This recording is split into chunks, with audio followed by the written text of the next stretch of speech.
Happy Tuesday morning, Rickies. We are the Junks. We're coming to you live on 106.7 The Fan. Team 980, 910 The Fan in Richmond. You can watch us on the Monumental Sports Network, too. We're celebrating 30 years of the Junks in 2026, brought to you by Main Street Bank.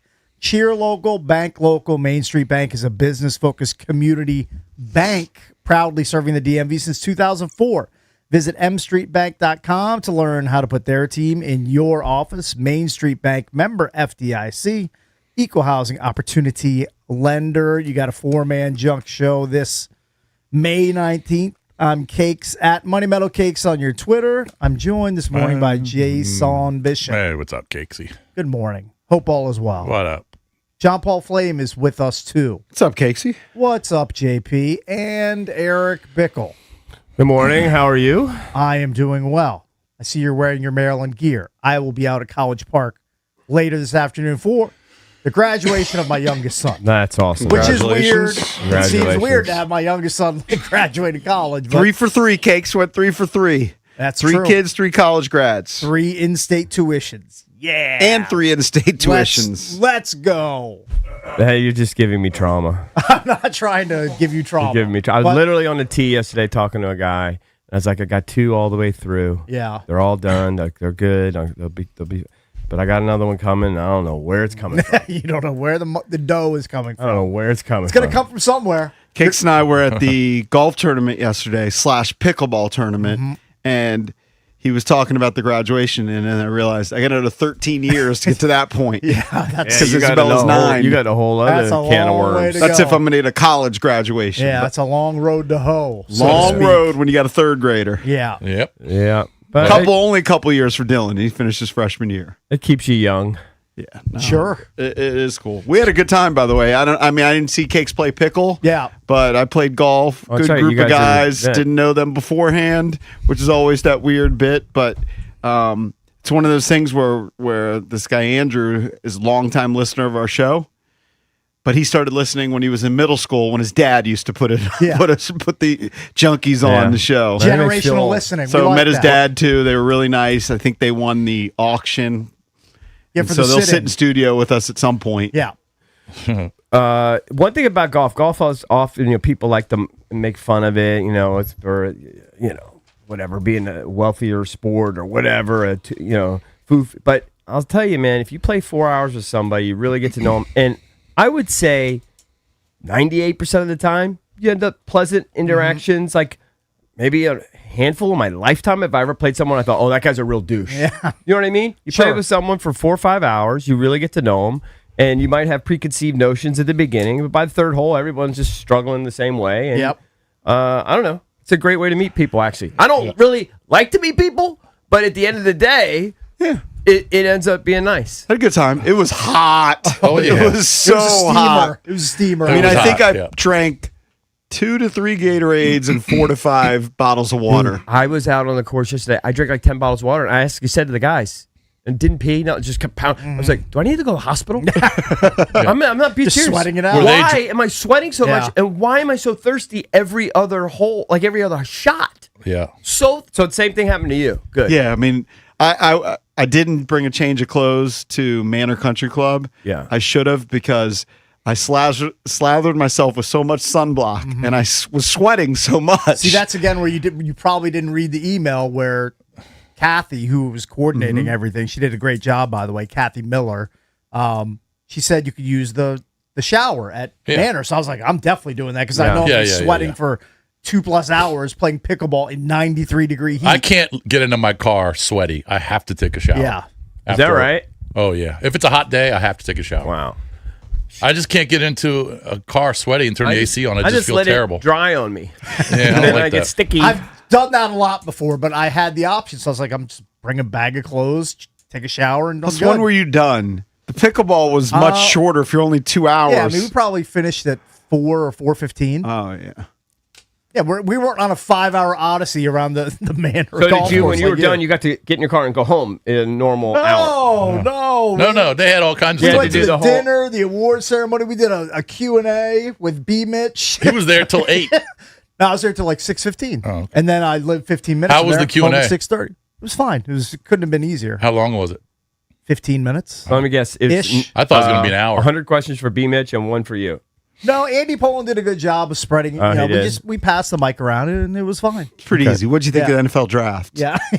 I mean, just biggest softballs Do you think the ever. defense will be better this year? Yeah. Stuff I like hate that. those kind of questions. Though. Like just What, they're filler so questions. general? Like so dumb. Like, who cares? Hey, that's what it was. That's what it entailed. Yeah. It was fine. Well, it's No, going to it be was a hot. good By the way, time. it's going to be hotter today. Yeah. I'm going to the game. I know I you're told going you that. So my Dewey whole Are excursion you going to stay till the starts 12th today. inning? No. In He fact, won't- I'm I'm going gonna to have guess he to doesn't- break it to Vin that I don't know if he's ever done this. We're going to have to leave a Mets game early. That's not what Mets fans Seventh- do, EB. Yeah, I'm not kidding. I We mean, stay to the bitter end. I got to get up.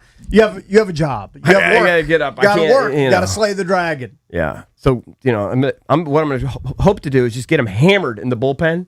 And so by whenever I want to leave, he'll have less resistance. I am elite at leaving early.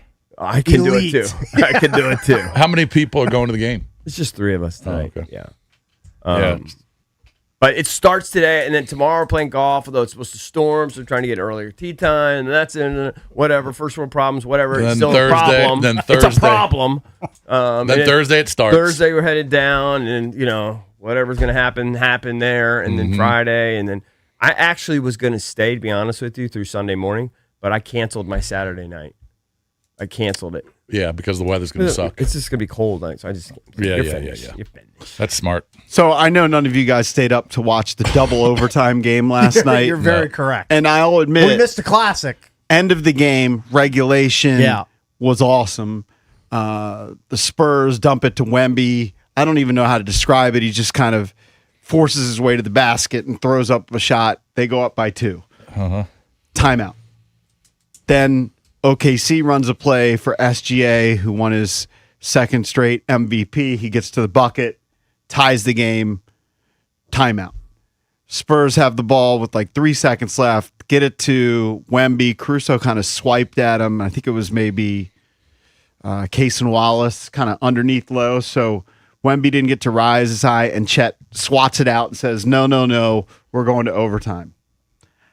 I turned it off because it was already 11:15, and I have no discipline. I would have stayed up the whole way. That was actually a disciplined JP moment.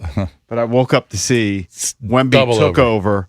And if you haven't seen it, I know I already posted it on our Instagram page, Sports Junkies Radio, to tie the game in overtime, and it went to double overtime. Wemby hit a 3 from 28 feet, basically from the logo. He's an unreal player. It's like Nerf hoop. It really is. You know when you're first playing Nerf hoop and you're small, but you keep playing when you probably shouldn't? Yeah. And you can just dunk standing up? Sure, of course. That's his game. Yep. And he had a dunk in between, I think it was Chet Holmgren and SGA at one point, where he just has like this left-handed dunk where he just like kind of gets in between those two guys. He's an unreal player.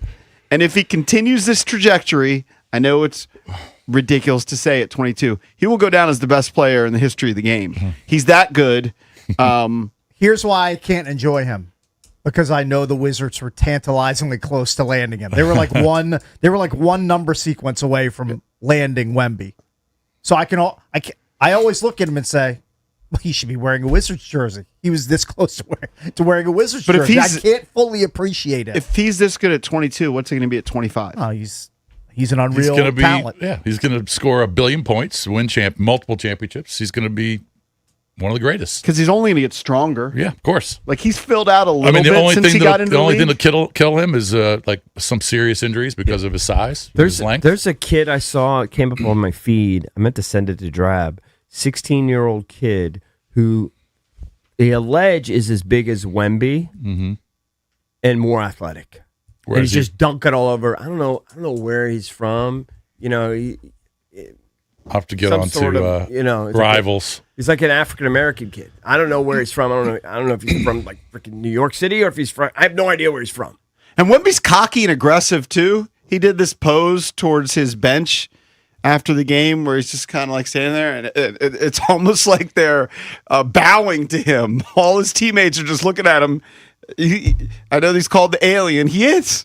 He had 41 and 24.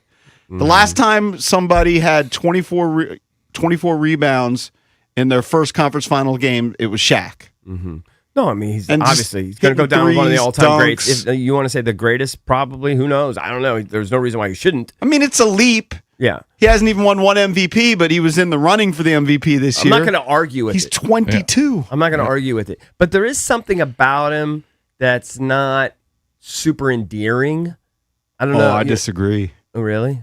What, just the way he plays? Yeah. No. He plays awesome, but I don't find him like... Personality? Yeah, I just don't find him like lovable. Like Shaq was kind of lovable. Yeah, he's a little different. I don't have that kind of sort of feeling for him. He He's- seems like a big, dominant guy. He's pretty mature, though, the way he Eric, kinda you talking talks about and thinks the Bamba game. Toure? Does that name ring a bell? I don't think so. Okay. 16. Is it longer name? He goes to IMG. I don't know if that's who you're thinking of. I don't think. No. Like a 7'2" guy, like dribbling and then dunking on people, like Wemby, one dribble, dunk in your but super athletic. Like Wemby's obviously a freak athlete for his height. This guy's like freak athlete for like a guard, and he's like 7'2" or whatever. But Spurs get the win in double overtime, and they did it without De'Aaron Fox. So huge win in OKC. How about Dylan for the Harper? Spurs. Dylan Harper balled out last night. Well, number 2 pick, right? Yeah, really good. All right, coming up on the show today on a Tuesday, guest-wise, Ben Anderson's going to join us. He's a Utah Jazz insider for KSL Sports in Salt Lake. He's going to join us coming up at 9:25. When we come back, we'll get into the Nats. Big surprise, they gave up over 10 runs yesterday, give up 2 more home runs. They've given up the most home runs in the league so far, and they sent a relatively big name down to the minors. We'll get you up to date on the Nats next here on The Fan.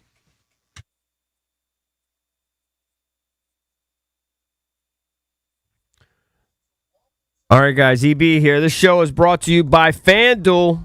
This is your reminder, people. You got to check in daily because every day during the NBA playoffs, FanDuel is serving up a happy hour. I'm talking special drops you don't want to miss. From profit boost to bonus bets, so much more. All you have to do, check for a new reward every single day of the NBA playoffs, and don't miss your shot to get a little extra out of the action. Just head to FanDuel.com/local to get started. That's FanDuel.com/local. FanDuel Sportsbook is the official sportsbook of 106.7 The Fan. You must be 18 and over. Present in D.C. Opt-in required. Rewards are non-withdrawable. Restrictions apply, including bonus and token expiration, leg requirements, and max wager amount. Gambling problem? Call, text 1-800-GAMBLER.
So EB and I were both on the over in the Nats-Mets game last night for our picks that are leading up to who's going to put suntan lotion on Rom at the starboard in just a few days. Ain't going to be me. And unless the over-under for the Nats game was like 24, we're good. Because there were 23 runs scored in the game last night, including 10 runs in the 12th inning 11. by the Mets. Yeah, by the Mets, right.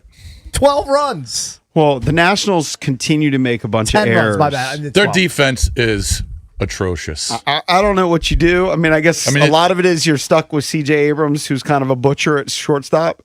Well, Brady House ain't great either. Yeah. Well, that's why he was sent part down. Of the reason he was optioned. Last night in the second inning, there was a soft single to right, and James Wood had to. It was kind of spinning away from him, and it went, near the stands.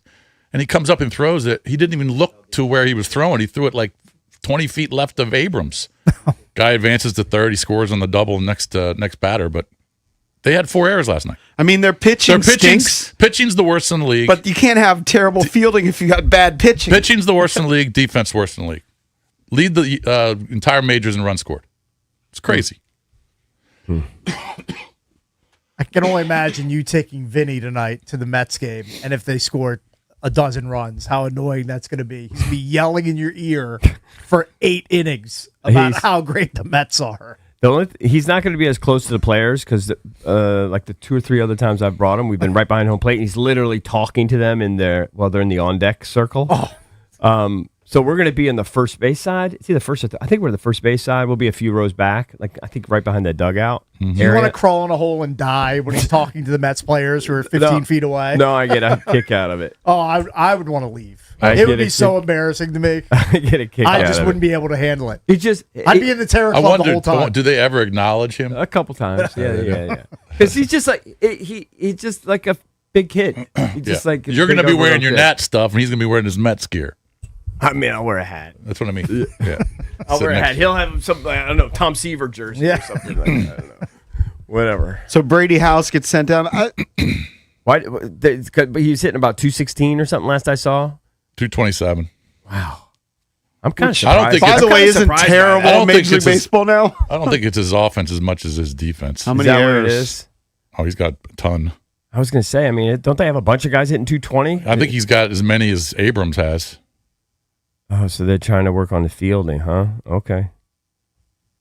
I would love to hear what the rationale is because that is surprising to me. I mean, Grant Paulson had a really good breakdown on his Twitter at Grant Paulson about some of the reasons. He says his defensive regression this season has been sizable and surprising. I'd imagine it was a factor in tonight's move. The metrics aren't kind to him right now, and this front office is very analytical. He's currently a 27th percentile hitter and a 6th percentile fielder. Mm-hmm. Wow. That is an alarming number. So he's got 8 errors. 6th percentile for fielding. Mm-hmm. Like I would say that's clearly the reason more than his offense. Well, I mean, he's just not getting it done. What is the metric that's putting him in 27th percentile? He's got 8 errors. No. He said 6th percentile in defense. I mean, I don't have the probably his range. Maybe. No, but I thought he said an offense. You said he's a hitter. 27th percentile hitter and a 6th so what percentile metric are fielder. they using? You'd have to ask Grant Paulson that. I don't have that. To know. I don't have that breakdown. C.J. Abrams also with 8 errors. So your left side of the infield has had 16 errors from their main starters. Yeah, I mean, they've got 47 errors. That's just brutal. Worse than the league. So they could it's hit a the deadly combination. Yeah. You're scoring all these runs, but you know your starting pitching kind of blows, your bullpen kind of blows, and then the guys are butchers on the field. Does that mean Dylan Cruz is packing his bags and coming to D.C.? I don't know. That's a good question. I mean, it might. Creates a roster spot. Got to call somebody up. Does he play third base? He does not. Last time I checked. Yeah, I mean, what are they going to do? Shift some things around. Cruz is expected to be called up, but Morales is smashing the ball at AAA. And so some people thought it might be him that comes up, but maybe he's not ready defensively either. But Cruz, he's playing better down there, I think. Last I saw was like what's he hitting, 260? Last I saw was 250, but that was a week ago. I see 258, 5 home runs, 20 RBIs, 7 stolen bases. All right, bring him up. That's like It's decidedly mediocre. stellar numbers for that guy. Now, see what? Also, last night Jacob Young got hit in the ribs. You see that? He got a pitch right in the ribs. Yeah, like 90+ miles. So an I wouldn't hour. be surprised. Early in the game. Yeah, it was early. It might have been the second inning, third inning. Is there any chance that after the season, let's say they finish right around 500, looks 3/4 of the season left, basically. So who knows what's going to happen? But they've been hovering around 500. I would bet on 10 games under. Okay, they've been hovering, close to 500 for almost 50 games now. Mm-hmm. Any chance they would, in free agency, get a frontline starter, like a stud? I don't know. It Yeah, doesn't seem like it. Doesn't seem like this Doesn't group seem wants like to that's spend what the money. learner would do. But Got to learners wait would do, until but- the lockout, whatever happens, and then you get new owners, and then you can be normal again. That's what it seems like. Well, they need 2 frontline starters. They need 2 really good starting pitchers. Right. By the way, were the learners in the golf tournament yesterday? I think some of them might have played in the golf tourney yesterday. I know they sponsored part of it. I don't know whether they were in attendance or not. Sure, I doubt Mark played. Yeah, he's got a leg issue. I would doubt that. Yeah, but somebody told me, it was like, oh, that's the learner group. Yeah. Well, there's Okay, a could bunch be of a them. million people in Yeah. that. Yeah. And remember that article about how there's a million people in the family vying for control. Yeah, it's like 17 guys. They want to make a move. They want to send Brady House down. They got to ask 17 guys. I don't know. There's a bunch of white hair Gotta guys need a lot playing. need a lot of clearance. Not a lot of different hurdles to get over. Yeah, I don't know. It just seems like that nothing really big is going to happen like on a free agency front. Until all the work stoppage is behind you, and then I guess we assume they have new owners at that point. I think you're encouraged by James Wood, C.J. Abrams, throw Dale and Lyle in there, but you need pitching so bad. They need 2 starting pitchers, and they need help in the bullpen. Paxton Schultz had a brutal third of an inning. 5 hits, 7 runs, 6 earned. Got 1 out. That looks like me on a 17th hole yesterday. And he took the L. They got 1 out. Bad day for him. Got 1 out, allowed 6 earned runs. Yeah. I mean, he was like a softball pitcher. Mm-hmm. Right. Who did you say Jason is pitching today? Griffin. Okay. Yeah. Foster Griffin, your boy. And then for the Mets? I believe it's Nolan McLean. He's pretty good. Uh-huh. I got to check that. Yeah. I think it is Nolan McLean, yeah. And they had 18 hits yesterday. Yeah. I mean, Nats have been surprising, certainly offensively, because, they're leading the league in runs scored, and that's what's winning them games. But, man, they can't win at home. Nope. Struggling to win at home. 8-15 at home. But they've got 15 wins on the road, something like that. But we'll see what happens. Maybe Cruz comes up, provides a little pop. I would think Jacob Young's probably going on the IL. I mean, you take a 90-mile-an-hour ball. I mean, he couldn't get up off the ground for a good 5 minutes. Rib injuries, painful. Super painful. Oh, yeah. Where are we in terms of the betting then? Since Cakes and I hit, because there was a text thread that was asking us for where we were. I'm hoping, did Mar miss? On the daily picks? Yes, that's what I'm very concerned about. I mean, it sounds like Jason's undefeated. I'm 3-1. But Jason's in the clear, so I don't worry about him. I've hit 4 run line bets in baseball. Look at you. Yeah. I get Mar's 0 for 4. But the good thing about this is Mar can find like a home run prop and hit it and be right back in it. Right. He's going to have to start doing Like that. it's not. Likelihood is Well, I mean, it's not over. I'm not I'm not JPing it declaring and counting it the over, chickens. but I like him in Yeah, last I'm not place. counting the chickens either, but time is running short for him. These losses are devastating. Like Sabres lost in overtime. So if I take a home run prop, I expect it to just be an absolute robbery. Someone catch of the year. Yeah. Can you, Valdez? What are the overall numbers? Do you not have it articulated in your book? I would just love to know. No, I mean he's 0 for 4 minus 400. Okay, Like And he then hasn't hit a single Good. thing I just yet. want to make sure that I don't have to be coaxed into rubbing. Well, that's what I'm saying is All we have everyone, to do is hit singles now. everyone, Singles hitters. even Jason is still vulnerable. How? Because Well, I mean, Jason just has to outlast us, but yeah. Jason has to outlast us. He has to hit a miracle. He has to hit a one-outer to lose. But who's in second? So let's just say Mark can get out of it. But then whoever's second to last is in trouble. Me, you, Cakes was the second. Are all susceptible. I mean, Jason just kind of has to outrun us. Before yesterday, if you want the updated standings because we got an email here or tweet. Jason was up $373. Here, I have it. Jason, Okay, he has it. Okay. Jason's up 519. Yeah. All right. JP's at plus 183. So you could, you're sitting cruising pretty. in. You're sitting pretty. Those of us that are in the bottom third, we're the ones that are in jeopardy. So we got 3 more nights, right? 3 more picks. You're minus 29. Kicks is minus 65. I'm minus 216. Drab is plus 52. He's close to the you're bottom. fine. You're fine. No, he's plus 52. He's plus. No, He's I'm good. saying Matt No, Valdez. yeah. Minus 219. Basically, me, you, Cakes, and Mar. Mar are in the running. For I some feel dumb pretty reason- good. I'm basically at 500. For some dumb I just reason, lost juice. I feel like I'm like pretty this. good. I feel like this. I feel pretty good. Just chilling. I wouldn't be counting. Keep saying that. Yeah. I'm only going to risk 100 sure I'm each gonna night. hose So the myself. worst I can do is plus 219. Probably. I know, No, but that's what I'm gonna do. I understand. All, you can all hit of a us big can one still. and lap you. You're playing I understand defense. how it Hell yeah. works. I just think it's unlikely that 2 or 3 people below me will lap me. I mean, they're going to the hit odds. bombs. Like they're going to hit homer bets or something. Or, mean, it's- like a it's- minus 400. Well, you could a lose plus 3 in a 400. row, Yeah. then you're down minus 300, and they're Yeah, but I down think minus 200. I think of likely just by chance. I'll be 500, just by chance. Rolling the dice. I'm not taking anything. I'm right down the middle. I'm going to take I'm hitting singles. Knickerbockers. And then when I miss, that's fine. I just play just roll the dice. Why are you looking at me like you're mad at me? I'm trying to game this. I don't want to rub Rom's belly. What do you mean? none of us I'm do. not mad. I'm not You're mad looking at at you. me I like just. with this weird face. Like I trying to can't. figure- The confidence, the oozing of the confidence level is just. I feel like I'm sitting in the catbird seat because Mar is a gigantic mush right now. Does Has anyone for feel life- like I'm kind of due?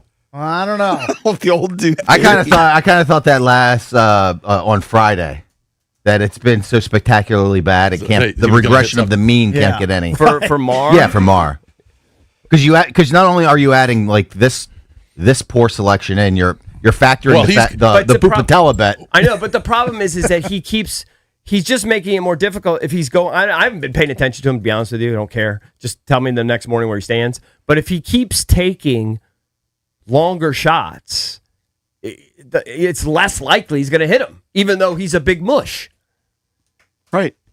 He's So just I keep mean, digging. I feel Well, pretty he's not good. laying a bunch of odds. He's only losing. He's even doing pretty much minus 100 every time. Every bet Pretty is much. $100. Well, So I think he's pretty much in grasper mode now. You're gonna do He's another gotta- 100. You're gonna do him another No, minus he 100? he needs to hit a plus 250 or better tonight. Yeah, No, I just need to get on the board because we have 3 nights left. good strategy. No, I'm saying you got to hit a plus 250 or better.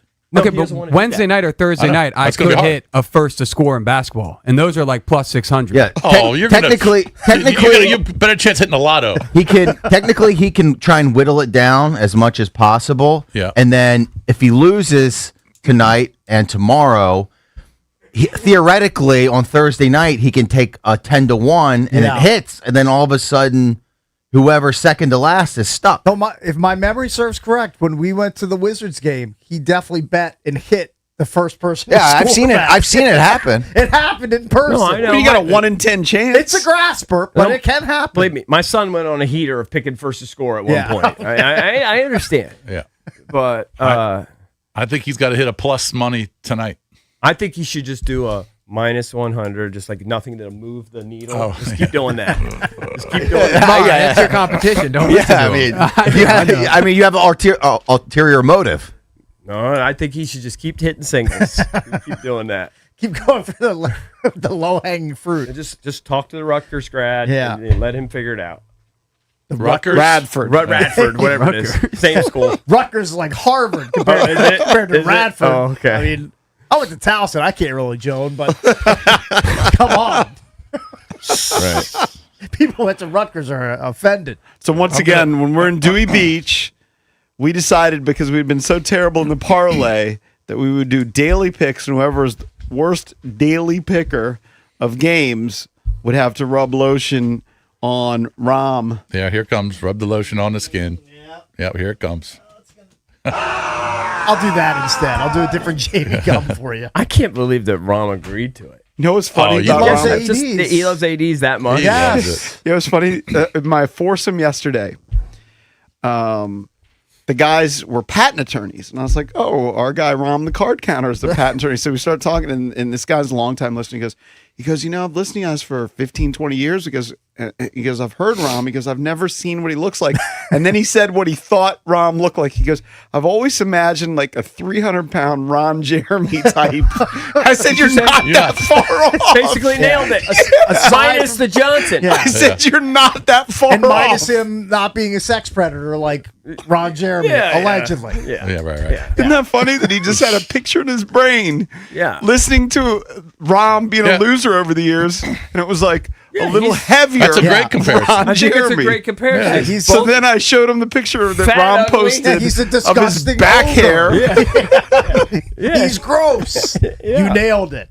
That's the way it is. Pretty much nailed it. All right, don't forget, you can kick off Summer with the Junks live from the Starboard Summer with the in Junks. Dewey Beach this Friday. Yes, it's Mr. this Bickle, Mr. Friday. Bickle. Memorial Day weekend starting at 6 a.m. It gets going early. Doesn't slow down all day. B-Mitch and Finley, they will take over the reins at 10 a.m. It's all presented by our good friends at Main Street Bank. We're the Junks. We'll be right back.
Coming up at the end of the segment, we'll give you a chance to win a pair of tickets to see the Beach Boys when they come to Wolf Trap. Also, a pair of tickets up for grabs for a Kid Cudi when he comes to Jiffy Lube Live. So keep listening for your chance to win. It's coming up soon.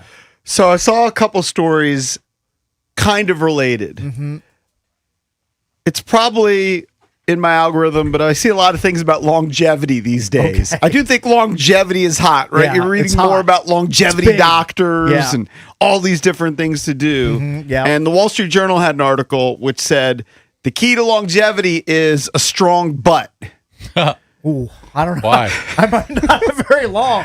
I don't know. I might They, have to- they said having good good butt muscles Yeah. is the key to longevity. Now here's the opposite side of the spectrum, and this is maybe something that we need to watch. Here's your headline: you might have dead glutes and not even know it, even if you exercise. While we all know that sitting all day is linked to all kinds of conditions, back pain, Yeah. neck pain, bad You know, posture, we're just sitting and carpal killing tunnel and ourselves more. right now. It can also cause problems for a less talked about part of the body, your buttocks. Many folks notice butt numbness or pain after sitting all day long, which is a common health issue known as gluteal amnesia, but is also referred to as dead glute syndrome. Okay, let me just push back by Or saying, dead butt syndrome. do we do a lot of sitting Yes. during the show? Absolutely, yes. But when Have you we're ever not- had tingling No. or numbness of your No, buttocks? but let me finish here. We sit a lot during the show, but after the show is done, we don't just sit around all day. Like, I think we're all relatively active. Yeah. Like, we do things. I think we move, sit like, less. We definitely sit less than the average, for sure. American. Oh, I don't know about that. I think you're right. Are you kidding? People People are in know. their office for 8 to 10 hours. Yeah, people are in a cube all day. Yeah, you they do move a it. lot You're of moving. sitting. You're yeah, but I moving go more than you home and think. sit my fair share. We're I sitting did- for 3.5. I go home No, and take but- a nap. I guess that's not sitting, it's laying down. No, That's but when, sitting adjacent.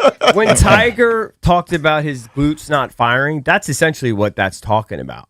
Your inactive glutes. Yeah. And I know, I feel like I had that like 10 years ago because I remember I got my golf swing analyzed and my buddy said, your glutes aren't firing. He literally said that He to wasn't me. just doing a tiger bit. No. He was it was Dr. Bart. Okay. And he did a Yeah. whole breakdown of my swing because he played college golf and everything. And he had a program there. And I'll be honest, when I started riding the bike, all of a sudden it fires up all that stuff. I don't know. Butt started getting a little bit stronger. Yeah. Thighs started getting a little stronger. So you I mean, gotta they do say stuff you like should that. do bridges. Don't do those. Clamshells. Don't do those. I don't Lunges. know. I don't even know what those things are. Hate doing lunges. Yeah, those are Squats. things with the fans. My knees can't handle the pain. Yeah. I don't really do many exercises for the butt. I would just say it kind of ties in and like doing deadlifting. You know, they just encourage people to do squats, deadlifts, those kinds of things, so that when you get older, you're less prone to fall. Yep. You can get up and down on your own. So yeah, I've heard like thighs, that kind of strength. I haven't necessarily broken it down and heard glutes, but they're all kind of all tied together. right. You want to have strong legs so that you don't fall, and then next thing you know, you're dead. You break your hip and then you die. I mean, it happens Yeah. to a very high percentage Sure. of people once you get to a certain age. My mom fell, and she's still alive, thank God. But she's half the person she was mobily. In fact, maybe 25 the person she was. I actually talked to your mom yesterday. Maybe actually 10% of what Yeah. she was. Yeah, but you know what? Mobily. I've talked to 2 separate sets of octogenarians this week. Your mom's sharp. Relatively speaking. Well, just Yeah, I'm telling he's you. giving her props. I hadn't talked to her in a while. I talked to her yesterday on the phone. She's sharp. I think you're smart enough. Yeah, no. For where my mom is in life, she's very blessed. But she does things like she plays the piano every day. You got it. She plays Scrabble with my sister. So like when you get older, Yeah. you got to do that. She Sure, interacts you with gotta their keep- dogs, You got to keep apparently. your brain You activated. got to keep your brain locked Yeah. in. Unlike our brains during this show, they're completely deactivated. Yeah. Keep your brain Well, I activated. think even to say, and like my mom, because it's her generation, I'm sure all of our parents, that are still alive, Drab's parents, whatever, hopefully they're not as locked in on their phones, because I think the phone does. Oh, they're definitely not as it locked in. on their doesn't phones. help you. You know what I'm saying? Like just all the constant scrolling and all that. Oh, it's like brain rot. Your phone is brain rot. Yeah, and so for the older generation, like Valdez's parents, Drab's parents, they're not as locked in on their phones, doing more traditional things. They're probably better off. Connection is huge too. Your mom 100%. still has 4 kids in the area, which helps. By the way, stupid joke from last night. So the golf tournament and pickleball tournament were for Crohn's and colitis. disease and colitis. And a guy goes up there to give a little 3 to 5 minute speech talking about how colitis, Crohn's disease it affects more people than you know. It's 1 out of 100. And he goes, and he I think it affects Chepe. He doesn't realize. He might affect you. He could be a good spokesman for it. He was a little coy about it, like he was talking about it. And then at the end, he goes, and a lot of people don't like to talk about bathroom issues. Yeah. That's what Cakes is like. We've made a living off of it. Yeah, I mean, that's a cornerstone of this program. It's a hallmark of the Junkies. It's one of our things. I don't know. I'm pretty good for one epic one a day. I think we were talking to Really? Gabe I Harris. generally like You're that daily? too. You are I'm a daily? daily guy. Fairly Yesterday, Fairly epic. I didn't have a moment. daily. Today's going to be a show. Could be a show potential. I'm trying to lose weight and all this stuff. So one thing I've eliminated is like sugary stuff and cereals. Although it's crazy, I eat 100% brand. They add sugars to 100% brand. It's crazy. But like I'm eating brand like an old man. Like I'll have 100% brand. You sprinkling Metamucil on top of it too? No, I can't. I don't like that. I feel that's gross. I know it's great for you. I'm sure it is. I know it's great for you. I feel like it's gross when you put that gelatin. It turns into this gelatinous. Yeah, I don't know. You've never done it? No. I used to put it in my metrics. When I do those protein shakes, because if you didn't do that, you'd be stuffed up like Brett Favre. Yeah. Oh, For 3 weeks. You backed up. Yeah. Can't have that. that's awful. You had to put the fiber. If you didn't put fiber I'm telling in you, there, the apple cider gummies are magical.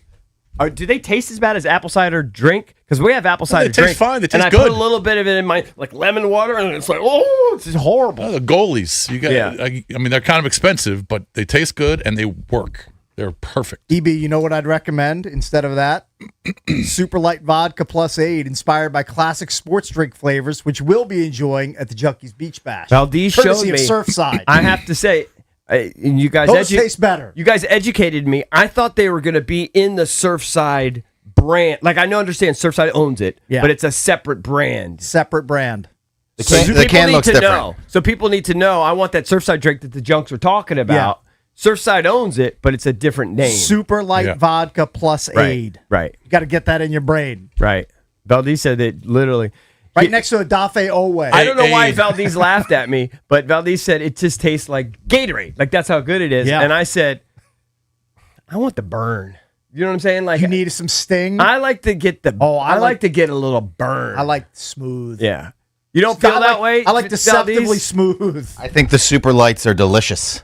Yeah. I'm not saying they're not I delicious. know. I'm just as they're refreshing. Yeah. I like to taste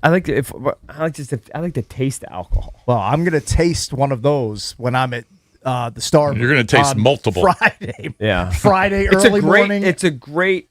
It's like he said he's less than 100. Would you say 90 calories? Is that what it is? I think the can says 90 on it. I mean, what else are you looking for? Have some blue magic. Yeah. Get it. Do you have a? Oh, they said you said Monty carries the blue. In the meeting that we had, they said this is the hot drink of the summer, and that I think they said they order like 40,000 blues. We can barely keep it in They can stock. only EB. the blues are the go to. And I had one over the weekend. It tastes exactly like Glacier Freeze Gatorade. Gatorade Frost. Sign me up. Like it is. It's legit Gatorade in a can. How many till you feel hammered? For you, 2. What's the percentage? What's the alcohol I mean, it's percentage? just like it's like a beer. Probably It's like 4.5. I would guess. Yeah. I mean, yesterday during pickleball, it was 92 degrees. They had coolers with Gatorades, waters, and Bud Lights. Really? I think everybody was drinking the Bud Lights. We're pouring sweat. His sun is just destroying people. And one of the guys who was running said, "Anybody want a Bud Light?" No, nobody wants a Bud Light. You need 100 waters out here. You need 10 Gatorades. Nobody's slamming beers when it's 92 degrees. Now, maybe it was different on the golf front, but nobody who was pickling was slamming Bud Lights. My crew wasn't drinking courtside. beer, but That would be a post pickle. There was a margarita sure. stand at the turn. Ah, that's nice. I like that. Yeah, I bet you people were hitting it. I bet they were. of course. I think I read somewhere where like margarita is like the single worst thing you can drink for yourself. Like if you want to drink and you want to stay healthy. Okay, I mean, you can diverge every once You can in a while. have one. You can. You can have one. Don't drink 7 a day. You're fine. Where if you does have a couple. vodka tonic with a lime fall on that range? Below vodka soda. 'Cause I definitely had one of those. Vodka soda, you at the could bar. drink those and almost feel good about yourself. And I had 4 green olives on the side. Bartender hooked me. You're an Appreciate olive. it. You're an olive guy. I like me some olives. I like olives too, but you only like green olives, not black olives. Black olives are the devil's vegetable. I will never eat a black olive willingly. Don't you think that's a little shocking? They're I different. just don't like the flavor and the taste of a black olive compared to a green olive. And I also like Kalamata olives, the Yes. purplish, Yes. dark red. Those are the ones they So have good. at Cava. Or they also I like have- olive oil. They have the Big Greek Cafe. Just give me extra olives. Hook it. Do you do that? You ask for extra olives? Yes. Really? You know what they do? They give me extra They olives. asked me if I wanted extra tzatziki. Yeah, you the know other what? day. I see my wife's olives, and she ships me the olives because she doesn't like them. I'm gonna. Same Do with they my charge daughter. you for the extra olives? Nope. You know that Wednesdays is $7 Euro Day think at This is news to me. Where? I'm at Big offended. Fat that Greek Cafe, whatever it's it's called. the Big Greek Cafe. All right, it's Big not Greek the Cafe. Big Fat Greek They're Cafe. sponsors. They're They are sponsors. sponsors. We love them. Yeah. The one in brought us food Olney's last in the week? worst parking lot ever. Yeah, I told her that when she was here. She knows. I said, I just drove by it yesterday and I looked over. I was looked like, in her face and I said, your business is thriving despite being in the worst strip plaza in Montgomery County. Why is But it you know what? impossible to park? It is. It's It's a impossible. narrow nook and cranny. There's no air. You turn a corner. The guy- It's like behind a barn or The something. guy who too. designed that parking lot was on acid. Yeah. I'm convinced of it. It's the worst, but you know what? It's worth it. It is worth it. You have to do a 19-point turn to get out of your spot. Here's your life hack. You park up at the True Value hardware store that's no longer That's too much walking. in business. That's too And you much walk walking. over there and you pick up your bag and then you walk back to your car. I just open my door and bump into the car next to me, and then That's probably the move. 19-point turn to get out. All right, we're going to hook up callers number 10 and 11 right now at 800-636-1067. Caller number 10, you're going to win tickets to see the Beach Boys Sunday, June 7th at Wolf Trap. Wouldn't it be nice to spend an afternoon with America's favorite surf rockers? Led by Mike Love, the Beach Boys continue to ride a wave unparalleled in American music history. Raise a coconut to songs like Surfing USA, Fun, Fun, Fun, and many more from the group who has shaped summer soundtracks for over 65 years. That's caller 10. Caller 11, you're going to win 2 tickets to see Kid Cudi, the Rebel Ragers tour with special guests Big Boy and A-Track, Friday, May 29th at Jiffy Lube Live. For tickets and more event info, visit thefandc.com. Tickets courtesy of Live Nation.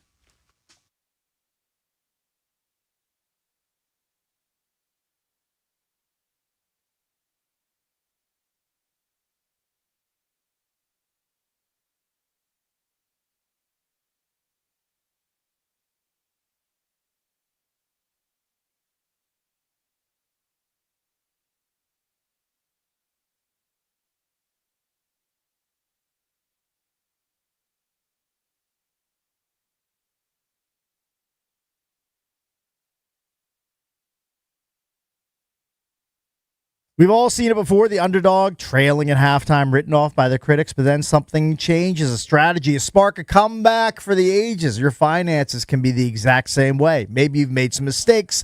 Maybe your investments aren't where you want them to be, but it's not too late to turn it all around. You need to start right now. Call Trajan Wealth, 1-855-TRAJAN1 is the number. Trajan Wealth's fiduciary advisors are here to help. TRAJANwealth.com. They'll analyze your portfolio, optimize your retirement strategy, and make sure your money is working for you, not against you. Make your comeback today. Call Trajan Wealth at 1-855-TRAJAN1 or visit TRAJANwealth.com. That's TRAJANwealth.com, because winning in the fourth quarter starts with planning in the first. Advisory services through Trajan Wealth LLC, SEC registered investment advisor. Additional services through Trajan Estate and Trajan Tax. Actual client. Paid advertisement. Additional disclosures at TrajanWealth.com.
The Mets blow out the Nationals with 10 runs in the 12th inning, 16-7. The Nats had tied it at 5 in the bottom of the 8th, but Paxton Schultz allowed 7 runs, and the Nats used 7 pitchers to fall to 23 and 25. Joey Wiemer had an early double. It'll be a 2-0. It's on the way. Swung on in line toward the right field line.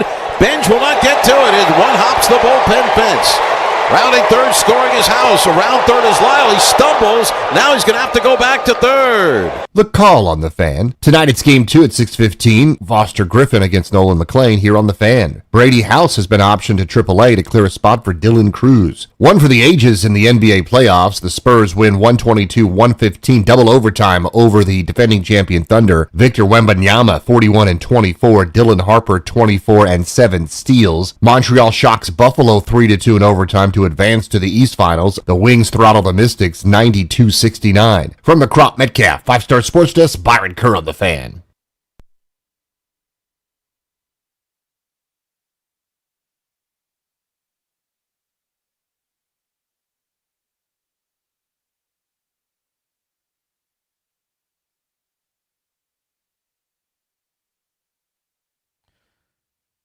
Celebrating 30 years of the Junks in 2026, brought to you by Main Street Bank. Cheer local, bank local. Main Street Bank is a business-focused community bank proudly serving the DMV since 2004. Visit mstreetbank.com to learn how to put their team in your office. Main Street Bank, member FDIC, equal housing opportunity lender. Don't forget, we will be joined by Ben Anderson, a Utah Jazz insider for KSL Sports at Salt Lake at 9:25. Pick his brain about the Jazz, who have the number 2 pick in the upcoming NBA draft. And, of course, the Wizards hold the number 1 pick in the draft by winning the draft lottery. So we wanted to bring up an NBA player survey. The results came out yesterday. NBA players voted on the number 1 team they do not want to get traded to. Mm-hmm. This is one where Washington fans should semi-rejoice because we're not number 1. No. Let's clap that up. Not number 1. Not number 1. But close to it. But they're number 2. They are number 2, but it's by a wide margin. NBA players voted on the number 1 team they don't want to get traded to. That team, with 35+% of the vote, Memphis. Right. Memphis comes in at 35%. What's so bad about Memphis? I've never been to Memphis. I think I've heard people talk about it. It's just a rough area, I think. High Maybe there's not a ton to do in Memphis proper. Yeah. I mean, if they were in Nashville, I'm sure that they wouldn't be one. Yeah. Well, I I've know never been I know LeBron talked about it, and he specifically mentioned like they should just move it to Nashville uproot and move to Nashville. Like if you're going to be in Tennessee, you got to go to Nashville. I can't speak to it. I haven't been to Memphis, but you don't hear great things. So 36% of the players surveyed said Memphis was the worst. Now, in second place were the Washington Wizards at 11.7%. And what's third? Sacramento. Sacramento's at right what behind Washington, 10.8%. Right. It was close. It was kind of a bunch. And then what was fourth? New Orleans. At what percent? 6.7. Right. So then those Brooklyn teams rounds out the bottom 5, I guess, at 5%, along with Utah. I really liked it. I mean, I just want to defend DC. We're talking about this with Aldridge. It's not DC proper. It's just the franchise has been so bad. It's the reputation. It's a reputation, which I think is unfair, especially now with this group. Because you even heard these pundits, like who were all the guys like right afterwards when they were like, oh, I feel sorry for like Stephen A. Smith and all these guys saying, oh, I feel sorry for DeBonsa or whoever they pick one. Like Stephen A. Smith was giving an old, like bunch of old tired take. Yeah, like they only won 17 games. They sucked. They only won 17 games. They did it on purpose. Right. How do you not even process that? I don't like it either, but it's not like they tried to win. It takes a while to get over a reputation. Right? I know, but how do people not process it? I guess it's very irritating. I guess he's just pointing out that they were trying to lose because they're that bad. They're trying to lose games because they need the number 1 pick. They need to get better in the draft. I didn't seem like he understood. Yeah, well, if he didn't understand that, he's stupid. But I think it's the perception. Like for the last 3 years they've been doing Anthony Davis came into DC with that thought, and even though it seems like he wants out of Washington, he's been very complimentary of the management. Yeah. He said things like, it's totally different than what I expected. He's taken the behind the scenes tour. Right, but Stephen A. Smith that's a more sophisticated. Well, it's not just Stephen A. Smith; it's these players. No, I know it's the players. It's the perception around league. Right, the perception is you don't want to go to Washington. I watched a lot of these. I see a lot of clips. I watched a lot of NBA podcasts. Believe it or not, because I find some of the hosts hilarious. And there is a perception around the league that Washington is just the pits. Yes, Washington it's undeniable. Is but not I feel a good destination. I feel like it's not fair. They've been like you're probably right. It's not fair for the current situation. Somebody's got to spread the word. But it does take time to get rid of those old biases that people have and they carry around. It's going to get better. It's going to get better. I think it's going to get better pretty quick. Just based on who's running the team, who's making the decisions, who they're adding. I think guys like DeBonsa, to be honest with you, ball knowers, like he knows. He's talked about some of the guys and the up-and-coming talent that they have on the team. Yeah. Some of these other guys don't seem to know. Guys in the league, not paying attention. I mean, some of these other teams the Knicks are 9. I guess people just don't want to live in New York. I mean, expensive. Lakers are 13. What was the most? Did they rank all of the teams? I only see through 13. No. Every team got votes. Like players voted on every team, like whoever they wanted. Right, but who was? So What team Like was the the Lakers leader in the got- clubhouse that they wanted to play for, or what city they wanted to move the to? least ones was, I think that it was Those are the only New ones York. listed? I think New York was at the top, and Boston, I think. For Oh, most really? desirable. I can't remember exactly. Oh, okay. Most desirable by Or best fans and most obnoxious fans were both Boston and Knicks. Yeah. Um, I'm guessing Philly was probably up but there. it goes far beyond Will Dawkins and Michael Winger, who we both like. I mean, there's a reason when Eric hears the Bengals or the Browns or the Cardinals, he rolls his eyes. Or you guys, or the Sacramento Kings, they brought in 100 different guys to run the team. They're always the Kings the last 25 years, or the Hornets. Right, I'm just saying it's different now. I really think it's different now. Because we like Will, and we want it to be different. Not just because I like Will. We want it to be different. Not just I've liked everybody. Everybody we've had with the Wizards I've liked. But they weren't as competent. This group is more competent than the other group. They have to so prove far. it. Yeah, they do. To You're me, right. so far they're pretty competent. Well, they could draft a bust on next month. I'll bet against it. I'll bet on them. Whoever they pick, even if it's who I hate. They have to prove it. And they They haven't will. proven it. And that's why they're the very players competent. this year are still voting them as the least. This is the most competent group we've had in 35 They need years. playoff wins. So They far. need playoff like sustainability, like off in the distance. That opinion you have is the opinion I have of Adam Peters' group because they're more 50-50. This group is pretty much, so far, unblemished. So far. Except you have to look at the record. And we understand but why. that was done on purpose. I we look understand at the players why, they but developed. let's say if they... Now, if they win 17 games next year, I'll say you're right. I think we're overstating the development of the players because the players aren't delivering wins, which I get as part of the They plan. don't want wins. But if they don't they bench the guys. if they don't They're hit, playing G League guys. ultimately you do judge people on records, right? Like Sam Presti, before he's now being called this uber genius, part of the criticism was, okay, he acquires all these picks, gets all this young talent, but they hadn't won a championship until last year. They finally won a championship in OKC after all those years. But, I mean... They can't convince me. Yeah, but they were still winning games. They started with, Kevin Durant and They were getting there. James Harden and Russell Westbrook Hard to together. win championships. Okay? Yeah. And then they reformatted the team and they got good again and they've taken some lumps and they acquired these, but until you win a championship, you don't truly justify it. And it I can't predict they're going to win a championship. This is I the can't deal. predict that. We've talked about it. It's 50 years since they've had a 50-win season. Yeah, it's been way too long. Yeah. Right. But that's a little bit of an asterisk because I know Brooks the could have won it 49 and he tanked Okay. it. But it's not I mean, like that was stupid. By the But way, that it's not- shows you how low we are. But that 50 is not we even grasped 60. Right, we grasped at 50 wins. they haven't been to a conference finals since we were all 9 years old. Right. Yeah, they've got the. We're 55 They've and got the 56 rep. years old. They've got the bad rep. Until I they just- win consistently, it's not really going to change. A player comes here. Let's say they get a big free agent who chooses Washington over the Lakers or the Knicks or the Celtics. Then you might be like, "Whoa!" But it hasn't happened. Well, yeah, I think rightly so. Bad management, but I think the management has changed. And so far, they're doing great. And I'm anti-tanking. I hated the tanking. But to their credit, they executed it and they developed players at the same time. I think they have a bright young roster. They need a couple more pieces. They have a bright young roster. And they got a little bit lucky by winning the lottery. Sometimes you need, they got need that luck. so lucky or it was rigged. I tend to believe it was rigged, but if you want to say lucky, I'll go with lucky. Matt's right. They got to prove it. Will Dawkins has to prove it. They've got to hit on this top guy. It's an exciting time to be a Wizards fan, but they traded for Trae Young, who the team got better in Atlanta when he left the team. They traded for Anthony Davis, who we all know can't stay on the court. If you can't just say if he doesn't end up playing for the team, oh well, they went for it. A lot of people have said those were bad trades by the Wizards. We're on the hopeful side that it turns out well. Will Dawkins, who we want to succeed and be the best GM in basketball, hasn't proven it yet. He just hasn't. I think so far he hasn't proven it because he hasn't won. But so far, I like all the moves so far. Show me one that's blown up, like a big move. Denny. I mean, that's a Which huge one? miss. The Denny's Denny a huge Avdija miss. trade?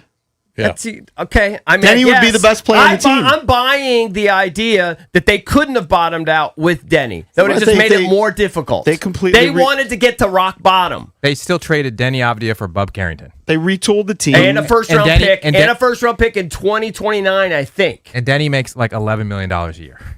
Yeah. It's but the best. draft. It's the best deal in the NBA. I'm just saying. Do you think they're lying? Do you think that they traded Denny and they did not think he was that good? You don't think they knew the kind of player? Yes, I think they missed it. I think Okay, he's I disagree with They you. lost that I trade. think they know ball. I think they know how good he is. But you Well, they make definitely mistakes. lost I think the they trade. know it. They definitely I lost think that they trade. knew it. They wanted to bottom out, and I hate it. I would have rather kept Denny, and I would have signed free agents and grind. But next year is a big year. Not They just, executed their plan very not, well. not just because they're got the number 1 pick, but next year is a big year for Sarr. Yep. All right, he's got to take another step forward. He's got to play more. And now that and, might you be know part. what? They That was part drafted. of that was part of the tank. They drafted Trey Johnson 6. Yeah. He's got to be more gotta, impactful. He's got to play like the 6th pick. He's got to play more I think games he too. had Yes. a pretty decent rookie year. He averaged 12 points a game. He's Maybe gotta get- shot a little bit He's got to lower get than better. what they wanted. He's got to get better. That's 2 picks in the top 6 in the last 2 years. I would accept if he gets the minutes, he will put up points. Well, he will score. I hope he does. Their I don't record's know if not. he can but defend. I think Their he's got record's to. not unblemished. The Denny trade. Now, Bilal was drafted by this regime. No. Yes. Yes. Yeah. Will Dawkins? Yes. That was Will's guy. Bilal is, to me, right now, a miss. I think he's underwhelming. So I would grant Yes, you he's underwhelming. He is a miss. And I think the Denny trade, look, I get it. You want to bottom out. But you also have a potentially, look, he's not a superstar, but he made the All-Star team this year. He'd be the best player on the team. He's pretty damn good. What? Denny Avdia. Denny. And But they Denny. couldn't have bottomed out with him. That was their argument. I buy it. Okay, but why give up somebody that could be your best player on the team? Because they just said, you know what, he's going to be good, but we'll start from scratch. Like if I told you right now, AJ DeBonsa is going to develop into what Denny Avdia is right now, you'd probably take it. Nah, probably take it. I need to hire. I know you Seligman want then it, for but- the number 1 pick. But there's no guarantee. No, of course not. Denny's pretty nice. And Denny's good, but he screams centerpiece of a team that wins 38, 39 games, which is exactly what the Wizards wanted to get out of the business of doing. Why couldn't the Wizards have restricted Denny's minutes? Right? If- Because they were, I mean, they could, they did that with everybody. I mean, they could have. I know you're. They could have. I mean, they could have done that. They They could could have have. They could have kept that asset and still tanked. Look, he got better in Portland. I mean, they could have. That's what they did with everybody else. It would just been another guy to do it to. But yeah, sure. But he averaged this year 24 points, 6 assists, and Yeah. 7 rebounds. I mean, I'm I sorry. always called him Luka Light. If That's you basically take- what he is. I'm sorry, but if you can get AJ DeMonster to average 24, that's a huge hit. Right. Year 24, one? actually, 24, Or 7, ever? and 7. I mean, year 5. Yeah. I mean, you average 24 a game. No, That's a it's- hit. That's a great Right. number. By the You way, get- so- Bilal's been underwhelming. I agree. He was also the 21st pick. No, he wasn't. No, he He wasn't. was like No, he the was- 8th or 7th pick. Yeah, he Oh, was top 7th. 10. Okay, I Yeah. see 21. Okay, sorry. He's 21 years old, I would guess. 21. Okay, sorry. I love Bilal. He's a defensive stopper. He needs help offensively. He's not He that much needs- of a defensive he stopper. needs to develop. That's so overstated. I mean, I don't have the metrics. I've Remember seen what him Luka? Remember what Luka Doncic did to him in a half? You're Do you doing remember- No, but- one-offs to some of the best players. Not in one-offs. the It game. happens all the time. Look at the defense for this team. They were historically bad. I mean, it's hard to defend. I've seen him Wizards in lack of person, as you defense. have. I've seen him pretty impressive defensively. I'm not impressed with his offensive game. It's just, hey, tell me when he makes an all NBA defensive team or second team. Oh, if he ever makes one, I will let. Trust me, I will let you know. Okay. I will never stop. I just talking think it's about it. overstated how great of a defensive player he is. I've seen guys work him all Yeah. the time. Are I you think want- on this team, he's their best defensive player besides Alex Sarr. But I look, I'm a fan of Will Dawkins, and I understand what they're doing. But It's just a big it's year, not some man. flawless record that you think he has. No, it's not flawless, but this is a huge year. Well, They're you're gonna be assuming they're going to be a lot assuming better. Denny is a flaw. I disagree. I don't think they got it. What if they get another great player with the 20? It's not fulfilled yet. Don't they have like a 29 first round pick that's also part of that? Pretty sure there is an upcoming first round pick. There definitely is another pick attached. Yeah, to that so deal. that's not been cast in stone yet.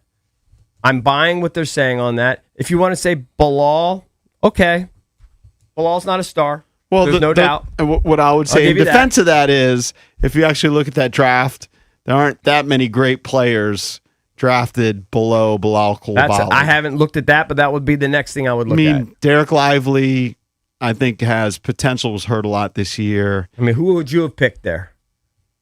Well, in retrospect, the guys who are better, I mean, I think Jaime Jaquez, I don't know how to pronounce his name, and Pods, who plays in Golden State, like if they're any good, you know how to pronounce their name. I mean, they'd be a household name. If they were Pods is a good. They call him Pods. He's a good player. Who you're talking about. Hold on, Keontae George would go in the top 3 of that draft. Keontae George, good.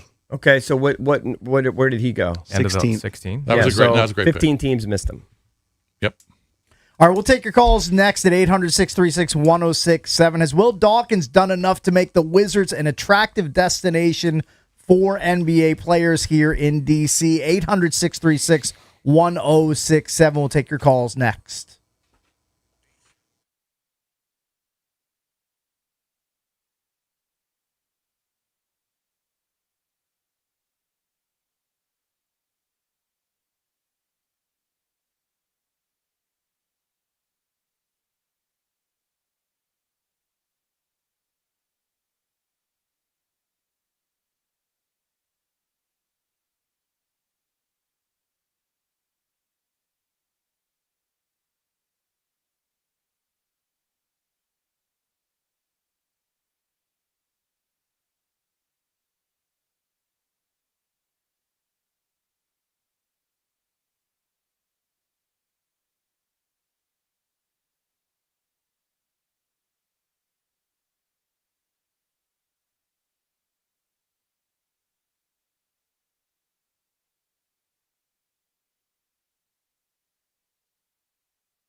The Wizards are ranked second on the league's least wanted trade destination list, according to NBA players, trailing only the Memphis Grizzlies. Let me say this. It's almost a catch-22 because I think part of it is the perception of losing, and that is undeniable over the last 5 decades, really. The other part is the arena is often dead when you go to Wizards games. And that's because you've been losing. But I do think they are a sleeping giant. When I was talking to Wes Hall the other day, that's how he described it. I'm stealing his term. Because when they have had brief moments of being decent, you can go all the way back to when Chris Webber and Juwan Howard were playing together, and that lasted way too short before they traded for Mitch Richmond, which we all agreed with at the time.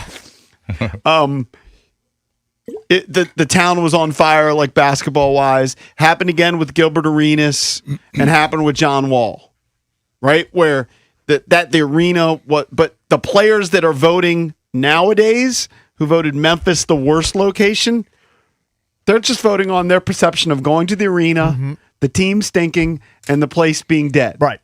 And, you know, it goes all the way back to like when Susan O'Malley was the vice president or whatever, they would market the other teams. Sure. Come in and see Charles Barkley play. If you go to a game, I think, did Drab and Valdez, did you go to the Lakers game this year? There's probably, We did. Probably 50% Lakers fans. Might have been more. Yeah. Right. Well, It's same just- with when the Warriors come in town. Any high-profile team is And- going to they're going to have more fans in the building than the Wizards. And I think It's that's just a part of sad it. reality. Again, it's a catch-22. So once you start winning, then the home fans start showing up a little Of bit more course. and there's more passion. But the players who are voting on this poll, they haven't seen it. No, they come into like a three-quarters filled arena that doesn't have a lot of buzz in it because the team is winning 17 games. Right. So if you're Anthony Davis and you've been playing for the Lakers for 7 years and you won a championship there and it's sold out there all the time and, you know, the arena's got nothing but Lakers jerseys. Yeah. And then you come to Washington, you're like- it just doesn't feel the same. That's understood. That's understood. But that's part of the equation. Yeah, but not everybody's Anthony Davis. Not everybody's had that experience. Not everybody in the league. Yeah, but the players voting are saying they don't want to go to Washington. Yeah. I just think that they're ignorant at this point. Like they're just ignorant. Well, look, it's not 36%. It's 11%. I know Right, that's it's pretty close to some others. It's Yeah. number 2, but it's close with others. It's not a astronomical. Memphis number. is Almost the runaway indistinguishable loser in from this. third Yeah, and yeah. fourth. But whatever. I'm It's- defending them. It's going to get better. Don't think it's that bad of a Better destination. days are ahead. They really are. Yeah. And I unlike Drab, I who would- thinks I would they haven't hope- proven anything, I think they've proven a lot so far. Sure, you could point to a couple things that you want to quibble with, but I think they've proven a lot in 3 years. I think you have to win.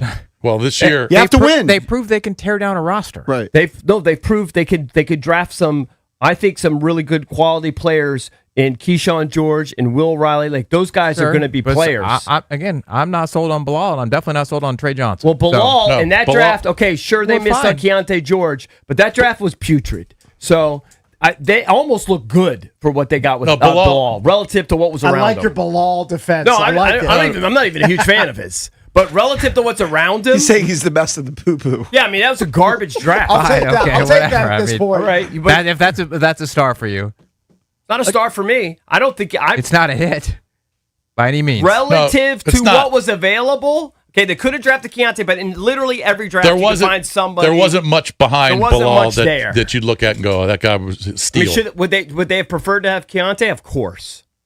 Besides Keontae, yeah. Yeah, but after that, And here's where I'll defend the Wizards on Bilal. They knew he was an unfinished product, that he was raw when they picked him. They didn't expect him to be a 15 or 20 point scorer in year 1 or year 2. yeah. I'm going to guess they weren't expecting him to blossom until a few years past So that. he was totally a project when they drafted. Now, if he gets to age 23 and he's still averaging 11 points, okay, then I'll stop waving the French But flag for Bilal. the Wiz have to go from 17 to minimum 35.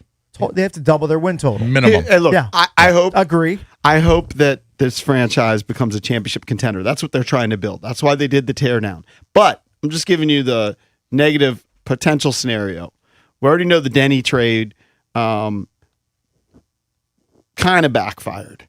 Right? If you want to rest on a 2029 pick, and that 2029 pick might be an also, I'm buying their idea that it would be harder to tank. They wanted to tear it down to get to where they wanted to go. Okay.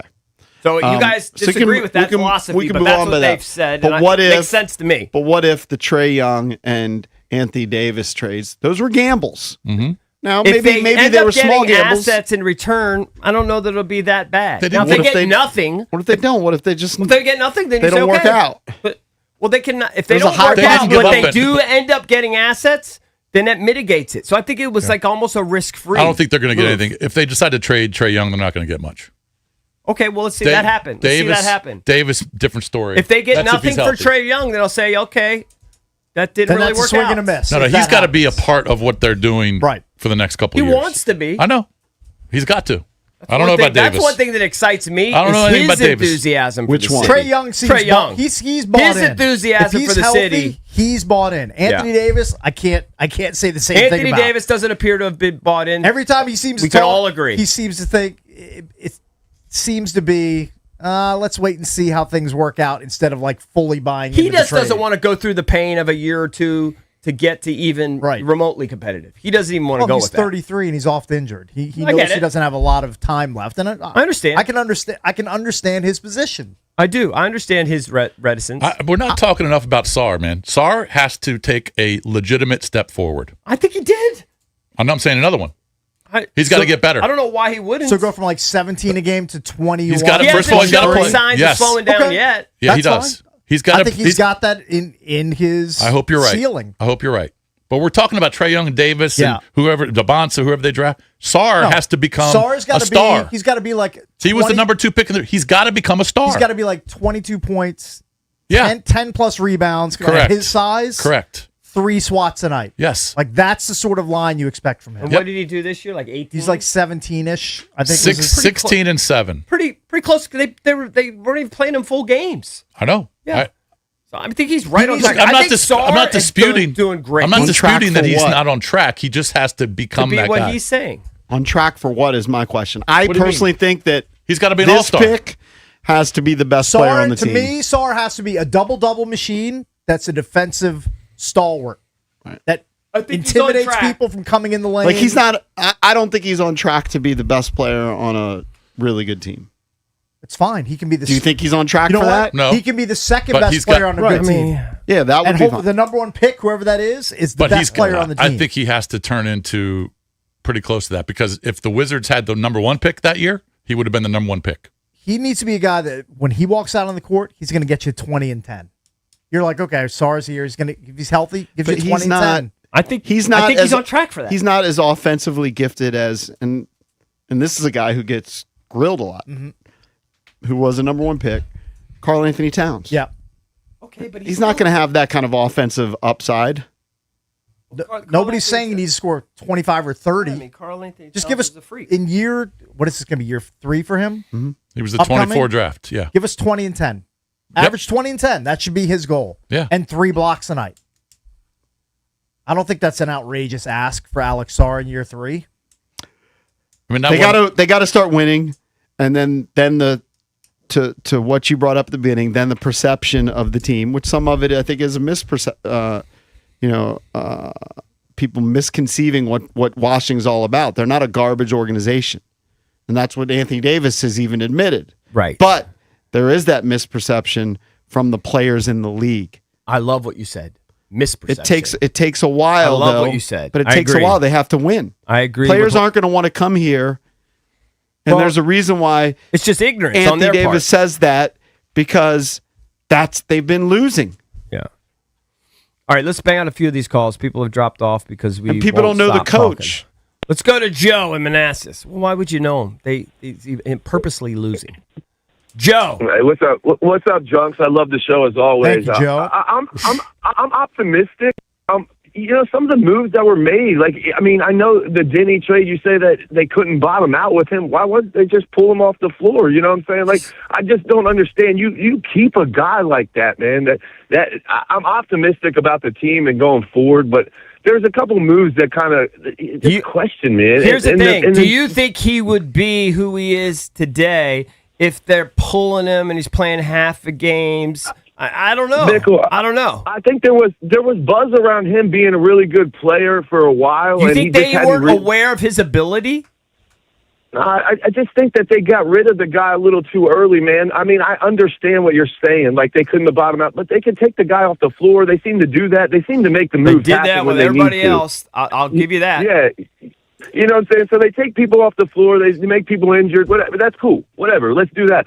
But, like, I just think that there's a couple swings and misses. I think the optimism is building for the team, but I would have liked to see them keep Denny. Right, here's a question I have for you. Because honestly, I've been saying this for weeks now. The Nats group pretty impressive so far, what they've been able to do. I have a tremendous amount of confidence in this group. More than I do the Commanders, and the Caps just get a built-in equity. Here's what's unfair about that Commanders thing. Last year was terrible, but that Commanders management and coach took a team to an NFC Championship game. Yeah. There's an element of luck box in there that I have still in the back of my brain. Oh, they were definitely fortunate in a lot of games. But they took them to the Final Four in their sport. You have more. The crazy thing is you have more faith. Their reputation in their second year, in my opinion. They weren't ready for these injuries. Their star player was injured. Their quarterback was injured. In my opinion. The Kansas City Chiefs missed the playoffs last year, right? Yeah. Didn't they miss the playoffs? They did. Yes, their quarterback was hurt. Yeah. The Kansas City Chiefs. Yeah. Do you lose faith in Andy Reid? It's not just missing the playoffs. It's they were the worst in history defensively. Here's the thing about the Denny deal. I don't know that they knew he had this upside because it was year 4 for Denny in the league, and he was averaging close to 15 points. All right. He was averaging 3.8 assists, and he was averaging 7 rebounds. And he's and 2 years later, he's averaging 24, 7, and 7. I have confidence in I don't his know group. that they knew he had that because not every GM hits a home run on every player. Right. They botched it. The Wizards, and it might be a coach thing, they didn't love to give him the ball like a point guard, point forward. Portland's allowed him to do that. Yeah. And he's flourished in that system. Maybe it just wasn't going to happen Good for here. him. And Good it for happened him. in Portland for him. I don't know. They I just weren't want able to unlock Drab him is or not didn't want sold. to. You're officially not sold, so that's fair. Valdez, I guess, not sold. JP, not sold. No, Are you sold? I like them, I but you don't have care to if you prove like it them. with I wins. don't know, who cares if you like them? I don't care. Are you going to be sold if jerks. What do you mean they don't sold? win? What do you mean sold? I believe, I have faith that they will actually Make this team better? a lot better. No, I do. You've been very I don't anti-tank. like the tank. I hate the tank. But I think if they wanted to go the free agency route, they could have been successful that way, too. The tank got them in position to get the number 1 pick. The tank, they were lucky that they rigged it, or they got lucky. They got with the tank. That I agree with that. They got lucky. Had they not been tanking, they're not in position to get that number 1 pick. But they could also be in a totally They're different in a lesser position. They could have position. kept that Denny. They could have attracted a free agent. They could have, done some other things and still been competitive. Other teams do it. There's plenty of ways to skin a cat. The Knicks don't have one starter that they drafted. Well, they're also an attractive free agent Which goes back to the main point. Right. How do you become attractive? Well, you win games. I think you become attractive too by Or confident, you're in New competent York people City, which in charge. players tend to pick over Washington. They just have over the years. I think we have a built-in advantage that Sacramento will never have, that Memphis will never have. We're a major city. I don't know why anybody would want to go to Sacramento.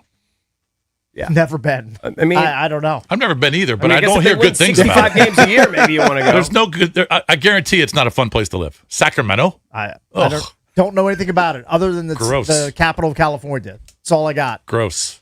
Yeah, I bet Oklahoma City probably isn't that fun either, but players want to play there. Yeah. I don't know. I've seen otherwise. I think Oklahoma City is a pretty cool city. I'm not saying it's a big I'm city. just saying if they were losers, nobody would want to go there. That's true. Hope you like Twisters. That's the biggest factor right there, Hope you John. like That's the biggest thunderstorms. factor. Is that the Wizards are seen as losers? Yeah. Yeah. That's by all the players in the league. I mean, even was it Caleb Wilson? Remember that locker room scene? It was AWOD, right? Didn't AWOD go? Yeah. All the players were like, Washington, like, you don't want to play for the Wizards. And then he kind of did like a political answer, like, okay, yeah, I'd love to play for Washington, but the general perception looked kind of like those guys when AWOD asked the question. They were like, Wizards. Come on, man. All right, don't forget, you can kick off summer with the Junks live from the Starboard in Dewey Beach Friday, May 22nd. That's this Friday, Memorial Day weekend, starting at 6 a.m. Gets going early, doesn't slow down all day. B-Mitch and Finley, they take over at 10 a.m. It's brought to you by our friends at Main Street Bank. All right, imagine never having to worry about your home again. No stressful who do I call moments, just the comfort of knowing it's all taken care of. That's what a Crop Metcalf membership gives you. Year-round peace of mind. The expert technicians at Crop Metcalf handle everything from routine maintenance to worry-free repairs, so your home runs exactly the way it should. Stop worrying about home care. Start enjoying your home again with membership starting at just $15 a month. Learn more now at serviceexperts.com.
When you're at the Starboard, come out and try the official cocktails of the Junkies Beach Bash, presented by Surfside Iced Teas and Lemonades, and new from the makers of Surfside, Super Light Vodka plus Aid, inspired by classic sports drink flavors.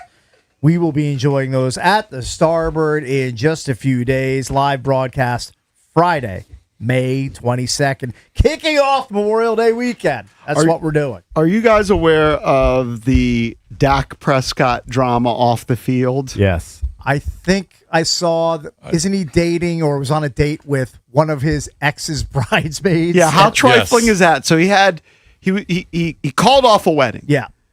Which, sometimes that's probably the best move you can do, right? If you got misgivings. Right, if you know it's not the right thing, but he's got 2 kids with this lady that he was about to marry. He calls off the wedding, and then a couple months later, that might be generous. Seems like just some weeks later. Yeah, I think he's it's a couple dating months. a bridesmaid. He's a single guy out on the market. I think there might be some that quibble with dating. Because just reading, I know they very showed up at a rodeo together. Yeah, I mean, and does that would mean frame it as she was a potential bridesmaid because the wedding never happened. right? Yeah, true. So How foul is that, though? You're really kind of sticking it to your ex, who's going to be in your life because you have kids with them. It's not Yeah, I mean, great. It's not comfortable. Something tells me he's able to compartmentalize that and just move on with his life. Is what it sounds like to me. The woman's name But is. if they're broken up, it's just a friend of your ex. So it's fine. It's not illegal. I mean, yeah, It's certainly not illegal. It may So be what's- in I poor mean, taste, but It's his decision. yeah, Poor taste. it may be a little bit, but I think people are going to get over It's it not great. eventually. Look, But what happened? And honestly, it's more on her. Did they than cancel the him. wedding because he was dating the Caitlin Rance girl? Well, apparently there was a big fight on their honeymoon, or Yeah, not honeymoon, their parties. Didn't they whatever, also do bachelorette joint party and all that. bachelor They and did a bachelorette joint parties? They did a joint That's a party. horrible idea. We'll And talk then- about that when it happens. So who knows? But I wonder if the Sarah Jane Ramos, who was the original fiance, found out that he was maybe dating Caitlin Rance. Could be. It's I don't know. possible because they were all Or together. maybe flirting with her. It's possible they were all together, Yeah. right? And then they were running around doing their own things, I guess. But he's definitely dating But that it's- woman now? I don't think it's definite. Because she They said, just were spotted together. They're Okay. spotted together, which is At the rodeo? they're dating adjacent, if nothing else. Yes. I mean, it's pretty close. They're definitely in the neighborhood. I wouldn't be surprised if they were. I would probably bet that they are. How many times have you gone to an event, like a sporting event, Yeah. with a woman that wasn't your wife or girlfriend? Well, that was How your about never? wife's Hold on, best friend. while I'm married? Yeah. Or even Never. you wouldn't It's rare. unless you were dating. It's rare. Right, unless you were hooking up. Right. Unless you were, I think like- some people can pull it off, but it's rare. But it's especially even worse because you can have a work friend and it's just, whatever. You got your work wife you're going to take Yeah, to a your Nats work wife, game. baby. But it's really bad when it's your wife's best friend, Yeah. This is presumably. This is going to be hard to explain, but it's a big deal in the Bravo world. I know when I was in Thank God I'm not in LA, the Bravo world. when I was in LA, Kelsey was telling me, she was like on Reddit, whatever, and my wife and I do watch a show called Summer House, which is basically like Real World times 2. It seems like there's like 15 people and they move into the Hamptons in the summer. So they're living in a house Is it together. older people or younger people? They're like in their 30s. And anyway, there's one couple that was married, getting divorced. And then there was a guy who in the house hooked up a couple years ago with this really attractive girl. And she's friends with the wife, whatever. They're all kind of friends, right? And apparently the guy, it's very hard to explain, but he got with the wife, the ex-wife, and it's become this huge scandal. But the marriage, now if you believe him, the marriage had broken up and then they started dating, but he had a history with her best friend. That's all foul too. It's a sticky wicket. Yes. Dipping it. Bridesmaid, the wannabe bridesmaid, and the You think ex-wife. Dak Prescott cares whether they're friends or not? I'm guessing he doesn't care. I'm guessing he's fine with the dynamic I as honestly it is. think in this situation, and people can be upset. I mean, sorry, it's just my perception. You could probably convince me that I'm wrong, but that guys guys can be like wild. They kind of go for anything. The woman, she should show a loyalty to her best friend. Yeah. I think Dak More should show so. some loyalty too. Like if you're Dak Prescott, you pretty much can date anybody because you're a rich celebrity. That's also right. true. All you got to do is probably throw out a couple DMs. You know what? And you can get whoever you want. He probably is. He's probably dating multiple women. But she's the best friend. Right. She should. That's to me. That's violation of women's code. Right. I've heard from Yes. a reliable Are they source. best? Are they that best friends? Dak Well, if she is was a- going to be a bridesmaid, that's Yeah, pretty I don't know, close. but- Hold up, Casey's got a reliable source. I do. Which I know where that comes Dak from. is a douche. I've been told that personally by somebody who's had personal interactions with Dak Prescott. Yeah, you've told me that before. Douche. So this all tracks. I'm not surprised. I'm not surprised by that. It completely tracks with Dak Prescott if you believe my source. Is he fake? Does he come across as kind of fake? Oh, he's probably the phoniest guy If that on the information planet. is true, because he Phoniest does guy come ever. off as, kind of a Yes. goody I two know. shoe. Reliable Yeah. source, Dak equals douche. So you think he cares whether he's upsetting his No. potential ex-wife? Well, he might have done it on purpose. Like he's bitter at the ex-wife, so Yeah, he may be- what? I'm gonna stick it to her. He may I'm be sticking it to one of her a friends. vengeful dater. Right. Who knows? Well, it's What not better just, way to stick it to my ex? It's not Yeah. just the potential ex-wife. It's the mom of his kids. That's a big. Right. That's the big one. That's Yeah, the but big deal. There are plenty of people who have kids together. Of who course. have acrimonious relationships. Of course. Who barely 50% They probably probably. barely talk when they hand off the kids. I just Yeah. thought it was Right? funny when I was reading the comments that people were just trashing the other one, talking about him downgrading. That the baby mama was much more attractive than the Than bridesmaid. Caitlyn. Oh, really? Yeah, people were I laughing. mean, she's pretty attractive. But I don't know what the other girl looks like. I think the other girl has some ethnicity to her. I don't know. Well, yeah, Well, hopefully Dak sucks this year on the field. he probably pretty won't. good. That'd be great for the Commanders. He probably good. won't. If He's he pretty stays good. healthy, he'll probably throw 35 I mean, he touchdowns. gets to throw to Pickens and Lamb. Now, maybe it's pretty good. If It's you're a pretty good asking about the combo. Q&A, I think Andy Pollin asked the kicker was, are they going to make the playoffs this year? And I think they gave me the mic first, and I said, well, we actually went through the schedule. I say it's going to be tough. They give You had 5 them at games. 9 and 8. 9 and 8. Yeah. And then everybody else, even They B-Mitch, boo you? make the playoffs, make the playoffs. Everybody's like, woo! I should have just said, Yeah, yeah, you make just, playoffs. just suck up to the crowd, JP. I learned that in did the you get- Caps game did a you long get time booed? ago. No, it was like to 75 people. I mean, it's a golf tournament. Yeah. At Yeah, 7 but- o'clock, half the people have already rolled home by then. He gave a legit hot sports take. That's That's the what last thing I Andy wanna do. Pollin asked us to do. Yeah. It's hard. Do you guys have the same reaction? Like, we do the hot sports take stuff, but I only care to argue about it with you guys. I don't care to argue about it with anyone else on the planet. Totally with you. Do you Yeah. feel that way? It was a little awkward, but Do you feel that way, Valdez? I only care about arguing this dumb stuff with you guys, and I it's- don't know why. I kind of get it because I mean, you get Like fatigued. I get passionate about exactly. it with here. I get passionate and like I really like- want to fight with you guys about it. But then when I leave here, I don't care. yeah. in a sense, argue. it's kind of like our job. And then you're kind of working overtime if you're. It's very hard for me to explain. It's very hard to articulate the feeling.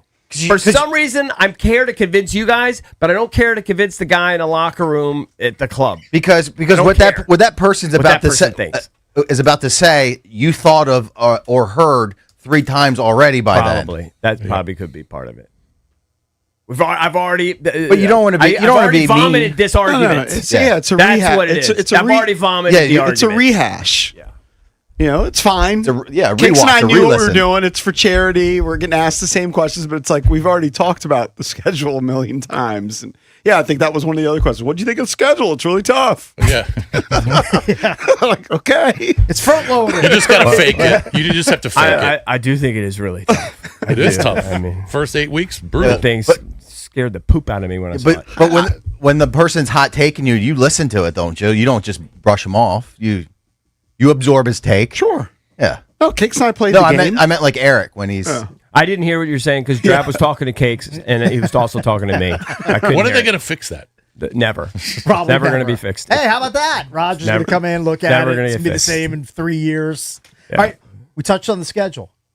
When we come back, we're going to tell you a reason why you might want to be more optimistic about the Commanders' schedule in 2026. We'll tell you why next.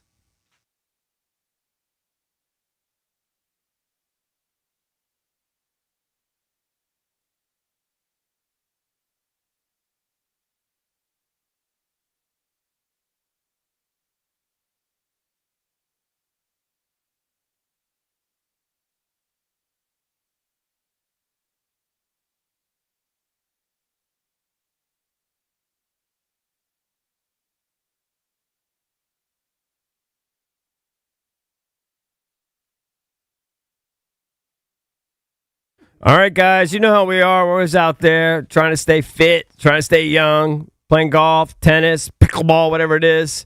But back spasms, bone and joint pain, that can slow you down. Just getting old. It happens. That's why I trust Vantastat. Whether you need urgent advice after an injury, like my elbow currently killing me, help understanding symptoms, or you just want a connection to over 400 plus CAO orthopedic specialists, Vantastat is there for you. Their urgent ortho helpline is open 365 days a year. Don't wait. Call this number, 844-BANTA-365. 844-BANTA-365. I've seen how much of a difference it can make.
This update brought to you by Reynolds Empower Home Team, Keller Williams Realty. The Nationals overwhelmed in extra innings, falling to the Mets 16-7. New York scored 10 runs in the 12th inning. The Nats using 7 pitchers and fall to 23-25. Bo Bichette with a 2-run double. Next one coming in line to right center field. On the run is Weimer. Can't get there. This will clear the bases with Bichette heading for second base. The call on the Fan. Brady House has been optioned to AAA to clear a spot for Dylan Cruz. An incredible NBA playoff game as the Spurs beat the Thunder 122-115 in double OT. Victor Wembanyama 41 points and 24 rebounds, and Dylan Harper 24 points and 7 steals. Montreal takes down Buffalo 3-2 in overtime, advancing to the East Finals Thursday against Carolina. Alex Newhook with the game winner in the extra session. The Wings beat the Mystics 92-69. From the Crop Metcalf 5-Star Sports Desk, Byron Kerr on the Fan.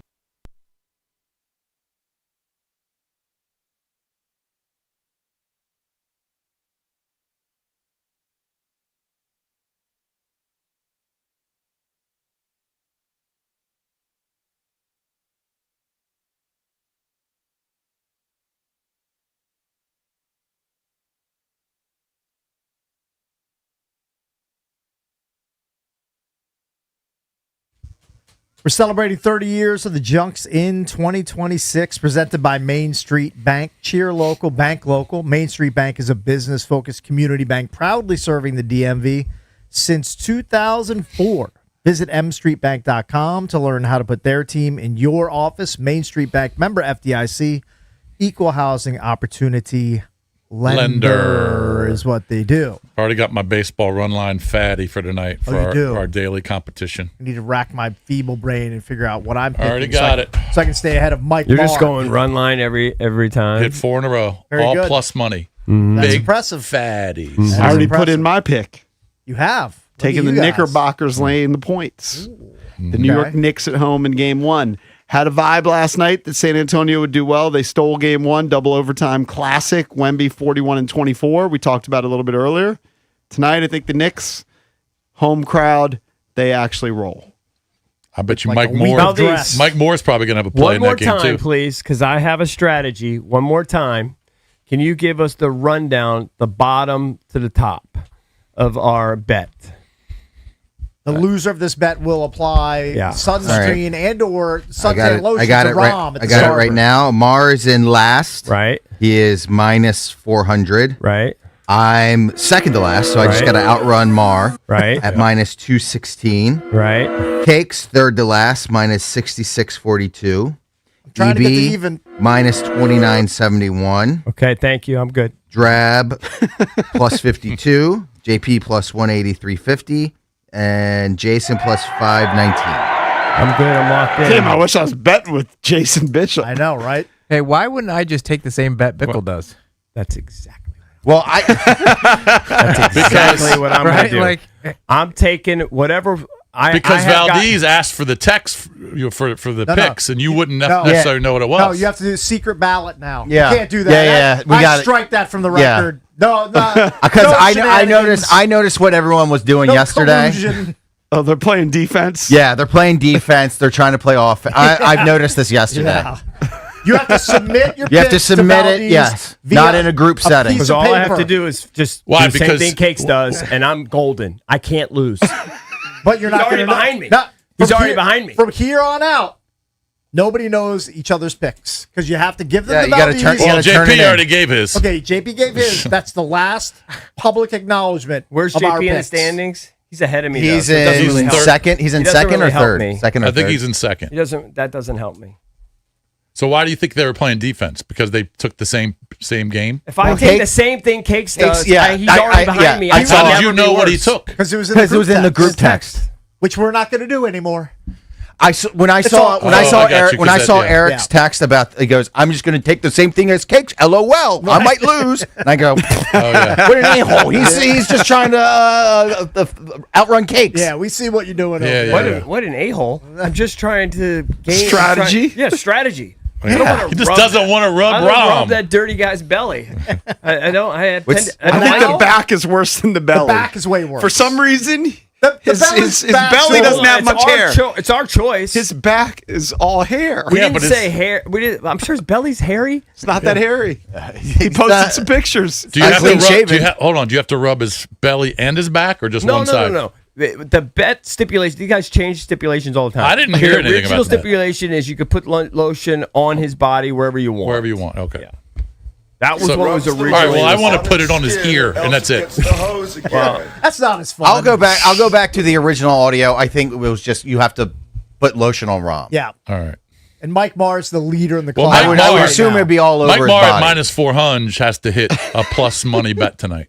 But Mike Marr's not going to care because he's going to be drinking a bunch of Surfsides and he's going to be doing smelling salts. Hold on, he's got a brand new batch of smelling salts to bring down to the beach with him. I don't think Jason has seen these photos that Ron posted. Yeah. I can retweet it, but just look at his back.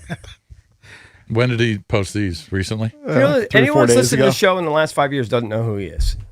I remember that. Was that in AC or was that I'm recently? not sure. Let me see.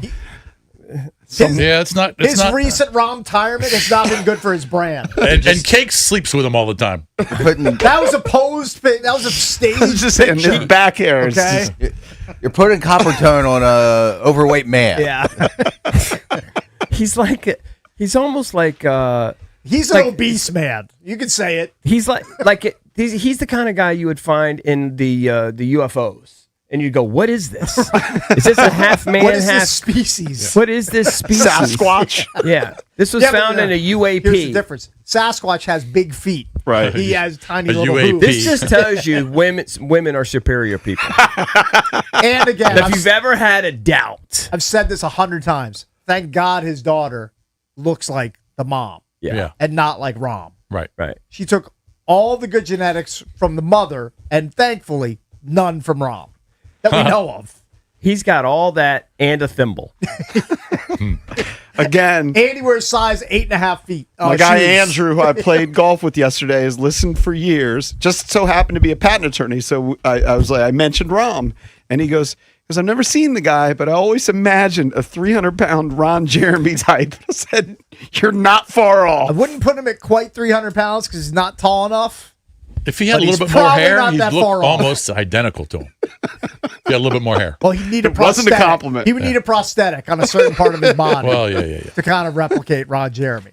Yeah. Anyway, let's pivot to the Commanders.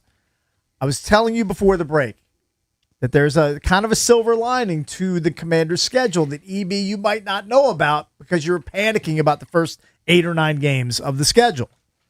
According to Warren Sharp's annual rest disparity analysis, Washington enters 2026 with more than 9 days of net rest over its opponents, meaning across 17 games, the Commanders will enjoy substantially more rest than their opponents on a cumulative basis. The figure ranks 4th in the entire league, alongside Dallas, Buffalo, and Chicago. In 4 of the last 5 seasons prior to this year, they have had negative net rest handed to them by the NFL. This is according to Warren Sharp. So to not just get positive net rest, but plus 9 days of net rest should stand out for the Washington Commanders. So they've got 9 more days combined of rest than the total amount of their opponents. Yes. Correct? Right. Okay. Also, the Commanders will face no opponents coming off a bye week in 2026. They have only one short week road game, and they've got a week 7 bye placed near the midpoint of the schedule. Okay. So for all those panicky Pete's about the schedule, I wonder why Mike North didn't talk about that when we had him on.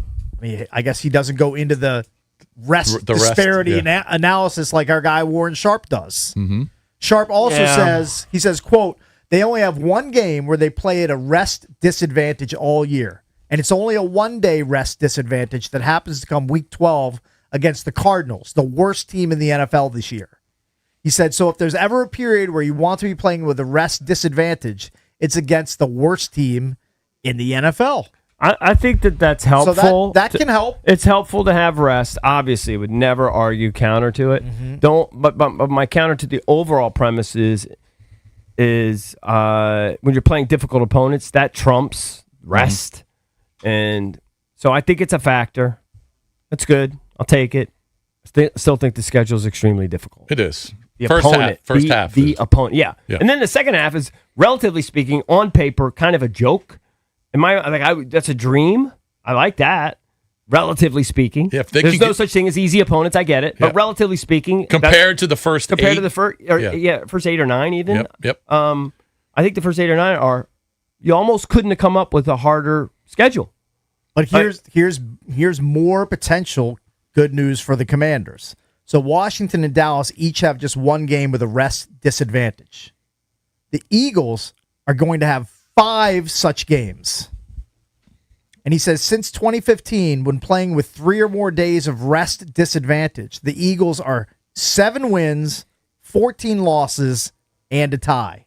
So the Eagles got handed a rest disadvantage. Well, I'd like to see schedule. I'd like to see the teams that had good records last year. Yeah. What their rest advantage / disadvantage was. Sure, I'd like to see that. Do you think ultimately because some teams, if they're just better than everybody else, doesn't matter what the rest are. The league loves parity. They've made that known. It is what it is. They like every team every year to feel like they have a shot, and it's a successful formula. Do you think they did this on purpose? Let's bring the Eagles back down to earth a little bit. Let's give in one sense, right? Okay, they all have the equal opponents, but let's. Because we're into parity. Let's make it tougher. Let's make it a little bit tougher for the Eagles because we want bring them back to earth a little bit, and let's boost the Skins in a way that we can, surreptitiously. Now, people aren't really paying attention. Mm-hmm. We will give them more rest, give them a little bonus because they need a bounce back, and we like parity. We don't care about the Skins, but we want to bounce back for them. I don't know how the schedule makers work that out. I don't know. It's a good question. It's a theory. It's a good question. Now, Sharp goes on to say that the league has gone on record as trying to say that, quote, we don't believe rest matters. He says, Warren Sharp. But then he continues, I think that if you have any level of common sense, you realize that having a slight rest advantage is a benefit. All right, hold on. When Warren Sharp said, we believe rest doesn't matter, who's saying that? He's saying that the league is going, the NFL is going on record as trying to say, quote, we don't believe rest matters. Okay, That's why I would like to see what the records were last year with the teams that had bad rest and sounds like the league, good rest. I'd love to see the total. The league record. is kind of. I have a conspiracy on it. My belief is that they do know because they know everything. They know all the details. They do know that rest is an advantage or disadvantage, but that they're quietly trying to give everybody a shot.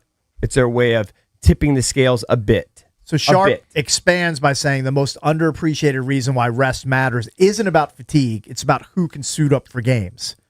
He says if you're playing on short rest, a guy gets a concussion, he definitely can't come back because we've got a game on Thursday. Whereas if you play on Sunday, maybe there's a chance I can get this guy back. Same thing with ankle sprains. A guy might be able to return. So I just think that it's silly and the data backs it up that rest does matter. Yes. So I would actually agree with him. So that's I don't think it's a massive factor, but I do think I think it's important. It's better to have rest than not have rest. I'll tell you what, the players would love. The more rest you get, they the would better. disagree with the NFL. Yeah, the more rest, the better. Wholeheartedly. Yeah, they want the rest. Yeah, they want as much rest as possible. Especially games are brutal. The longer you've been from. in the league, it's harder to get out of bed. I don't care if these guys are elite athletes. You know, on Tuesdays and Wednesdays, it's harder to get out of bed after they take that pounding. Man, what is Debo going to sign with a team? We're almost to June. I know. It's getting late in the game. I'll say this, Cakes. Just to summarize kind of what you're saying. Yeah. I agree with Warren Sharp. Rest is helpful. Totally agree. But it's not making me change my record. Like, I still think we're going to, beat certain teams and lose to certain teams. Generally. I'm stuck on 11 wins. I'm eternally optimistic when it comes to the Commanders' schedule. I think for some weird reason. I think did I get to 10 somehow? I don't know how I did. I got 9. I hope you wrote it down somewhere. No, I think you got I had 9. Yeah. I think I did a 2-game dip. You two had 9. I had 10, 11. Yeah, I had a 2-game dip. Did anybody last night at the Q&A have them better than 11? I think B-Mitch might have said maybe 11 or 12 wins. I don't think he gave a win total. Oh, really? I don't think I think he basically said, he actually kind of straddled the fence. He's like, I think they could be good enough to make the playoffs. Right. But didn't get an actual number? Yeah. He also takes he's pretty good at taking a larger view and not, he's in no rush to judgment. And Brian's pretty good which is true. You never know who's going to be good and who's going to be bad. We all understand that. Mm-hmm. So you never know. We'll see if the rest helps. It may end up playing out. Okay. I can say personally, today I'm going to be at a rest disadvantage because I didn't. Somebody call Guinness. I'm going to go 2 days without a nap. Look at that. Look, yesterday, no nap. Yesterday, no nap, of course. You were played pickleball at then the today, Crohn's and colitis golf for today, Ducks no tournament. nap because going to my son's graduation. Oh, that's right, graduation. Then we're going out for dinner in Bethesda. And then before that graduation might put me to sleep. It's going to be 9 o'clock. Tuesday's kind of an odd day for graduation, isn't it? That's a good point. Maybe I'll sleep Who's at the Xfinity. speaker? Yeah. Georgetown just had Tom Brady. He's going to his business school graduation. He's not doing the big enchilada. Is it Number indoors or state outdoors? representative or something like Thank that. God it's indoors. Xfinity. Yeah, well, you know what? The best thing that ever happened at Marist. Marist was outdoors, Stevens, and it started raining. So that was an excuse if you weren't undercover to leave. And we went inside. I drank coffee, watched the whole thing on TV. Love it. This is the best thing ever. Best graduation ever. Drinking coffee nonstop during a graduation sounds like an amazing deal. Yeah. Might need to do that to stay awake throughout the entire thing. I don't know how many kids are in the business school, but it's a lot. They're going to be walking across the stage. I think we're all obviously proud of our children, whatever they accomplish. The graduation ceremonies are the worst. They are They're the eternal. worst. Yeah. The speakers just put you to sleep. You know. They really do. They did it Tech. Although the viral Eric Church speech, did you guys watch that one? No. I just saw it. My like wife a thumbnail. forced me to watch it. Yeah. And I Play didn't want to guitar? watch it because it's like, and it'll move you to tears. Oh, did you almost have a creeper? They were welling up in my eyes. What school was it? Fought them off? North Carolina. He did it at Chapel Hill. He's a Chapel Hill grad. Oh, he's a Chapel And Hill he grad. did it in about 10 minutes. And he did it with his guitar. And it literally, it's touching. So, highly recommend it to Did he sing everybody here. Talladega? I That would've did been not touching. want to listen to it. I said, I resisted. She forced me to watch it. And I got tears welling up in my eyes. Look at you. I highly recommend it. Google it. All right, when we come back, we're going to get into a restaurant that's trying to do a throwback to the good old days. We'll give you details on that. And would you go to said restaurant? We'll do that next here on The Fan.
So an old school restaurant chain, at least some of them, are coming back in all of their old glory. Pizza Hut.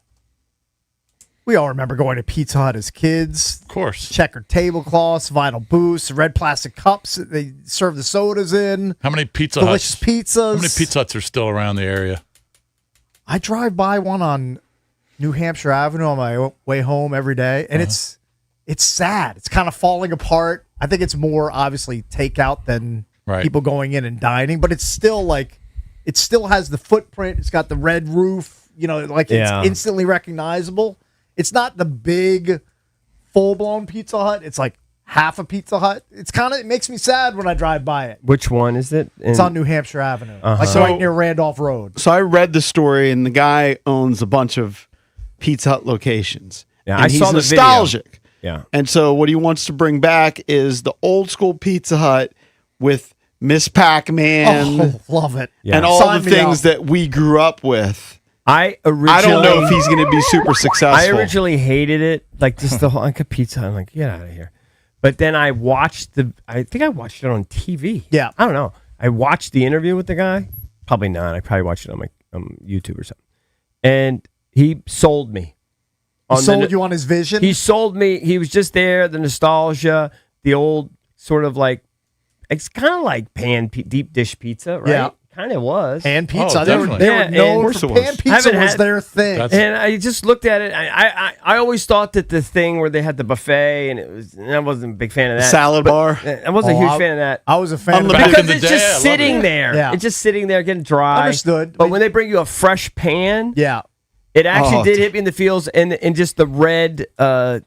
The red cups. They hit hard. And they were talking about the lamps are very hard to find. Mm-hmm. Yeah, they're big. And then they had the sit down little Miss. I have to say, I said, I you know would play what? Miss Pac-Man all day. I think I would go at least one time. Of course, you want to get away from the ghosts. I think I would go one time for a nostalgia play. Yeah. It may work out, and he wants to have bring back good times for the family and Like lower cost, right. good times, because you go out with the family, it costs you so much money. Yeah, I mean, it depends what place you go to, but yes. I mean, you're not taking your family to, a fast food joint. Typically, you take it's your going to be family. more expensive than that, but it's not going to be like taking them out to a meal at even a moderately priced place like Outback or you wouldn't think, because you're basically getting a pizza or two.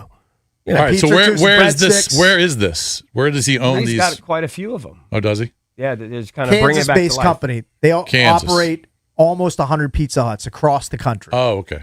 They're going to redo 80 of them in just the old school, nostalgic, just bring everything back. I got to tell you, you're in a time warp. What happened to the old Pizza Hut in Point Ridge where EB worked?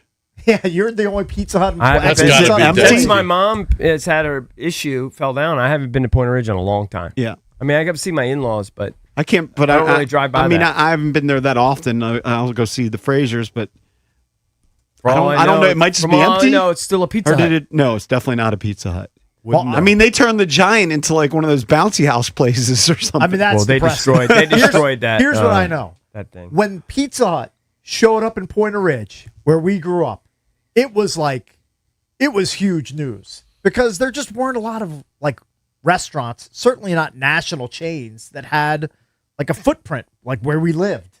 It was a big deal when Pizza Hut came to our neighborhood, whatever year that was. Dude, that was... It was the hang spot. And honestly, it was kind of I don't know, what's a nice, modest... It was for us, that was nice. Yes, it was nice.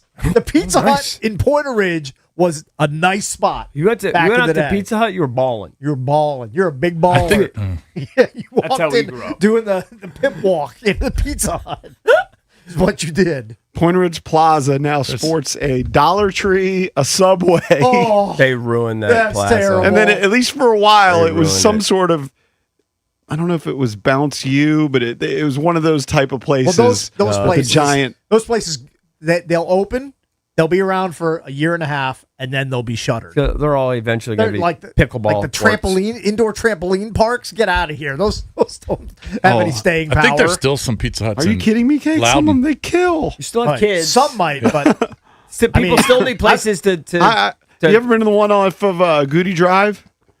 no. Or the one off of Shady Grove Road? That place is packed People all the need time. places to donk off their kids for a couple hours. Understood. To tire them out. There's Yeah. in Alexandria off Glebe Road, right off 395. There's one that they remodeled like 10 years ago, a standalone Pizza Hut with the roof and everything. It's got the old school stuff. Now look, it has like a more modern interior, which I don't love, but they do have the lunch buffet. You can go there. You like the lunch buffet? Oh yeah, you get the plastic cup, and you sit there and you go back there and eat 100 slices of pizza if you want. And you just have to know when they're bringing out the fresh. Yeah, I don't fresh like it. sauce. It's like dry under the lights. It gets all but at dried lunchtime out. they're bringing it out all the time. There's 100 construction workers If it's in there. fresh, I'm down. You can get up there and get some fresh slices. Cakes, this is what became of our giant. The giant which we grew up with. This is gonna depress me. Just ball pits everywhere. just garbage. That's the giant. That's terrible.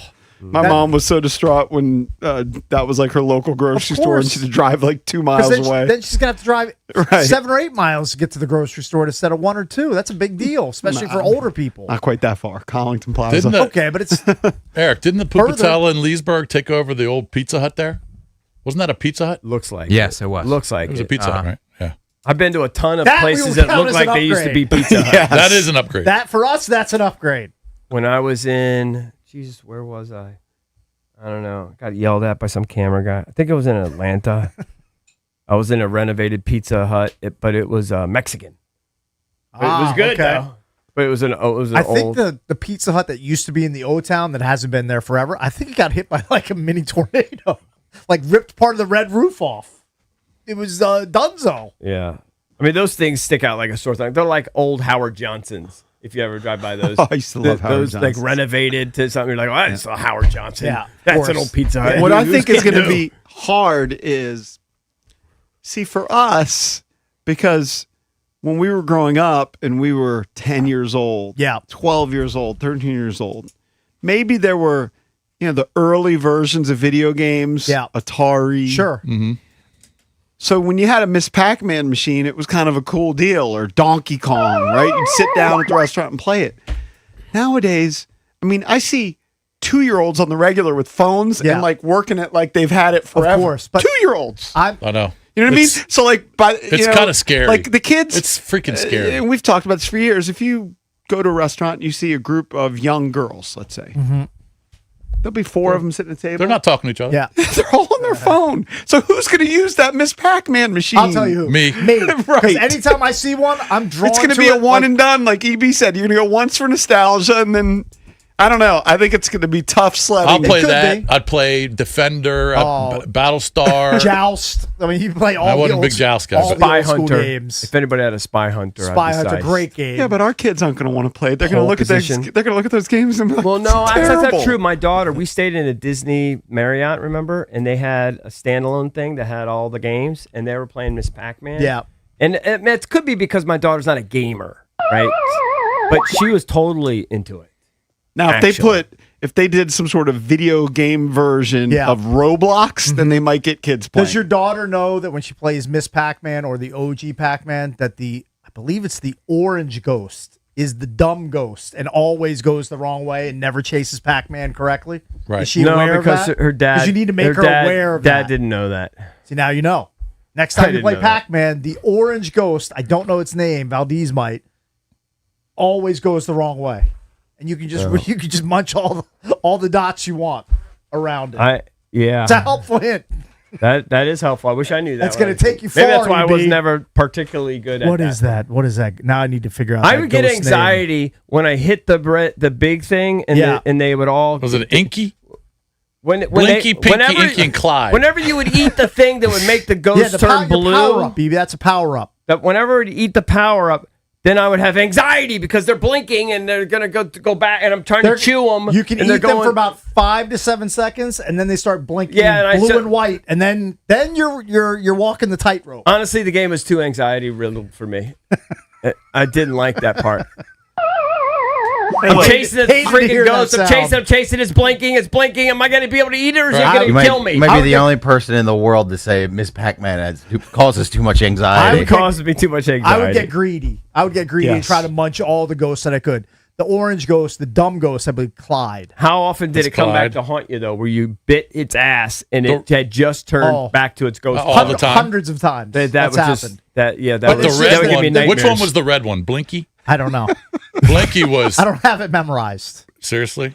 Blinky was like a 4.25 40. Yeah, he was a demon. He was a Yeah, demon. yeah. Just always He chasing killed it Pac-Man. at the Pac-Man And then- combine. Again, I wasn't. I didn't like the game, but particularly the more boards you got to, the faster they would go back to their original color. Yes, right? yes, correct. So they would be blinky, Right, blinky, start and the to- first one for a longer time. Eventually, they don't even go. Yeah, it's just a waste of time.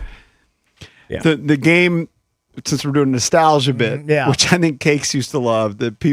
You'd put it in for people like us, track and field. Oh, love that game. Well, Do you understand? I would go. That wasn't- I used to have a season pass to I Wild literally think World, I might have been okay? world class at that When game. I was 15, I would go to Wild World. I know. Season pass, and 80% of the time I would spend there Right. was inside the arcade. Right. Me too. I would get on the Metro bus. I would ride to Wild World. I'd have a pocket full of quarters, and I would go straight to the arcade and play track and field. I could all the silly 80s I was so games. addicted to video games and just mind. I would. I'm surprised I didn't. I wasn't involved in some like Teen Takeover or something like where I just start mobbing. I was just hanging out with losers, just playing video games. Those were our people. That was our thing. Yeah, It was our vice back in the 80s. but we played track and field for hours. My vibe on this, because I read the story, saw the guy, he's in his feels. Yeah. He wants to bring it back.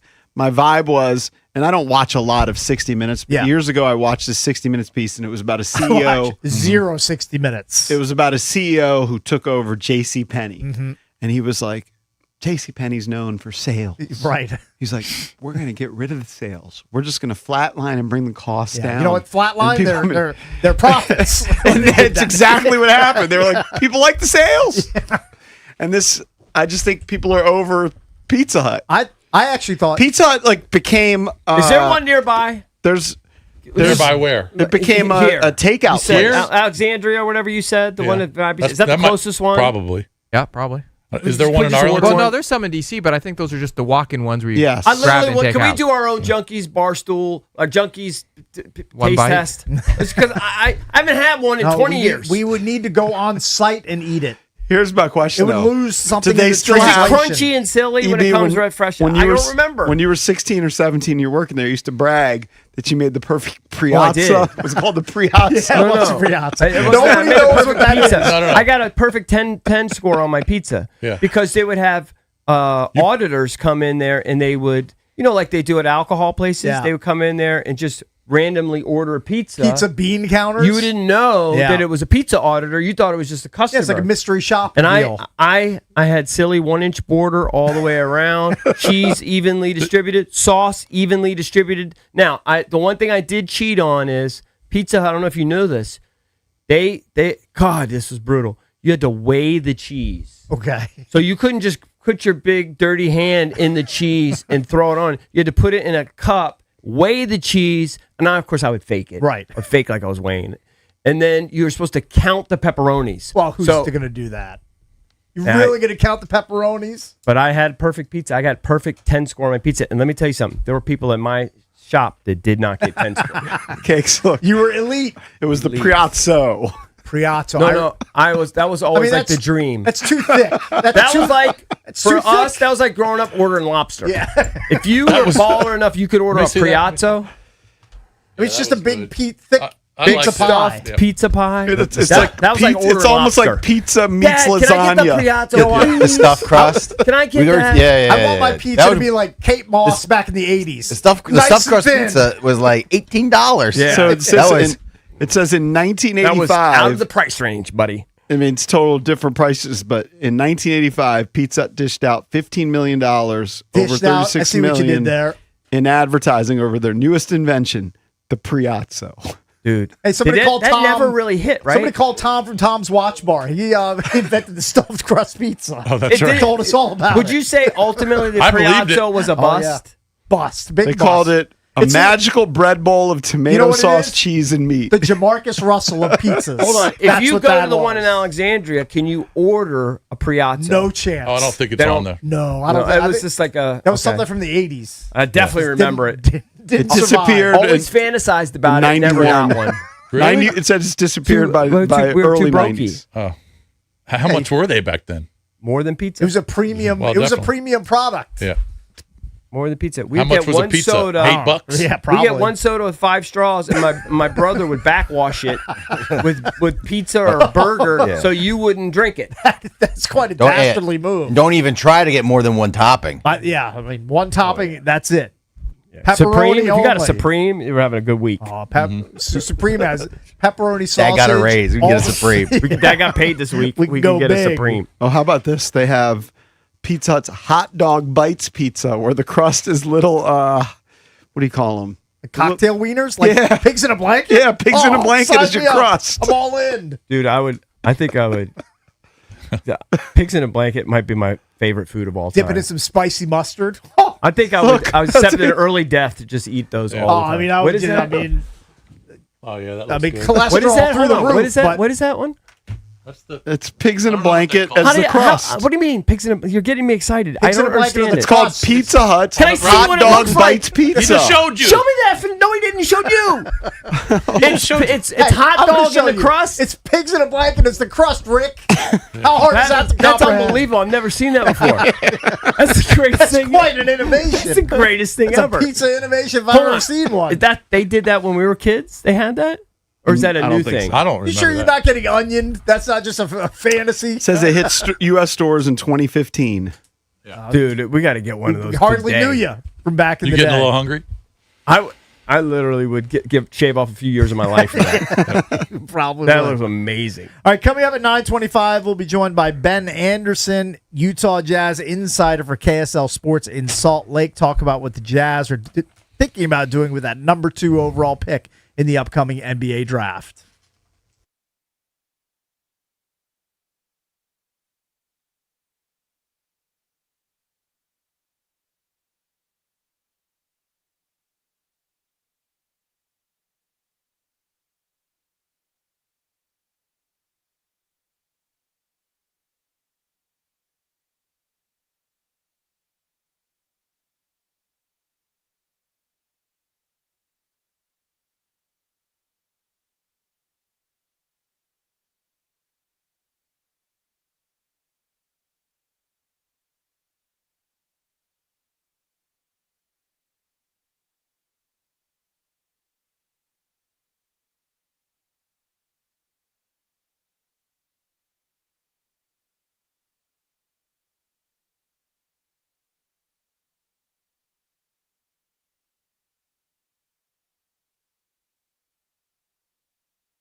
EB, I know you consider yourself one of the world's foremost experts when it comes to the O.J. Simpson trial. I mean, I used to be.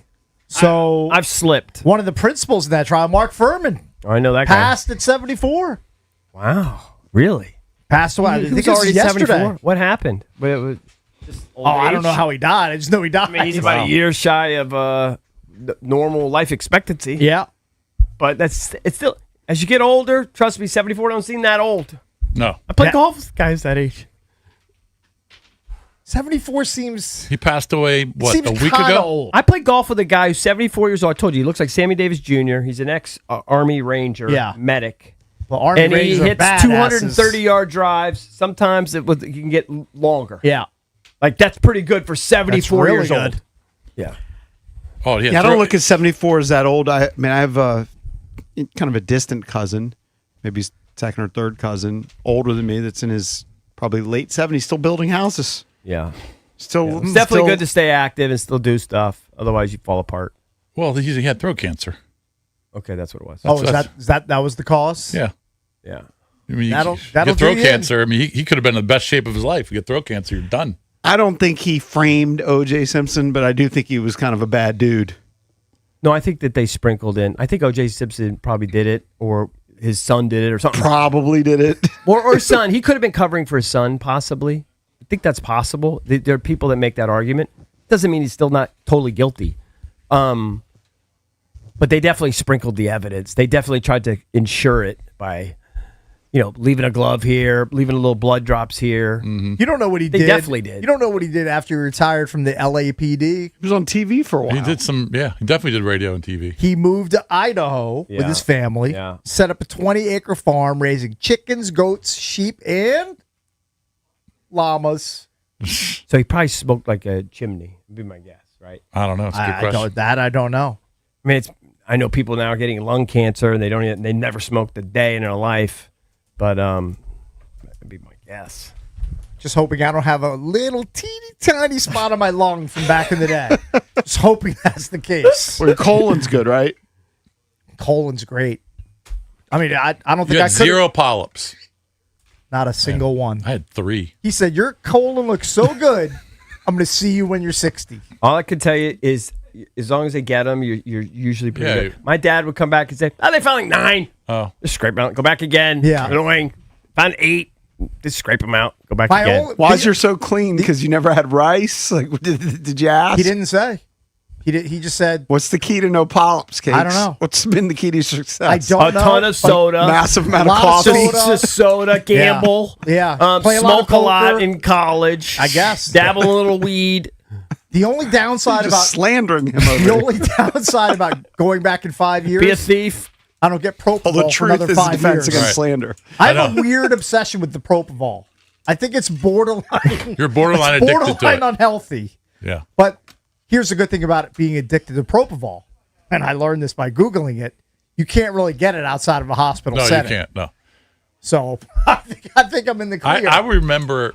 I want it though. I remember when I woke up, you don't feel real tired. You don't have the hazy, old school anesthesia hangover. Yeah, you wake up pretty refreshed. You wake up clear headed. Now, you only sleep about an hour and a half or so. Hour and a half. I think I was out for like 30, 45 minutes, Yeah. something like that. Do you think? But it's clean is sleep. Is it because I've done research? Is it because you're hitting like that deep REM? It's because it just puts your brain in the instant fog and just I'm telling keeps you. out. I told you guys last night I had to stay up late because I was doing something helping my wife, but my sleep's gotten a lot better, and I ordered this hokey spray that I saw on some Instagram ad. Okay. Okay. Yeah. I ordered it. I told you this, and it has 14 different. It has all the sleep stuff. So allegedly, you never know because these things aren't really. They're not FDA approved or anything, right? You're just some donk selling his spray. Voodoo witch doctor. Who knows? Yeah. But it's supposed to have like the chamomile, the lavender, all the things that supposedly relax you and help you sleep. You're supposed to do 8 squirts in your mouth under your tongue. I go 8 squirt. That's a 'cause lot. but it's very little comes out. So I do it. I'm telling you, 5 minutes later, Yeah, you're out. and I've been using it for like a month. How much now. is a bottle? You get a Pricey? month's. No, you get a month's supply for like $30. It's like $1 a day. $1 a day to sleep better? Sounds I'm like a good going to order investment. 6,000 You should order as many of them as you can. for the rest of my life. And if I wake up, they tell you, if you wake up in like at 3 o'clock or something, grab the spray, hit it one time. So I'll wake up. I'll be like, this is hurting. Grab the spray. Boop, boop, under the tongue. Yeah. You got a minute lot later. of remedies. You got a lot of remedies. You'd be so easy to prank.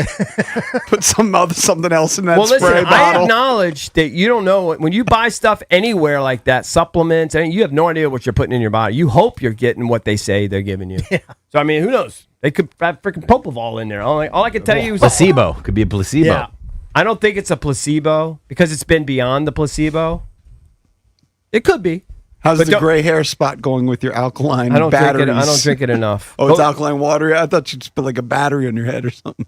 No, my water is on a magnet. My water is on a magnet that like alkalinizes, alkalinizes or whatever, and it's proven. Look it up. Go look at my father-in-law's head. It's like brown. He got like brown hair. Gung Gung's got a brown hair now? Look, it's like 75% brown. That's How old silly. is Gung Gung? 100. No, I don't know. I mean, I don't say that in a mean way. I mean, he's. Kind of. I don't know He's his old. age. He's old. He's old, but he turned his hair. He found the fountain of youth. 80s? It's got to be in I his think 80s. so. Yeah. Has to be. Oh, maybe like 83. Gung de Leon. Yeah. He found the fountain of youth. Gun Leo's a Gung good Gung. one. It's a solid save. You look it up. You drink. You put your water on a magnet overnight. It does something to the alkalinization of it or whatever. You drink it. All of a sudden, you start sprouting darker hair. Maybe the Fountain of Youth water is alkaline based. Yeah, maybe it is. Possible. I don't know, but I don't drink it enough. So I admit my results are not prompt. I think I've regressed. I would want my fountain of youth to be Coke Zero, not water. Water's too boring. Right. Yeah. Too boring. Right. No, thank you. All right, when we come back, we'll do EB's entertainment page. He's going to entertain the masses next here on The Fan.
Amazing double OT in the NBA playoffs. Victor Wembanyama, 41 points and 24 rebounds. San Antonio Spurs stun the Oklahoma City Thunder, 122-115. It's the 6th game won in NBA history to go double OT and the first since 2013. The Mets blew out the Nationals with 10 runs in the 12th, 16-7. Curtis Mead with a late hit to tie it up. The set and the pitch. Swinging a line drive toward right center field. Chasing is the right fielder, Benj. He can't cut it off. This one goes to the fence. Wood is rounding third. He's heading home. He's going to score the tying run. The call on the Fan. Tonight, Game 2, 6:15, Foster Griffin against Nolan McLean. After the game, Brady House was optioned to AAA to clear a spot for Dylan Cruz. Montreal stuns Buffalo 3-2 in overtime to advance to the East Finals. Alex Newhook, the series winner again, just like he did against Tampa Bay. The Wings defeat the Mystics 92-69. From the Crop Metcalf 5-Star Sports Desk, Byron Kerr on the Fan.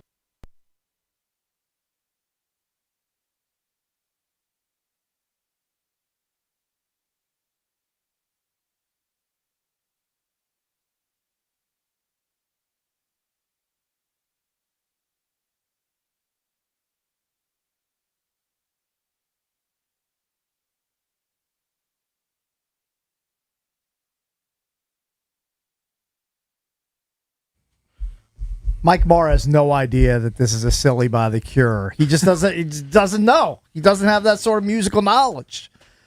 We are celebrating 30 years of the Junks in 2026. In case we haven't told you that yet. Presented by Main Street Bank. Cheer local, bank local. Main Street Bank is a business-focused community bank proudly serving the DMV since 2004. Visit mstreetbank.com to learn how to put their team in your office. Main Street Bank, member FDIC, equal housing opportunity lender. Can you believe we were hanging out with Robert Smith in a hotel room?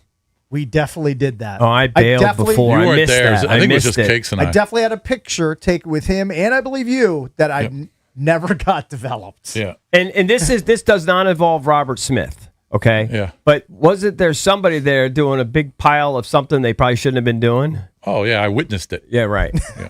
Right. It wasn't Robert Smith. Right. I'm saying, and we're not going to name the person. Yeah. It was someone. It was someone. It was someone. Yeah. Someone that we know. It was just somebody. Yeah. He actually offered it to me. I said, "Nah, I can't do that, bro." Right. I just remember seeing Kobe Dick from Papa Roach with. He couldn't have fit more Heinekens in his hand. Then like, he was just like. Do you remember? We were on a bus with them. We were on a bus with. I remember it. What's the name of their band? Papa Roach. And we're huge fans of them. I still am to this day.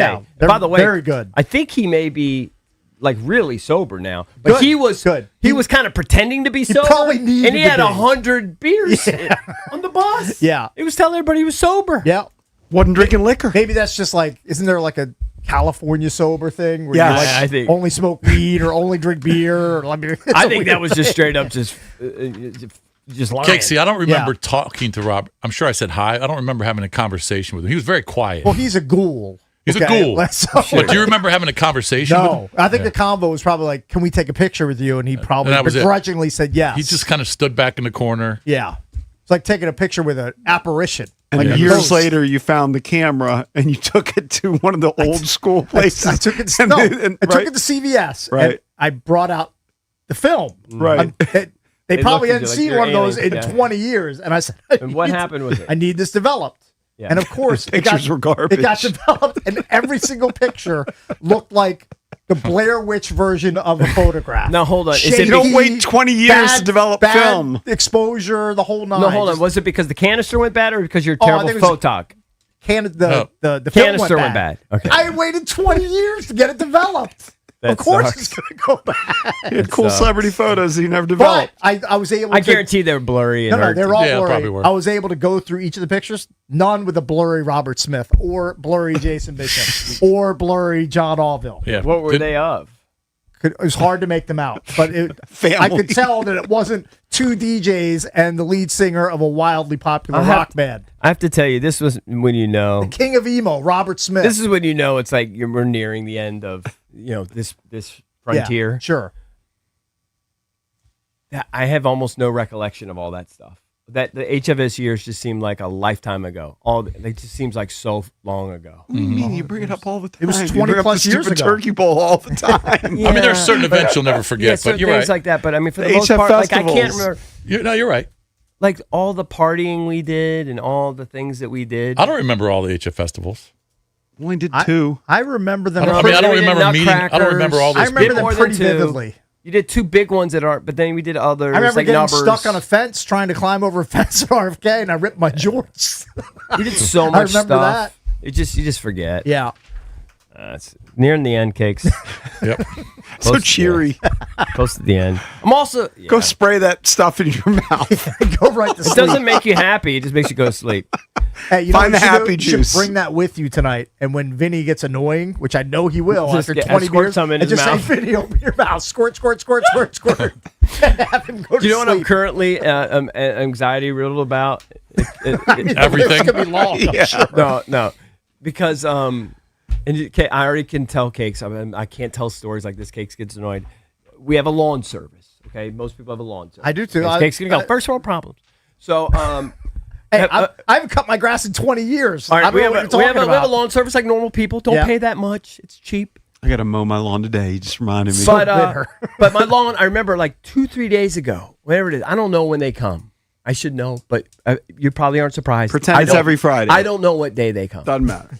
I remember just looking at my lawn and going, "Well, it's gonna look silly. It looks silly right now. It's gonna look silly when I have the guests come over." And then yesterday, out already of long. nowhere, yellow weeds started coming up. Dandelions. They're like this time of year, like where'd those come from? And there's nothing I can do. I don't even own a lawn. Right, My because wife you're not made going me to pick get- them. There's no chance you're going to go out and pick them. Pick them. There's 700 of weeds. them. You pick them. He's not. And I don't even own a lawnmower. Or you It's squirt not- a weed killer. It's not going to kill it in one day. No, You get the they're going good to be stuff. out there. Vinny's going to go, bro. What are you doing? Yeah, and I just, What's up I with don't these know. weeds? I can't stay here. There's It's not something I can reputable. do. I got to Yeah, wait you know till what? I You're- cut the grass again. So your lawn service is a little trifling because they don't treat the grass; they just cut it. They don't. Yeah, mine They just don't throw cuts down it. weed killer, Those, right? those guys, yeah. Yeah. They don't. do That's the problem. You got to have them. They got to. Okay, I Throw down the weed normally killer. will just do it. I'll go once over in the fall, once in the spring. I put some crap you get at Home Depot. I just whatever. It's fine, but I haven't done it yet. Yep. Well, hope But you're now I proud. do. Hope you're proud of it. You gotta get that thing that has it's a long stick, and you put it on the ground, and you can pull up the weeds like that, and you just You pick them think up. he's doing that? Well, I've never even heard of such a thing. Yeah, it's like Sounds like it's like something from the 1800s. no, it's like it looks like a triangle, and it's like it like cuts through the weeds, and you do it on the ground, and then it pulls the weed up, and then you just like that. Let me tell you Then you don't have to use all your bendovers for all the weeds. I don't think in my life I've ever picked one weed. He'll die and I'm before not he going to does that. start at 56. Yeah. I see what he's doing here. He's angling for I'm somebody not- to come over and treat his I'm weeds not. before Yeah. Vinny shows Too up. late. I saw those yellow weeds pop up yesterday. I went, Yeah. what happened to Yeah. my lawn? Just tell people they're flowers. Yeah. Dandelions. I never even You ever heard of the seen flower those called a before. dandelion? Do you have them too? Because you're cutting your own lawn. Couple. Oh yeah. I got My sprinkling, front lawn is having but a I have bad weed year. killer. If I see him, I shoot with the weed killer. The other thing I was doing the other day, I'm going to do the EP. Everybody can. It's okay. It's okay. It's fine. I'd rather talk weeds. I was I think I'm going to talk about Kim Mathers. I was draining my hot tub. Yeah. Okay. Cakes. First world problems. I was draining my hot tub. He's always giving me a hard Why time. are you on? You're on like edge today or something. Very defensive. I know. You're very I was defensive. draining my hot tub. Durante Bickle. It's because he quit drinking. I need to start drinking again. I was draining my hot tub, and as I was pulling the hose out, and they put the thing in that sucks the water out, whatever it is, and I was trying to check, and all of a sudden, out of nowhere, a black snake jumped off my deck onto the ground, and I wanted to die. That's terrifying. Terrifying. I was scared. On a scale of 0 to 100, I was 1,000,000. And it was a black snake. Sure. And it was about this big. Right. But Harmless. it startled me. Oh, and they're I don't- scary. Snakes, to me, they're the devil. Very scary. I Scary have- animals. They're scary animals. Yep. And I There's ran no doubt into my about it. wife. I ran inside. I said, "We got to call somebody. We got to make it disappear. You gotta call Whatever. Manly Man." Life is currently stopping until we make that snake die, Yeah. and all its relatives. We got to kill the whole family." And she looked at me. She said, "No, it's good for the mice and all that It does stuff." keep the mice away. They do That is eat good. mice. Perfectly happy having this black snake live under my deck. Yeah, that's fine. Black. Meanwhile, You'll get over it. I don't even want to go outside anymore. Don't you hit balls outside? Haven't since. But Really? they're scared of you too. I think he was scared of me because They're I don't know how he definitely did it. He wrestled his way, like he was hiding, Yeah. and then he slithered, and then he literally leapt like 6 feet off the edge of He's the an deck. acrobat, that snake. I mean, how smart was the guy? I don't think they're very smart. Yeah, I mean, their brains are the size of my thumbnail. I startled him. He jumped off the deck. Instinct. That's because, he Yeah. wants to get away from It a was scurred. big monster. Yeah. All right, play the music. Big Jake. monster with a hole in his mouth. He got scared. I'm going to the dentist today. Old Ken Stabler was hanging out at ED's house. Going to the dentist today. Kenny Stabler. All right, the entertainment Can page. we chart how many times he goes to the dentist in a year? Can you add that to the bet book, Valdez? You're just lucky, dude. You're gonna have some affliction. It'll happen to you. Entertainment page driven by BMW Fairfax, DC's only BMW Center of Excellence Award winner for the ultimate buying experience on your ultimate driving machine. Get over to BMW Fairfax. Ask for my girl Miriam. She's the general manager. Of course, you can check out their entire selection of certified pre-owned and brand new vehicles right there on their website, bmwfairfax.com. All right, Cakes, the impending wedding, I guess, is happening soon because we're seeing more and more of Taylor Swift and Travis Kelce. I guess they're not certain yet. This is how terrible TMZ is. They're not certain. They're guessing there's going to be a prenup. What's interesting is I want you to guess each net worth. Travis All right. Kelce, 80 million. Taylor Swift, 800 million. You're close with Travis. They're saying 90 million. I'm going to say her net. I know she's a billionaire, so it's north of $1 billion. I'm going to say her net worth is $1.15 billion. They're saying $2 billion. $2 billion. She's Wow. worth $2 billion. She's gonna own like Real Madrid or something. Like If she wants to. it's She wants to crazy. get in that sort of business. She's gonna have that kind of dough. She's a mogul. When is the wedding? I think it's the summer. They're saying, but see, it feels like it's getting closer. That you're just seeing more and more press about them. I don't know if it's early summer. They've lasted far longer than any of us expected, right? Yeah, I mean, if this marriage lasts 5 years, I'll be shocked. I'm going to stay away from Travis Kelce in fantasy drafts. Get a little long in the tooth. I know we're a few months away from that. Can you bet on how long till he knocks her up? I'm sure you could. Probably. Just go to the Cal sheet. Go to a prediction market. Didn't place your is bet. she the one Valdez that had a song about like a Sonny Jurgensen? Like the Yes. song was His called Wood like or Nine something. Yeah, or something or Yeah. what was it? It's about She- Travis Kelce's it's about- Louisville Slugger. Yeah. And her new album. But what was the title I think of the it is song? Wood. I think it's called Wood. It's all called wood. Yeah. Is it called Wood? I think it is. You play that. All right, so I think we talked about Jason Biggs and his wife breaking up. Remember, Valdez told us, he reminded us that when they, I don't know, reached a certain anniversary or Valentine's Day or something, the wife gave him like a free hall pass or something. Like gifted him a threesome. Gifted him a threesome, including her. Yeah, I think she was involved. Yeah, she was involved. And so they were kind of notorious for that. I think he's been public about kind of maybe being have a wild side with drugs and alcohol, whatever. I think he's sober now. But now they're saying there's a real reason why they split. And what is it, Valdez? I saw the speculation because he lost a bunch of weight. That's it? That was his deal. People are speculating maybe he lost a bunch of weight and became a different person and wanted to holler. I don't know. Well, why did Valdez send me a story that says a prostitute cuckolding kink? Oh, well, that's a different part. That would probably I do read it. a different little story. different than a guy got skinny. I didn't see that story. There might have been jealousy. Jealousy from his weight involved- loss transformation. Well, that and then involving other women in the relationship too. Oh, so eventually, even though that happened like a decade ago. I think they were doing it more frequently than once. Oh, and eventually it just... And eventually, Yeah. Has he done anything besides American Pie? Not really. I think he's done a few Did he other have a movies. TV show? No, or I think he anything? has, but it's nothing. I think I get confused with Jason Biggs and the guy from Scrubs, who does a bunch of commercials and maybe Yeah. Zach Scrubs even Braff? came back. Yeah, Zach Braff. I mean, I think I morphed those two guys. yeah, they're definitely not the same. I know people. Jason Biggs did American Pie. Yeah. These lyrics to Wood are a show, by the way. I mean, she's basically calls his junk a redwood tree. I mean, it's right there in the lyrics. She's a naughty girl, that Tay-Tay. She is. Huh? She said, girls, I don't need to catch the bouquet to know a hard rock is on the way. It's pretty right in your face. Shakira won a big victory. Spanish court orders tax authority to repay the singer. Ooh, how much? Not $1 million, not $2 million, not $3 billion, not $4 million, not $5 million. I said $64 million in wrongful fines. $64 million? What were the fines for?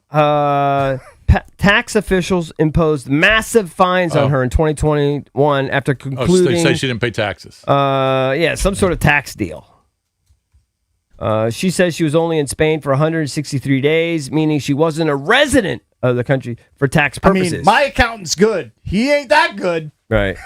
That is a ridiculous windfall. My buddy lives half the year in another state, and he literally makes it by one day. Sure, a lot of people do that. In the other state. And he's not fudging it. He's like, he's literally so lower there. tax rate there? Yeah. Oh, smart. Yeah. People do that in PR. Yep. Go to Puerto Rico for 190 days. Mm-hmm. Is there no income tax in Puerto Rico? It's just less. Ah, very good. All right, tax haven. This is a weird story. I actually didn't see this until just now.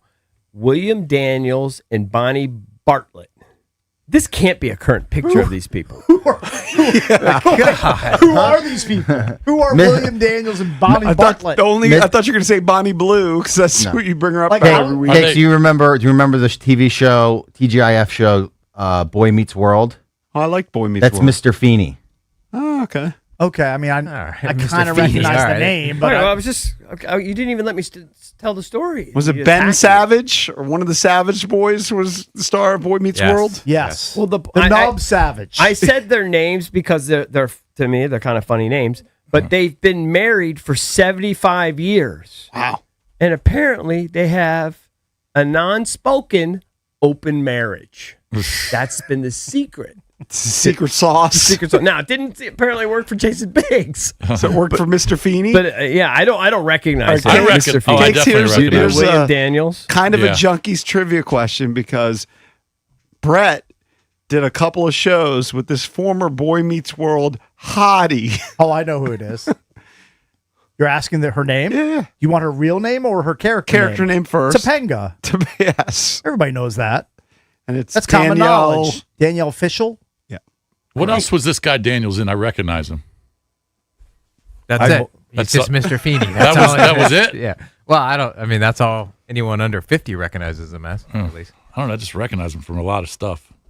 William Daniels. And his wife. 96 that years picture old. of them is old, right? Because they're now. That's an old They're picture. 99 and 96. This is a more recent picture.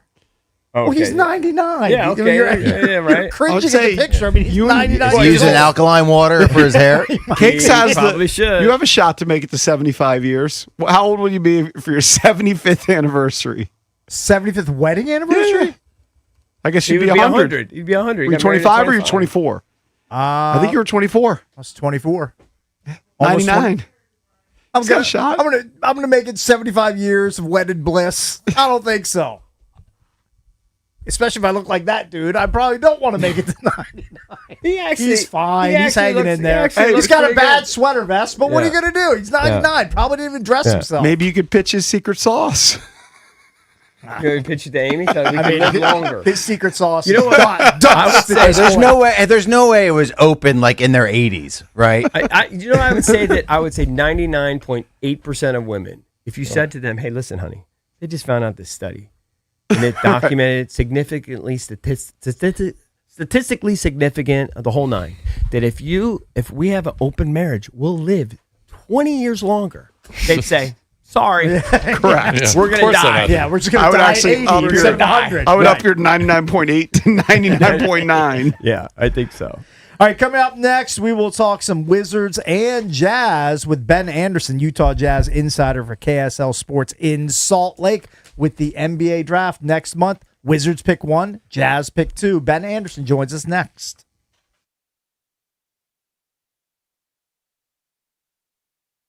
It's your boy Bish for Foley Mechanical. When my HVAC went out last summer, I called Foley Mechanical, Dan Foley, because this isn't some franchise or giant corporate outfit, Dan Foley owns the company 100%. No private equity, no call centers, no nonsense. Dan runs a tight ship.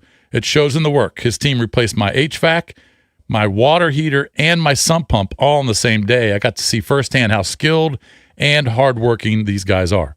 They know what they're doing. They actually care about doing it right. Foley Mechanical is full service, heating, AC, hot water, boilers. They specialize in older homes with radiator heat. A lot of companies don't want to touch radiators. They don't know how to deal with them. Foley Mechanical does.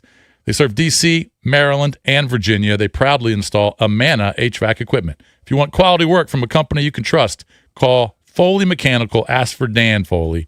Tell him Bish sent you.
Let's head out to the Rude guest hotline. Rude, the most reliable heating and air conditioning products in the DMV. We welcome in Ben Anderson, Utah Jazz insider for KSL Sports in Salt Lake.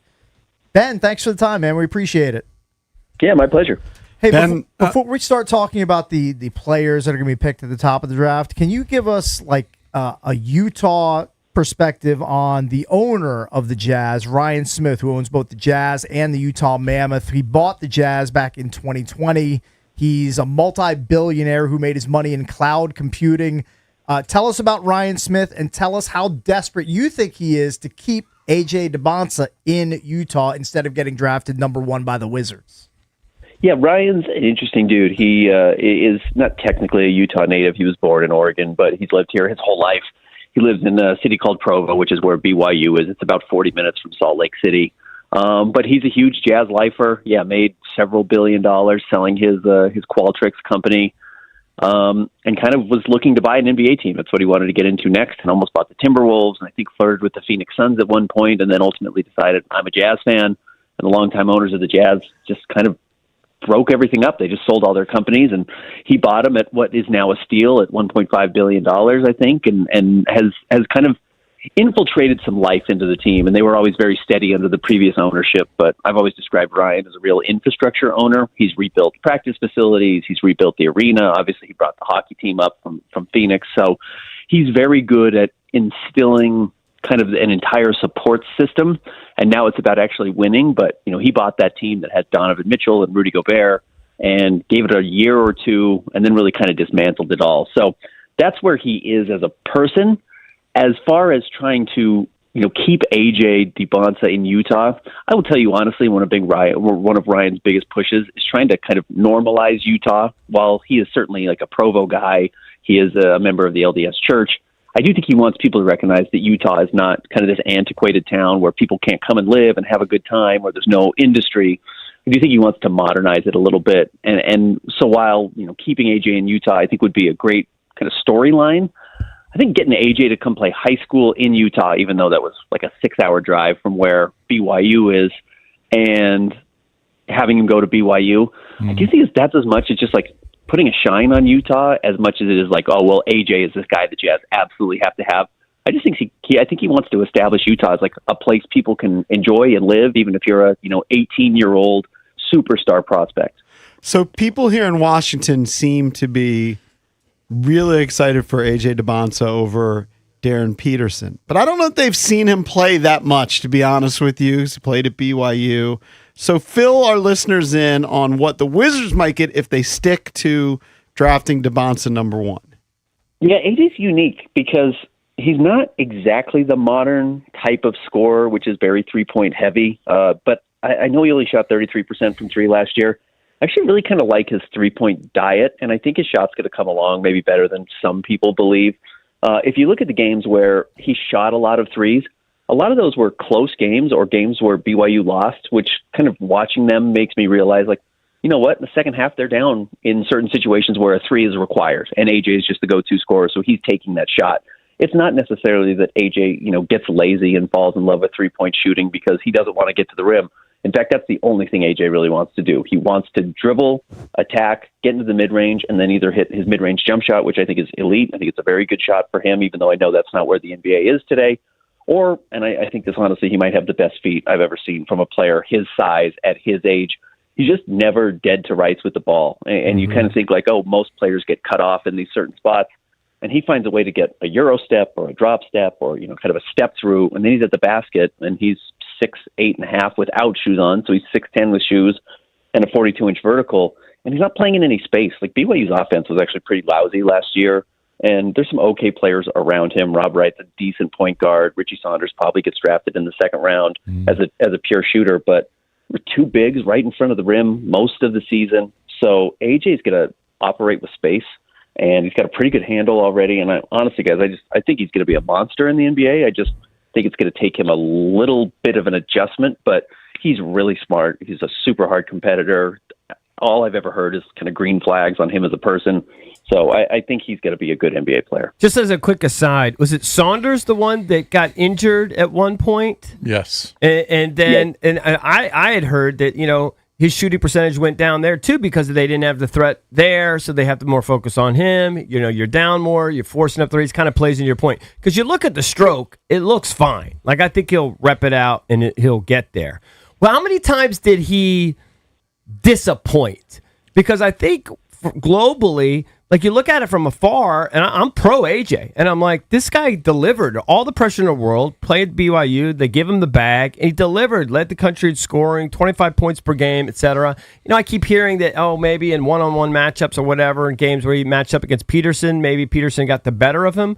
But on the whole, I mean, do you think he delivered? He absolutely delivered. I thought BYU was a big disappointment. They spent that much money on that roster and didn't get out of the first round of the tournament, but look, I'd even go back and watch that Kansas-BYU game where everyone looks at Darren really outplaying him. And he did. Look, Darren had a much better first half, and of course, in Darren fashion, didn't play the second half. But AJ, watch the game. Watch how many players from Kansas have to check out because they're in foul trouble in the first half. No, AJ didn't have 14 points and light it up. In fact, he just seemingly wasn't all that willing to shoot the ball. I think 3 guys had 2 fouls in the opening 12 minutes just because they're trying to guard AJ and they can't. I think he kind of had some hidden, maybe ancillary value there where he gets guys in foul trouble. He does really get guys involved. He's kicking the ball to the corner. He's not a selfish player, despite the fact that he led college basketball in scoring. And, I'm really, lauding praise on AJ. He's a good player. I'm not trying to pretend he's a perfect player by any means, but I actually think some of the concerns about him are a little more unfounded than they might be. But we are talking about the top of a very good draft. I understand why everybody's nitpicking, AJ, Darren, Cam Boozer. These are all 3 really elite prospects, I think. So I understand why they're being looked at with this type of fine-tooth comb. So, Ben, how does AJ, let's just say AJ goes to Washington. I think that they will take him. If they do take Peterson, Utah takes Peterson, how does he fit, in your opinion? Well, there might not be a better fit for the Jazz, honestly, even more so than AJ. The Jazz do have a glaring hole at 2 guard. They do not have a good defender in the backcourt. Keontae George is coming along a little bit, but has not proven that, that side of the ball is a real strength for him. And I don't think AJ's ready to be a point guard. I know that's kind of Darren's ready to be a point guard. I know he'd said that at the draft combine. And the Jazz can teach him that, and they'll give him a couple of years. It took Keontae George 2 or 3 years to really figure out that role, and Darren will play some of that. But I think he's going to be best playing on and off the ball. I think his floor spacing is going to be elite. I think his athleticism also with better spacing in the NBA will really jump, and the Jazz can space the floor very well with some of the players that they have on their roster. So I think he will come in and fit well. And then honestly, the nice thing probably for Darren, even if his camp doesn't like it immediately, is that if he has to come off the bench and only play 15 minutes a night or 20 minutes a night, the way we saw happen with Dylan Harper and the San Antonio Spurs for most of his rookie season, that could really be good for him, especially if these cramping issues persist. It's just give him some time, let him figure out how to be an NBA player. He doesn't need to play 30 minutes a night. He doesn't need to shoot it every time he touches it. I think that can be advantageous for him. And the Jazz already have good young players in similar positions. I don't believe Ace Bailey's a true 2. I think Ace is a 3 long-term. So they don't actually overlap that much. But he would be an ideal fit, I think, next to Keontae George in the Jazz's backcourt. Hey, Ben, what does the Jazz front office do when they're discussing Carlos Boozer when his dad is part of their front office? How do they navigate that? How does it's there's kind of the interesting thing with Carlos is that if I'm the dad of Cam, I don't know if I want him to go to the Jazz because the Jazz do have Jared Jackson Jr. and Lowry Markkanen and this big front court that might be hard for him to get on the court. In all honesty, even though Carlos has a very good relationship with the Jazz and obviously has been doing some work in their front office, as a father, I may want him to go to Memphis. Now, it doesn't seem like anyone wants to go to Memphis right now. Right. We all saw that, Athletic release that's the city people least want to play in. But he's going to start right away. He's going to get a ton of touches in Memphis. He's going to have a real chance to become a star. They've actually developed players extraordinarily well, especially players with the exact pedigree of Cam Boozer. So I think that could be really advantageous.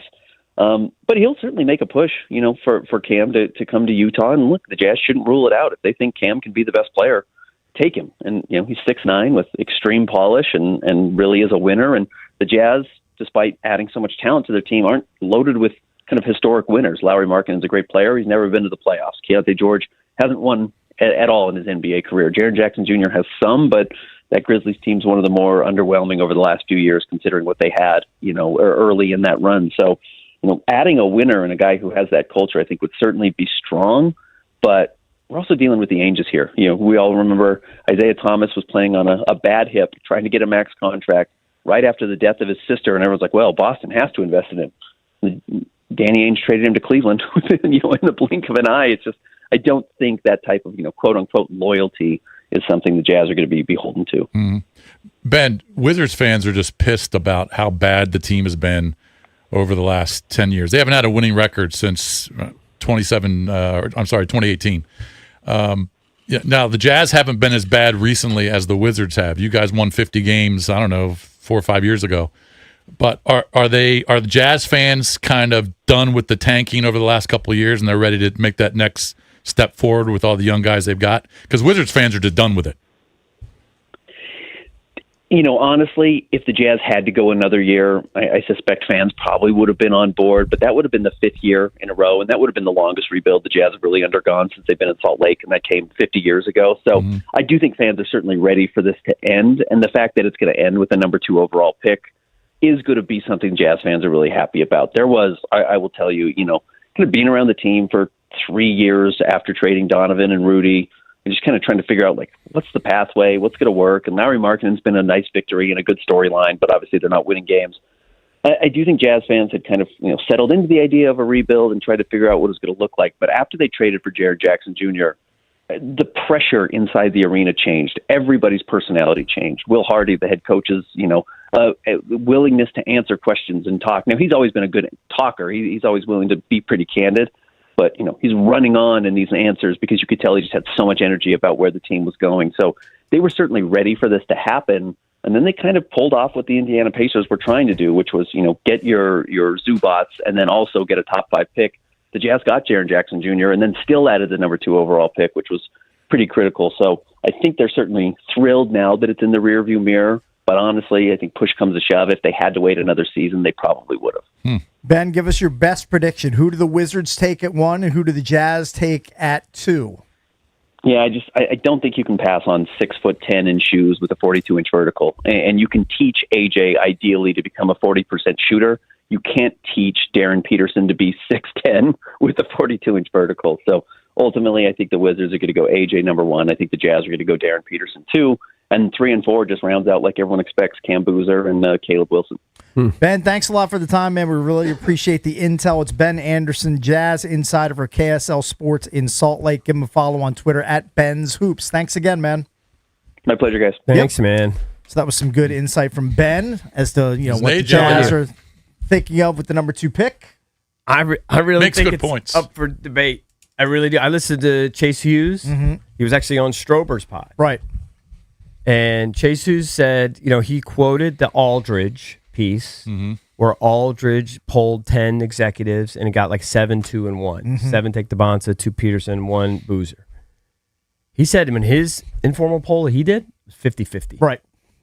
Yeah, you might be right. I'm still going to say I'm on record. They're going to take the Bonsa. I think the Bonsa is the leader in the clubhouse right now. I do think so. I think the Bonsa is the safer pick. I would take the Bonsa, but I could see I might bet on Peterson. Don't forget, you want to kick off your summer with us, the Junks, live from the Starboard in Dewey Beach. That's this Friday, May 22nd. We start off at 6 a.m. B-Mitch and Finley take over at 10. It's all brought to you by our friends at Main Street Bank.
So if all goes right in the world, everything falls into place, do you know what I'm hopefully going to be doing 10 years from now in the year 2036, EB? I mean, if you're still on this frontier. If I'm still alive, yeah. You're still on you know this. what I hopefully will be doing?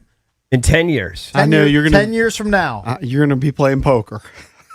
Well, Poker, I mean, that's. I don't think anything's going to change. That goes without You're going to play pickleball. You're going to play saying. poker. You go same restaurants. You go same beach. Yeah, literally nothing will God change. willing, all those things happen. Yeah. But I can't see this you is something changing one different. iota. This is something.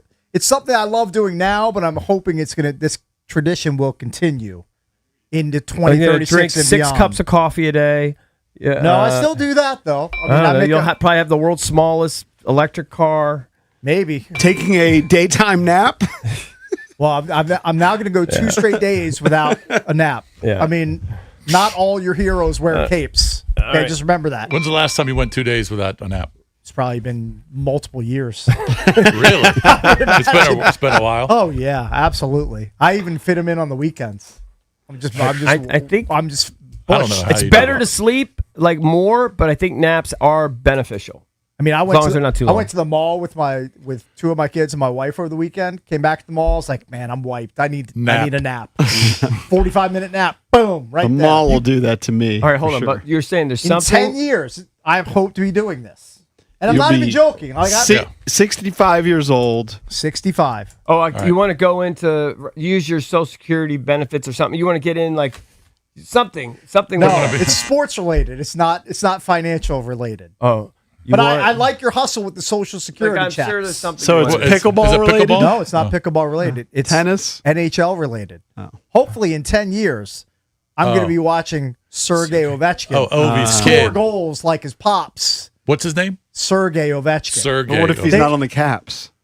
See, that's the problem. It's Well, gonna they be, have to It's draft going to be a real problem Can't for let me. anybody else draft. To If root he's for- a super stud and is the number 1 pick. Yeah, trust me. It's What if good- he went to Pittsburgh?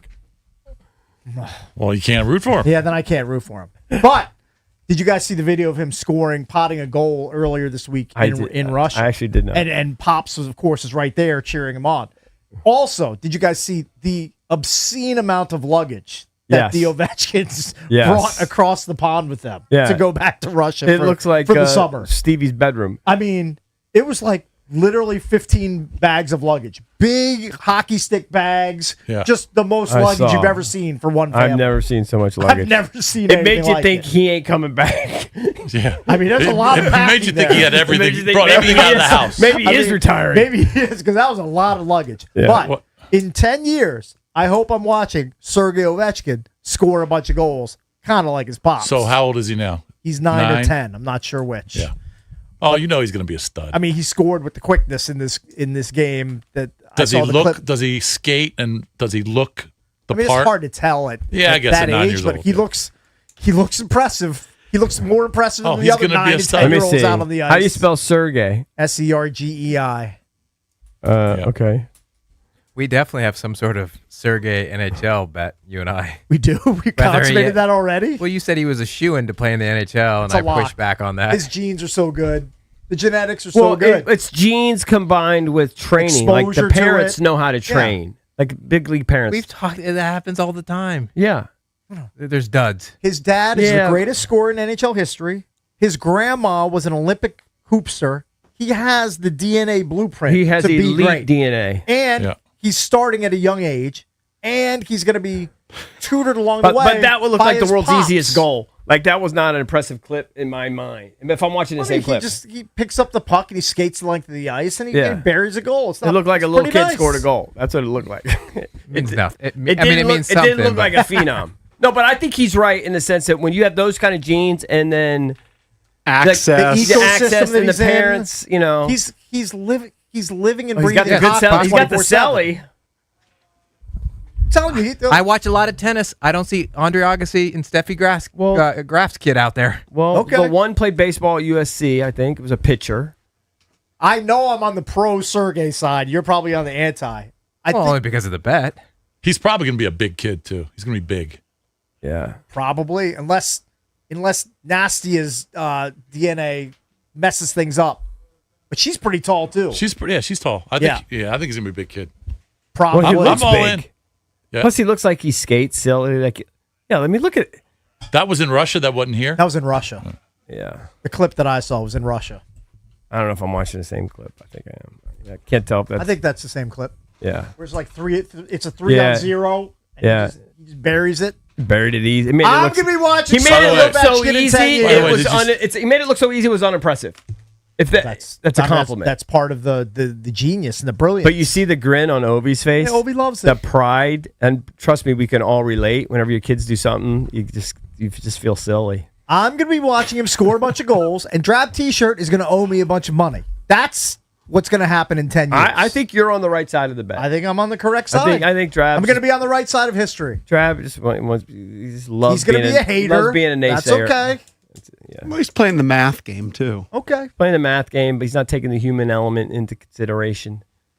A lot of things can happen for this kid. Yeah. He's not taking into consideration that he's skating all the time, and when he's not out on the ice, he's playing hockey in his house all the time. Yeah. I mean, all the kid does is play hockey in the dining room. He might not even go to school.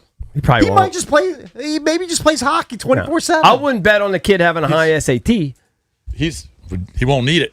Exactly. He won't need it.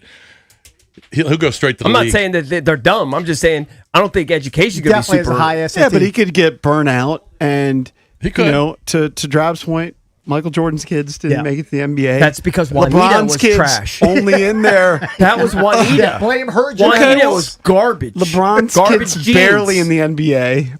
Only because but he's there. Yeah. Again, they didn't marry Olympians or whatever, or have Olympian parents. I'm more convinced than anything. Yeah. He's going to be a stud.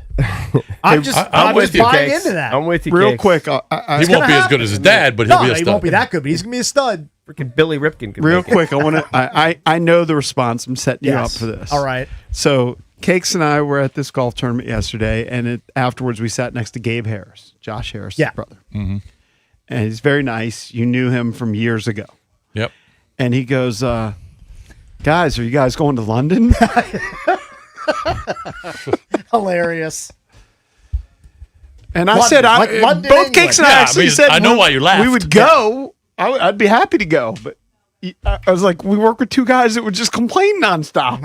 So why would I go to London? Like honestly, You are going to London at some point. to go to the Commanders game. If I can broadcast live. If I can fly on Josh's private, I'll go to London. But what if we were able to make that happen? He might be able to make that happen. Then that's a little different. Then plans might be changing. You can fly on his private and be comfy or whatever, but he can't make you go there faster, can he?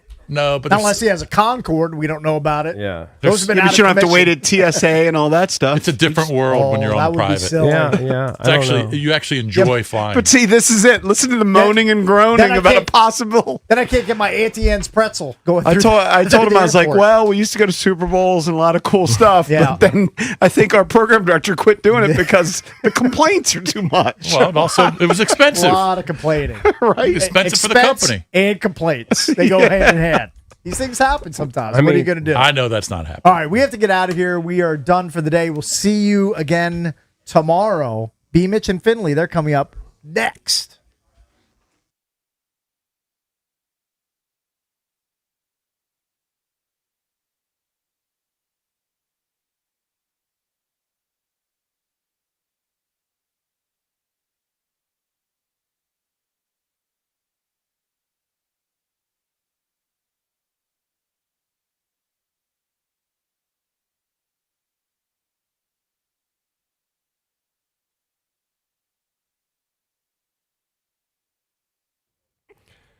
All right, guys.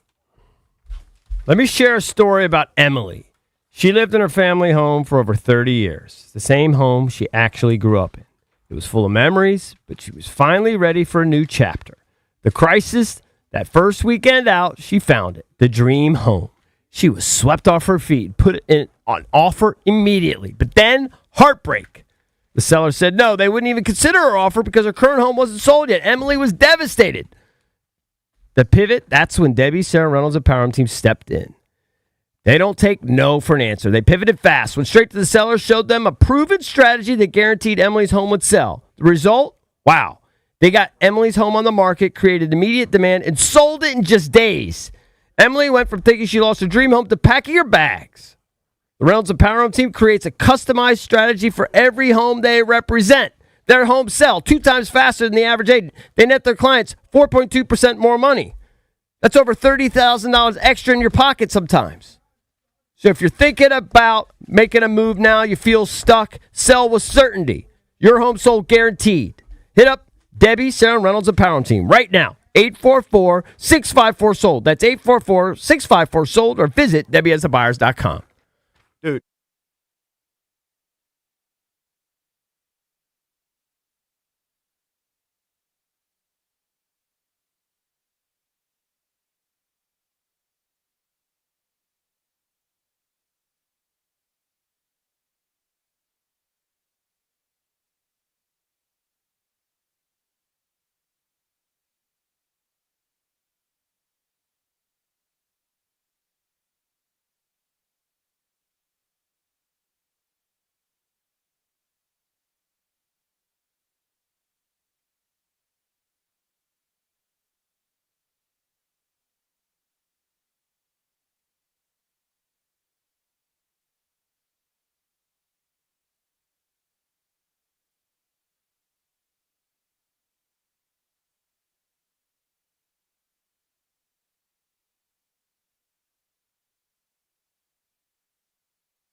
This update brought to you by Mervis, Diamond Importers. Nobody pays retail anymore. Why should you? The Mets blow out the Nationals with 10 runs in the 12th inning, 16-7. The Nats had tied it at 5 in the bottom of the 8th, but Paxton Schultz allowed 7 runs. Joey Weimer had an early double. It'll be a 2-0. It's on the way. Swung on in line toward the right field line. Bench will not get to it. It one hops the bullpen fence. The call on the Fan. Brady House has been optioned to AAA to clear a spot for Dylan Cruz. One for the ages in the NBA playoffs. The Spurs win 122-115 double overtime over the defending champion Thunder. Victor Wembanyama 41-24. Dylan Harper 24-7 steals. Wemby at 22 years, 134 days, the youngest player with a 40-20 in a playoff game. Montreal shocks Buffalo 3-2 in overtime to advance to the East Finals against Carolina Thursday. The Wings throttle the Mystics 92-69. From the Crop Metcalf, 5-Star Sports Desk, Byron Kerr on the Fan.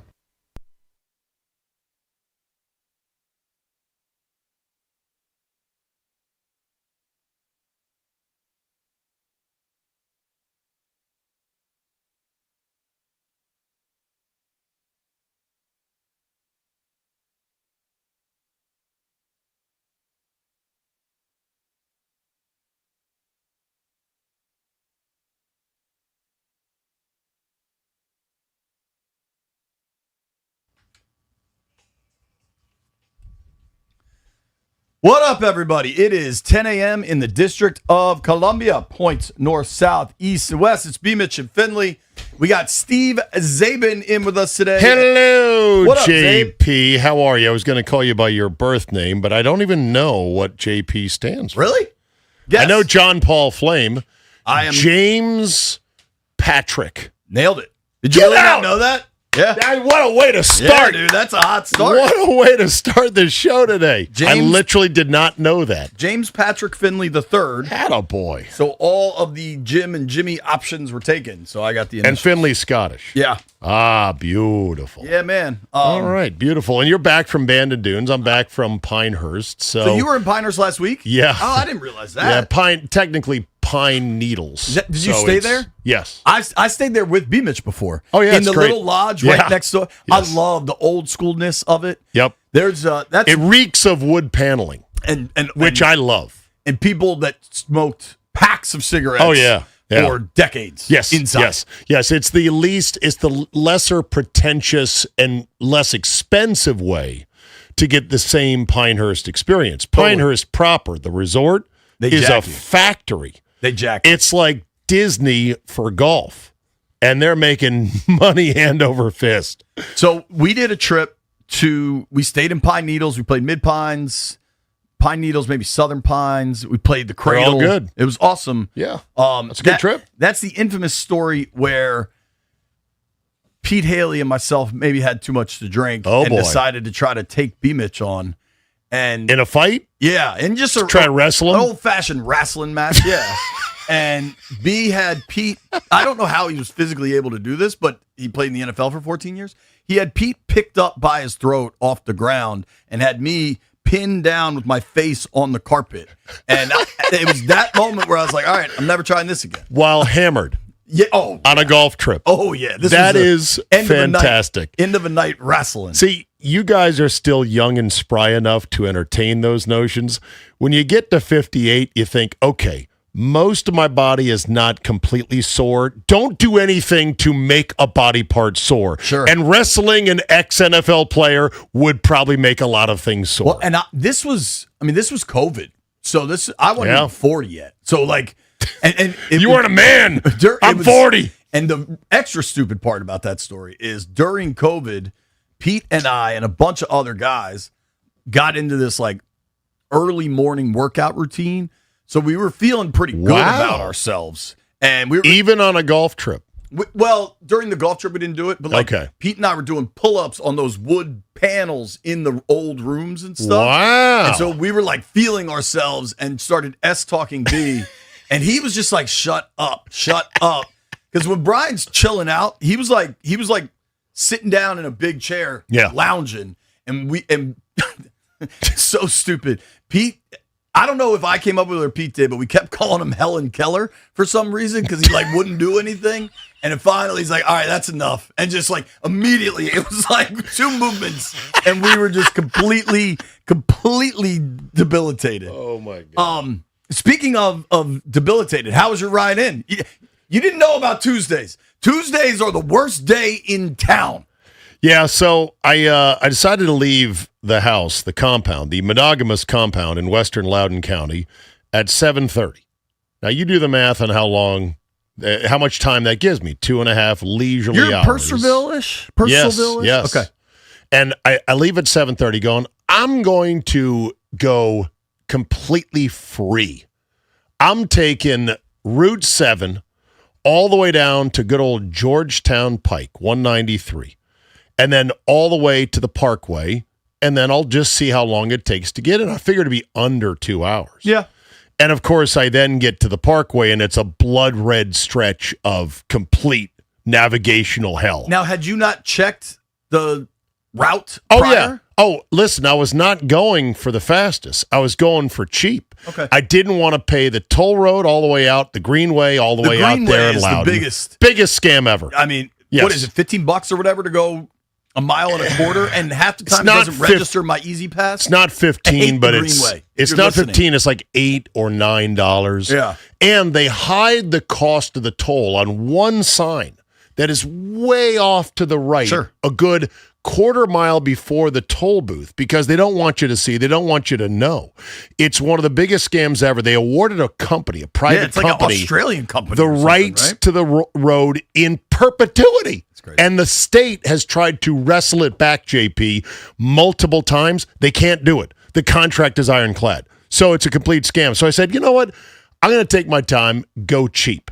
How's the old George Washington Parkway go? Which my father, who commuted into the Department of Agriculture for many years, would always say, Stephen, it's like welfare for the rich. It's the most beautiful road ever, and it's completely free. It is a nice road. Yeah, it is. But it's been torn up with construction for the better part of a year and a half. So it was pretty congested, a couple points. Couple of parked police cruisers had to come through, and people were driving to either side, so they're plowing through the whatever. But, it went from, getting here with 30 minutes to spare to getting here to 20 minutes to 10 to 5, then back to 15. It was up and down and up and down. But then I made it, so I'm good. My morning had some volatility as well. So everything going on with my wife, it's been just kind of getting back into the flow of things, going back to work. The aftermath of her father passing. Yeah. But so Tuesday, she goes into the office usually pretty early. I'm in charge of both girls, getting them to school. Like, I got this. It's been a little while since I've actually had to do it, but like I know this routine. I can handle this. I'm a modern father. I can handle 2 girls getting to school on time. Mr. Mom. Now, my daughter, my oldest daughter, somehow stabbed herself with a pencil. Oh, Jesus. Not significant. Like, this is not a big deal, but like, now, in the past, you'd freak out some saying, lead. oh, my God, is it lead poisoning? But it's not lead, it's graphite. Right. I know that. Like, I'm a practical man. Hold on. Did Mom know that she had stabbed herself? This has happened last night. Like, there were a lot of moving This is a parts. big factor. If Mom finds out, she'll escalate it to a full crisis. If Dad knows that the lead in the pencil's just graphite and she'll be just fine, you'll be like, get a Band-Aid, we're good.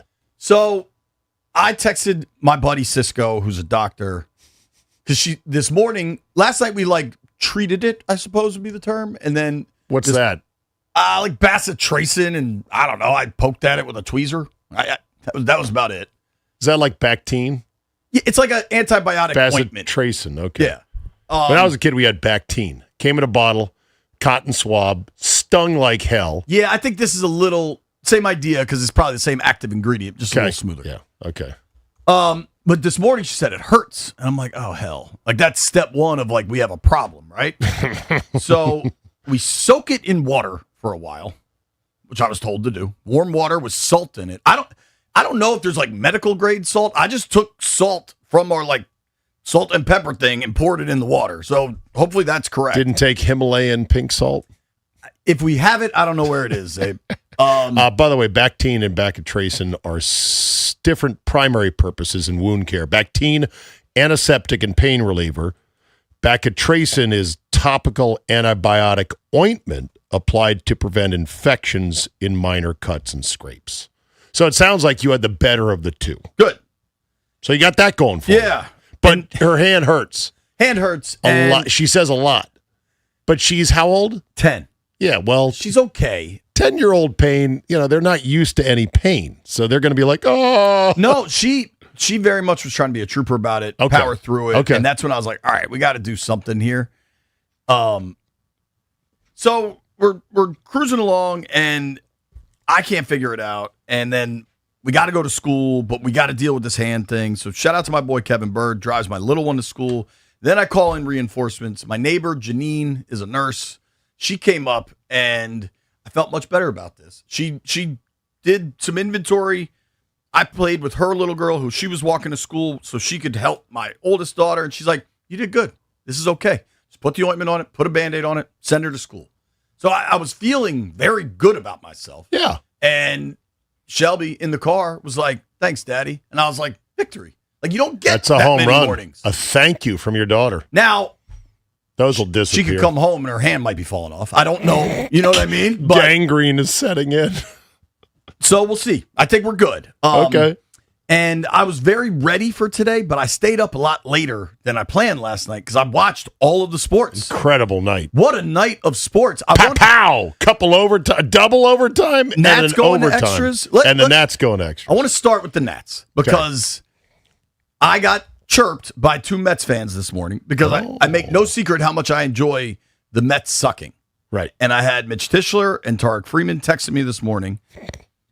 Do you think JP will mention 10 runs in the 12th inning on radio today? Sure, I will. I'll also mention that because the bullpen was depleted, it was a fake pitcher. Like they seeded the right. They in cricket, I believe you could concede, right? In I cricket, believe you can. You get like a 500 wicket inning, and then the other team's just like, I quit. That's kind of what happened last night. So if Mets fans want to celebrate that, White Brian, with your Mets hat on this morning, good for you, pal. But like, the Mets are supposed to be the good team here. The Nats had a depleted bullpen. The win is the win, right? I'm not knocking it. Stallion, I'll let you weigh in. Like, they basically just gave up because they didn't have any pitchers left, and they got a lot of games to play. Now, we had nothing. It We had nothing. tied the record for most runs in the 9th inning in Major League Baseball history. What's that? I thought they exploded in the 12th. So I'm sorry. Yeah. Okay. In the 12th inning. So for the final they inning. scored 12 in the 12th. That probably doesn't happen too often. Well, I'm looking at the box score. It said 10 in the 12th. 16-7 final? You're right. Okay. So 10 in the 12th inning. I was looking up what is the record for most runs in the 9th inning. I forgot it was the 12th. The most runs in the 9th inning is 10 runs. I'd have to look up the 12th inning. I'd assume that's even less. But it was set by the Kansas City Cowboys on July 21st of 1886 against the Detroit Wolverines. I mean, these are not even real teams. Yeah. 1886 baseball. So let me see the 12th inning. It was, who was the pitcher? It was fake. Oh, it's not a record. 11 runs in the 12th happened in 1928 by the Yankees over the Tigers. So there you go. I mean, we're going way back. I know. So, hats off to the Mets. They play again tonight. We'll see how it goes. I mean, one inning, 1 run loss, same as a 10-run loss. Sure. And like just the reality of knowing when they scored the bulk of those runs and the situation, the context around it, we'll tip our cap and we're on to Cincinnati. Mm-hmm. Now, the best game last night was Spurs Thunder. Oh, yeah.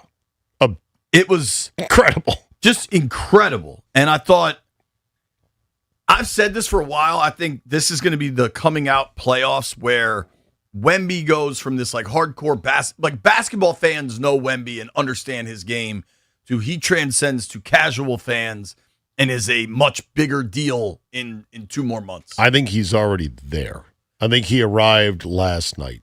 That performance put him there last night. We're at a far enough stage in the playoffs, the conference championships, and it was such a monster game in every regard. It was on broadcast television, too. And it was, thank God it was on NBC because Game 7 of the Ding Dong Pistons Cavs was on Amazon Prime, and guess what didn't get Amazon Prime in the lodge we were staying in Pinehurst? Yeah. So we didn't even get to see the game, which is dumb. But anyway, I digress. Wemby, I agree. Wemby is there. Wemby is now at the stage where he'll probably be talked about on the Today Show, which is also an NBC property. Sure. And so once you're at that level, the logo 3, yes, and then comes back down and has that block, like that is an example of this dude being something different than every other dude. And if you think about, in my lifetime, I feel like of centers, of big men that have been super popular, generally it's guards and forwards that become the megastars, right? Sure. Like MJ, LeBron, whatever you want to say. Shaq in my lifetime was kind of the highest of like a popularity for a big man. But what's different about Wemby is that, like, he's a big man, obviously, but he shoots threes. He handles the rock. He feels like the next, and maybe he already is. He's not the next anything, JP. He's the first, and he's one of one. I don't know if they'll ever make another guy like player. this. I'm saying like global icon athlete. Like I don't know that. You mean like the next LeBron? See, the thing is, but even like Messi. Like, I don't know. Like, he seems more of a global entity because he's French. Right. And I agree with the one of one. I don't know what that level is. Like, remember we were having the Michael Jackson debate, and is Taylor Swift there? Is Beyonce there? Really wasn't a debate. Well, whatever that is. Educating the youngins behind the glass there about this nature of Michael Jackson. But there are people that hit a level of the stratosphere that you don't necessarily have to rank, but you recognize they get there. That game last night for Wemby is like, this dude is going to that level of the stratosphere. Right. But 41-24, just unbelievable. The whole pop culture, the popular ecosystem of does the public, the casual fan resonate with a player is complicated because it has factors that have nothing to do with how good somebody is or the basketball itself. So the fact he's not American is going to be a headwind against him in terms of pure fan fanaticism, at least in the States. He's already a hero and an icon in Europe, which is only going to produce more and more European stud basketball players. So if the current crop of AAU-born American players is bitter about the foreign invasion, they better gird their loins because it's only going to go up from here. And it's already swamping things. Somebody said that, I saw this stat, JP, that Cade Cunningham was the last American to get a first-place vote for league MVP, and it was probably a Pistons beat writer. Do you know the last American, like born in America, American to win the MVP trophy? No. Who was that? James Harden in 2017. Right, that's been a minute. Now, I mean, dude, it's SGA, Canadian, Joker, Serbian, right? Right. I think I have that right. Yep. Embiid, who played for the U.S. basketball team, but Cameroon. Yeah. And then Joker twice, and then Giannis twice. Yeah. And it could be Doncic at some point. I consider guys like Doncic as American as apple pie because, look, he loves it here and he likes to drink beers in the shower after games and whatnot, but they're just not American. And so there's always something culturally that it's a bit of a headwind. He will never be like LeBron. LeBron was tailor-made to be the global icon he said he was going to be when he was 18 years old. But Wemby is so fascinating because there's never been another one like him, and I don't think there'll be another one afterwards. It's hard to combine a 7'6" frame with a pure shooting stroke with those long levers to be able to pull up with the game on the line from 27 feet. Like what? Totally. This is a good shot. What? We have a very busy show today. We got to talk about Dylan Cruz back. And what does this mean for the Nats? Barry Sverluga will join us at noon, talk some Cruz, talk some basketball. Justin Mello going to talk some NFL at 11. Chris Miles at 1:30, who's been covering Wemby all year. Can't wait to talk to Miles. Just getting warmed up on B-Mitch and Finley. Dylan Cruz back in the majors. What are fair expectations? How much does the weight of being number 2 matter? Nobody go anywhere.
This update driven by the Ted Britt Automotive Group, home of Ted Britt for life. NFL owners will vote on the Washington Commanders' new stadium lease at today's meetings in Orlando.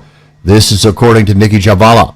The Mets beat the Nationals with 10 runs in the 12th inning, 16-7. Back at it for Game 2 tonight at 6:15 on the Fan with Foster Griffin opposing Nolan McLean. Brady House has been optioned to AAA, clearing a spot for Dylan Cruz. Victor Wembanyama, 41 points and 24 rebounds, and Dylan Harper, 24. San Antonio stuns Oklahoma City 122-115 in double overtime. For over 65 years, Ted Britt has set the bar for the best car buying experience in the D.C. area, hands down. Ted Britt Ford Fairfax, Ted Britt Ford Lincoln Chantilly, and Ted Britt Chevrolet Sterling, all home to Ted Britt for life. Lifetime vehicle coverage, and all just a click away at tedbritt.com. From the Crop Metcalf 5-Star Sports Desk, Byron Kerr on the Fan.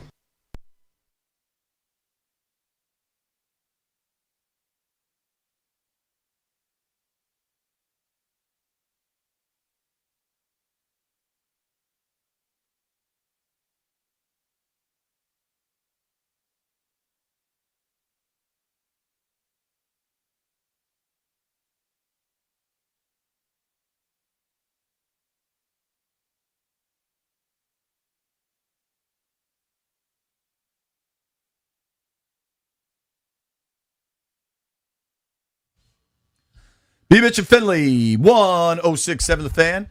Appreciate everybody hanging out with us on Monumental Sports Network. Appreciate everybody on the YouTube stream, everybody that listens via the podcast, wherever you get them. Spotify, Apple Pods, all the other applications out there. Appreciate all of it. Big news last night that I think came from our friend Mark Zuckerman.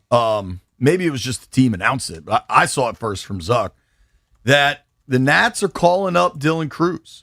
And it's really interesting in that, Cruz was the number 2 overall pick a couple years back. And for most of that run up to the MLB draft, it seemed like the Pirates were going to take Cruz and then the Nats would get Skeens. And then in the last 3 days before the draft, I remember kind of seeing the odds flip that the Pirates were going to take Skeens. And that meant the Nats got Cruz. And it was treated like, wow, they got the best player in the draft at number 2. Obviously, he just hasn't hit. And sometimes these things take time. Sometimes for some of these kids that come up, they hit right away. There does seem to be this intentional talking point surrounding the organization of recalibrating expectations for Dylan Cruz. Okay. That hey, he's a great fielder. He's a great clubhouse guy. We just need him to hit at a certain level, and we're not trying to chase outfield power. We don't see this dude as maybe an all-star, but we see him as a good player that helps our ball club. Do you think fans can recalibrate those expectations when a dude comes in, they're selling his T-shirts right away? You know what I mean? He came in with such hype and promise. I think that LSU team won the Natty. Yeah. People pay more attention to college baseball. He came in with expectations so high. He now this year had to break camp in the minors. He didn't come to the bigs. How do you think we can reframe this? Should it be reframed? I don't know. I think some fans are better at recalibrating their expectations than others. The media in general, though, is always going to sort of comp him off of what the hype was, what the expectation was, because basically, it's you never want to be wrong. So the media collectively hates it when they're wrong. This guy's going to be great, and then he's not so great. You're just going to always hope that he's going to be as good as you thought he would be. But they say that the last couple weeks down at Rochester, he was having high exit velos, always good. He's always had that, though. Less he hits chase, the ball hard. Yeah, less chase, more in-zone contact. And so he's been on an uptick, and now he's going to get a chance to prove it against Major League hitting. So let's hope that it kicks in here. Now, the flip side of calling somebody up is sending somebody down. Yeah, the house thing is interesting. I read Grant's long tweet about the hows and the whys of it with the metrics and all the different stuff. And I was like, okay, I guess I can kind of get it.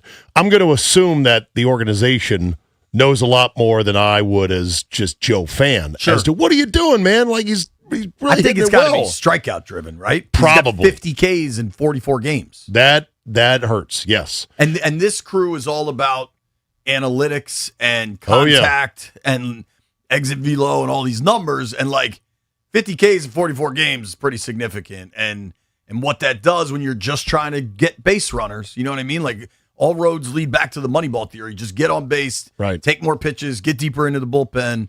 Stallion, I'll let you weigh in on both moves. Let's start with House getting sent down, because that was another one of these prospects that seemed like he was finally coming along. He had a good first couple weeks, and then it kind of cooled off. Yeah, it kind of cooled off a little bit as of recent. I think it's kind of more so of like a mental reset for him, because right now he's tied for the major league lead in errors made with 8, and he's tied with C.J. Abrams, in fact. But we've kind of known that C.J. is just not really a long-term shortstop. Like, he's just not great defensively there, and that's okay. Where do they move C.J. eventually? Trade him.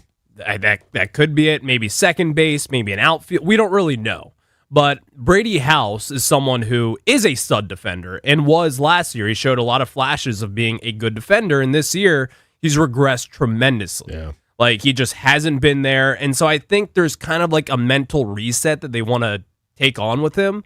But also with the offensive side of things for him, I think that like his approach at times just kind of lacks, like, you want him to be a right-handed power bat.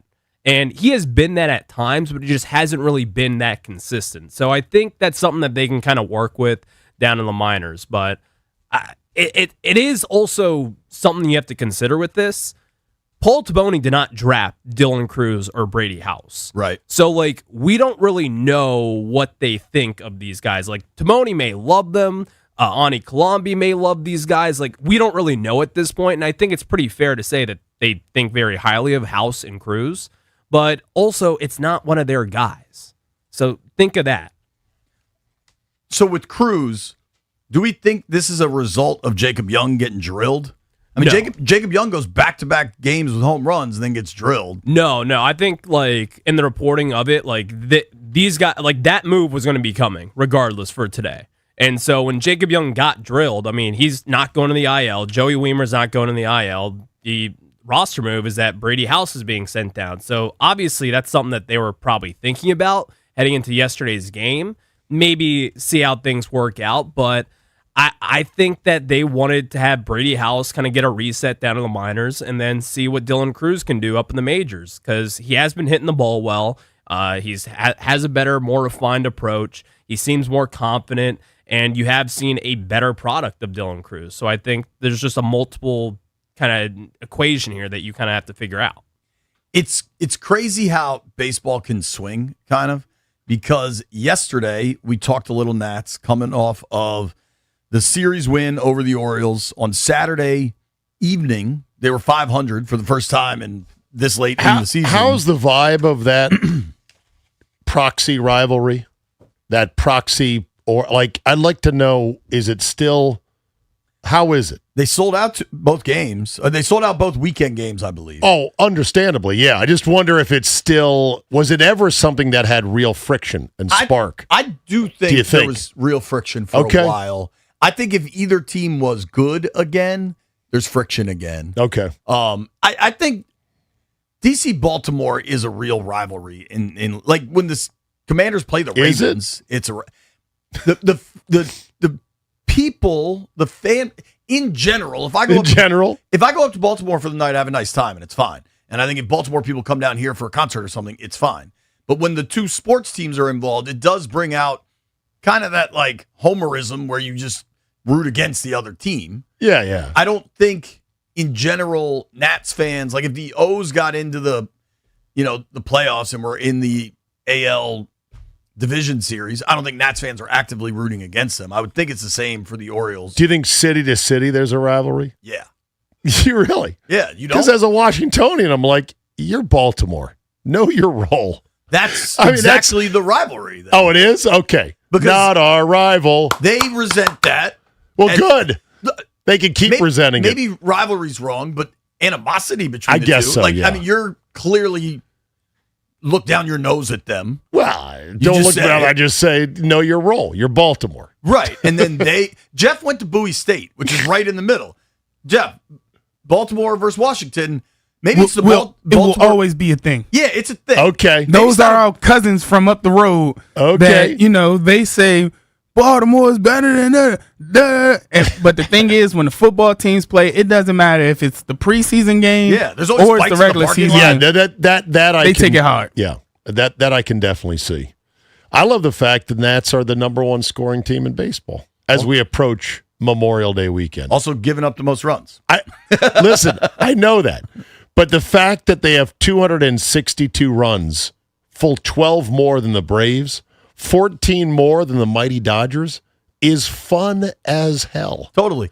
And they've got such a young team. I saw a stat that said that not a single at-bat has been taken by a national over the age of 28. I went to research it, and AI says, no, they have older veterans. Now I'm looking at the roster. The only guys I see really over 28 are pitchers. And that would be Miles Michaelis is 37. He's like the oldest guy on the roster. Foster Griffin is 30. Lovelady is 30. But all the position guys, they're under 28. So I think that stat's actually real. You think it's real, Ryan? Did you see the same stat that I saw? Yeah, no, it is real. So this is a case where AI has incorrectly tried to correct a correct stat. I think effing AI. Yeah, dude. So yeah, just that's look pretty at the amazing roster, right? I mean, you just like I'm a pro football reference guy. Like that is my That's number good. one database I go to. But they have baseball, they have basketball, Baseball so I go reference, to yeah. all of theirs. And if you just look at the roster, it has all the ages on there. I'm looking at it right now Everybody with on a hit. ESPN.com. So The only thing that's so weird to me about baseball is they lose a game last night that's all over the place, right? Yeah. And it's the Mets who I think people don't like the Mets and the Phillies way more than the Orioles. Right. Probably by like a significant margin. And then I think it's just crazy the roller coaster of emotions. Okay, House gets sent down. Cruz is coming up.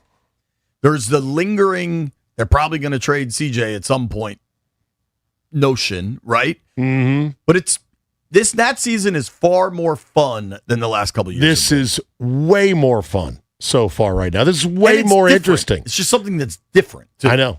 And so you combine this interesting season where all of a sudden there's something fizzing in the cup that they're making down there on Half Street and the potential for the Wizards. Yeah. We could have some real fizzing going on. Let's hope that JD5 stays healthy this year. Fizzination. Totally. I mean, dude, I was in studio Channel 4 yesterday, and we did Commanders, Nats, and Mystics. The Mystics had a hell of a win Friday night. Now, I think the Mystics had kind of a dud of a loss last night in Dallas. But, I mean, this town is so burgundy and gold driven, right? Every NFL city is. And then everything else is like, all right, well, who's good? Let's talk about it. Who's exciting, at least? Let's talk about it. And right now, the Nats, the Wiz, I mean, arguably the biggest story in town, and we've kind of all just accepted it, is still what's going to happen with Ovi. I think at this point, we all think he's coming back, but like, it's not official. There's no new contract. We haven't heard from anybody over there. But that's down our list because ton of excitement around the number one pick with the Wiz, and the Nats are playing scrappy, good hitting baseball. Yeah. So I feel we're in a better spot going into Memorial Day weekend, which is usually a dud of a sports weekend, than I think DC sports have been in some time. And I think there's a lot of reasons for it. Yeah. Let's do this. We're going to talk NFL at 11 with our guy, Justin Mello. I'm going to sneak in some wide receiver talk. Nobody go anywhere. It's B-Mitch and Finley.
Jeff going with the Beach Boys. I like it, Jeff. That's y'all in a couple of days. That is. We're all going to Dewey Beach. If you're going to the beach this weekend, on Friday, the Junks will be broadcasting live from Starboard from 6 to 10. Then B-Mitch and I will slide in from 10 to 2. Should be a very fun day. If you're in Dewey Beach, Starboard is always fun. And when it's raining outside, the Starboard's even more fun. I know the weather's pretty spotty this weekend, but I think it'll be a good time. Now, we're all going down Thursday night, Zabe. Yeah. So who do you think will have the most trouble Friday morning? Now, Junks call time. Waking up? Or maybe they're awake but feeling it a bit. Not old man Bish. He can go to bed early. He'll be there. He'll be there with bells on. Probably not JP either. He's not a big drinker, I don't think. Yeah. I Cakes, think Bickle maybe? has really slowed down. I think Bickle barely drinks it. EB says he's dialing it back. Yeah. So, I don't know. You know what? They all might have a nice glass of milk and go to bed early so they can wake up for their big day on Friday morning. What sports do we have Thursday night? Is that Thunder Spurs again, or is that the other series? I have far less interest in Knicks. I think it is Knicks Cavs. All right, that makes that a little easier. I'll watch it, but people are excited because it's the Knicks in New York and the Garden and Willis Reed or whatever. But it's ESPN is going to become insufferable as this series goes on because of the Knicks bias. It's Knicks Cavs Thursday night ESPN 8:00. I look forward to the Knicks losing in 5 to the Spurs or the Thunder. It's definitely going to be Cavs Spurs. In the finals. Really? You think Cleveland? I kind of like betting on Cleveland. I like Donovan Mitchell and James Harden. I know that Harden in the playoffs is not usually a real powerhouse. But yeah, that Thursday night, I can see. So I don't know when those guys are getting there. We're going to leave from here. Where y'all staying? Various places. The station got hotels. Beach House Dewey, I believe it's Beach called. House Dewey. Duber, text me if that's one of your joints. I'm guessing it is. I'm sure Monty runs that town, so I'm sure he's set up some rooms for the boys. I'm staying down the road a bit in Bethany just because I know myself well enough, and I'm better off I'm going to go hang Thursday. So we're going to leave at 2. Let's hope we don't hit that much traffic, right? So ideally we're at the beach. Wait a minute. Thursday shouldn't be as bad. Friday's going to be a nightmare. Thursday's going to be a show. On Memorial Day weekend, I bet Friday is a breeze. No. I bet Thursday is a madhouse. So now, I could be wrong. I sense that people are figuring out get an early jump on the 3-day weekend. I've done this the last few seasons. Not as like an official station event, but I've just gone down Thursday and broadcast from the Starboard just with my Comrex. Like, I've done this a few times. Did you set this up? No. Is the Starboard your account? No, I think the Starboard and the Junks have a long-standing relationship, and I think this is part of like the 30 years of Junkies year-long celebration. Right. But you've gone from the Starboard yourself just for the hell of it. Yeah, well, because I'm going to the beach for Memorial Day anyway. I have too. Yeah, just been. So I was tore up at Starboard by myself. What a life! I haven't been to Dewey since '86 Beach Week, Langley High School. I bet that was a scene. It was something else. So here's what I know, and this, work is work, sweetheart. I don't have much choice. So I have to be there Thursday night because we're doing the show Friday morning. My daughters, we're at the point, especially elementary school kids. High school kids probably have exams and stuff. Like the end of the year matters once you get to high school. Elementary school, the end of the year is nothing but it's Spirit Week this week. Yesterday was Crazy Hair Day. Today was Wear Your Favorite College Sports Teams Day. Like they're not doing a heck of a lot. I think my oldest has her last like math quiz today. Okay. But Friday, my wife, I think they have a half day. And I think my wife, to avoid the traffic, happily would go Thursday and just blow off school on Friday. But you know what? School administrators are pretty intelligent. Friday is field day. No kid on earth wants to miss field day. So my wife with the girls is going to come down Friday at 12:15 is when school's out. That's going to be a 4-hour ride. No problem. I've done the Thursday before, especially from where we are, leaving from the station on the eastern edge of the ride, city. No problem. It could be 5. What is I haven't been in forever. What is a non-traffic point to point? 2.5? Non-traffic doesn't really exist because you still have to deal with the Beltway and everything else. In theory. 3. 2.5 is if 2.5 moving. True no traffic, it's 2.5. So an overnight mission. If you went overnight, you could do it in 2.5. We went down a couple weeks ago, the weekend after Mother's Day. Or no, we went down Mother's Day weekend and drove back early Sunday morning. So we left Bethany at, call it 9 a.m. Okay. Maybe even a little earlier, maybe like 8:30. Totally cruised the entire trip until we got to the Beltway and there was like an accident at Colesville Road. So you're bigger. Obviously, the Bay Bridge is a choke point. The 50-404 split is a choke point. Oh, yeah. But dealing with D.C. is still the bigger problem. Sure. You're gonna go to the Dewey Beach Yacht Club. Gonna go to the Lighthouse. I'm just looking at Google Maps here to refamiliarize myself with that beautiful area. Because this Sharky's Grill and Barbecue. The starboard is the hub, and there's so many starboard. There's starboard raw. There's starboard claw. We will be at all the starboard. Monty gets all our attention this weekend. Okay. So, but starboard sauced. Yeah, they got the pizza shop that used to be right next door is now a starboard pizza shop. But we got options. I, however, Thursday night I'm going to hang out. I'll probably maybe I'll just go. Stallion will either drop me off at my place or I can Uber. I will be hanging out between starboard raw and starboard from probably 6 until I Irish exit and say goodbye to no one. That's the way to do it. I need Irish that exit. evening to myself to go to sleep because otherwise I know Brian. You'll be toast, and I'll you'll be never toast leave. the next day. Yeah. Exactly. So and then you're going to stay down there for the weekend with the fam. We'll drive back cool. Monday morning. All right, good. That's a great weekend right there. Should be fun. The weather looks terrible, but we'll see what happens. Justin Mello, Sports Illustrated NFL draft expert, talking Fat Man when we return.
This update brought to you by Reynolds Empower Home Team, Keller Williams Realty. More news on the new stadium for the Commanders. NFL owners are going to vote on the Commanders' new stadium lease at today's meeting in Orlando, from Nikki Javala reporting. The Mets defeated the Nationals with 10 runs in the 12th inning last night, 16-7. Tonight, Nats look to get on the board in the series against the Mets and Juan Soto at 6:15 on the Fan. Brady House has been optioned to AAA, and Dylan Cruz is up with the big club. Last night, everybody buzzing about Victor Wembanyama. 41 points, 24 rebounds as San Antonio defeated Oklahoma City 122-115 in double overtime. Want to hear the fastest way to know what your home would sell for? Reach out to Empower Home Team. Simply text your address to 800-763-3000. No phone call. Just text your address to 800-763-3000. That's 800-763-3000. From the Crop Metcalf 5-Star Sports Desk, Byron Curb on the Fan.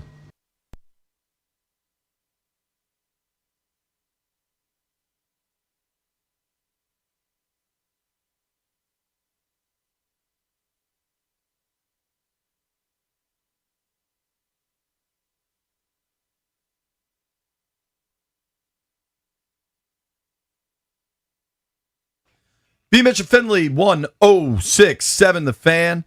Of course, we are brought to you by Rude, the official show sponsor of B-Mitch and Finley. Don't melt this summer. Upgrade to high-efficiency HVAC and get 60 months, same as cash, on qualified equipment until May 31st. Keep your cool and your cash.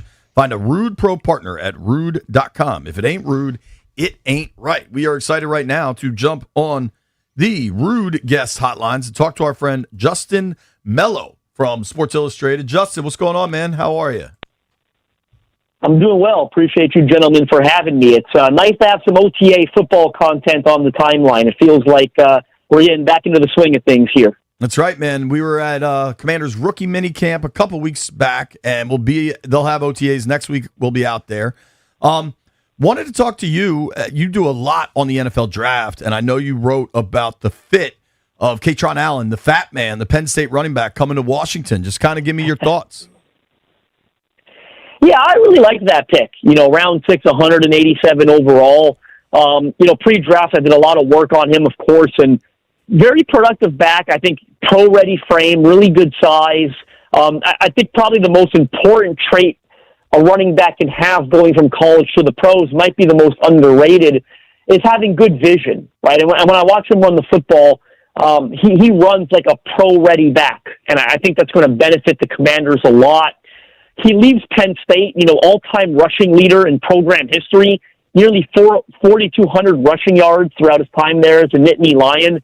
Don't think you can overstate, the level, the size of that achievement. Obviously, one of the better programs around college football over the last 50-plus years. So for me, really like the fit, and then, I don't know if I'm getting ahead of myself here, but you look at that depth chart in Washington, and it certainly feels like that there might be some opportunity for him to carve out a role. They of course, Bill Krosky-Merritt heading into year 2, I think had an up and down rookie year. The hype might have gotten a little out of control going into year 1.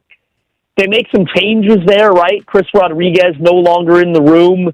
They bring in a couple guys, short-term deals who are I would call them Band-Aid solutions. Rashad White, Jeremy Ford.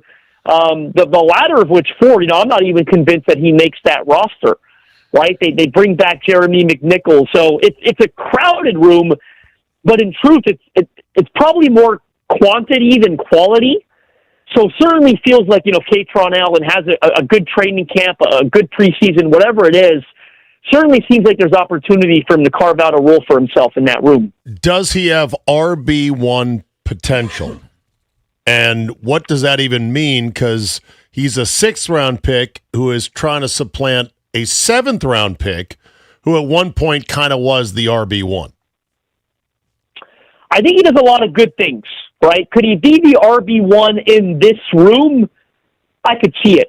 Do I think he's a true RB1 in terms of, high-end running back into NFL?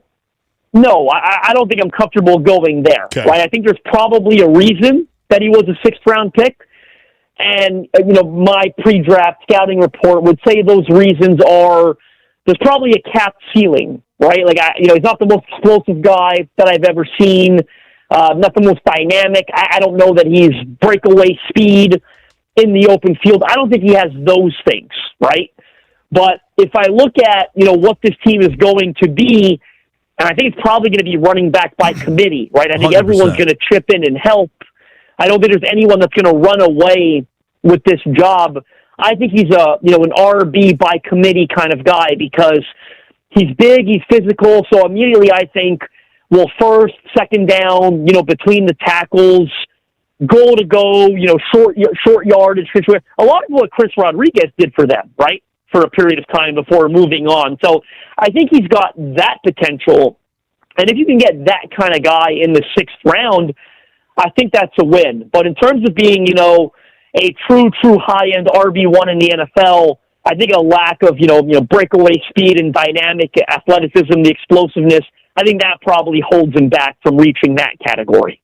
Yeah, I mean, just watching him run, and granted it was rookie mini camp and there weren't pads on and stuff, but Dan Quinn said you could see the power, and watching him at practice, whenever that was, 2 weeks ago, I could see the path for him with C-Rod in Jacksonville. To me, they're not looking for an RB1. It's going to be Bill, it's going to be Fat Man, and it's going to be Rachaad White. I think White's going to have a big role here, but I do think there's a true path to a roster spot for Fat Man. I think you're right about Jerome Ford being on the outside. McNichols just makes plays for this team, and I think he'll be part of the 70 one way or another. Whether he breaks camp on the 53 or not is different. NFL rosters have changed so much now with the changed practice squad rules that veterans can be on there. Just how much has that hurt maybe, Saturday draft picks that veterans can be on these practice squads now? Well, I think number one, there's a number of factors that go into it. It's a devalued position around the NFL. I still believe that. Just look at the way that they get paid, right, compared to other positions. They are one of the lower paid positions on the football field. So there's a devalued nature to it. There's your replaceable nature to it. I mean, you look at the way the Commanders went about it this offseason. They let Chris Rodriguez go. They bring in a couple of cheap guys on short-term deals, and then they just draft a guy in the 6th round. And then they pair all those 3 additions with a sophomore day 3 pick, and they're going to say, well, we're good. We feel good about what we have. You wouldn't do that at cornerback. You wouldn't do that at pass rusher. You wouldn't do that almost anywhere else, right? Yeah. So there's certainly a devalued nature to it. And then, sure, I think the practice squad rules have played a role as well. And you talk about someone like Jeremy McNichols, who I covered closely in Tennessee for the period that he was there. We used to call him Jeremy McWeapon, because he just makes plays, I think, for that offense or special teams, whatever unit is on. He's a guy that won't be denied. And yet he strikes me as the kind of guy, and you kind of hit the nail on the head there. If he doesn't make the 53, you probably feel pretty good about your ability to sneak him onto the practice squad. Yeah. Right? Due to the nature of the position. And then you've got other rules, right? Now you can call these guys up 4 times from the practice squad before you have to add them to your roster without them counting towards your game day flexibility. So there's just so much you can do with the practice squad nowadays that I would say, yeah, I guess a devalued position like running back has probably suffered from it a little bit more. I'm old enough to remember when you used to say, can this guy get 30 carries a game? Well, that's laughable. Now the new number is 20. Last year, as I look at the touches, numbers. Not even carries. 20 well, touches. True, right. But I'm looking at the carries from last year. And JP, you probably know this, but Bill got the most at 175. Chris Rodriguez was second at 112. The next 2 were Daniels and Mariota at quarterback. Then McNichols got 44. You want to know what the high carry total between Bill and Rodriguez was for a single game? Granted, they were behind by a billion. I bet it's sub 20 I doubt either of them got to 20. Correct. Probably like 16, 17. 18. Yeah. 18. That totally tracks. So we're talking about maybe getting 12 carries a game, if that. 6 to 12 carries. I mean, these running backs have got to produce literally every time they touch the ball, or they won't see it again. One thing that will be different for the Washington offense, though, is you're going to see a lot less designed quarterback runs. Not that quarterbacks won't be running, but there'll be less design there. Justin, I wanted to circle to another story you wrote. We're talking with Justin Mello from Sports Illustrated, covers the NFL draft. Give him a follow at JustinM_NFL. Certainly, there's a role for Fat Man here, but let's go to the first round. You had an article about kind of underrated first-round picks across the league. Jordan Tyson made your list. Carnell Tate made your list. I think Ruben Bain slipping a bit to get to 15 to Tampa. That totally tracks with me. What do you think about Washington being able to get Sonny Styles at 7? Yeah, they have no complaints, I would imagine, right? Like, I think a lot of people thought pre-draft he probably goes 4 or 5, right? Tennessee Titans, New York Giants. Those two teams go in different directions. Titans decide to help their young quarterback. I get that. And then Styles, being there at 7, I think Washington probably ran that pick to the podium, I imagine. I love it. I mean, I think that article was about first-round picks that kind of walked into dream scenarios as well, or I included him in that one too, because you get to go play for a defensive-minded head coach and Dan Quinn, check mark. New defensive coordinator who's going to be calling plays. I think's got a lot of upside in that role. Check mark. They haven't brought back Bobby Wagner, so there's a sort of a leadership role there that's up for the taking, and also a high-volume production role, right, from a tackling number standpoint. Check mark. I think he's going to give them, of course, more than Wagner could in coverage at, that later stage of his career, with his ability to turn and run and how long he is and he impacts passing windows. I just think the fit is seamless, right? And they've upgraded the front 7, right? Not just at linebacker through him, but they brought in a couple of pass rushers. And I think when those defensive linemen are playing better ball, it makes a linebacker's job easier. So there's not a lot to not like, I guess is what I'm trying to say about the fit between Sonny Styles and the Washington Commanders. He's got my vote for, my early pick for Defensive Rookie of the Year, because I think he's just going to rack up numbers. I think he has 130-plus tackles. I think they're going to deploy him in different ways. They're going to be creative in versatility with his usage. He could rush the quarterback. I think if you look at it's interesting, if you look at his pass rushing splits last year, he was essentially as productive as Arvell Reese was. And meanwhile, Reese had all this projection to pass rusher. No one did that with Sonny Styles. I get it, but the point is, you give him opportunities to rush off the edge, blitz the quarterback, whatever it is, he can get after the pocket. So, turn and run in coverage, interceptions, fumbles forced. I think he's going to rack up numbers this year and probably run away with Defensive Rookie of the Year. There you go. Yeah. I mean, he's walking into a position that's like tailor-made as well. What do you make of the third-round receiver, Antonio Williams? Well, they had a role there, right? They had a slot open, I think, specifically at the slot position, I should say. Haven't brought back Deebo Samuel. The Brandon Ayuk thing is, I guess, kind of in limbo as we wait on movement there. I think Antonio fits. I think he can come in and, if needed, play the slot for them rather quickly. He's athletic. He's creative. Really good in the open field. He's very twitchy. I think he's got to hone in on the route running a little bit. When you watch him on tape, there's a little bit of freestyling, which, in all honesty, a lot of college wide receivers suffer from. I remember interviewing A.J. Brown when he was coming out of Ole Miss. I asked him what his favorite route to run in the offense was.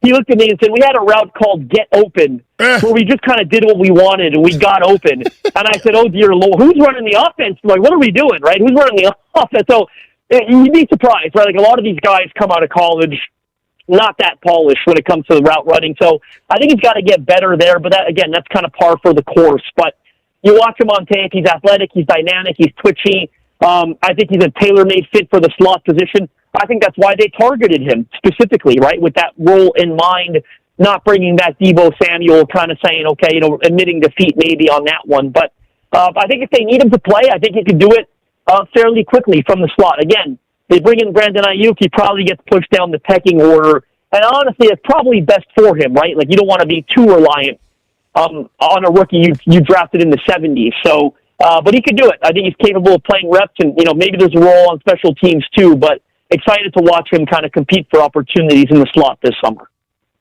For sure. And I think there'll be real opportunities. We'll see kind of what happens with the Diggs stuff that's floating around, even the Ayuk. One more just about the DN they drafted, Josephs out of Tennessee. I watched him at rookie minicamp and was pretty impressed. Where did you have him evaluated?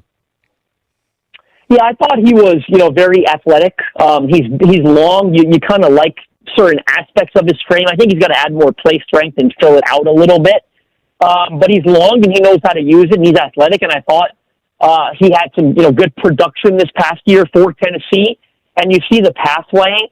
I know that pre-draft there were some sort of character questions, and I won't get into it obviously, but whether it was work ethic or whatever it was, I know scouts had some question marks there, and that's probably why he ends up going 147. Because I personally thought the tape was a bit better than 147, but when it all comes together, I think there were factors that kind of led to his day 3 slide, middle of round 5, whatever you want to call it. But when you watch him on tape, I agree. Like I see the path, right? I think he's got some good linear burst, and it is a bit linear, but better to have it than not have it, right? I think he can sort of threaten offensive tackles with speed and athleticism. I'd love to see him become a more diverse and flexible rusher. I think there are certainly opportunities to expand his arsenal and add something to his game so it's not somewhat similar on a snap-by-snap basis.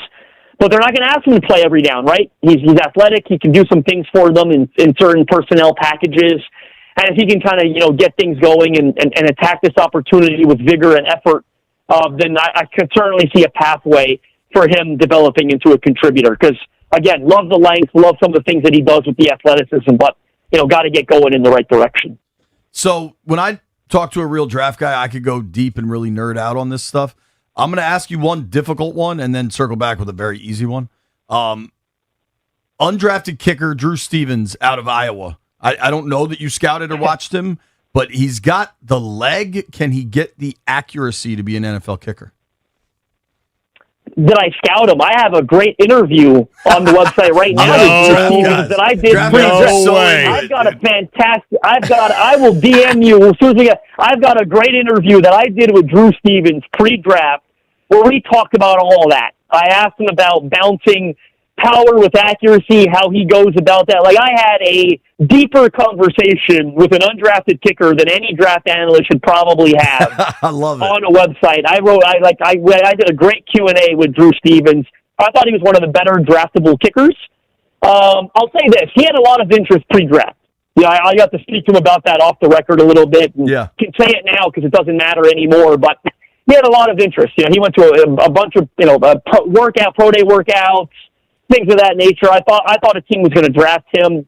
I think that's big for Washington to get him where they did. I totally see a universe out there where he develops and becomes an NFL caliber starting kicker.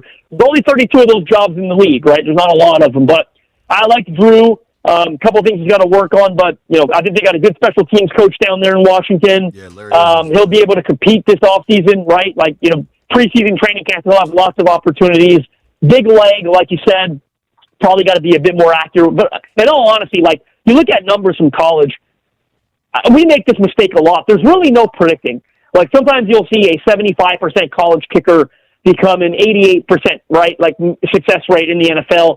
And at the same time, you'll see a guy like, who was it? Was it Robert Aguayo a couple years ago, like out of FSU, Tampa Bay? You'll see a 90% college kicker become a 73% kicker in the NFL. I mean, it really is, the mental makeup, the repetition, the reps, handling the pressure. I think that probably plays a much bigger role than we think it does when it comes. And that's why it's so unpredictable looking at, college to the pros. So I like Drew Stevens, totally see it for him. I like the fact he's undrafted. I have a very dim view of spending a single draft pick on a kicker. I agree. This year, there's only one guy. Only one guy taken. That was Trey Smack by the Packers. All-time name. And it's just these guys. They are kind of expendable, and they're weird in terms of who develops into a reliable pro leg. My theory with college kickers, it's the only position in football that's harder in college than it is in the pros. Because of the hashes? The hashes are one. The ball's different, too. The operation is never as clean as it is in the NFL. The operation the long snapper to the holder in the NFL is the operation in college is a wild ride every single time. But so that's exciting about Stevens. I got to talk to him at rookie minicamp, and he told us on the record he had calls from the Titans and the Bills. He didn't want to go to the Bills because Bass is obviously an institution there. But to me, it seemed like he picked Washington, and he didn't seem cocky at all, but he feels he can come in and win this job, and that's why he wanted this job. The last one, you seem very bullish about Carnell Tate kind of immediately in Tennessee with Cam Ward. Obviously, Tate had a hell of a year at Ohio State. All the measurables are there. What makes you think he could hit big right away for the Titans? Well, I like the situation he's landed in. Number one, Brian Dable is his offensive coordinator. I think that's great. You see what Brian Dable did with Malik Neighbors a couple of years ago as a rookie wideout. He's got a pretty good track record, right? Got a lot out of Stephon Diggs in Buffalo. Even, a guy like Gabe Davis, who, made money that he probably, was kind of outperformed, right, in Buffalo, overproduced, if you will. Cam Ward, I think, is primed to take a big year two step. I thought the world of how Cam Ward played last year. Didn't get a lot of attention, I understand. No primetime games. They were a terrible football team. He had 3 different head coach and play caller combinations, which is almost unheard of during his rookie year, and his top 2 wideouts were day 3 picks. And I thought for everything that he faced, I thought Cam Ward had a really strong rookie year.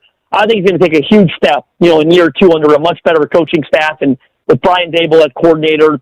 You watch Tate on tape. He was my number 1 ranked wide receiver the whole way, pre-draft process, and I'm glad it kind of played out that way. There's a lot to like. He didn't have 1 recorded drop at Ohio State last year, by the way. Wow. He's got some of the most reliable hands I think I've ever seen, honestly, or at least these last 5-10 drafts. Not 1 recorded drop. They're huge. You've seen his hands. They are massive. He engulfs everything thrown his way. He's big. I think he's got enough vertical speed. He makes contested catches, but he's also a route-running technician underneath. And I think the Commanders would have taken him at 7 if he was there. In all honesty, I really do. I think they went into this draft hoping they could get a receiver opposite, Terry. But I do. I think the world of Carnell Tate, and I love the situation with Cam Ward and Brian Dable. I think it's probably being underrated because they're the Tennessee Titans. It's going to be fun to watch. Hey, Justin, thank you for the time, dude. Really appreciate it. Pleasure was all mine. You know where to find me. All right, man. Take care. Everybody give him a follow at JustinM_NFL. These draft Do you dudes, know anything about this undrafted kicker? These draft dudes go Do I deep, know anything? I've got an hour podcast with them. Bro, these draft dudes that are this like I know, it's what they do. It's crazy. God bless them for that, by the way. Good booking right there, Stallion. I enjoyed talking with him. Barry's for Luga is going to join us at noon, break down all things going on with the Nats. We do need to talk about gambling and the pervasiveness of it and the weirdness of some of it. Nobody go anywhere.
This update brought to you by PVI Office Furniture. Fast, excellent, affordable business grows with PVI. Breaking news from tennis, Carlos Alcaraz has withdrawn from Wimbledon due to an ongoing wrist injury.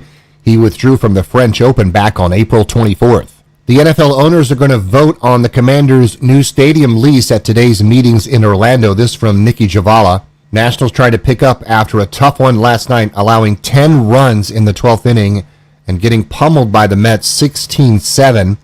Nationals tied at 5-5 in the bottom of the 8th, but that was the end of the fun.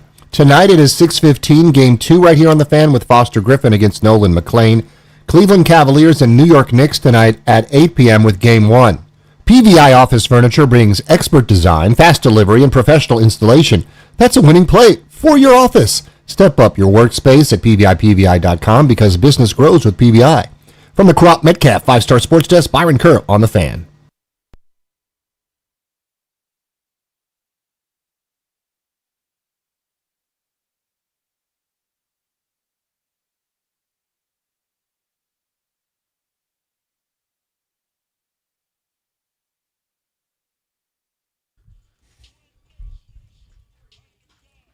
B-Mitch and Finley, 106.7 The Fan. If you missed any of our interview with Justin Mello talking about the Commanders draft picks, I recommend checking it out. YouTube, Instagram, wherever you get it. Spotify. It was great. That kid, that young man, reporter, I have no idea how old he is. He sounds to me like he's in his 20s. He can go deep on the NFL draft. I enjoyed that. See, Minnesota's going to get the draft? Yeah. After us? That feels right. Well, yeah, it'll maybe be warm in Minnesota that time of year. When it was in Green Bay, didn't they have a threat of weather when they had Green Bay hosted it was the chilly. draft? It was chilly. It's been worse up there. The weather was perfect. They really in rolled the Pittsburgh. dice. Yeah, but for some reason on was it TikTok or Instagram, I saw your little carousel, not the carousel, the rickshaw video, not rickshaw, the bicycle one of you going over the Clemente Bridge. It was fun. I'm like, man, the algorithm has coughed up an old piece of meat here from JP because this is from a while ago. I appreciate it, man. It looked like a nice day there. It was beautiful, but I feel. Do you think our event is going to set records here? Do you think the draft? Yeah, because I think the NFL looks at like a 6-hour driving radius. Oh, and if you look at how many people that is drivable, how many fan for, bases? Totally, Baltimore, Philly, Pittsburgh, Baltimore, Philly, Pittsburgh, both possibly New New York York train. Yeah, both Carolina, New York teams, Carolina, theory. Yeah, they're not going to chip in. Cleveland's about 6 hours. People will combine let's go visit the nation's capital. We'll take the kids to go see a museum or two, and then we'll go to the draft, and you guys can stay at the hotel in the pool, and we'll be there getting blitzed, reading off linemen's names. Yeah! And I think setting it up on the National Mall in Pittsburgh, to have a ticket into the theater where the actual draft is a pretty high dollar item. Absurd. But then they have a huge open area for fans that's free. Yes. But on the mall with the space they have, you're going to feel like you're more a part of it, even if you don't have a ticket to the front part. Just because it's so open and wide and flat. What are the actual dates? Dates for it's always the NFL draft. The last Thursday, either the last or second to last Thursday in April. So yeah, April 23rd through 25th. Yeah, I think it's going to be a massive success here. Can we somehow put ice around the cherry blossoms to slow them down, to keep them fresh for the 23rd of April? I think they're going to be done by then. Well done by then. Probably. Usually done by the first week of April. Probably. Okay. But it's good for the cold weather cities to give them a draft because they're not going to get the Super Bowl.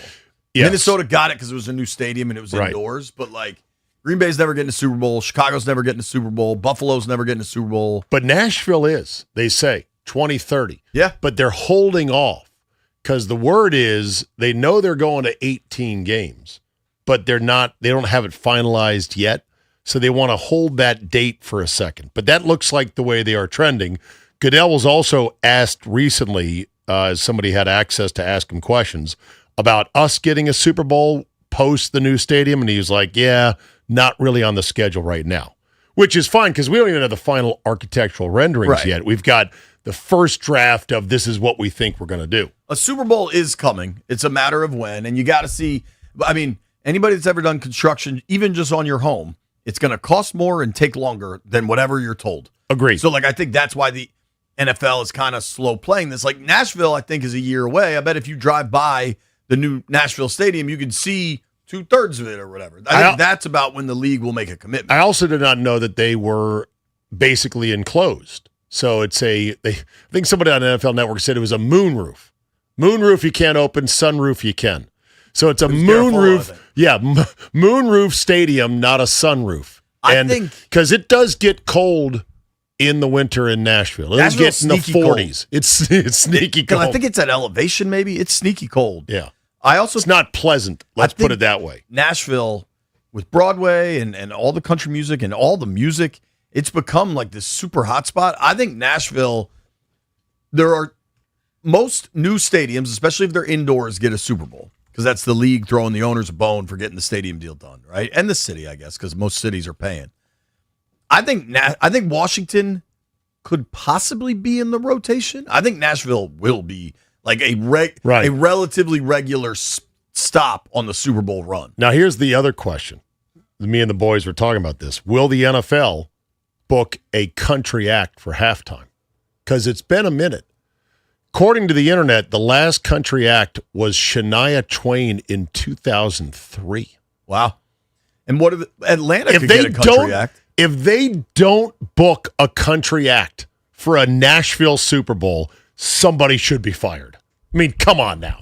I also wouldn't mind. I agree with you there, but I also wouldn't mind if they get back to some of these like big conglomerate Super Bowl. Oh, multiple artists. Yeah, where it's like you get 2 or 3 for the price of one. But you can kind of cross genre a bit. Like it's been very genre specific. Like collabs. Yeah, I think you could do that. Matt, to me, eventually you're going to run out of people that are big enough names for the Super Bowl. By the way, you got to throw like 3 names at it. In Atlanta in 94, look at this. Travis Tritt. Clint Black, Travis Tritt, Tanya Tucker, and the Judds. Yeah. It was titled The Rockin' Country Sunday. You remember that? I somehow did. How and all right, let's see. Was that Bill's Cows? That was Bill's Cowboys, right? Yeah, Ford Field in 2006, Super Bowl XL. Go. I don't know. Rolling Stones. Oh, wow. Rolling Stones, Prince, Tom Petty and the Heartbreakers, Bruce Springsteen. Problem is they're not making big star bands anymore or star acts anymore. The whole landscape's been fractured, like a lot of landscapes have been fractured. My pick for a DC Super Bowl halftime, Foo Fighters, Dave Grohl's from Fairfax, with Wale. I think be pretty good. I think that'd be pretty cool. I think you can make that work. I think Foo Fighters to me are one of few rock bands that probably have the cachet for a Super Bowl halftime at this stage. Rock is so dead. Sure, I love it because I'm of that age, but as a genre, it's dead. But I think you add Wale in there, and you've got DC bass. I think it'd be really, really cool. That's my pick. I do not have a vote in the matter, however. Yeah. But Dave, I think you and I were working when this story broke. Okay. I think we were doing the show. I think B was out, maybe on his Arizona golf trip. Brendan Sorsby was the Texas Tech quarterback that is now he got a ton of cash to go to Texas Tech. Yes. Kid can play. Now you've got this huge gambling scandal with him. He is now going to sue the NCAA to get his eligibility back. You're suing me. Oh, that is rich. I mean, of course, what he's going to do is find some judge in Lubbock that will be like, yeah, we need him for the Red Raiders. So I saw a picture of the judge, apparently, and he's posing with the Texas Tech mascot doing the guns up. And they're like, here's the judge that'll decide whether or not Sorsby can play football this fall. It's a done deal. This guy Sorsby was gambling on everything under the sun. Yeah. And he claims that he bet on his team because he wanted to feel closer to them, even though he was not playing at the time. Right. Like a kinship, like bonding with them. I mean, come on, man. He also says that if he's not allowed to play, it'll severely affect his mental health. And I'm just like, we live in a nation now where consequences for the rich and famous are few and far between, if they still even exist. But this guy should not be allowed to play, not under any circumstances. He was clearly violating all the rules about gambling, didn't care about it. Now he's going to go, whoops, sorry. Agree, but I think he plays. Oh, I know he's going to play. 1,000%. What's wild is what else he was betting on. Yeah, so everything. This is from an ESPN article. In addition to admitting to betting on his own team while he was at Indiana in 2022, Sorsby contended he largely bet on events other than college football. He wagered on Major League Baseball, UFC, tennis, Romanian soccer, Turkish basketball, and even the Nathan's hot dog eating contest. Yeah. Like, well, if you're not betting Kobayashi minus 1,000, 8,000, then you're not even doing it right. Sound like White Brian. It does sound like who White hasn't Brian. bet on the hot dog contest before? So here's what we're going to do. When we come back, I want everybody to be honest. What's the weirdest thing you've bet on? And it doesn't have to be like a bet on DraftKings. It can just be a bet amongst your friends, whatever. Hell, I just made some power rankings for the Dewey trip. We're not going to share those, but there are things to be wagered upon. We're going to figure out what the weirdest stuff we've bet on when we come back. It's B-Mitch and Finley.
Na na na na. Murderer. Birder up. All right. Something very funny Birder up. just happened that we will have to circle back to because it was really funny and Stallion's kind of pissed. So we'll circle back to it. Saltiness, huh? But I did want to at least hit on this thing. So Brendan Sorsby, this is just going to be a mess all season. You know it's coming. And I don't know that I've ever said this. A mess for him or a mess for other? A mess for him, student Texas athletes? Tech, and the NCAA. Oh, okay. Like this will go back and forth in court and blah, blah, blah, blah. And I very rarely say this. In fact, I'm not sure I've ever said this. The NCAA is right. This kid bet on college football games while he was like, you can't let this dude play. Yeah. But you know, there'll be sympathetic judges and he'll get to play. Because he was given a lot of money and because Texas Tech really enjoyed their crashing the party of the Blue Bloods last year in college football, they want to stay there. There's going to be a lot thrown at this. The lawyering that's already going on. You know, he checked himself into rehab after this broke. And now in his legal filing, his team says the quarterback suffers from a clinically diagnosed gambling disorder, which is a mental health condition. So they are already running to that safe space. Now, look, I understand that that is such a thing and that you can have a clinically diagnosed gambling disorder, but how convenient is it that he is now hiding behind this? You know why he's going to play? Money. Cody Campbell. Cody Campbell is the multi-billionaire oil guy. Is he the guy behind Texas Tech's money? He played football at Texas Tech. I think he was with the Colts for a cup of coffee. He is now a member of the Texas Tech, board, whatever that's called. He was also the guy that spearheaded. Remember, Trump held that college sports initiative thing at the White House? Yes. Campbell was riding shotgun on that thing. Oh. So Sorsby's going to play. Even though Trump has put forth a proposal that would severely curtail a whole lot of things, including a coaching salary cap. So what Campbell wants to institute in college sports, he wants to rip up every television deal that currently exists. He wants to disband all the conferences. He wants everybody to come together and Sounds then like the NFL. Be able to sell everything. He says that's the path to saving Olympic sports. Is if everybody has all this cash, then the Olympic sports get their cut of the pie. Everybody gets their cut, and it's far more equitable and will save everything. And this dude has the cash and the wherewithal and the connections that some television networks are concerned because they don't want their deals ripped up. They got good deals. Well, there's also another fascinating TV story, which you being in television would have thoughts on this, that the NFL is dancing with the devil the more they embrace streaming. And that the streamers are at about the maximum of inventory they want. That they don't want full seasons of games. In fact, Ted Sarandos, the co-CEO of Netflix, said, we're not going for whole seasons. We want a handful of special events. Especially Netflix. I think it's... But that's same too for Amazon and others. The streamers have the money to buy a regular 1 o'clock Jaguars-Texans game. They don't want it. Right. I think that is a good topic, right? I do. Stallion claims, we're talking about Sorsby, who's betting on the craziest stuff in the world. Turkish basketball. I have friends that will just be looking for action and tennis is on, so they'll throw $5, whatever. White Brian's throwing a quarter on it. So what's the strangest thing you've bet on? Let's go. I got two that are low level. Fire away, because I don't know that I have it. Here's the two. One would be if you're traveling with a group of dudes, whose bag comes out first? That's great. On the carousel. That's a good one. The other one is a classic that I now see people heckling umpires for when they don't do it right, but mound ball. Yeah. Mound ball is one of the all-time, hey, what else are we doing? Let's bet on whether the ball rolls up and stays on the mound. Stallion says he's got a good one. I had a kick back in pandemic where I was doing this offshore gambling thing.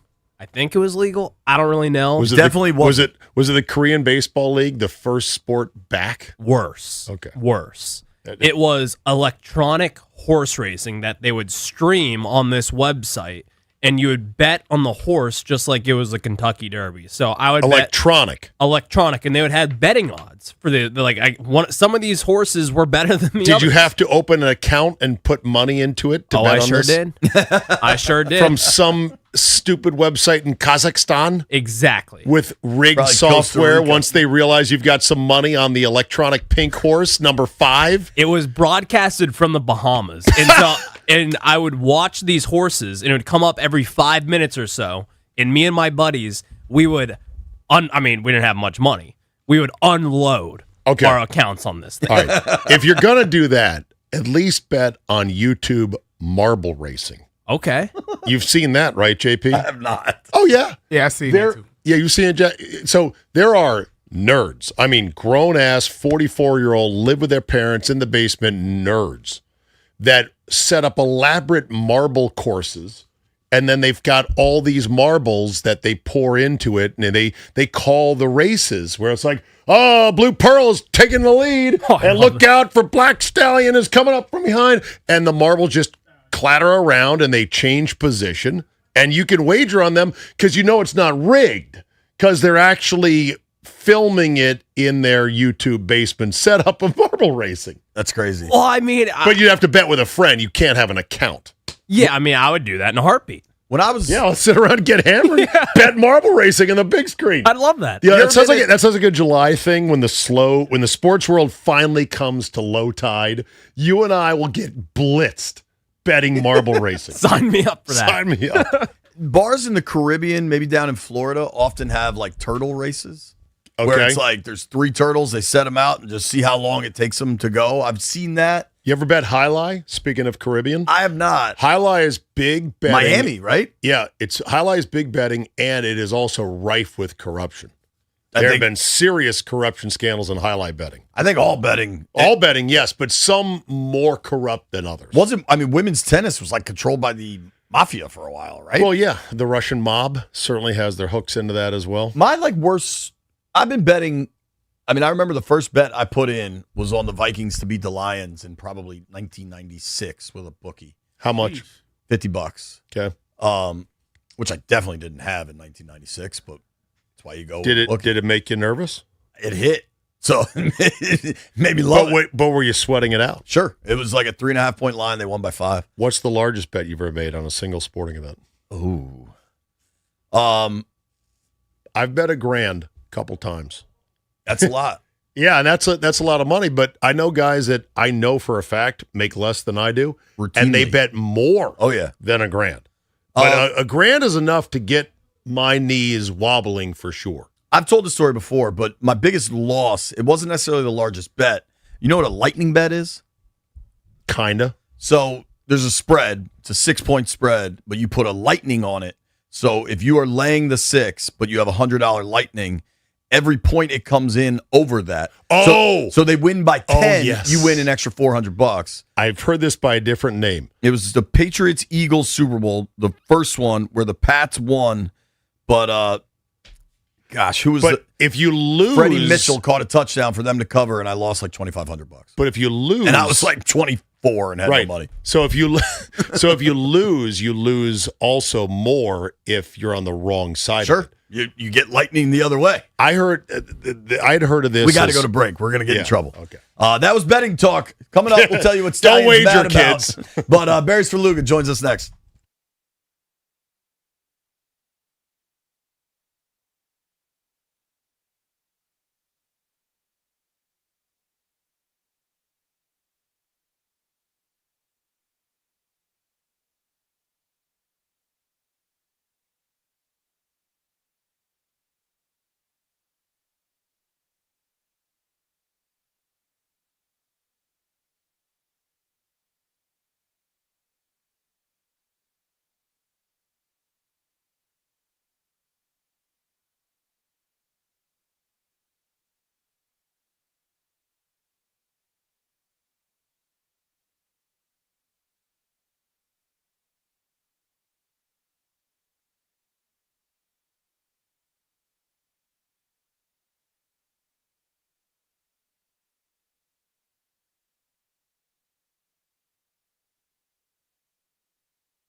Seattle wide receiver Jackson Smith-Njigba posted a video on Instagram late Monday showing a trophy which said 2025 Defensive Player of the Year.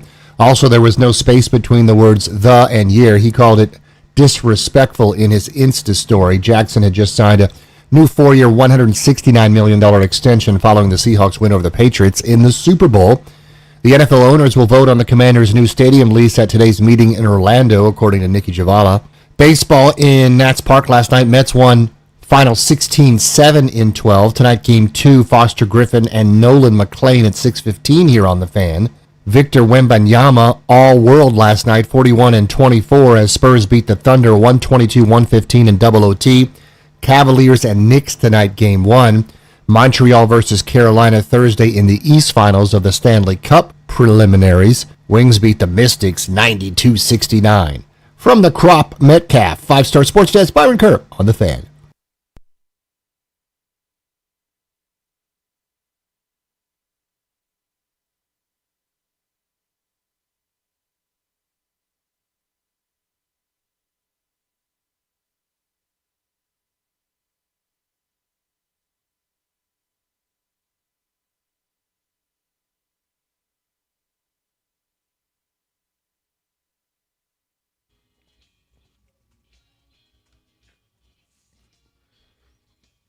B-Mitch and Finley, 106.7 The Fan, and it is high noon in the District of Columbia. Of course, Rude is the official show sponsor of B-Mitch and Finley. Don't melt this summer. Upgrade to high-efficiency HVAC and get 60 months, same as cash, on qualified equipment until May 31st. It means you got about 12 days left, people. Keep your cool and your cash. Find a Rude Pro partner at rude.com. If it ain't Rude, it ain't right. And right now we're jumping on the Rude guest hotline to talk to our friend, Mr. Barry Svrluga of The Athletic. Barry, how is life at The Athletic, dude? How's it going? Living a dream, man. Kind of doing a version of my old thing at a new place, so feels pretty good. Good. So what have you been doing? I imagine the Nats kept you pretty damn busy last night, sending down Brady House, calling up Dylan Cruz. They also had a wacky game in between with a big old 12th inning. What do you make of kind of where the Nats are playing competitive ball now, almost to Memorial Day, as well as some up and down personnel decisions? Yeah, so there's a couple things about all of this. I was down there pregame yesterday and actually talking to Paul Taboni about Cruz because I had in mind, hey, I should go try to catch Rochester somewhere and check in on how he's holding up mentally because his numbers, frankly, were not that great at AAA. And I asked Taboni, who obviously knew what was happening in terms of making the move, how he was doing, and his face kind of lit up because he said Cruz had smoked a bunch of balls over the last week. They are way into advanced analytics and real data. He was just like kind of offhandedly, like he's hit 8 balls, 105 miles an hour or faster exit velocity, and a bunch of them have been right at people. So he was really positive about the decision-making at the plate and the way that Cruz was swinging it, that it got me thinking, he's not that far away. Well, I didn't know he was like 24 hours away from getting called up. So that's a good development because this is a guy, the number 2 pick in the 2023 draft, that really has to be part of the future if they're going to have success going forward. And House has struggled, and struggled defensively, frankly, too. So I think that's a really interesting change.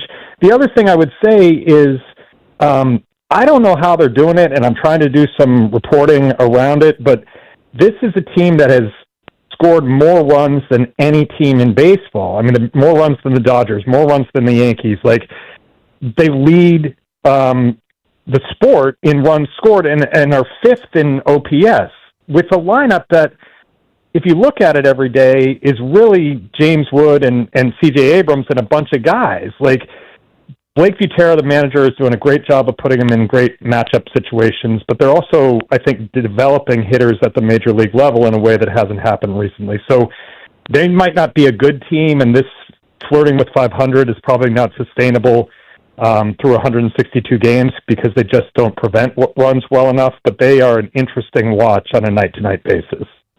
So it doesn't matter what anyone else thinks of what the Nats are doing, but I am curious if other organizations are taking notice and kind of saying, they might have something interesting going on there with this extreme youth and really leaning in on the numbers end of it.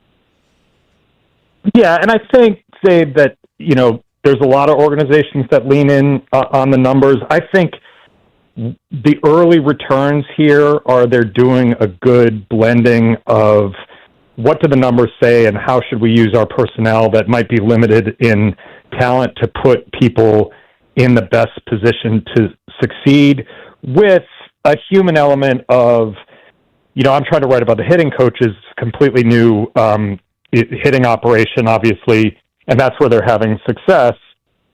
And what I'm finding out is that they are really connecting with each player and having them understand, here's what you're doing well, here's what you need to work on, but also being people that they can just kind of hang out with and talk to. So again, I don't want to oversell it because they're not going to be a playoff team, and they're very, very much in the early stages of talent acquisition. But I know in talking to another GM earlier in the season who had played the Nats recently said, I think they're going to play better and harder for Butera, and the moves they're making might not be splashy, but they're logical, and they make sense they're platooning when they should platoon. They're pinch hitting when they should pinch hit. They're using an opener when it makes sense if there are a lot of lefties at the top of the lineup that they're playing that night. They're just doing very modern, logical things that have helped lifted, if they win the next 2 games, they're back to 500 again, which there's no way I would have bet that, 50 games into the season. Yeah. The other thing, too, which is wild to think about, is that, these rebuilds have timelines, and you're like, we got a plan to get good, but we want to get too good too quick because that'll mess up our timeline on what we're planning, right? That's now a function of how teams plan rebuilds? You're not wrong. I think it's maybe a little bit different in baseball where I don't want to call the drafts a crapshoot because that takes away from the people who put so much time and effort into evaluating prospects, but it's not quite like the Wizards tank where you really needed them to finally get a break in the lottery and win it to make sure they're, you know what I mean? It's just a little more muddled at the top of the draft. So you're trying to get a high pick year after year in when you're in these rebuilds. And I think an interesting part of the Taboni administration rebuild is they're not scarred by what has happened here since 2020, second most losses in baseball in that time. But the fan base carries that weight and that frustration, and we were sold that trading Juan Soto would be a good thing, and I would argue it still was a good thing because James Wood and C.J. Abrams are your best players right now, and that's how they got here. But there is a, it just gets frustrating year after year when you've already been through 100 lost seasons to be told you're probably going to have another one, which is why this feels kind of refreshing, because even if I don't think it's sustainable to be an 81-81 team over the course of the year, that you see real signs of progress, and you get the idea that if these guys are as good at acquiring talent in the draft coming up as they have been in developing the talent that they have on hand, then there is reason for hope going forward. So it'll be really interesting to see, and I haven't asked this, does what's happened in what amounts to a little over a quarter of a season change anybody in the front office's evaluation of what the timeline should be, or has this been a kind of a fortunate stretch and good asset management that kind of clouds over that the rebuild is really years in advance still? Yeah, it's interesting because you also have, I always say this about the NFL, it's a self-preservation league, right? And probably one of the biggest problems for Dan Quinn going into this season is that they went 12-5 2 years ago, right? Yeah, this is what happened to the Commanders, arguably. And I think like Will Dawkins and Michael Winger made sure they were terrible. And Denny Avdia is not on our timeline, and that's why he's an all-star for the Blazers now. And a lot of that sucks for fans, but it's these executives that take over want their leash to be long and to have the time. And knowing that, Barry, do you feel like a C.J. Abrams trade is almost inevitable this summer? You know, it's really the biggest question about the franchise in the near future. And I don't know if it has to be this summer because it could still be this winter. You still would get, the difference is you get 3 playoff races if you trade him this summer, and you get only 2 if it's over the winter. They did do that with Mackenzie Gore. They held on to him last year in the Mike DeBartolo interim regime and then traded him in the offseason because they thought they got an offer that was too good to refuse. But Abrams, depending on how you evaluate him, like should the discussion be we should trade him or should it be we should extend him? Now that's a two-way street. We've always talked about that. Like if Abrams is not interested in sticking around or doesn't believe in the future, then that maybe that makes the decision for you. But I'd put it this way, JP, I would think it's probably 60-40 he gets traded by this trade deadline because he's playing at an all-star level. Offensively, he is. He's been not good defensively, and a lot of metrics would show he's not a good defensive shortstop, period. Maybe his future is at second base. Maybe it's in center field. I don't know. That would be up to the buyer. But the bat and the speed and the athleticism, there's no doubt about any of it. He is a really electric player when he's at his best, and this is a really good, sustained, consistent quarter of the season for him. But I don't think there's any more interesting or important question for a Nats fan or Nats front office than what's the future of C.J. Abrams in the next 2 months, and then, if not the next 2 months, the next 2.5 years. We are talking with our friend Barry Svrluga here on the Rude Guest Hotline. You can follow Barry at Barry Svrluga, SVRLUGA. Read all his work in The Athletic. And one of the reasons I always enjoy talking with you, Barry, and whether it's on the radio or just kind of BSing, is you truly cover everything, and you can speak in depth about everything. And I saw that you got an interview with Ted Leonsis after the Wizards landed the number 1 pick in the NBA draft. I'm curious if you can kind of share where Ted's at now with the Wiz. Yeah, I thought it was a good time to check in with him because, one thing I always think about these rebuilds, while I agree with them philosophically, the people, not just the fans, but the people who run these teams and orchestrate the rebuilds, which in this case, included an outright tank, you've got to live through it, and you've got to, it's part of your plan, and you can believe in it, but there will be people that question you. So Ted, he's always good to go into that he believes that his plan was the best plan. I mean, he loves, being right about things.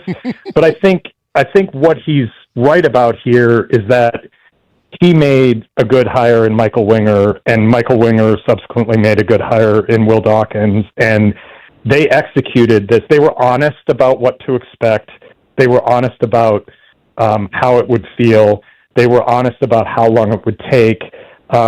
And it finally, a year after the worst they could do in the lottery was 6th, and they were 6th, finally got some balls to fall their right way. And whether it's a Wemby year or a Cooper Flag year or not, and it's not, they are in control in this draft, and they can make whatever decision is best for them. If that's hold the pick and take Devonta, if it's trade back with Utah one spot, like whatever they think and whatever they can get, they are in control. And I think what Ted's point is because they've gone through this in a methodical way and they've collected high picks in the past, that in his words, the deconstruction is over, and now the actively trying to win begins, regardless of who comes in this draft. They have some workable pieces, not stars likely, but really useful young NBA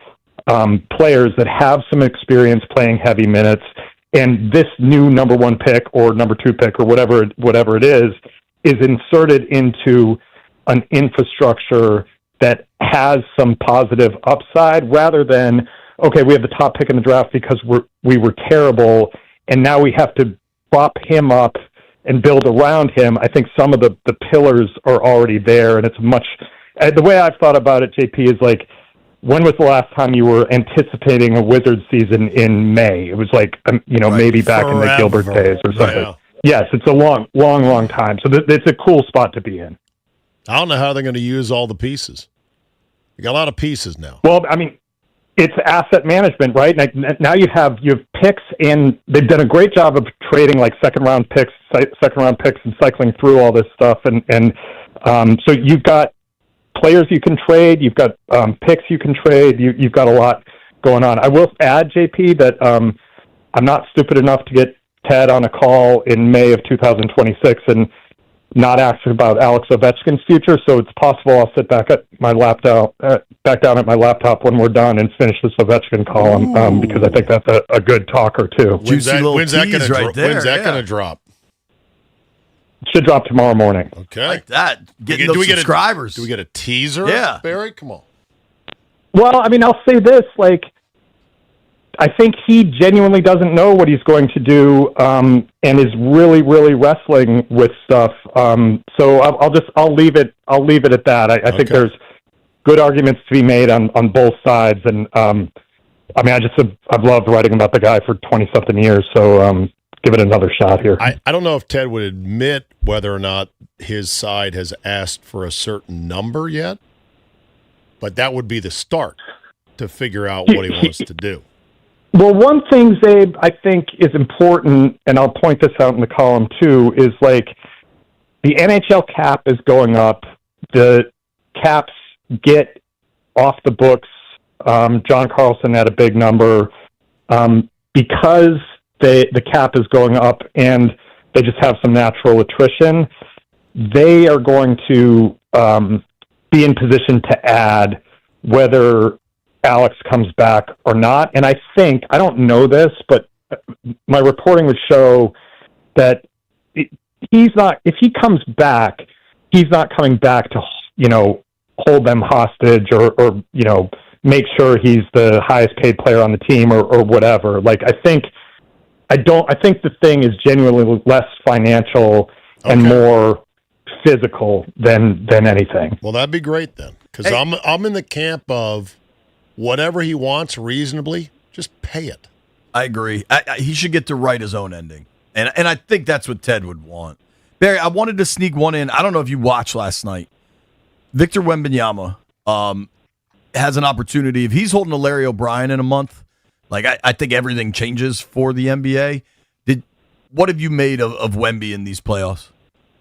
Well, I mean, the pull-up three from 40 feet, like he's Steph Curry down three with 28 seconds left or whatever it was, like that's just a different animal. I mean, I remember when, Kevin Durant was a freshman at Texas, and you kind of felt like, wait a second, he's changing the game because he has this face-up game at however tall Durant is, 6'11", like, he's shooting threes in college ball. Like, that's just different. And this is different beyond that because he took a Steph Curry shot and he's 7'4", and he's scoring 41 and he can protect the rim. Like, I don't know enough about it to say like, well, this series is over because that other team is pretty good and they could definitely win and has a pretty good player in their own right. But it's transformative if Wembanyama wins, not only because OKC has felt kind of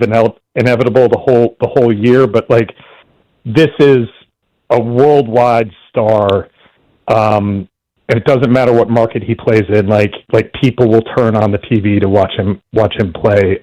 It's just super duper impressive. It's crazy to watch. Makes you wonder: did big men not shoot from distance in the past because they didn't have to? Because it was an interior-oriented game, or because they never tried? If we're going to have a generation of the latter. You think it's the latter? They just never tried.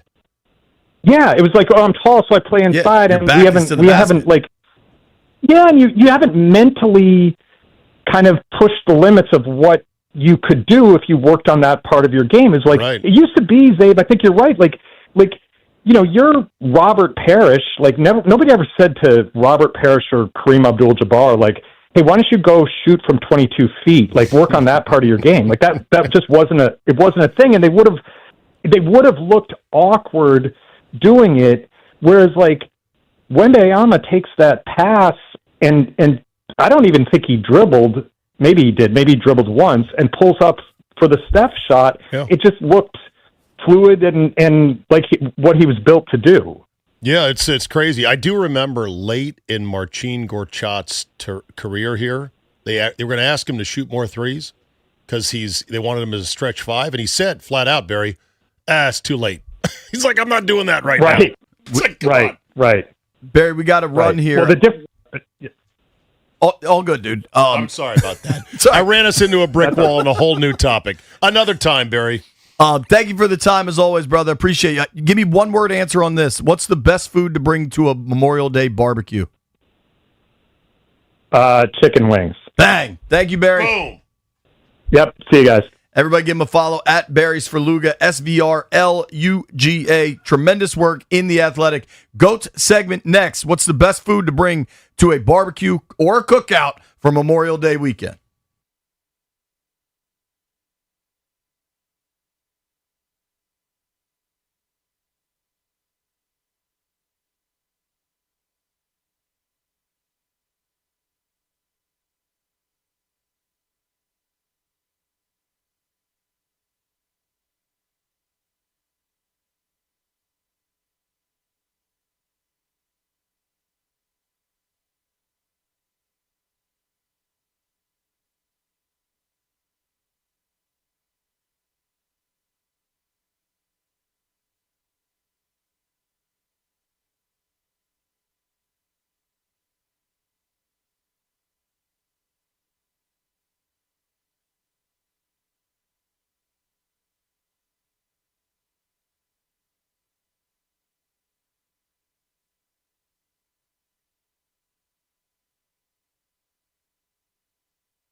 This update brought to you by Mervis, Diamond Importers. Nobody pays retail anymore. Why should you? Breaking news from Adam Schefter. The NFL has announced that Minnesota will officially be selected as the host of the 2028 NFL Draft. Of course, the NFL Draft is going to be hosted in Washington, D.C. next season. To baseball, the Mets beat the Nationals with 10 runs in the 12th, 16-7. Tonight it's Game 2. Foster Griffin opposes Nolan McLean. 6:45 first pitch right here on the Fan. Brady House has been optioned to AAA, and Dylan Cruz is back with the big club. NBA tonight, Cavaliers and the Knicks, Game 1 at 8 p.m. Getting engaged or married? Visit Mervis Diamond Importers for the finest diamonds and best value. At Mervis, you'll find the largest selection of Tacori engagement and wedding rings in D.C. Together, Mervis and Tacori help create a ring as extraordinary as your love. Go to MervisDiamond.com. From the Crop Metcalf 5-Star Sports Desk, I'm Byron Kerr on the Fan.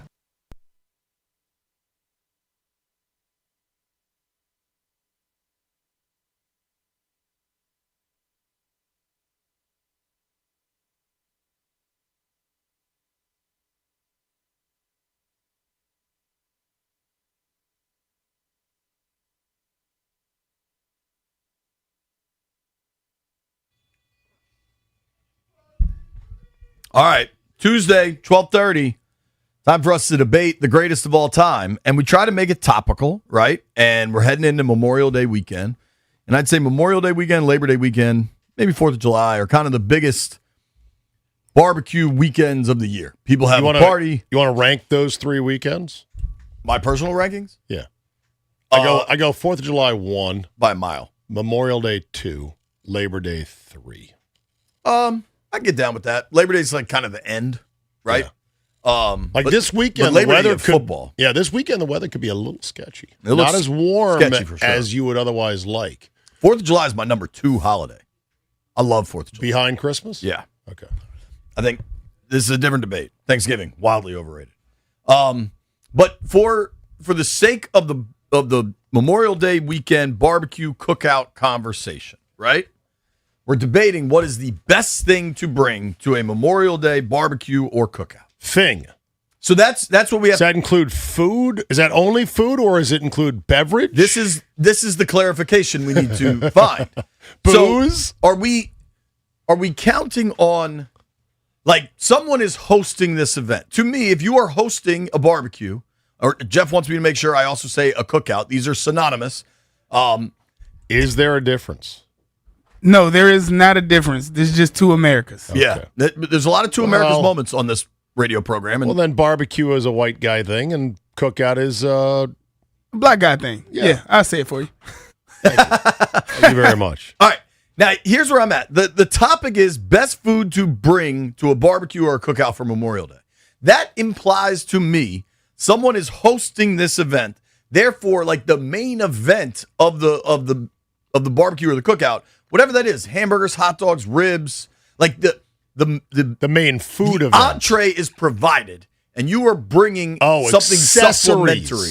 Okay. Am I understanding that correctly? Yes. Yeah. So it's kind of like sides. Like it could be a potato salad, it could be egg salad, or it could be watermelon. I don't know, something like that. Okay. So I think that is a great, like, because sides are different. Right. Okay. So we're landing on sides to bring to a cookout. The other question I have, because the answer to this, if you're bringing something to someone's house, the answer is always beer. Like the best thing you can bring is beer. It's like bringing flowers to a social event. Sure. Like, are we saying just food? Because otherwise the answer don't limit it to food. Yeah. Let's say your favorite thing to bring to a cookout or barbecue. It doesn't matter if it's food, sides, drinks, name them. All right, then I'll go first. I already gave away my bottle rockets and Roman candles count? Yes. Sure. Fireworks? Yes. Hell yeah. All right, I'll go first. I got 3, 2, 1. Number 3, everyone loves these. I don't know how to make them, but every time they are at an event, they get crushed. Deviled eggs. Deviled eggs. Yes. Deviled eggs are even phenomenal. thinking about that. Deviled eggs are phenomenal. Okay. Number 2, just because it's like a running bit at this point, Zabe, I have like a family recipe for baked beans that are just phenomenal. I can tell you briefly how I do it. I go to the grocery store and I buy a gigantic can of baked beans, and then I go home and I use a can opener and I open them, and then I put them in a pot and heat them up. It's a recipe. That's my recipe. And that's great recipe. Hold on, I'm writing this down just so I can do this myself. Brian and Jeff are terrified by my baked beans, but I have baked beans. The one seed of things to bring to a cookout, barbecue, bar mitzvah, whatever, is beer. Always bring beer. Yeah. So that my number one, the GOAT of things to bring to a barbecue is beer. Okay.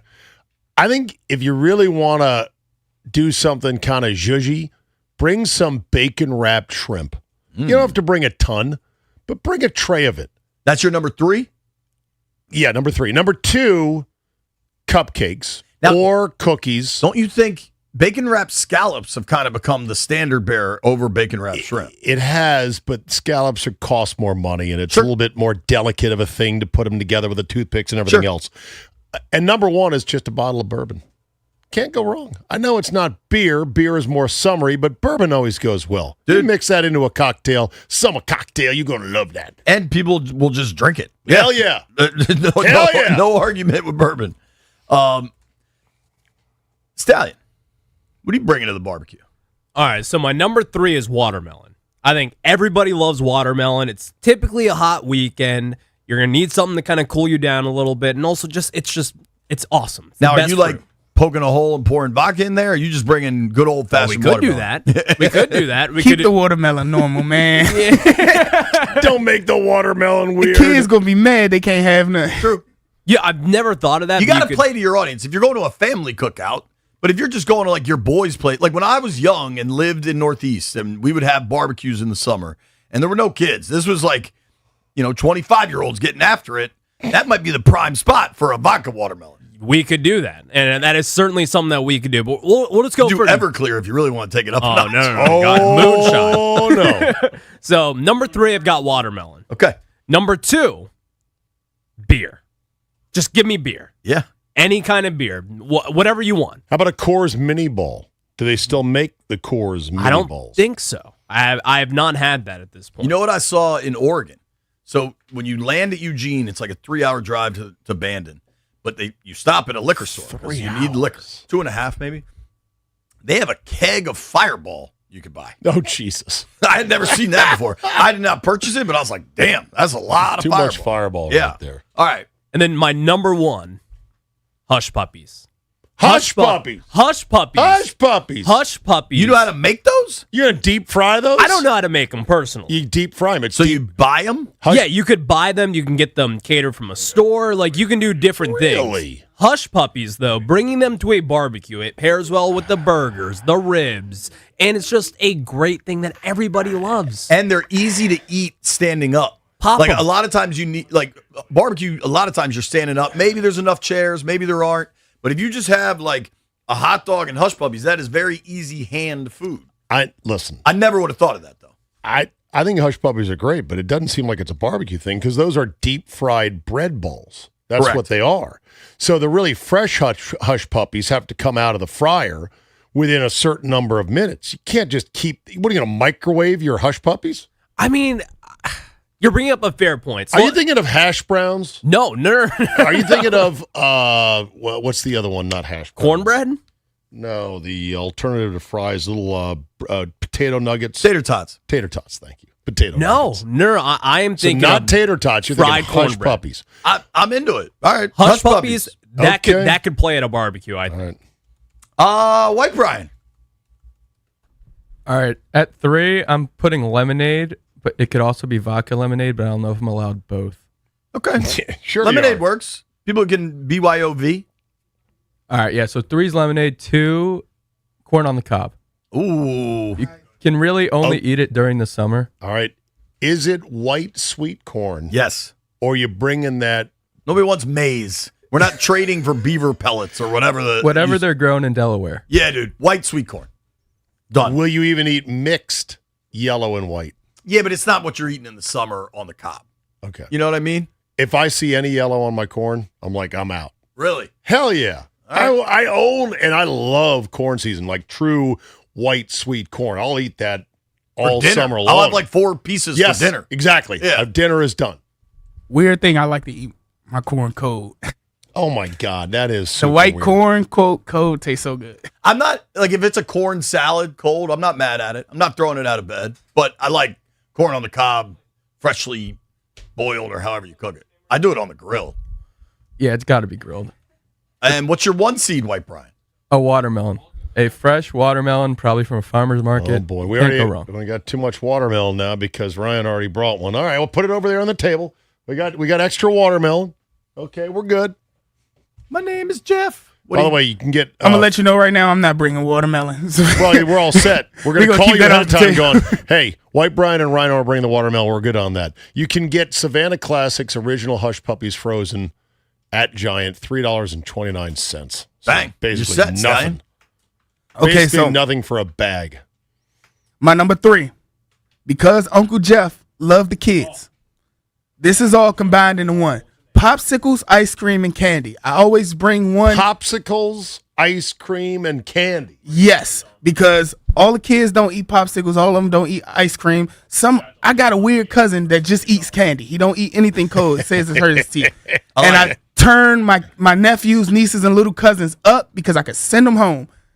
I like it. Number 2, my number 2, especially since I can eat them now, crabs. When I was young, I used to love tearing crabs up at the cookout while the music playing. My family was drinking beer. I was drinking ginger ale. But Just didn't know yet. Yeah, I just didn't know yet. And then my number 1, the ribs got to come, and I got to cook them.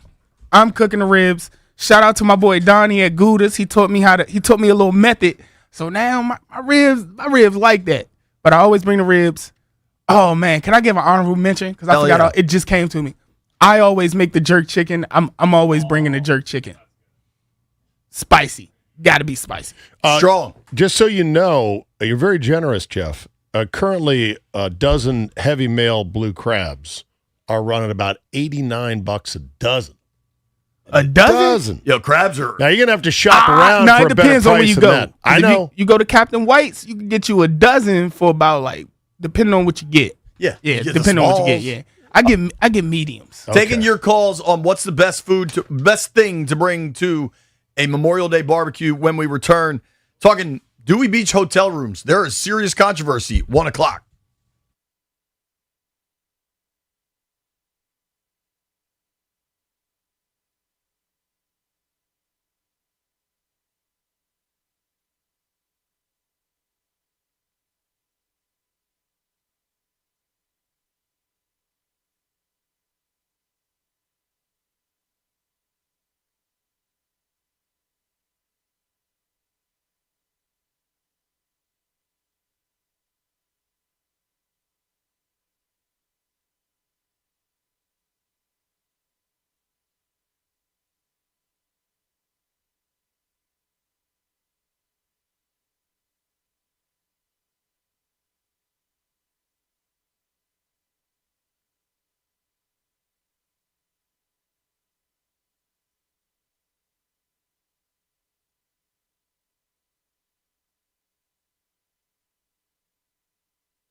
B-Mitch and Finley, 106.7 The Fan. On Tuesdays, we do GOATs. And with the Memorial Day holiday coming up, we decided what are the best things to bring to a Memorial Day barbecue. I got everybody's list here. So of the boys, we went lots of different directions. Zabe said bacon wrapped shrimp, cupcakes, bourbon as his 1 seed. Jeff said popsicles, crabs, and ribs as his 1 seed. White brine, lemonade, corn on the cob, and watermelon. Stallion, watermelon, beer, hush puppies. My list, deviled eggs, baked beans, beer. Now, Zabe, do you know Lauren Ricketts? Name sounds familiar. She does weather for Channel 4. Yeah. She kind of lives out your way. All right. Virginia way? Yeah. Lauren is great and always has a good opinion. Lauren responded, bacon wrapped shrimp. Get out of here with that. How are you going to keep them from going bad outside? But she heartily agreed with your bourbon take. Okay. Well, look, I'm going to put it in a nice chilled cooler bag with blocks of fake ice. That'll get it to the party in thriving condition. And they'll go quick. And then once you're there, it goes in the fridge of the host. Once the bacon wrapped shrimp are on the table, they're gone. Of course. That's not a laster. Know what I mean? The biggest risk is if your host feels like you upstaged him. Sure. Like, hey, Richie Rich? What's with the fancy appetizer? We all did sleep on chips. Chips are phenomenal. What kind? I'm not really a chip snob. I like Utz. I like Doritos. I like Cheetos. I like fancy chips, budget chips. I'm cool on chips. Cheetos at a barbecue? That maybe not as barbecue, but I'm just saying I like it all. I'm a kettle potato chip guy only now. I will not have any potato chip that is not kettle-fied. I want that thick, hard, crunchy chip. I don't, but that's fine. Maybe that's its own category. Simple chips. Simple wafer thin potato chips? No thanks. I love them. I do Pringles, which is sort of an amalgamated corn mash that is shaped into a chip. Ugh. I ate Pringles on the flight to Oregon. It was the best value for my buck. Kurt is in Culpeper. Kurt, what are you bringing to the barbecue? Hey, I think it's Chris from Culpeper. Okay. But, hey, Stallion's dumbass Kurt. Kurt. It's the same thing. It's all good. The number one side dish. Hey, if they can pay me like Kurt gets paid, I'll take it, sir. I'll take it. The number one side dish. Nobody brought it up. You can go with any type of barbecue that you bring to your holiday. It's potato salad. It has to go with potato salad. Potato salad's great. Hey, Kurt, I'm gonna play Chris, whatever it is. I'm gonna play a hunch here. You sound like a white dude. Am I correct? Oh yes, sir. Have you ever in your life put raisins in potato salad? I've seen it. I've tried it. I mean, I'll eat all of it. I like the mustard potato salad. I like the Amish potato salad. You can throw it all in there. I'll eat any of it. Wait, whoa. What's Amish potato salad? Made there's without just no mustard to it. It's like an all-white potato salad. My grandmother used to make it, God bless her, my Grammy. It was so good. Our whole family would just wipe it out. A little bit of chive. It just doesn't have any type of mustard to it, as I remember. I think it had a little bit of egg to it. So potato it was salad. delicious. But great barbecue option. chicken. Yep, chicken, hamburgers, ribs, whatever you got. You can just plop it next to it, and everybody seems to be happy. Thank you, buddy. fellas. Great call. Yes, sir. Jeff, my man, Kurt Culpeper, not really helping my cause that raisins and potato salad is a myth. That's not a real thing. It is. It very much is. But he was on to something with the mustard potato salad. Let's go to Shane. Shane, what are you bringing to the barbecue? Hey, what's up, fellas? It's crab boil. We're doing a crab boil, your seafood boil, if you will, the crawfish, the crabs, you the can't corn, bring the that sausages. to a barbecue. You're not hosting. Why can't I do it every year? I do it every year, JP. I do it every year. You gotta be a bring gangster. crabs or you bring in crawfish?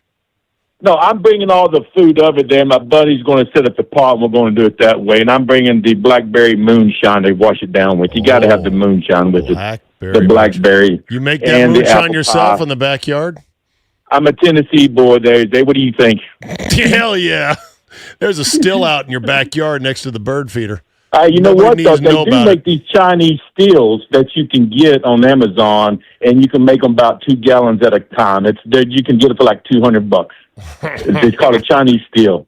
A Chinese buddy. still. Appreciate you, Shane. Yep. Take care, bud. Are you into crawfish? Yeah, I am. Yeah. Weirdly, I have no use for those. The Scottish version when we were in Scotland. And, Scottish crawfish? Yeah, I wish I could remember exactly what they were called. Wow. They were bigger. Crawfish! That's what they're called. No, they were bigger. We were way up north. What the heck were they called? Signal crayfish is what they're popping up as. European spiny lobster. Yeah, it might have said crayfish. That. It was That's spiny lobster. Pretty big right there. Yeah, they were big, but it was the same. To get the tail out, you kind of, twist and pull, and the whole thing would pop right out. It was great. I sent B a picture of it. This is crazy. This is the biggest crawfish I've ever seen. Yeah, dude. It's literally the size of a small lobster. I mean, they like cold water, clearly. I know the ones really? down in Louisiana like the mud, but those were cold water. Well, that's why they call them mud bugs. Yeah, man. Those are good. I think you could bring crawfish. I think bringing, to your point of not wanting to upstage the host, if you bring a whole seafood boil over, you're kind of upstaging the host. You are. But maybe you talk about it in advance. If you arrange it ahead of time, then that's okay. All right, one last one. Wild card, Scotty. What are you bringing to the barbecue? I'm going to bring some special brownies and a couple 30-packs. Now, will you tell people the brownies are special? No. Depends what kind of party we're having. Sometimes, yeah. If it's kids, obviously, I'm going to be I'm going to be smart. But yeah, sometimes it's fun to just get loose and get wild. All right, brother. Enjoy yourself, Scotty. Wait. All right. When we come back, a lot of the boys are going to Dewey Beach Thursday night. The Junkies will be live at the Starboard for their show, and then Brian and I will be live for our show. So that is 6 a.m. to 2 p.m. live from the Starboard in Dewey. The station is providing hotel rooms. Everyone should be happy about that, right, Zabe? One would think. Not everyone's happy about the situation. Let's explore when we return.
As expected, more breaking news from the NFL, where the city of Nashville has been awarded Super Bowl 64 as the Music City will host February of 2030, the big game. Minnesota officially has been selected to host the 2028 NFL Draft. Commanders' preseason slate is set with game times. August 14th, they'll host the Miami Dolphins at 7 p.m., August 22nd at the Lions at 12 p.m., and August 28th at the Ravens, a 7 p.m. kick. Carlos Alcaraz has withdrawn from Wimbledon due to an ongoing wrist injury. That means he'll miss Wimbledon and the French Open. The Mets blew out the Nationals with 10 runs in the 12th, 16-7. Back at it tonight. Foster Griffin against Nolan McLean. First pitch, 6:45 live here on The Fan. Tonight, Cavaliers and Knicks at 8 p.m. in the NBA. Last night, Spurs stunned the Thunder, 122-115 double OT. Victor Wembanyama, 41 points, 24 rebounds. From the Crop Metcalf 5-Star Sports Desk, I'm Byron Kerr on The Fan.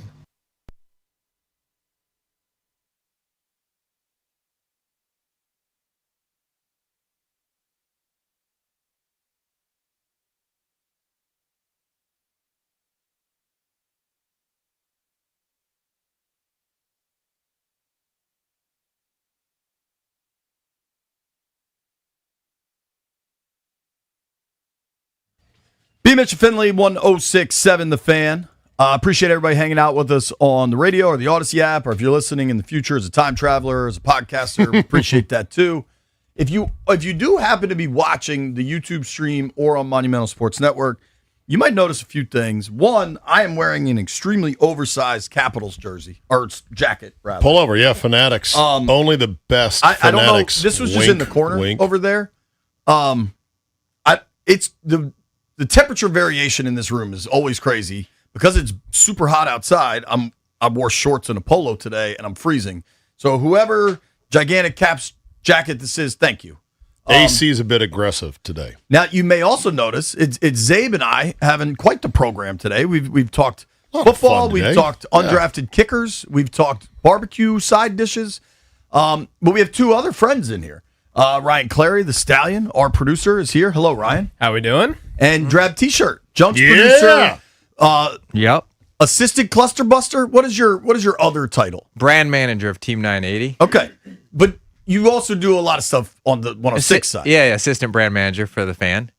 Thus, assistant cluster buster. Yeah. CK's the cluster buster. At one point, his title had cluster in it. Is that still Cluster it? manager. I don't think so. He's not here. He's not here to bust up the cluster. He's here to keep it running and humming at smooth, efficient operation. Well, and CK's wearing so many hats now that Drab is supposed to run this DC operation. Is my understanding.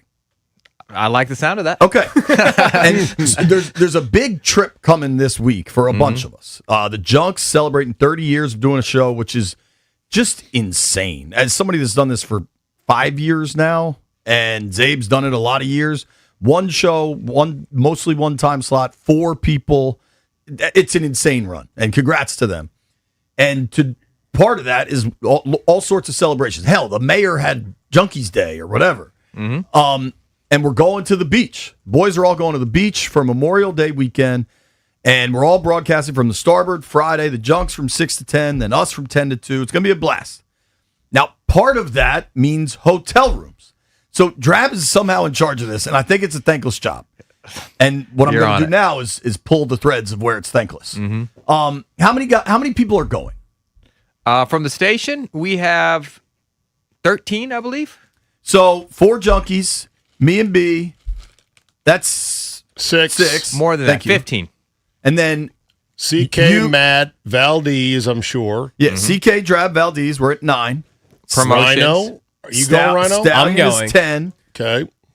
We probably need some engineers. We got an engineer. Is Metal Chris coming down there? No, thank God. Roger? Please tell me Roger's coming to the beach. We got Tim Parker coming. Okay. I love Tim. We got promotion staff coming. Promotion staff. What do you mean, thank God, on Metal Chris? You don't want to see his big hair and his white pasty body with his Can you Metallica imagine t-shirt Metal Chris wearing just a bathing suit? It's going to be loud enough there. I don't think we need Chris. Oh. You imagine combat boots on the beach? Hey, now. All right. So we got a bunch of people. Mikey Marr, we haven't named. Mm-hmm. Marr will be there, yeah. Marr will be there. So the station is taking care of hotel rooms. That is not to be taken for granted. That's a very nice gesture, by You're the way. absolutely right. Zabe. And They should not be taken for granted. I bet it required several layers of corporate approval for it as well. I imagine there's some trade. If I had to guess, there's going to be heavy trade involved. There's also regulations on trade. Okay, true. I wouldn't even call it a minor miracle that we got this many hotel rooms. For the record, I'm not taking part in any hotel room, so Yeah. I get to poke and prod as much as I want. Go for it. I hate to zoom ahead to the ending of this story, but I feel like people are complaining about the rooming situation. I think you're onto something, Zabe. There should be shared rooms here. So let's start here, and I'm guessing I know the answer. Are any of the junkies sharing rooms? You got Bickle and Bishop bunking up together? Of course not. Maybe with their wives Okay. or friends, but not with each other. Are the junkies' wives coming? At least one or two of them are. Okay. Yeah. What are their friends? Is Cakes like bringing Rom? Like, what do you mean they're Oh, friends? yeah, you're right. Rom is staying in his room. Oh, He is. Yeah. Cakes is a bench for that. That would not be That's to happening. be expected. Rom But crashes everything. Hasn't Rom hooked up Cakes and the boys plenty of times? So this would be a payback. There's some sort of lifetime payback Obligatory, going on here. He's on scholarship. All right, so the Junks get their own rooms. I'm sure B has his own room. Of course. Yeah. Just for one night. Brian Mitchell is working on Friday, and then he's deciding to go home at the end of the night. He probably has an event that night that's going to pay him 10 grand. Probably. But That's it's good to be B. no Mitch. need That's what for we a always say. hotel room for Brian Mitchell on Friday night, Ryan. So Brian Good. Mitchell, future Hall of Famer, Yes. Super Bowl winner, doesn't have a hotel room No. Friday night. By the way, you referred to Ryan and I as friends. I would say we're coworkers. Yeah, it's All right. it's a strictly business relationship at this point. Yeah. And let's just stop doing this. So let's just. So what's the complaint? I'm gonna be the producer. Did you real just quick. break up with him? I'm going to say this. Drab has been running around the office for weeks, if not months, talking about this is my baby. This trip is something that I have planned. I have taken control of everything, and this is something that Drab has taken great pride in. And 2 weeks ago, I just assumed we're all gonna have hotel rooms. We're gonna do this. It's gonna be you great. assumed. I Yeah, assumed. yeah. So no, not assumed. I was told that we were going to have hotel rooms. And I'm not the only producer. I am not the only producer who thought that they had a hotel room to themselves. Oh, what's that last part? To themselves. To themselves. When did I say that? You said you would have a hotel room. We have hotel I'm not rooms. the only one. I am not the only one. You are assuming you're in a thriving industry. You are not. Can I ask one question? I mean, do the Commanders sometimes double up and have roommates on the road? Maybe during training camp when they have big rosters. Okay, so and some of stuff, the Commanders share hotel rooms. Just real quick. All right, just. Do you have a roommate, Drab?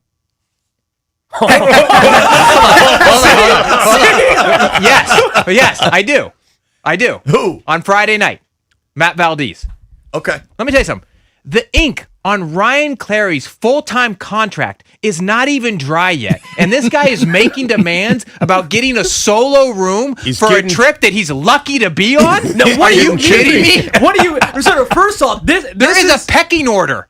I know there's a pecking order, Yes. but hey, go through the people who are staying by themselves. Here's my thing. I've worked with this company now since 2019. I did my time in promotions. We have a promotions guy staying by himself. Talk to him. I don't run promotions. That's a different department. But you run this trip. That's true.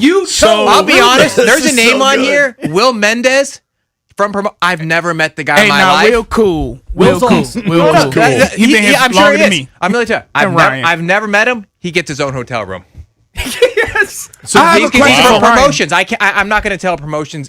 There's a male and a female from promotions going. I'm not going to make them share room. Okay. So what are you gonna do in your own room without supervision? Yeah. You ever been in your own room before? I mean, why can't you room up?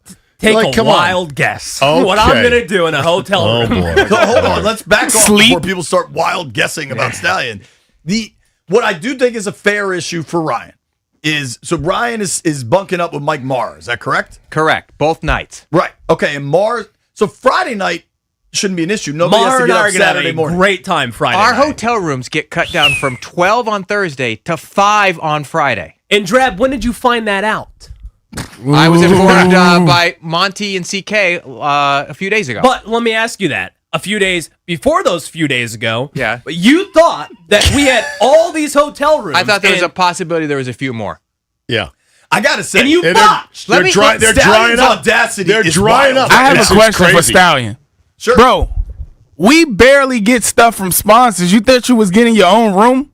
I thought I was. You thought wrong, brother. I knew Let me tell you that. something. You're lucky you're not commuting back and forth. You're know. lucky you're Jeff not doesn't stuck get here to go. behind the glass. Yeah, I think he should be here behind the glass. You're on the travel team. You'd be glad you're there. Yeah, I am glad. And a little tip for you. So you're how old?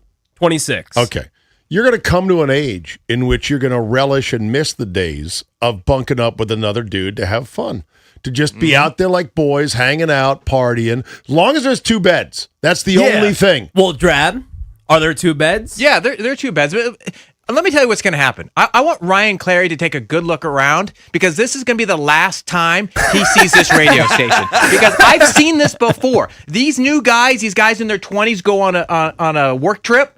And they lose control. Yeah, you may play your way off the team. He's going to be booted out of here. His key card is not going to work on Monday. I guarantee you. Zabe has seen this before. I've seen it 100 times myself. This is the end of the Stallion on 106.7 The Fan. He's going to go there thinking, this is the Ryan Clary show and not the Junkies and B-Mitch and Finley show. Right.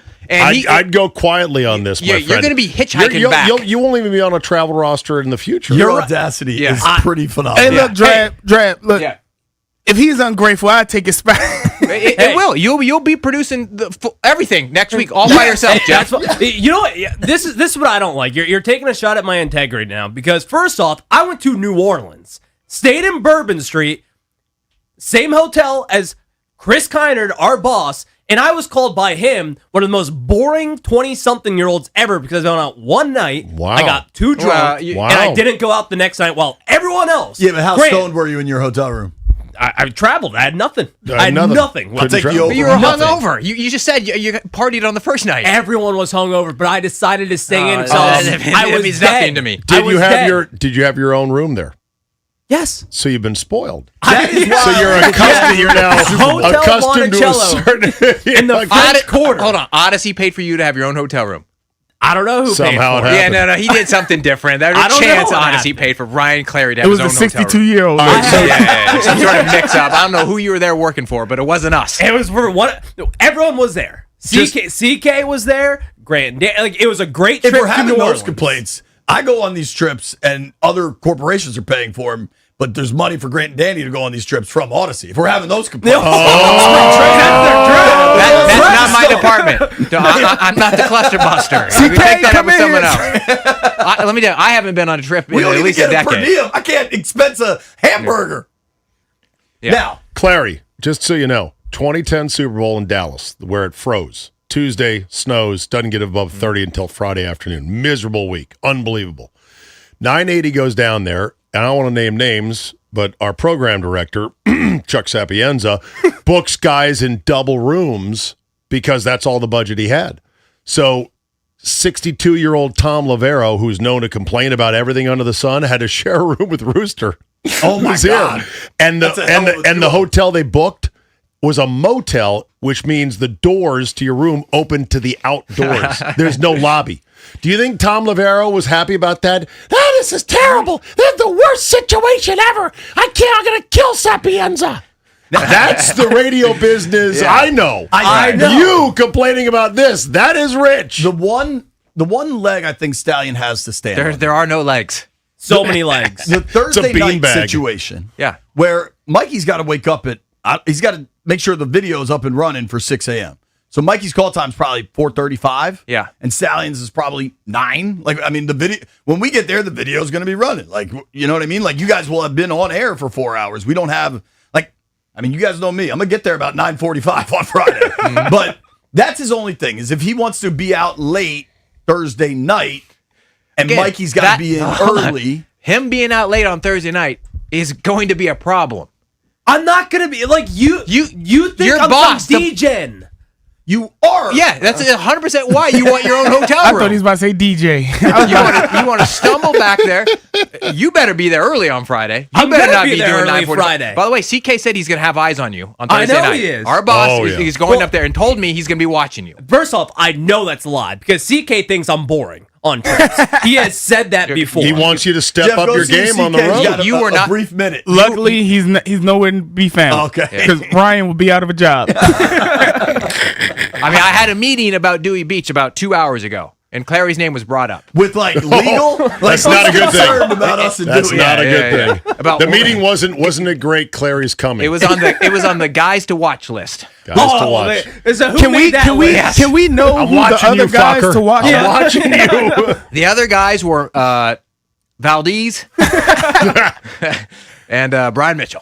I'm gonna be honest. I'm pretty happy I'm not on the guys to watch list. I'm gonna leave, dude. I'm gonna leave. I know there's of all my recent work travel, I've had one night where I was too drunk. B-Mitch wouldn't let me walk home, and he made me get a taxi, and that was in New Orleans Super Bowl. But generally, I know when to call it quits. I'm also older. Like if I was 26, I'd be on the guys to watch list. 44-year-old JP, I'd be all right. I mean, I don't think I deserve to be on any list because I'm professional. You don't deserve to be on a single hotel room list. I know that. Apparently not. You're lucky to be in Delaware. Yeah, you're not working for JP Morgan. No, you're I know. No, I know. This guy has a twisted view of the radio industry. Exactly. So I just got a text from one of the listeners. They said, "Tell Ryan."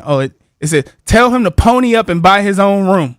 Whoa. Yeah, what hotel is it, by the way? Can we say what hotel it Yeah. is? No one's gonna crash it. Yeah. Beach House Dewey. Okay. Beach House Dewey, I Is believe. Across the street. What chain is that, or is it independent So hotel? those Dewey hotels are mostly independent. There's one. I think it's part of Block Party. I think it's our friend Yeah, Dave Duber. yeah. You're right. So Okay. if Duber's listening to this, maybe he'll hook you. Dude, But do you know how much money they make on 4 Memorial stars Day on weekend? Google. I know. They're not That's what hooking I'm anybody. saying. Yeah. 4 stars on Google. It's nice. I think I've actually stayed there. I've got stayed a- at one it's of got a his. pool. This is the one Got with a the pool. pool. I've stayed there. It's nice. It's right. The key to Dewey is the location. The Hold on. location is incredible. Is that the yellow one? The yellow hotel with the pool in front? I Yes. think so Yeah, on the ocean side. Oceanside. That's where I stayed at when I went up there. Yeah, it's dope. you can literally walk to Starboard, bro. You don't have to catch no Uber. You don't have to worry about Well, here's another one of my things that again Drab has made everyone know that this is my thing. This is my I have planned this thing. So I was like, oh, Drab, like, do we have parking? He was like, I don't know.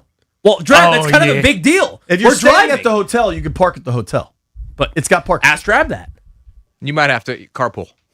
You might get one- He doesn't know. one car. He hasn't asked these questions yet. My boy Ryan grew a pair. Yo, Stallion is going for it here. I think probably a little heavy, but are you at all surprised by the veracity with which he's asking No, questions? I mean, I know this guy's an idiot. He's been an idiot for the 5 years I've known him. But I'm going to need his room number so we can have a security check on him, a curfew check. Curfew? There's a curfew check, yeah. What is Stallion's curfew? For his show, 11 p.m. Thursday night, 11 p.m. Thursday night, lights out. So wait, he's got to out. be. So he's got to be more fun, but he also has a curfew. Thank you. I don't want him to be fun. I want him to be boring.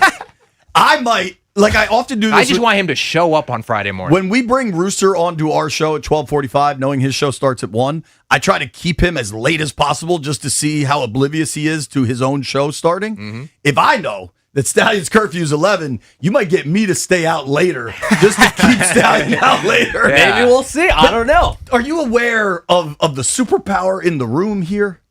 One, you don't know Monty. That's true. Who is the most... I'm excited to meet him. He's the best host in America. Oh, I bet. But you also... Have you gone out drinking with B-Mitch? Yes. Yeah, dude. Like, you don't know what you're messing with here. No, I know. You're going to be in the bed by 11. I guess we'll see. I don't know. I just want the message to be You've clear. never been out with B-Mitch in another place. Not in another place. The first time I went DC. out drinking with B-Mitch on the road in Philadelphia, I tried to keep up drinking bourbon with him and Deuce Staley. I woke up in a taxi going over the Walt Whitman Bridge to New Jersey because the taxi cab driver said I wanted to go to Atlantic City. And I asked him to turn around and very vocally with very strong words, and he said, if you don't shut up, I'm dropping you off in Camden. So eventually I got back to my hotel, but you have no idea the powers with which Brian Mitchell operates, dude. Well, I guess there's one way to find out. This weekend, You got to Dewey stay Beach. out past 11. 11? Staying out past 11. Curfews don't work for me, Drabby. Oh, They just don't work. they see how don't this worry. goes. If you're gonna let me loose this weekend, that's just what we're doing. I just let you loose. Now, We'll see. I told you. This is it. This is the end of the Ryan Clary There saga. are coaches that are curfew, draconian measures, like we're going to lock this down. And there are coaches that are like, all right, get your job done and you do what you want in your own time. As long as he's there Friday morning at whatever time you deem appropriate, 8:30, whatever it is, is that cool? Or does he have to, is Thursday night a lock? I'm not a player's coach. There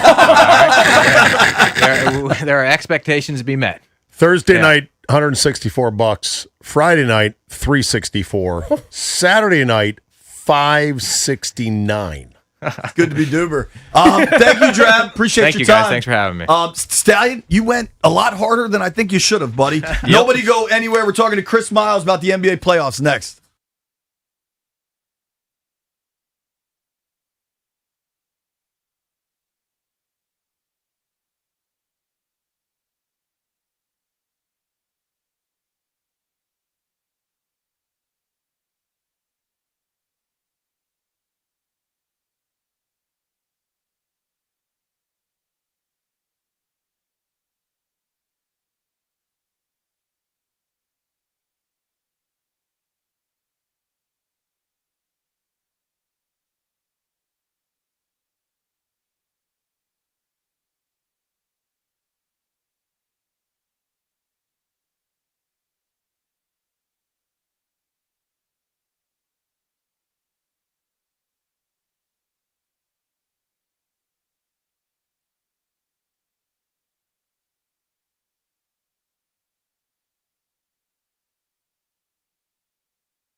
This update driven by the Ted Britt Automotive Group, home of Ted Britt for life. NHL breaking news, the Vegas Golden Knights appeal has been denied by the NHL.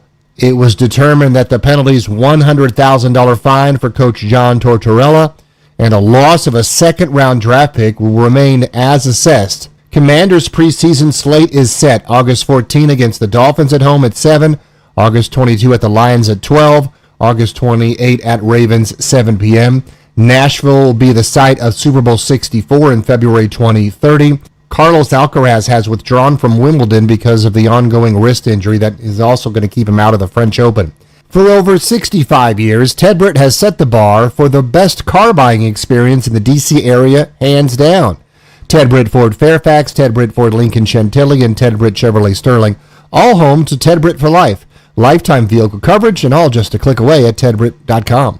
From the Crop Metcalf 5-Star Sports Desk, Byron Curb on The Fan.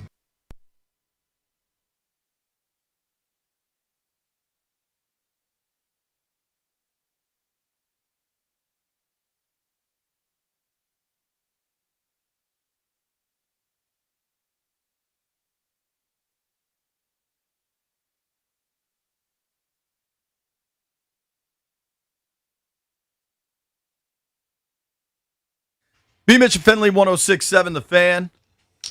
Appreciate everybody checking us out on Monumental Sports Network or on the YouTube stream, 106.7 The Fan page.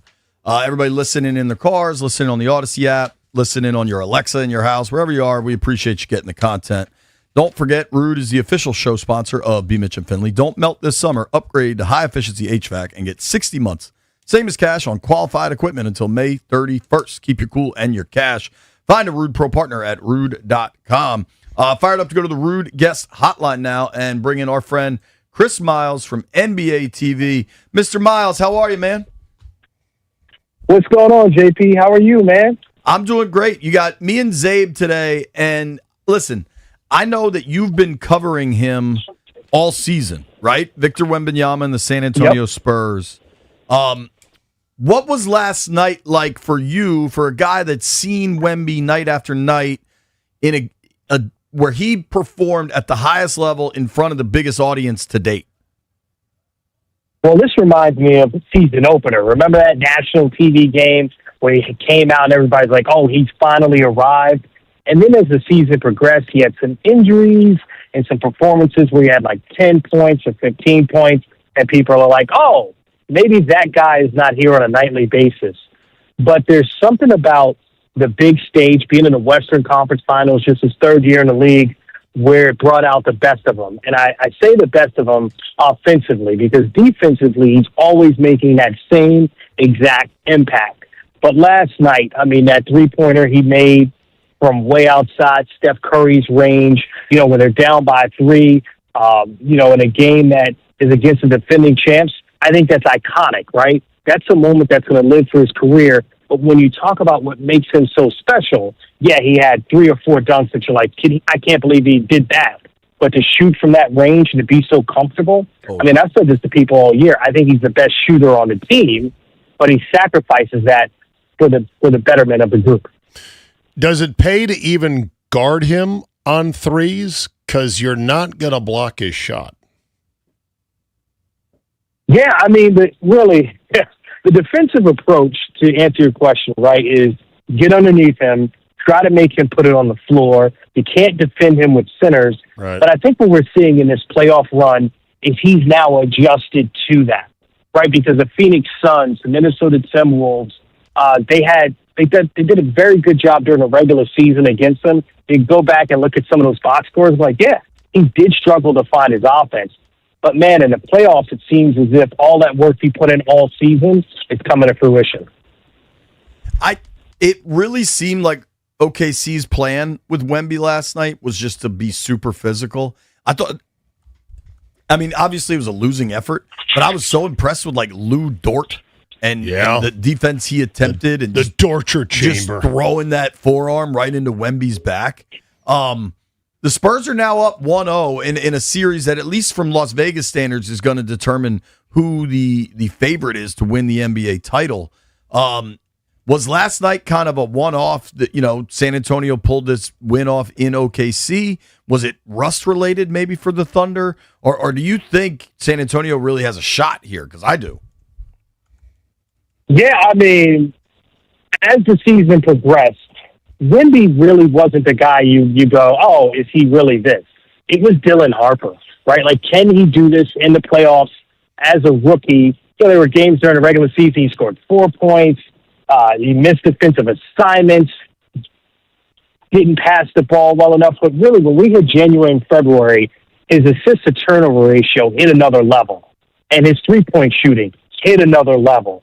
And I think the success you're seeing as a team, yes, it's Victor Wembanyama emerging. Yes, it's Steph Castle emerging. But Dylan Harper being able to do this as a rookie, I think that just puts them in a different stratosphere. Now, the question is, can he repeat that success 3 more games in this series? Can he repeat that success in the NBA Finals? I think that's really the question of whether this is a championship team or not. It's a hell of a question, man. SGA didn't shoot all that well last night. Was that a byproduct of anything or just an off night? The Steph Castle effect, man. I've been saying this to people, and people have taken this as if it's some sort of hot take. And covering this team, I came to the conclusion, like, man, Steph Castle is the reigning Rookie of the Year and an all-star, right? And I'm like, man, he also looked great in the slam dunk contest. Is he getting overlooked because of Victor Wembanyama? Here's a player that I would take on my team ahead of, say, Cooper Flag, right? And I'm not saying he's as marketable, blah, blah, blah, but what he does, you saw in this series. He locks down the team's best player. He has done it all season. He continues to do it. And when you have a guy that can do that and provide offense and get assists and was a national champion in college, I'm like, man, this guy is off the charts. And I, even as someone that loves the league at every level, I was unaware just how effective he is all across the court. Yeah. Somebody who is a bit more casual of a fan will be tuning in now, and they'll be like, hey, I thought Popovich was still there. Obviously, he's struggling with his health situation. It's Mitch Johnson. And they're going to go, who's this Mitch Johnson guy? Young-looking guy. Who is Mitch Johnson who took over, longtime assistant head coach of the Spurs?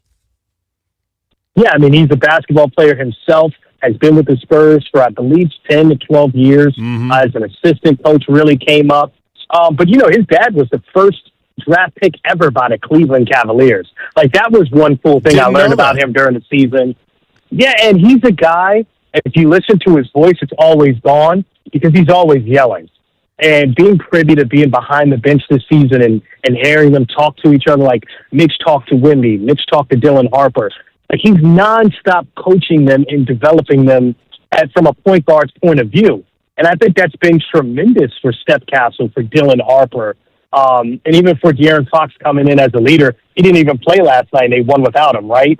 But trying to figure out ways to get Victor Wembanyama involved, I think his understanding of the game from the point guard position has truly been special and just the right timing for the San Antonio Spurs. They really nailed it with Mitch Johnson. Was it considered a bold move to give him the gig, given the fact that this is a high-leverage franchise with a superstar in Wemby following a legend? Was there talk of, I don't know, I know he's been there a long time, but shouldn't we get somebody more high-profile or no?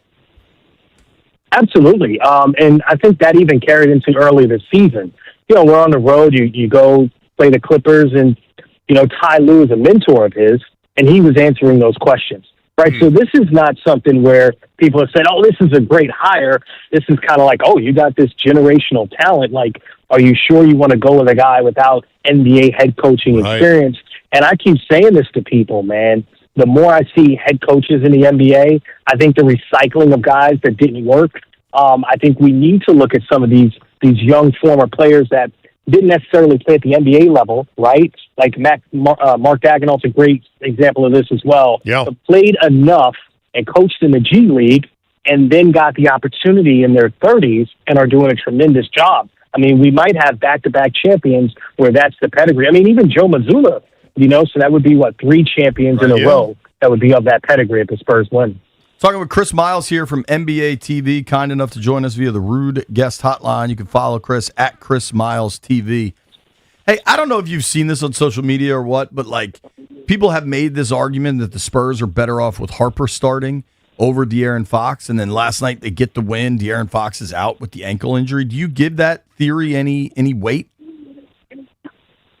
No, and I've been trying to figure out all season if you could play Fox, Harper, and Castle for the time being together. But going forward, you're gonna, you can't afford all three. But De'Aaron Fox has been the mature leader, coaching Harper up, right? Teaching Castle how to get the turnovers down. So you can't overlook what he's been for this team. But long term, I mean, Dylan Harper is going to have the keys to that offense, and rightfully so. But I think if you didn't have Fox on his team, now there'd be so much pressure on Harper in this series. But when Fox comes back, you take that pressure right off of him. All right. You want to talk about those series real quick? Yeah, we got to get one in there. Let's get one in on there. There's been a lot of chatter over the years about Brunson. Is he big enough to be a star, size-wise, superstar? They haven't needed him to be that back-down Brunson guy where it's last-second shot clock winding down because they've been blowing people out. How do you see this Eastern final shaping up, and do they need Brunson to be the guy that wins them games? No, and I was losing my mind the last 2 years relying on Jalen Brunson, and I'll point something out to you. You remember that Celtics series where the Knicks came back being down 20, and then they were up 20 and lost the lead. I was watching that game live. I remember telling, I think it was Brendan Haywood, and I think it was Charles Barkley, right? We're watching the game, and I'm like, the Knicks are going to lose if they put Brunson back in. And it's not that Jalen Brunson is, some terrible defensive player. It was just the rhythm of the game. Right. And I think under Mike Brown, what they have is an offense that flows more. Everyone feels like they're contributing. You can go, when you're up 30 points, you put in the bench, they maintain that lead. There was a graphic that showed the Cleveland Cavaliers and their starters have played over 2,200 minutes in the postseason, and the Knicks are down to like 1,400 minutes for their starters. That would never happen under Tom Thibodeau, and I think that's why some of those series, they would drag out, and you would need Brunson to rescue them. That's not the case with this team. I think if it wasn't for Victor Wembanyama, I'd be saying, Knicks are going to be champions, but I just don't know how they contend with that monster. We're going to have to circle back to this, but quickly, number one pick lands with the Wizards. Do you have a lean? Do I need to book you for an hour for this discussion? Oh, yeah. I mean, I've seen these kids for 5 years, right? Working with the NBA and their EYBL circuit. Darren Peterson. He has cooked A.J. DeBanza more than 10 times. I'm seeing with Dine's own eyes, including in college when he's suffering with the cramps. A.J. couldn't guard him. I think A.J. DeBanza is worthy of the number one pick. But if I'm looking at this draft as a guy that is the guy, I'm taking my risk on Darren Peterson. Wow. John Wall agrees with me, by the way. You saw him tweet it. So then the Wizards could probably get something to flippity flop with Utah.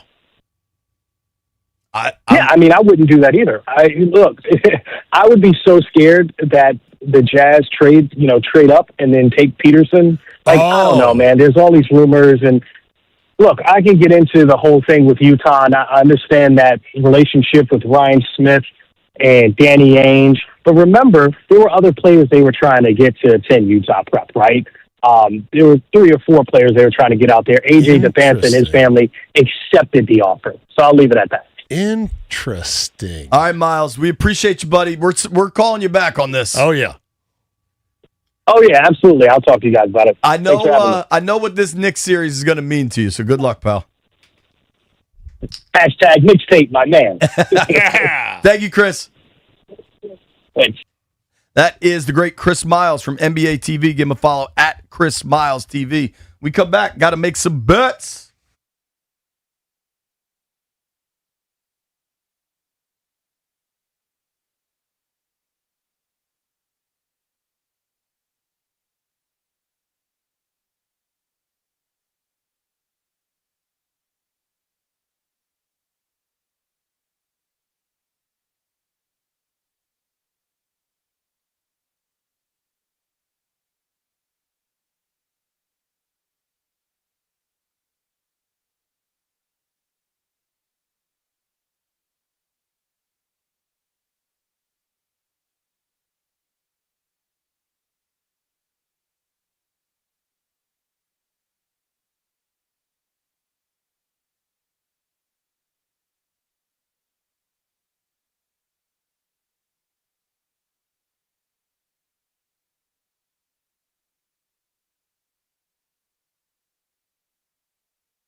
Me and Zabe nerding out in here on golf. I am going to do my full Bandon review tomorrow once B-Mitch is back, including we'll go over the over-unders that were set for me for the week, including beers, lost balls, all those scores, birdies, 3 putts, triples, all of it. We'll run through all of it. How about over-under on merchandise bought?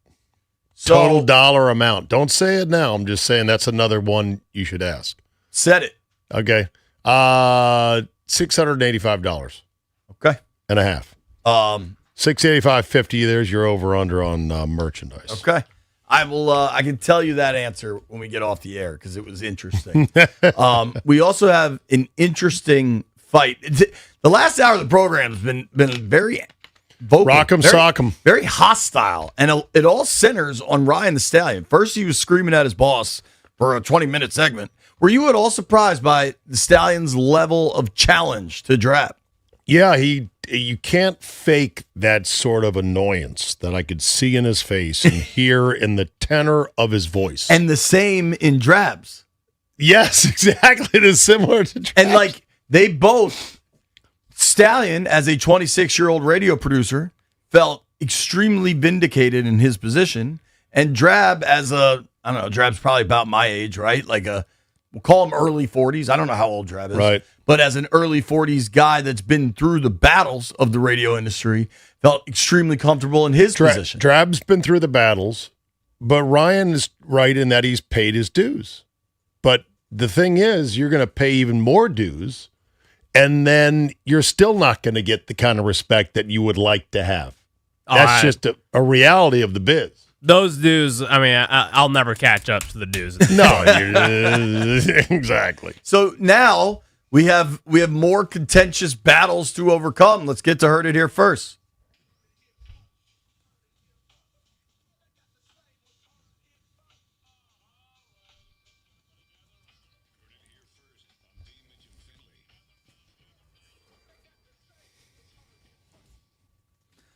White Brian, there's a debate about the hot dog hat. So Ryan bet on the Mets last night. And the Mets won. We all well know why he bet on the Mets. Hold on. Now, Jeff has the audio. Is that right, Jeffrey? Yes, but it nothing works here. Okay. Rock is tripping. But. Well, let's just go through the results. You got it. Stallion bet on the Mets won. White Brian and Jeff bet on the Nats lost. By 10. I bet on Montreal, by the way. I am on absolute fire in Heard It Here first. I don't think I've had a loss in like 2 weeks. White Brian, I'd like you to research that, but between hockey and NBA playoffs, your boy is hot. And what did Ashu take last night? He laid the points. He took the Nats as well. Okay. So Stallion and I won. Your contention. But go ahead, Jeff. Explain. Tell the he world what won. you think. He won, but he didn't confidently bet in the Mets. He didn't bet to say, "Yo, the Nets, the Mets are going to beat the Nats." He bet and said, "I'm jinxing the Mets tonight." And that's why when you said it, I believe JP was like, "Oh, White Brian's not going to like that." That's why I think he should wear it. Stallion has been awful at betting for months, I would say. I mean, your winning percentage is probably about 15%. So you're saying being right is not even the deciding factor. You have to bet with the purity of heart that you're trying to win, not the reverse jinx. So the idea is whoever has the worst bet from last night has to wear the hot dog hat for this segment. Right. Now, the worst bet would be White Brian or Jeff because the Nats lost by a 10 spot. They claim it should be Stallion because it was a reverse jinx. Yeah, it's a bit of reach. I'm not sure I can go with it. I can't either. He won. You guys lost. One of you put the damn hat on. Simple. Losers. Don the dog. Well, Jeff, Don the dog of shame. All right, the rock, paper, scissors to see who will wear it. Jeff also puts a head condom on to wear the hot dog hat. So it's, I know. He's worried about lice. It's no good. He's bald. I know. None of it I don't makes want any someone's sense. dirty head. Jeff put has it to on. wear it. Raw dog it. There. Oh, that'll kill him. That'll kill him if he has What do you to put raw on dog. under it? A towel? The rude towel. golf towel. The rude golf towel. It's so funny. All right, let's make some picks for tonight. You guys can scream about who's going to... Give me the Cavs money line. I'm with you on that, although I'll take the points because I'm not going to be greedy about it. I think rust is a real thing. Nick's going to come out cold. Give me the Cavs. So, Cavs money line, you can't take, Jeff. You got to take it with the points. I'd take the points. Taking with the points makes more sense. I'm going to take Nats plus 1.5 tonight. Dub B? Dylan Cruz to get a hit. Is he even playing? If he doesn't play, I'll take the Knicks. Okay. Zabe, you like the Cavs plus the number tonight? I do, yeah. I like them plus 6.5. I like laying it. I will lay little less than a touchdown. I'm getting that at 6.5, correct, Yeah. like Brian? Making sure. Yep. Sometimes he tries to juice the numbers. Thank you to everybody for listening. Thank you to Justin Mello, Barry Sverluga, and Chris Miles. Grant and Danny next. If you made it this far, Drab owes you a hotel room.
This update brought to you by Foley Mechanical, proudly installing Amana. Super Bowl 64 will be in Nashville, and the draft will be in Minneapolis in 2028. DC will host the draft next year in the NFL. Carlos Alcaraz has withdrawn from Wimbledon due to an ongoing wrist injury. He's also out of the French Open. Commanders preseason slate August 14th against the Dolphins, August 22nd at Detroit, and August 28th at Baltimore. The Vegas Golden Knights have lost their appeal, so they owe $100,000 fine for John Tortorella and a loss of a second-round draft pick for not opening their locker room or attending post-game media after they won their last round.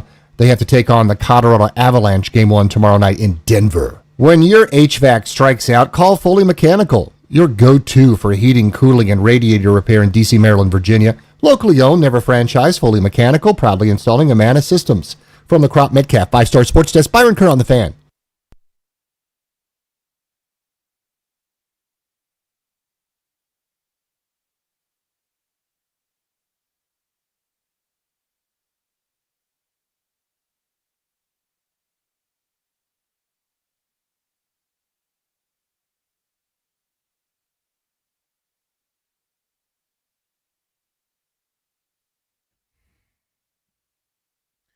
Good Tuesday afternoon and welcome into Grant and Danny. You are listening live to The Fan, jacked up for our guest spot at 3 o'clock with Max St. John, who's the scheduling analytics computer nerd who puts the whole NFL schedule together, if I could say that affectionately. I love that. I'm so happy about this conversation. It's coming up at 3 and at 4 o'clock. We've got tickets to see Jason Aldean and Luke Bryan at Nationals Park. Ladies and gentlemen, Danny Rouillet. Well, I got to turn right back to you, my friend. So there's a text chain going around. You, me, our boss, and we exchange valuable information. Like you can get a free bacon cheeseburger today at Shake Shack. That's really good information to share. We're going back and forth. And then we get a text that which one of these is not like the other. Okay? You just go in the app. You get you can use this way, put the promo code in there, blah, blah, blah. Holy bleep, I almost got hit by a bus. Right. That was you. True story. Tag, you're it. What the hell, dude? It's embarrassing enough that I actually didn't necessarily want to get into it on the show, but here we are. Well, let's start with it. How about that? I was on my phone trying to figure out, because this is what I need in my life, how to get the free cheeseburger from Shake Shack that our boss was texting us about. He was kind of like rubbing it in our face that he had gotten this thing and we couldn't figure out how to work the app. And so I'm walking to Shake Shack in the Navy Yard, and I was within, this is not an exaggeration, I swear to you, if you got video of this, everything that I'm about to say is 100% accurate. I was a half second and or 18 inches away from getting absolutely destroyed by a bus. I was walking up to the street corner, and I do this move, as you know, very comfortably, generally, where I step out onto the street before I stop, and I'm just kind of right there in that first couple of feet from the curb, because most of the times, a lot of these streets in D.C., cars aren't necessarily coming, or you can walk halfway across, jaywalking it, that kind of thing. Sure, yeah, a scofflaw. Exactly. But in this particular instance, I looked up from my phone as my right foot's in the air, like getting ready to go down onto the pavement, and a bus, which is hugging the edge of the road up against the curb. In the bus lane. Extremely in the bus lane. Yeah. Like it almost felt like it was maybe on the curb. It wasn't, but it was close. Like the side mirror was 3 inches from my nose, kind of thing. And I'm not joking. You ever just get that jump scare when someone comes around the corner? Oh, yeah. Imagine a bus not coming around the corner, but just being right out in the open, giving you the jump scare. And the driver, who's got that big window with nothing in front of me and him, he had to have had a field day with this, because he scared. It was like one of these, like, I look up from my phone as I'm stepping in front of the bus, and I'm like, ah! And I kind of, as quickly as I can, hop backwards. Now, I never got in front of the bus. I got within a few inches of the bus. But had I have stepped down off the street, as quick as I am, and I would say sneaky athletic. So if I could say this, I'll jump in and editorialize. I wouldn't take you in most sprints as like a winner of a guy that's going to win the 60, that's going to go the 100 and finish first. That's probably the right way to do that. But your first couple steps are as good as anybody's. Wow. And I mean that. And I mean that. Your hands are good in your 6'4" first. Gilbert Arenas in his prime, taking you off the bounce. Like he'll get to the hole on you. Yeah. Okay. Now you're going to get your shot off though. That first step quickness, that 1-2, and you've got good hands. Imagine doing an exercise where you're on like a stair climber or like box jumping or whatever. Yeah. But it's the height of a curb. So we're talking about like, let's say 5 inches, which is a lot, by the way. I mean, that's all you need. I'd say it's average, something like that. Imagine jumping off the curb and then jumping right back up backwards. So like you're looking forward and you're just doing this exercise where you're down, up, down, up, down, up. Mm-hmm. Had I have actually landed down, the pivot to get back up would have taken too much time. It's a sneaky hard bounce back when you're leaning forward like that. The bus would have hit me. Yep. I would have died. Pummeled. So how fast do you think the bus was going legit? I would honestly say 25, 30. Like it was not But that fast. but seriously, that amount of force, that's a big old object. Death. Yeah. I mean, absolute death. Pummeled. I realized in the moment after that, right after I texted you guys probably, I was like a little bit out of breath just out of sheer anxiety and fear. Oh, yeah. And then also I'm like, my whole life flashed before my eyes. It sounds like I'm doing a bit. I'm not, I swear. I text my wife. I'm just telling my parents I love them. I mean, it was one of those things where you go, that could have been it. Here I am worried about all these things. Could you get cancer one day? Like, you know how I think. You know, all this terrible stuff. You just don't pay attention and you step in front of a bus. And in my mind, I'm thinking about like you and CK finding out up here and having to come down. And all I was doing was trying to get to Shake Shack, which is super embarrassing for a free burger. Like, that's a terrible way to go out. I was going to say, how bad is that? That's rough. I mean, hopefully people don't find that out or no one's telling that at the funeral. In his final moments, he was trying to score a free burger from Shake Shack. That is so tough. Like, oh, God. So my wife's mad at me for some reason. Not like, I'm glad it didn't happen. I've been telling you have to look both ways. Like I'm 4 years old. Oh, yeah. That's what happened today. I've gotten that one. And here's the thing. It's ammo if she has a thesis on you. So, like, my wife, for example, will have things that she picks on for me where it's like, hey, you got to stop doing that, or you got to be more this, that, or the other, whatever. And so if something happens that allows that opening to be, her to run through that opening, she's going to. Like, if she's told you before, get your head out of your phone, please pay attention to what's going on, et cetera, and that almost killed you, she's got some grounds right there, right? I was that guy. Yep. It's embarrassing. Glad you're all right, though. Not happy to bring it up in public with all of the people listening all over the DMV. I brought it up. It's my fault. Here we are. I want to get into Wemby in a second. And last night's unbelievable, virtuoso, epic, changing of the guard. Oh, my God, he's amazing basketball game that he played. Because that's worth discussing, frankly, for the duration of the program today. Because that was an all-timer. That was so cool. But first, I've got a bust on Danny Rouillet. Oh, no. You screwed the Nats last night. Oh, that's what happened. I thought you'd forgotten. So Danny was supposed to have done a walk-off interview if the Nats won. In the ninth inning, they got their runners in scoring position, and they couldn't come through with the win. They had a few chances in this the one. 10th inning, in the 11th inning. Yep. They continually, runners second and third, no problem, they won't score. You went down with the microphone to stand there just in case they walked off with a win, and eventually, after they gave up 10 runs in the 12th inning, tucked your tail between your legs and went to the red box. Still 0 for the season, 0 for 7 for Danny Rouillet in his quest to interview someone post-game on the Nationals radio network. Now, I've got to correct you. It's 6. So I'm 0-6. But you keep sleeping. You've done 2 games with me. You've done 5 solo, and you've done 2 with me. I've done 6 solo, and we've lost them all. I don't even count those, the ones with you. You don't even count those? No, because there was one. Then you're worse. Well. Then you're 1-6. Then 1N. Yeah. Because the one time they won, it was I lost the rock, paper, scissors. Correct. And you got it. And you did it. And you did a great job. And so when it's me solo, when it's me Han Solo, free solo, I am 0-6. I'm 0 for 6. I went downstairs for the bottom of the 8th. They tied it in the 8th. And I'm going, here we go. Walk-off time. In the 9th, they had a million chances. 10th, you know the whole story. They lost, and then they gave up 12 runs or 10 runs in the 12th, which I'm so sure about that, by the way. Good heavens. So I'm Team Blake Butera. I think he's awesome. I think he's done a really good job. I like what Taboni's done. We're going to talk a lot next segment about Dylan Cruz coming back to the big leagues today, Brady House being sent down, which is a bit of a surprise.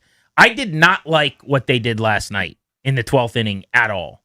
In a 5-run game, which, yes, the game is likely over, and yes, you've probably lost, they went to a position player to finish the game rather than having Paxton Schultz either throw more pitches. And I know he was on the third day in a row and he'd thrown 25 pitches. Yeah, I felt for that guy. But I think you either have to just have him wear it and throw another 10 or 12 or get out of the inning, do whatever he's got to do, and then make a roster move. Or you've got to use another pitcher. Now, they didn't want to go to whether it's, Andrew Alvarez or, Brad Lord or another guy on a third straight day or something. But there's a difference between nobody being available and, actually not having someone to use and wanting to stay off of guys. And they were in the mode, I think, of wanting to stay off of guys. But a 5-run game, while it sounds crazy, with the number one scoring offense in Major League Baseball and a courtesy runner that starts in scoring position and the top of your lineup in James Wood coming to the plate, I'm sorry, I don't like waving the white flag there.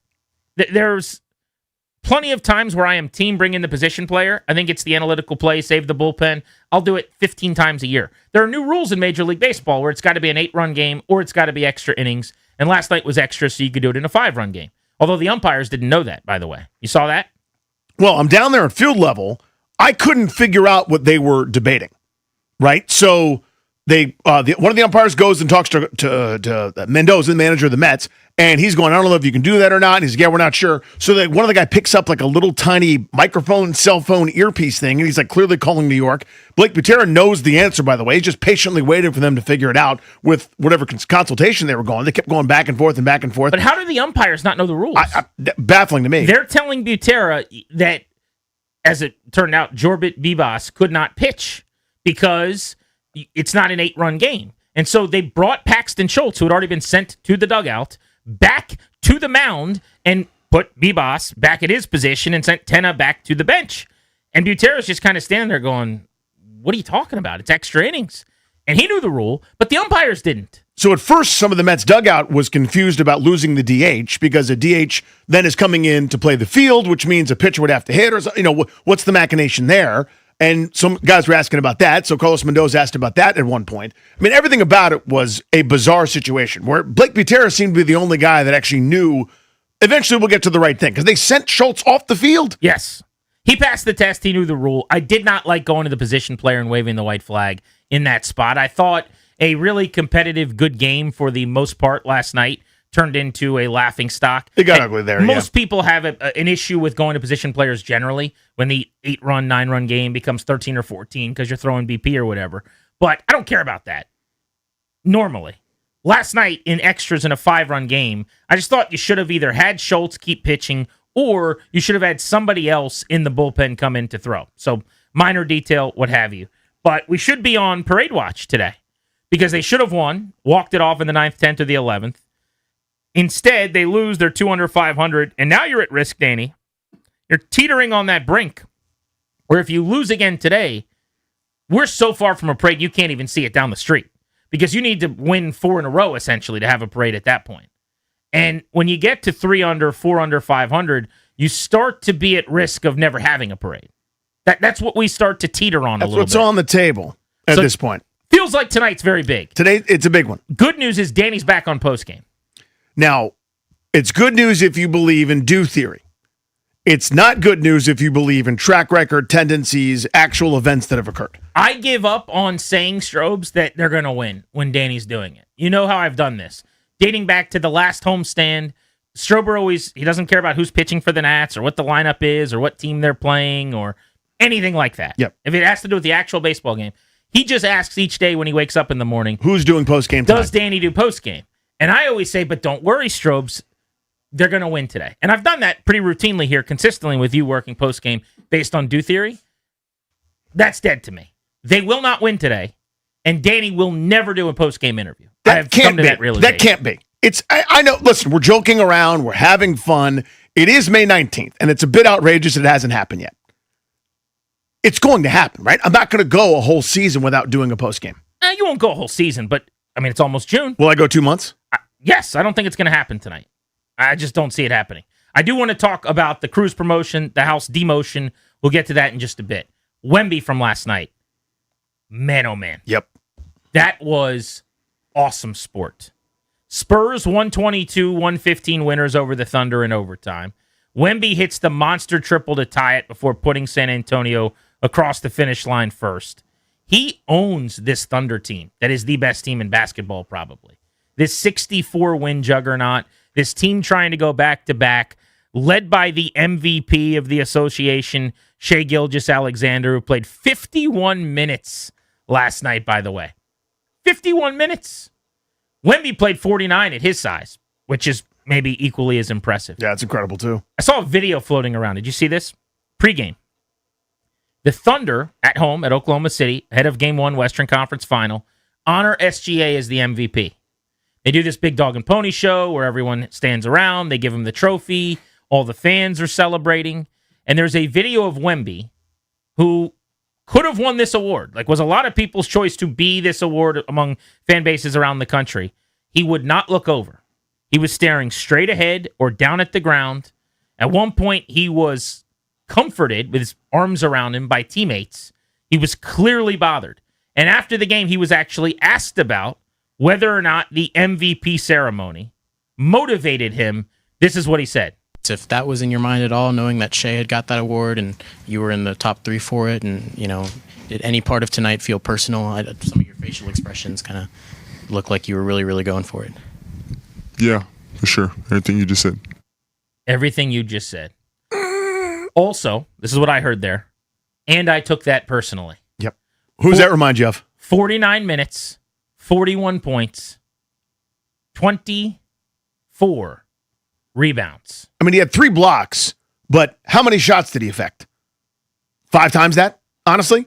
I mean, this is unbelievable. You know what it reminds me of? And this is the level we're talking about now. I know we hate to do this is recency. I get it because it happened last night. Who knows who wins this series? I want this basketball forever. I got home at midnight, 12:15 last night, and I had DVR'd this thing. I stayed up until 2 o'clock in the morning watching it. Unbelievable theater. I want this series to go 50 games if we could. You remember 1994-95? You were just a young fellow, just a little fellow, little Jeeps, bowl cut, probably already doing Channel 9 news. David Robinson, an all-time great player, won the MVP, deservedly so. He had a great season. He was unbelievable that year. David Robinson, I believe, averaged almost 28 points, 11 boards, 3 assists, almost 2 steals a game, 3 blocks and change per game, was dominant at both ends. He was incredible. They were the best team in the NBA. They matched up with a little squad called the Houston Rockets. Akeem Olajuwon watched David Robinson get that MVP trophy. Akeem Olajuwon took David Robinson's soul in that series. Nothing wrong with David Robinson, by the way. Again, all-time great, top 50 player ever. Stud. One of the handful of best centers I've ever seen. Akeem Olajuwon took that personally. That's all I could think about last night, was watching an all-time great in his prime enter that prime right in front of our eyes, having whatever that chip on his shoulder, whatever that motivation, whatever that moment of slight is, and he said to himself and to all of us, never again. Watch this. I don't know how I can say this, like what I'm allowed to say or not. That was a ball-dropping performance, right? Yeah. Like a boy became a man in front of our eyes. I think that's reasonable. Wembanyama last night, that was, I mean, it was just incredible theater.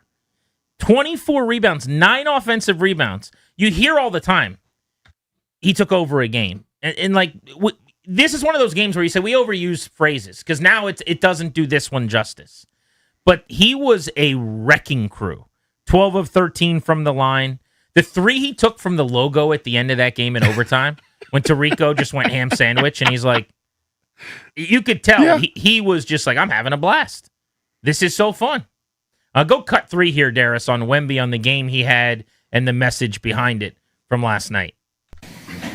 The message would be that we as a team are ready to go in any environment, in any place, against anybody. And even though we still got a lot to learn, our effort should be over anybody else's. And tonight we were relentless. They got a lot of work to do. The car is not parked yet. They just left. They're on their way to their destination. They just put the address in the GPS. But damn if the Thunder right now aren't quaking in their boots a little bit, going, how are we going to deal with this dude? I mean, that's got to be the feeling in that locker room, is like, if Wemby plays like that, you don't have much of a chance. I mean, they did a lot of things well. They went to overtime. They Yeah. scored 115. SGA didn't shoot it great. He was 7 of 23, missed 5 of 7 threes. So there's going to be games where he does more and hits more shots or whatever. He was a minus 15. But it's not like they were bad, I didn't think, last night. They will have better performances than shooting 41% from the floor, but they hit 17 threes in the game. They did. If Wemby plays like that, and we saw it in the regular season, they don't have an answer. Right. No, nobody does. I mean, the league doesn't. I mean, that's the story. That's why this, to me, is the finals. Did you think about this at all last night? And this is kind of the selfish DC version of the takeaway. All I could think about is how close the Wizards were to drafting him. Yep. 70% probability with the final ping pong ball. Just about every time I watch him, that's what I think about. And that's a stupid thing because we're so far removed now and it doesn't matter. And we've moved on and we're okay. We have our own relationship that we like now because the team is in a good place and you're going to get the number 1 pick in Debonsa. But for people that don't remember, the way the draft lottery works is that they pull a bunch of ping pong balls one by one. And with one ball left to pull, to Danny's point, there was like a 70-some% chance that the Wizards were going to have Wembanyama's 1-1. And then they didn't get it. And that's all I think about constantly. Who was there that year as their representative? Was that Dawkins? Because I would love to ask some point, whoever was in that room, like that must have been the ultimate letdown. We heard Michael Winger the other day talking about the bubble guts and how he felt, and he knew after 3 ping pong balls they got it, and he was trying not to react. Imagine thinking you were about to get it and then having it pulled out from underneath of you. That's the rug pull. That to me is more devastating than if they just stayed in their regular spot and picked. Instead, by the way, it wasn't just they lost the number 1 pick. They jumped. I think they fell back to 9th, if memory serves. Maybe I've got the number wrong, but they fell back way further than you ever could have imagined. Instead of getting the number 1 pick, it was like, not only that, you don't get 2 either. You don't get 3 or 5. You get the worst thing you can get. Golly. This listener, KB, who does all of the amazing AI pictures, both incredible and scary. Yep. He already has a picture of me stepping in front of a bus and almost getting hit. This is just a guy at his house. Now, he might be next level AI guy, I'm not sure. But if he's able to cook this up in 30 seconds listening to the radio or the Odyssey app, we're all in big, big trouble. We're having fun. That's a fun picture. It's fine. He's doing a bit. You can tell by my face. It looks like a combination of me and Brendan Darr or something. You can tell by my face that's not me. But otherwise, that's just me in my book bag with the shoes I wear every single day. Look, he's got your shoes down. Stepping in front of a bus. I think you had that outfit on yesterday. I think those were yesterday's clothes. I mean, that wrinkly khaki, like that's me. Yep. Holding my phone. By the way, I'm holding my phone. In the right hand, red backpack. Like, what are we doing? That's me. It's pretty terrifying. That looks like he has that's exactly what happened just a little bit ago with Shake Shack in the background. Yeah. It's so funny. It's really good, but also terrible. Yeah, I mean, by the time our kids are old enough to vote or whatever, and I say vote because elections and who says what, and here's a press conference, and here's what somebody said, how will they even be able to decipher anything? I sometimes I get tricked now. Yeah, there's a great Ronnie Cheng bit about this where he's explaining to his mother and father who have no chance. Like they have no chance at all to explain this. And he's like, you were not trained in this. There's no way for you to know that this is a fake picture, that this is doctored, that this isn't real. I was born in it. I was raised by it. You can never know. But I think of that with like my son's age and younger. He could sift through it and understand what's fake in an instant. Whereas I have to study it like it's the Zapruder film for minutes at a time to go, now I know that one's not real because he cooked it up and he did the visual. But like if someone just sent me that picture with no context, no story about it, I'd go, oh my God, Grant almost got hit by a bus. And then I'd have to like call you for confirmation. Grant and Danny on the Fan. The preseason schedule's out for the Commanders, and I want to talk about their joint practices later this hour. But next, huge Nats Day over at Nationals Park. Dylan Cruz, the former number 2 overall pick, is back from AAA, and Brady House, a former first-round pick, has been sent down to the minor leagues. We'll cover both of those things next on The Fan.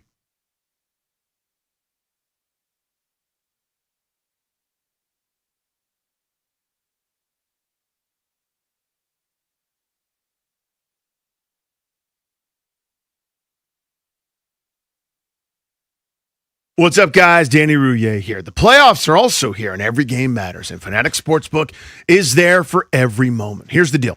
You guys have heard me talk about Fan Cash. And remember, every time you bet with Fanatic Sportsbook, you're earning up to 10% Fan Cash. That's win or lose. So even if your bet misses, you are still stacking fan cash. And fan cash unlocks value you simply cannot get with other sportsbooks, like more bets, unlimited profit boost for your favorite player props, authentic NBA gear, game tickets, and access to exclusive Fanatics events like Fanatics Fest in New York City.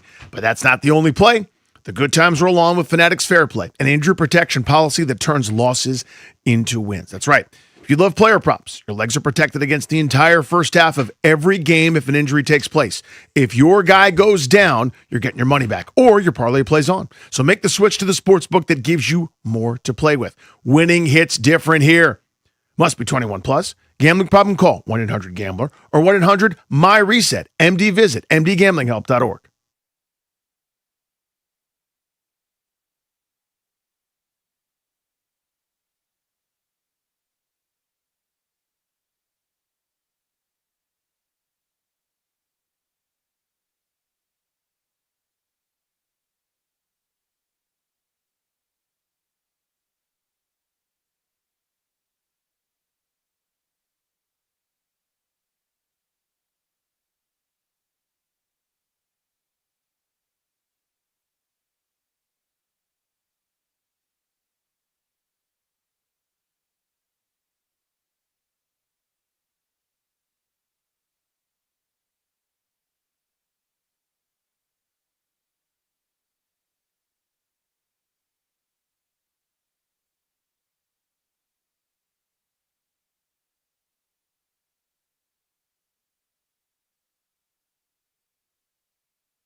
Big day here at Nationals Park as the Nationals are recalling Dylan Cruz from AAA Rochester to join the Nats. Again, they have optioned Brady House to AAA. Game 2 of the 4-game set here at Nationals Park. 6:45 against the Mets. You can hear the game right here on the Fan. The lefty Foster Griffin starts for the Nationals, looking to bounce back from a poor outing his last time out. He is 4-2 with a 3.53 ERA. He'll take on the young righty Nolan McLean for the Mets, who is 2-2 with a 2.92 ERA. Nats and Mets, 6:45, Game 2 of the series right here on the Fan. Last night in hockey, a thriller. Game 7 between the Canadiens and the Sabres went to overtime. Montreal coming through, though, winning 3-2. Montreal advances to face the Hurricanes in the Eastern Conference Finals. Last night on the hardwood Western Conference Finals, SGA was given the MVP award before the game, but he wasn't the star. Victor Wembanyama, 41 points, 24 boards, led the Spurs to a double OT win over the Thunder in Game 1, 122-115. Also in the NFL, Minnesota set to host the 2028 NFL Draft.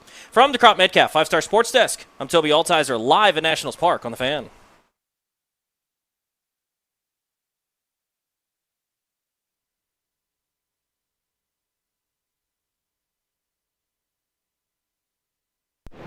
Pitch swung on by Cruz and a belt to deep right center field. This is way back, and this ball is gone. Goodbye! Into the Rockies bullpen again. A no-doubter off the bat of Dylan Cruz.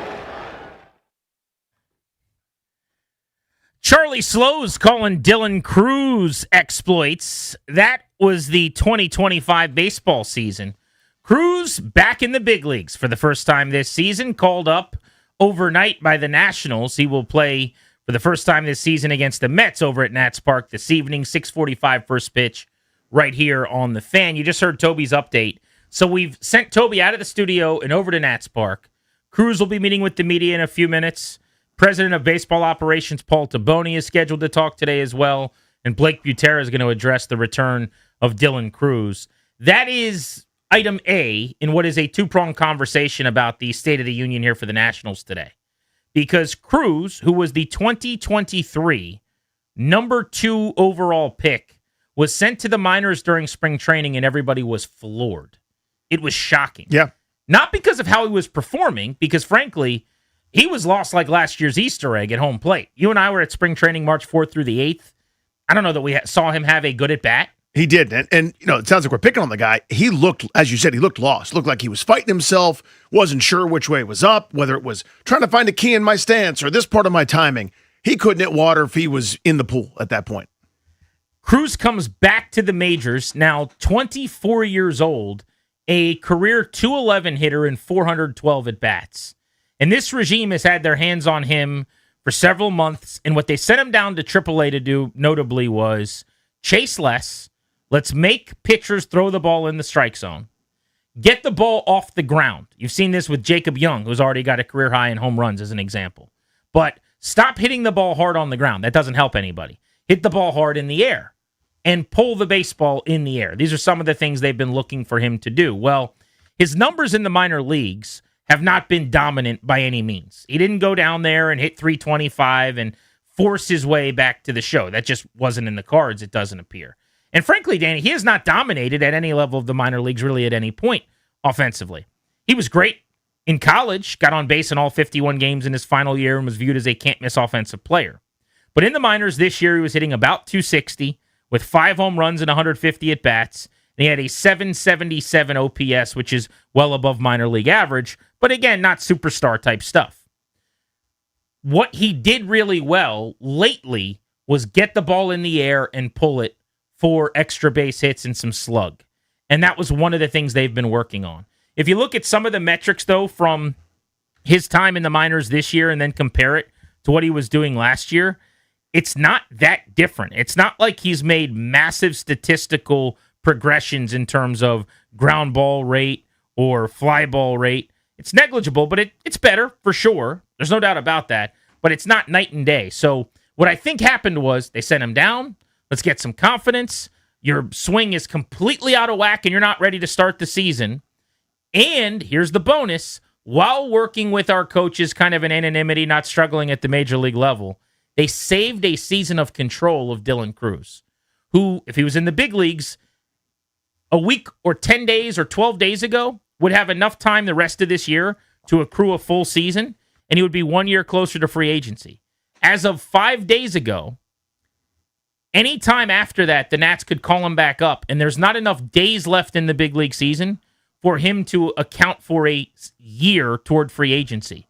So they have now effectively saved themselves an extra year of Cruz on the back end of his contract before he hits free agency, which is a big deal. Which is a nice bonus to this. So, and again, it's not great for Cruz specifically, but for the Nationals, it makes sense. If a guy's tied in knots and you have this option and you can have him for longer under team control, which means you can trade him if you want, you can pay him if you want, you can do whatever you want.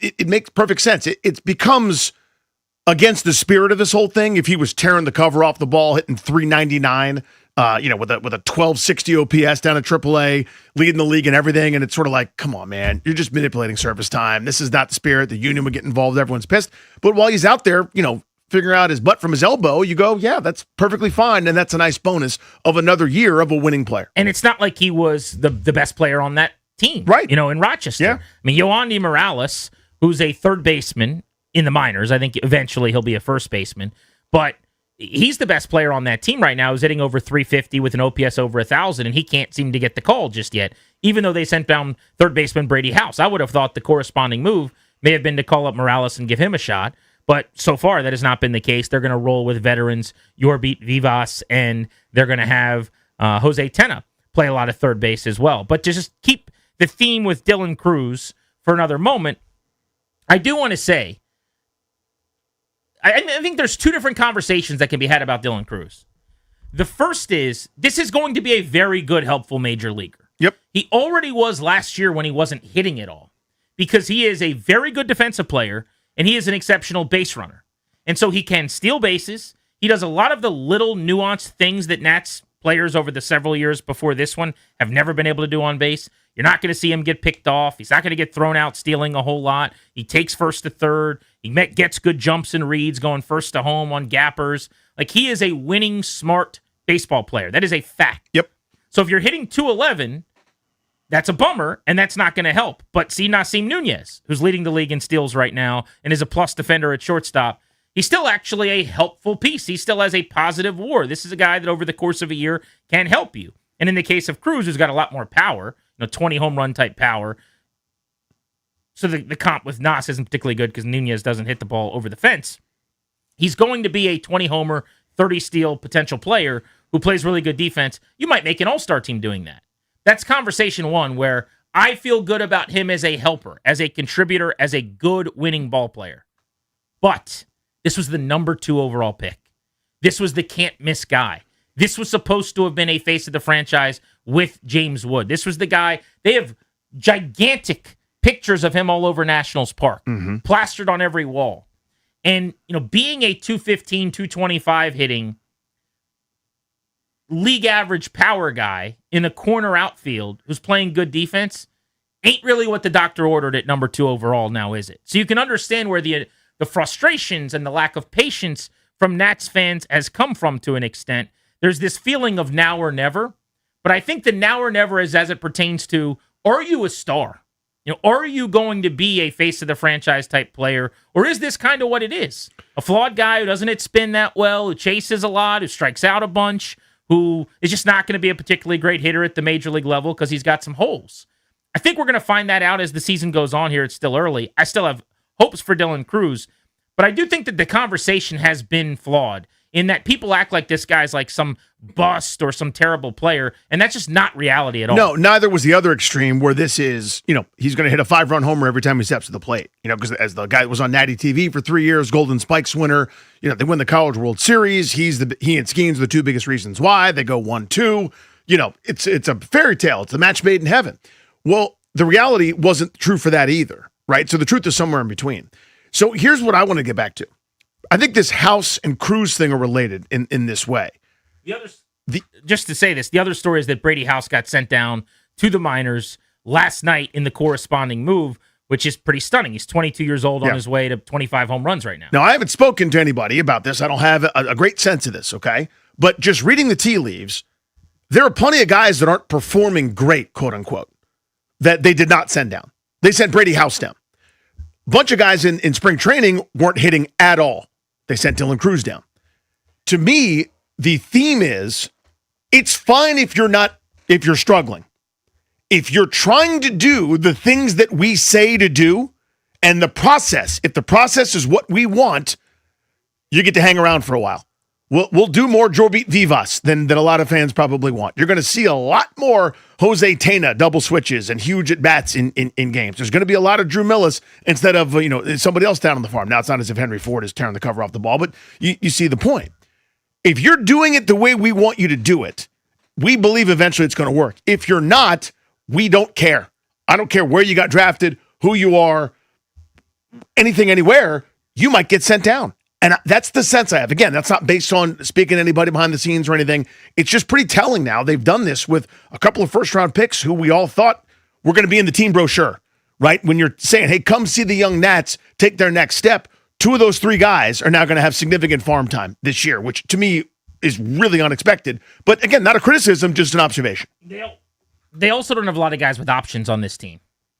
And Brady House is one of the only ones who doesn't just have an option, but he's got multiple options. I'm just fascinated by the fact he didn't call up a third baseman. So as you said, it's going to be the B-Boss Tennis Show at the hot corner, which I'm very, very surprised by. We can get into the Brady House side of this next on Grant and Danny. If you're a Nats fan and you want to hop in on the Cruz news, 800-636-1067 on the House demotion. We'll chat with you about that too. 800-636-1067. You're listening to the flagship home of Nats baseball, 1067 The Fan.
Grant and Danny on the Fan.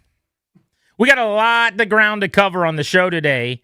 NFL, Commanders storylines abound, but we're starting with baseball because there's two significant storylines for the Nationals. The return to the show of Dylan Cruz, their former number 2 overall pick, and the demotion of Brady House. So Cruz gets called up 5 days after a date in which if they had waited until May 14th, let's say, I think the 13th or so, if they waited until that day, you can save a season of free agency. So anytime after that, they could have called him up and saved some time. Good business on the back end as far as they're concerned. Not great for the player or the agent, clearly, right? It was only a matter of time. And he's been getting it going a little bit. He's hitting 9 of his last 11. He's got 2 homers in his last 12. So we'll see Dylan Cruz for the first time tonight. But the other story that you got into, Danny, is the Brady House demotion. Yep. I was pretty shocked last night when I heard that they were sending him down. Because he's 22, because he's on pace for 25 home runs, he's hitting for power, he's got 7, only a few guys on the team have more. But he is not doing anything at an elite level or a level where he's above reproach or that you can't send him down, right? His defensive regression this year has been sizable. It's been a bummer, yeah. One of the highest error totals in all of Major League Baseball. The metrics overall aren't kind to him. It's a metric-driven, analytic-driven organization. Look at his efficiency, his percentile rankings. 27th as a hitter, 6th as a fielder. The timing of the demotion is the part I don't get, though. Because if you actually look at it, he's hitting the ball harder right now. Seems like the at-bats have gotten better. He's 4 for his last 10 at the plate. Homered just over this past weekend. And the exit velocities, he had a game last week where he had 5 balls. He hit over 95 miles an hour. Like, he has been swinging it better. His OPS against lefties for the year, by the way, is over 980. He's hitting over 300 against left-handed pitching. This is a team that plays matchups constantly. Why not just platoon him and 10 at third base or something? But clearly, as you said, they want to give him a breath. They think that nuance of baseball-wise, there's something that's not taking either before the game starts or during the game, clearly. The frustration for me is it's a rebuild. It's a developmental year, and you're sending down the 22-year-old who's putting some decent things on tape to play a lot of Jose Tena and Jorbit Bibas. Like, that's the part that I don't love. But what I will say is, this doesn't make it wrong. The Mike Rizzo regime we all got to know for 15 years would have never done this. Correct. You get to the big leagues, you graduate, unless you're a disaster, which he was not, you're not going back to the minor leagues. This group just does not view the demotion as being as demeaning or devaluing. You said this with Dylan Cruz. Yep. There's no way the Rizzo group starts Cruz in the minor leagues. No way. No way. And these guys, they didn't draft these players. They're not really theirs, per se. They're trying to mold them into the best versions of themselves as fits for this organization. But I just don't think they care that much about what's going to be said on the radio or what fans think about a long-term upside of a player after they have to send them back down. That has to be the read, right? Otherwise, these two actions wouldn't have happened. And again, it looks, the timing of it always is interesting, too. It sort of looks like, okay, this is Brady's fault, ... So whatever it is, and we're sending him down. You know, again, they don't care about the perception in that regard. Again, I guess that's to their credit. They've got the, of steel to make those kinds of moves. Again, the guys that are on the brochure. So this, to me, reeks of, we want you to do this, and he's not doing whatever this is, regardless of result in the major leagues. They're more concerned with something process-oriented that I'm guessing isn't happening. Hitting just 184 against fastballs. Expected batting average is 70 points higher, so he's been pretty unlucky. Hitting over 300 against off speed and 254 against spin. So it's been heaters in the zone that he's really struggled with. That's the thing that worries me long-term about him. He swings and misses on pitches in the zone at a very high rate. And a lot of times that doesn't get fixed. If you're chasing, you can have a better approach, right? Yep. But when you have like holes where you swing and miss in the zone, that can be a problem. Well, yeah, go ahead. Jay's in DC. What's up, Jay? How are you? Good. How you guys doing? Love your show. Appreciate you, bud. Hey, you know what? You kind of stole my thunder there because I thought Brady was hitting better than he is, I guess, because I was like really floored to see that he got sent down. I feel like he was kind of coming on, and he's young enough that you just let him kind of grind for a while and see what happens, and then we might have our third baseman. Well, meanwhile, on the flip side, the last time I checked, I thought there were some guys who were actually playing better than Cruz in the minors, and I was wondering if this call-up is almost like, well, you're the second you're the second pick in the draft. we got to see what you can do. There's definitely a part of that, Jay. I mean, you got to have him in the big leagues. You're not going to have him in AAA all year long. And there's not like a direct correlation. If you're hitting 255 in AAA, it means you're going to hit 240 in the big leagues. You could come up, run into some things, get hot, hit 300 over a month at the majors after struggling at AAA or whatever. So it's not really about the numbers. It's about the process. They wanted him to pull the ball in the air. He's done that a lot better the last few weeks. They wanted him to not chase as much. I don't have that data, but presumably they've seen some things they like there. And the big thing was, as of a few weeks ago, I'd imagine, there was a date that if he stayed down longer than that date, you keep him in your organization a full extra season. And people can say that that's like nefarious. I think it's smart. I think it's smart business. If you're going to call him up on May 2nd and you can just wait till the 19th when he's hitting 255 in the minors anyway, why wouldn't you do that? Brian in La Plata, what's up? How are you? Hey, what's up, guys? I'm doing good. Hey, one thing that frustrates me with Dylan Cruz is every time I watch him scuffle last year, all I think about is that should have been Paul Skeens. We were 55 wins the year before. We were by far the worst team, and we should have got that number one pick.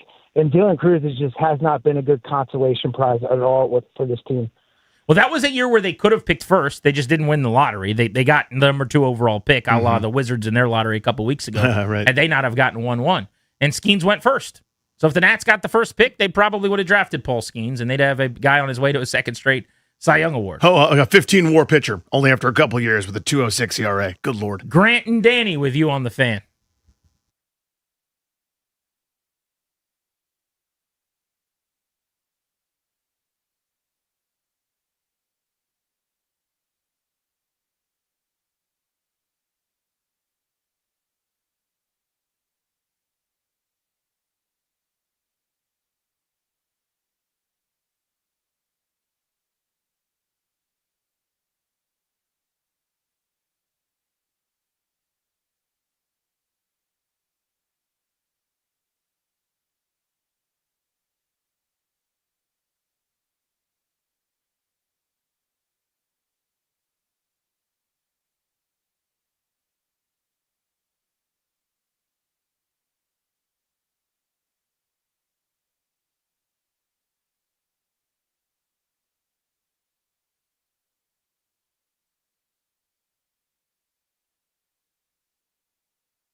This update is brought to you by Mervis Diamond Importers. Nobody pays retail anymore. Why should you? Big day here at Nationals Park as Dylan Cruz is set to rejoin the big league club. He's coming up from AAA Rochester.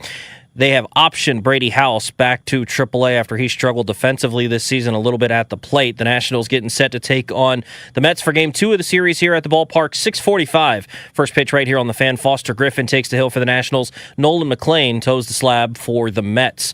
Last night on the hardwood, Western Conference Finals Game 1, the Spurs beat the Thunder in double OT 122-115. Tonight, Eastern Conference Finals Game 1, Cavs and Knicks at 8 o'clock. When you're ready to pop the question, thank Mervis Diamond Importers. And Takori, Mervis offers unbeatable value, while Takori brings handcrafted detail and signature design to every engagement ring from the very first sparkle. For the largest selection in D.C., visit Mervis.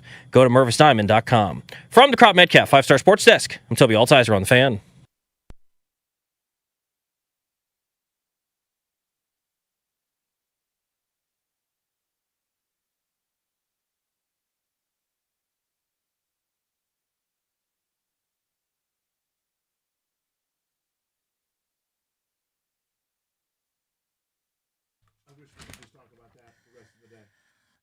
The show's sponsored by the law firm Condori and Murad, estate planning, elder law, real estate transactions, and probate administration. They are the best. Give them a shout. Their attorneys are always there to protect you and your family's assets. Schedule a free consultation with their team today by visiting kmlawyers.com and be sure to let them know that we sent you.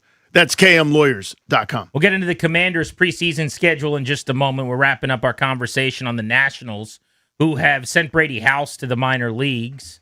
House was chasing too much, 25th percentile, swinging and missing a lot, 9th percentile, striking out too much, 14th percentile in the big leagues, and not walking, 25th percentile. I get it.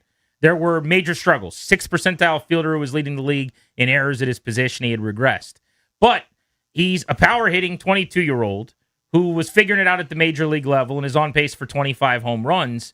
And I have just been trained over the years watching the Rizzo group and seeing how it's done in other places. You don't want to send your kids back and forth. You don't want to come to the big leagues. Oh, you're struggling, go back down. You got a few options left. Come back up. Oh, you're struggling, go back down. When you get here, you stay here.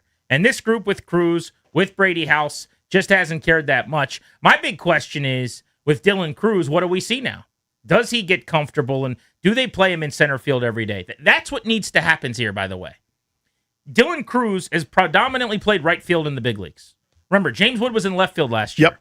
Now they've moved James Wood to right. How much better does he look in right field? How much more comfortable has he been? Yesterday, notwithstanding, but in general, yes. He had a 2-error play where he botched the ball in foul Yesterday was tough. But in general, the point is correct. He's been much better. He's been very solid defensively, and he looks way more comfortable, right? But the bottom line is, it's not even that. Dylan Cruz was drafted number 2 primarily because he could stay up the middle, because he could be an above-average center fielder at the big league level. So if you're going to hit 230, and everyone hears that and they go, oh, well, that's terrible. That's awful. Big league average now is 242. So you got to get out of your head this idea that everyone should be hitting 300, because that's what we learned in Little League, or you should be hitting 285 or 290. Yeah, pitching's too good, man. The league average is like 240, 245. So that's the really good hitters are in the 250 to 270 range. The Hall of Famers are up around 300. But for the most part, you want your guys, young guys in the big leagues, to be in probably the 235 to 255 range, somewhere in there. If Cruz is hitting there with 18 home runs over 162 and stealing 27 bases, how much better does that play if he's a center fielder than a right fielder? The answer is way better. I mean, the center fielder, you're a fringe all-star. The right fielder, you're like, where's my offense? Where's my production? Where's my power? Because you put your big boppers out there. So it's a no-brainer to me to put him in center, and then you go, well, how does it work in the outfield? First of all, Jacob Young doesn't play every day. He comes off the bench as a defensive replacement or a runner some. Those are the two areas where he's at his best. He plays, let's say, 3 or 4 days a week tops, but he's a great defender, so you want his glove out there. You could move Dylan Cruz to right field to get him 2 games in center field or 3 games in center field.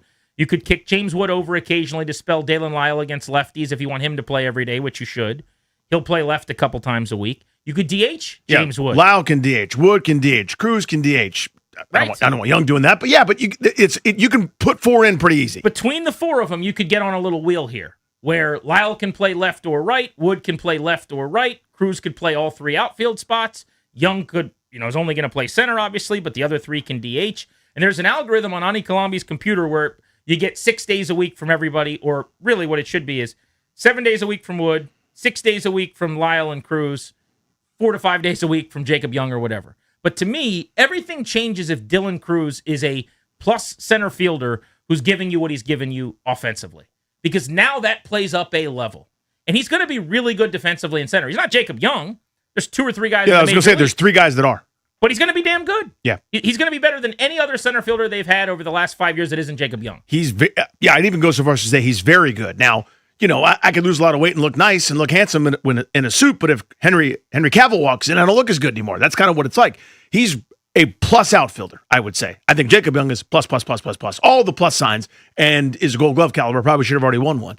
But, yeah, I mean, when you look at Cruz, I don't know. I think even with that, if those numbers that he puts up, like you're talking about, if he's on pace for, do play up, I still think there could be some rightful disappointment or kind of a deflating feeling among some fans. Oh, of course. Because of how great he was at LSU, where he couldn't, even his outs were just smoked line drives that found gloves. I mean, he was so unbelievable, and it just kind of recalibrating expectations where it's perfectly fine major leaguer. That went from, dude, star, we got one, to, okay, he'll help you. I think it's fair for people to be a little bit bummed about that. I said that a few minutes ago. Yeah, I totally understand. 2 different conversations. One, he can be a really good, helpful player and be a disappointment for the fans that thought he was going to be a game changer. And I was wrong. I'm guilty of this if he doesn't come on. I'm not ready to write in pen yet. It's very early in his career. That's but fair. If this is who he is, then yes, hand up, I was wrong. I never thought he'd be James Wood in MVP. I never thought he'd be a superstar, but I thought he would hit 260, 255, and 25 to 30 home runs, whatever that turns into, 45 doubles, and be like a 3-4-time All-Star and a franchise player that eventually you're giving a couple $100 million contract to. He has not shown anything like that so far. So yes, when you're taking number 2, the expectation is different. If the Wizards take A.J. DeBonsa or Darren Peterson, and they just become good players, they become Keyshawn George, or they become, Will Riley. We feel great about Will Riley because of where he was drafted. Yeah.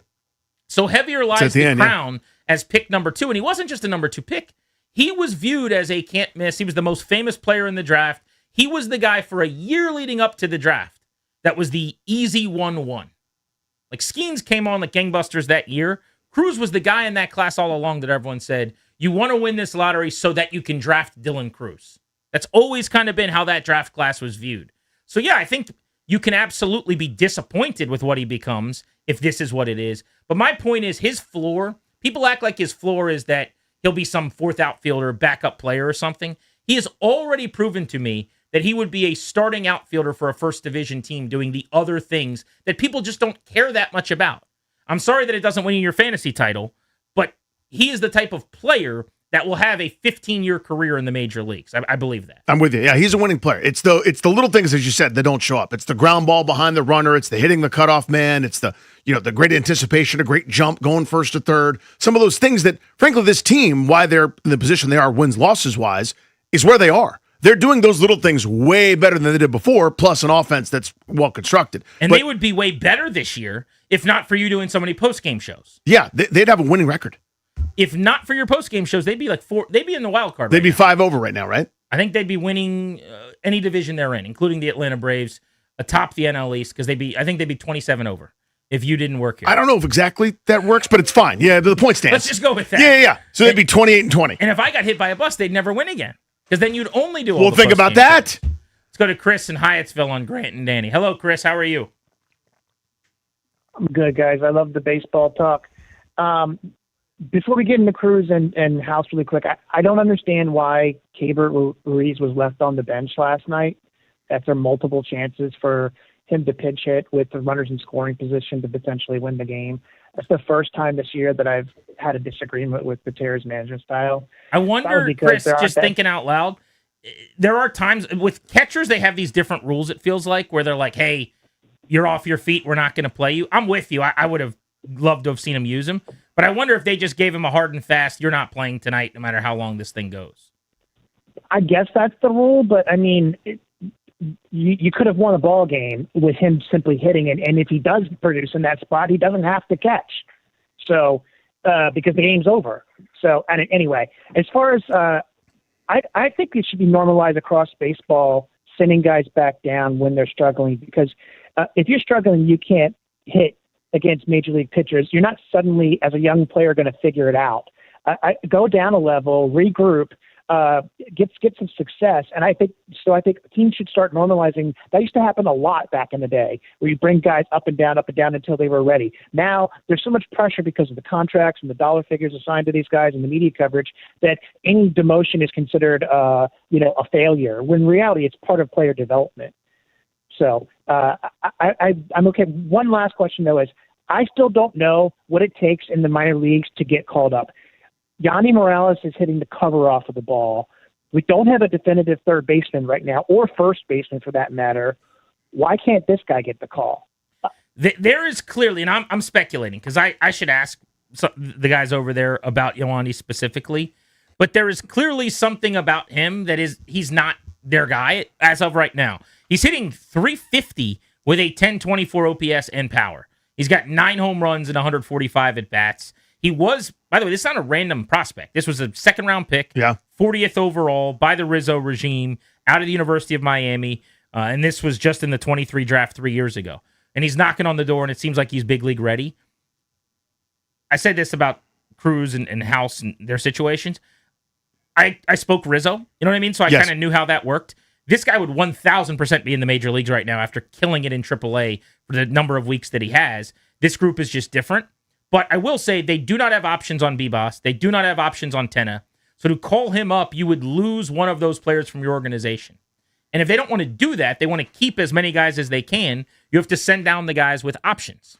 Now, today, they sent Weimer down and actually called someone up who's going to play some first, which is going to be Andres Chaparro. Yeah. First base DH. I would have liked to have seen Morales getting more work at first. Damn it. Stole my thunder, right? That's exactly what I was going to say. He becomes the first base DH. I go, ooh, I'll solve it. Ooh, me. I don't care about Andres Chaparro, respectfully. Morales, intriguing. Isn't that fun?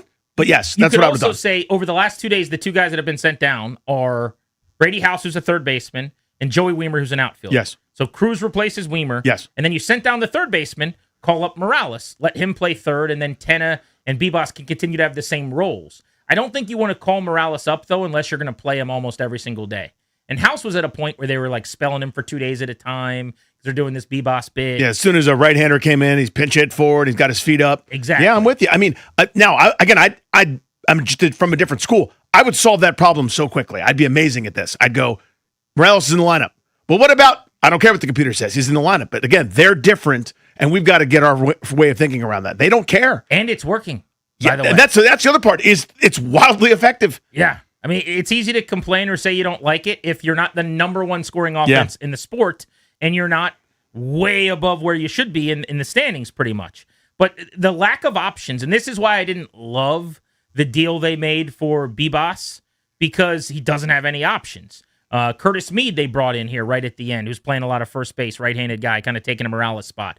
Doesn't have any options. If you're bringing in these tweeners on the back of the roster, I need them to have options. The option, by the way, for people listening that maybe aren't plugged in on it, it means the ability to send them back to the minor leagues without putting them on waivers. So today, they sent Weimer down. He had one option. Yesterday, they sent House down. He had multiple options. So those guys get to stay in your org and just go to AAA. If you send Bibas down, he can say, lose him pretty much. I'd like to be placed on waivers, and then another team can claim him, and he ends up playing for the Diamondbacks or whatever. Gibbs in Connecticut. You're listening on the Odyssey app. What's up? What's up, guys? Yeah, I'm super excited for Cruz tonight, even though last night was, wow, that was best offense in baseball. Can't get a runner from third. We're less than 2 outs. But anyway, I am not happy about House being sent down. I get it from a developmental standpoint. He needs to see the fastball better. He needs to hit better.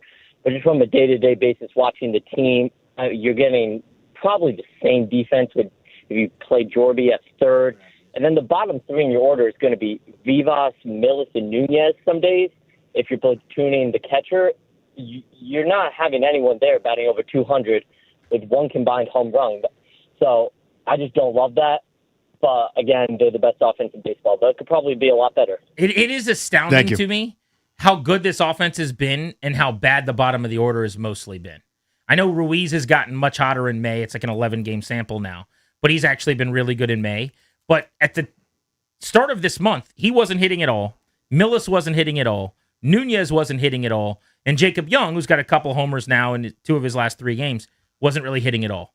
And on any given day, that's your 8-9, and sometimes your 7-8-9 in the order. And Bibas and Weimer, by the way, both of those guys, since the first 10 or so days of the season, have completely gone cold. Yep. So it's like, where is this offense coming from? It's a lot of it really is miraculous. James Wood heaters, Dalen Lyle getting crazy for a week. The Brady House 7 home runs have actually helped a bunch. Abrams has been incredible. Abrams is on pace to drive in 125, has been a monster, MVP type. But the individuals don't seem like they would add up for the number 1 scoring offense in the sport. No team would go, this is how we're going to do it. Nobody said they're jealous of last night because, as Gibbs said, runners in scoring position. They're right there, so many chances. Then you look up and go, oh, no, it's Tena, Vivas, and Millis coming up here. So, we're going to play another inning. Is that our guy who's an usher, Gibbs? Because he calls in from Connecticut, so I'm guessing not. I don't think so. Okay, there's an usher of the same name that we chat with sometimes over at the ballpark. But I would imagine he does not commute from Connecticut. Let's go to Tim in Haymarket. You're on G&D. What's going on? Hey, Tim. What's up, guys? How you doing? Good, buddy. I just want to say I love that the Nats are scoring everything, and it's not getting talked about enough that they are double digits ahead of the next team leading in errors in baseball. It's almost an error a game. They're on pace for over 100 errors. Something has to be addressed because it cannot continue. It's killing them. Well, I think that's a lot to do with what happened with Brady House. I mean, is there any chance that this was that this is one of those that they're just going, we got to do something. We got to send a message that you can't keep committing errors. And C.J. Abrams is not getting sent down. So what else can you do is there's one guy with options who's taking a big step back. I'm not going to suggest, I have no idea, like he's not putting in the work or whatever, but maybe this is your chance to go, we can't keep doing this, and if you commit errors, you're going to pay for it. So Blake Butera is obsessive about some of these details. And I don't know if you remember this conversation we had right before the season started, but our interview had ended, and they were trying to usher us all out of the office because everyone had business and stuff to do, and I couldn't get him to stop talking about their process pre-pitch, right? What the guys are doing to, quote, get off the baseball better, right? The timing of the prep step and where they're landing. And do you want to be on the balls of your feet 80%, 40%, 60%, 70%? When you're going to do it, when the ball crosses the plate, it's actually a little bit later than you think. Instinctively, it's this, it's that. And his eyes light up, and he won't stop talking about that sort of thing. It's a process-oriented group. That's what that tells you, right? Like sometimes, I don't care how you do it. If you're fielding 996, I'm going to leave you alone. They don't operate that way. They operate this way, where if the process does not match what our standard is, see ya. We don't care. And again, I have no idea if you're Brady House. But I mean, C.J. Abrams is just as bad defensively right now as he's ever been. But when you're hitting 300, right, and you're driving in 125, it doesn't seem like it's costing him. I mean, up and down the order. I mean, they've got guys. If you're not Nasim Nunez or Jacob Young on this team, you're probably not a sterling defender. And my take just generally is they are not built to play that good of a defense. They're just not. They don't. I think Blake Butera cares a lot about defense for sure and putting in the work and making sure you make all of the plays you're supposed to based on the things you're talking about, footwork and readiness and all that stuff. Mm-hmm. But they do not acquire defensive players, really. They went and got Meade, not known for his defense. They went and got Bibas, not known for his defense. They got a lot of those types of guys. Jose Tena plays in the field for them a lot. Not good at defense. By the way, he's been in the outfield multiple times this year. Yep. You could stand out there and do what he's doing. You know what I'm saying? So. Right. And I'm not trying to knock him. I love Jose Tena's bat. He can roll the pole, but that's not what we're talking about. He is the Danny Rouillet of defense. No, but I get your point. No, but I guess the reason I come back to the defense part. You need good defensive players who play good defense. 100%. I think it's unequivocal. I guess what I'm saying is it's not just the defense as to why House got set. Then I think it's circumstance. You mentioned all the guys that don't have options, which to me is a roster construction issue, which is a second level of it. But I think it matches with offense too, right? Where, again, I have no idea what they've told him. We're not in any of those meetings, but when you can't hit velocity and your front foot is in the air, when 100 miles an hour is 90% of the way to home plate and you're late on stuff, maybe they're saying something different needs to happen, something different, and nothing different's happening, right? And hey, defensively, you've kicked this many balls, or your head's bouncing when you're running, and that's why you drop that pop-up. And the things aren't happening, despite we're telling you do this thing, and it's not happening, then there are consequences to it. They have committed 47 errors. The team with the second highest total, the Marlins, has committed 34. That's 13 more? They are averaging, to the caller's point, an error per game, basically. 48 games, 47 errors. You had 4 last night. That'll help that average. And there have been a handful of those games. You'll go plenty of games without one, but then you get that 3 spot, that 4 spot. Yeah. Kind of evens those things out. But you can't be on pace for 150 errors in a baseball season. In spite of all of that, they're right there around 500. I mean, it's remarkable. I'm looking up the record for errors committed in a big league season. Let's see. It's 1901. That's probably not what I'm looking for. When Scuffy McGee and Red Legs High Stockings Tabernacle. Yeah.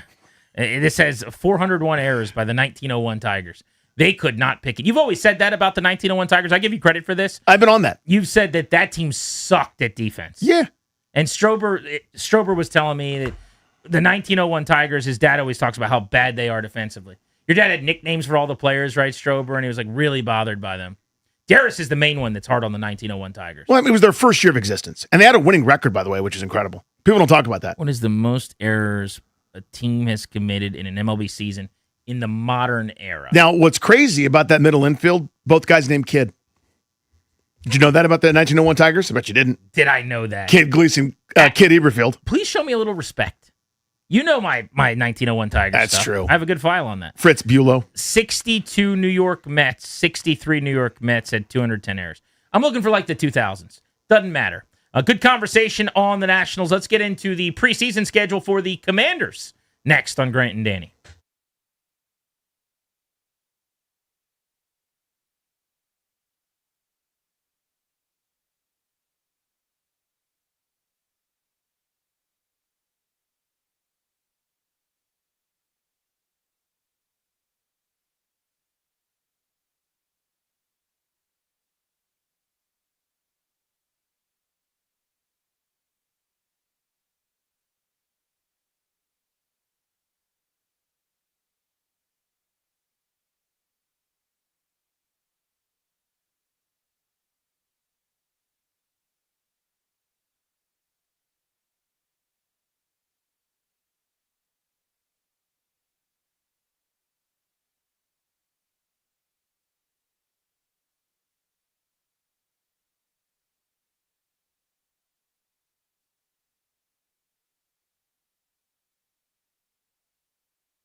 Busy day here at Nationals Park as Dylan Cruz is set to rejoin the Nationals for the first time this season after he was shockingly demoted to AAA to start the season. Cruz is back with the big league club today. Corresponding move for the Nationals, Brady House set to go back down to AAA Rochester after struggling defensively and a little bit at the plate this season as the Nationals continue their 4-game series against the Mets. Game 2 of the series tonight, looking to bounce back from the loss last night, 6:45 right here on the Fan. Lefty Foster Griffin takes the hill for the Nationals. Nolan McLean starts for the Mets. In hockey last night, a thriller. Game 7, Canadians and Sabres going to overtime. Montreal winning 3-2. They advance to take on the Hurricanes in the Eastern Conference Finals. Western Conference Finals game 1 last night on the hardwood in the NBA. The Spurs beat the Thunder in double OT, 122-115. SGA was given the MVP award before the game, but Wemby was the star. 41 points and 24 boards for Victor Wembanyama. San Antonio takes a 1-0 series lead. Game 1 of the Eastern Conference Finals tonight, Cavs and Knicks at 8 o'clock. From the Crop Metcalf 5-Star Sports Desk, I'm Toby Altizer on the Fan.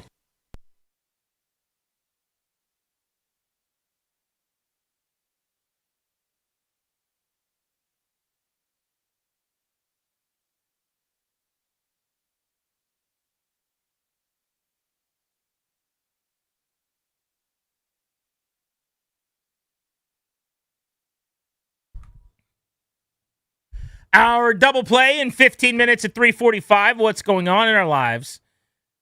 Nothing to do with sports. And we will be blitzing at 4 o'clock. That's when we're giving away tickets to see Jason Aldean and Luke Bryan at Nationals Park. But, Danny, we have ourselves a preseason schedule for the Washington Commanders. We've got dates lined up now. And we know when they'll be playing on the practice field against their opponents leading up to these games, in scrimmages as well. When's your vacation this year? Will you be missing a Commanders preseason game? No, it's a little earlier this year. We're end of July, basically, going to the Old Beach. Oh, you're Team July now? Yeah, that's not. Now, listen, there's a lot of mitigating factors. We have so many children. There's a lot of people involved, a lot of ins and outs, a lot of what have yous. So we were trying a different house for the first time, a different Brady for the first time, different house from D.C. for the first time in almost 20 years. Different Tom. Yep. Joint practice with the Dolphins in Ashburn, Wednesday, August 12th. Is it only the one-day Wednesday? There's not a Wednesday, Thursday leading up to the preseason game on Friday? I guess that makes sense because you would not practice the day before a game. So everyone would be off. The Dolphins will probably have a walk-through, jog-through at some high school in the area. The Commanders will come in, work out some lactic acids, do a couple things around the track and on the field, and then they'll get ready for the game on Friday. But that's a one-off Wednesday practice. So here is my pushback on how great these joint practices are. I get it. Teams like them more. They're more helpful. They're more beneficial because you get to go through all game situations. You want to work on goal line, we're setting that up. You want to work on a 2-minute drill, we're setting that up. You might not get that in a preseason game. It's one day of practice.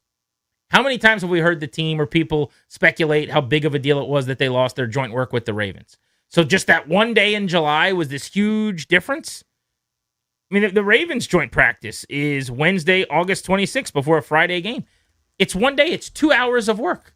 That gets you that much closer to the football season? I have a hard time believing that. Now, you have two of them over a couple of weeks, so I'm not suggesting that you're better off not doing those. 2 joint practices with Miami, with Baltimore is better than not. But can we not pretend like these are the end-all, be-all if it's only once? If you were doing this 9 times, maybe. If you had 2 days leading up to all 3 preseason games, sure. It's 4 hours on the practice field that we're talking about in August. That's it.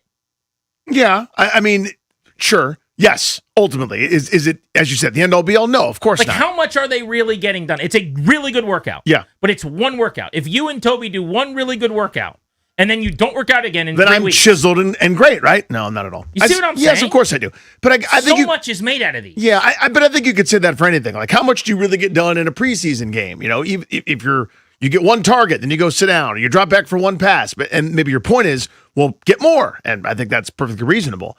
But to me, those joint practices are so valuable because all you've been doing is going up against your own team that already knows everything they're going to do and every tendency and whatever, and it's just hard to simulate that work.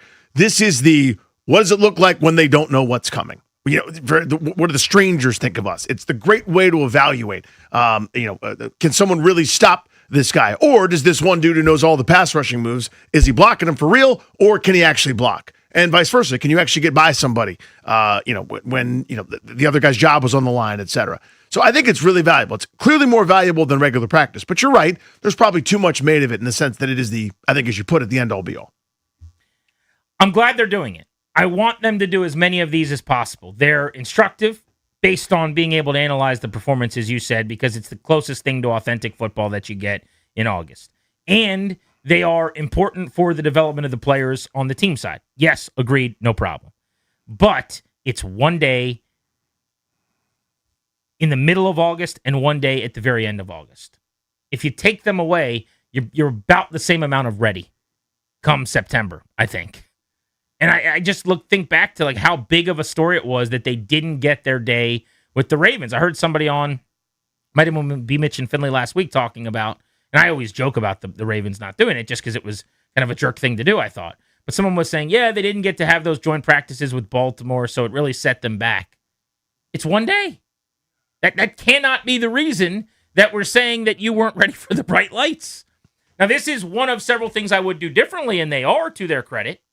They're lining up multiple joint practices. They're going to take it very seriously.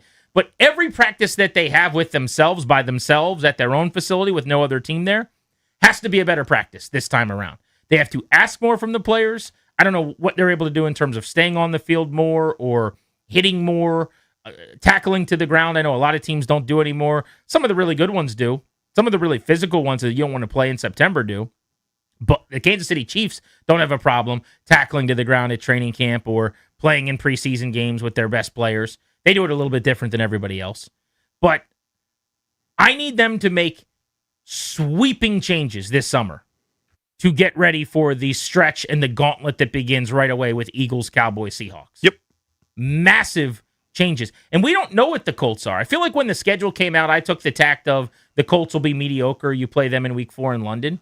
It is possible that the Colts are actually really good. Yeah, I have not. And I know everybody accuses me of being a doomsday prepper and a pessimist, but you have cans underground in a small room that is built in your backyard.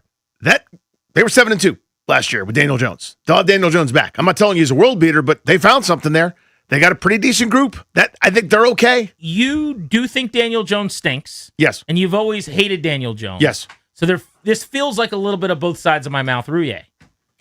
All I can do is say they started. I guess they were 8-2. I forgot that they won their 10th game. And not just that, by the way, he was like an MVP candidate. He was playing really well. I have always thought he stinks, and he will let you down. I think he's a bum, and I think anybody that invests in him is making a foolish mistake. That said, the data was the data. They went 8-2 to start last season before their bye week, before losing every game afterwards. I'd have to look up, see if you can find where they ranked defensively last year. Because anecdotally, I thought they were kind of middle of the pack, but had a chance to be good on defense. Points against 21st. They could run the ball. Jonathan Taylor is a problem. And that's what I am excited to see is how does Washington do? We know they're going to rush the quarterback better. Durante Jones is going to dial things up from all over the place. They'll be able to use their new litany of pass rushers, led by, among others, their big free agent addition, Odafe Owe and Caleb Von Chason.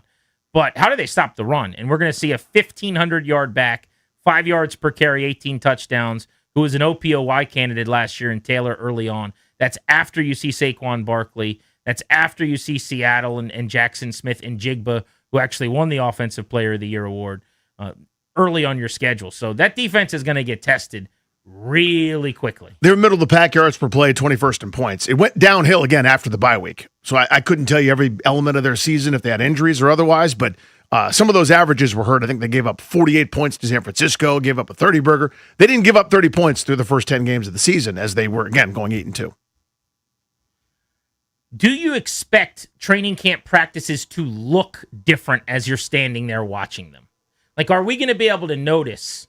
Is that going to be a theme when we're talking to reporters like, hey, this actually has a different feel to it? That, by the way, is the question. I think it is, too. Like, it's more competitive or it's more physical or Quinn's asking of more. Because there was a little, everyone always joked about Club J.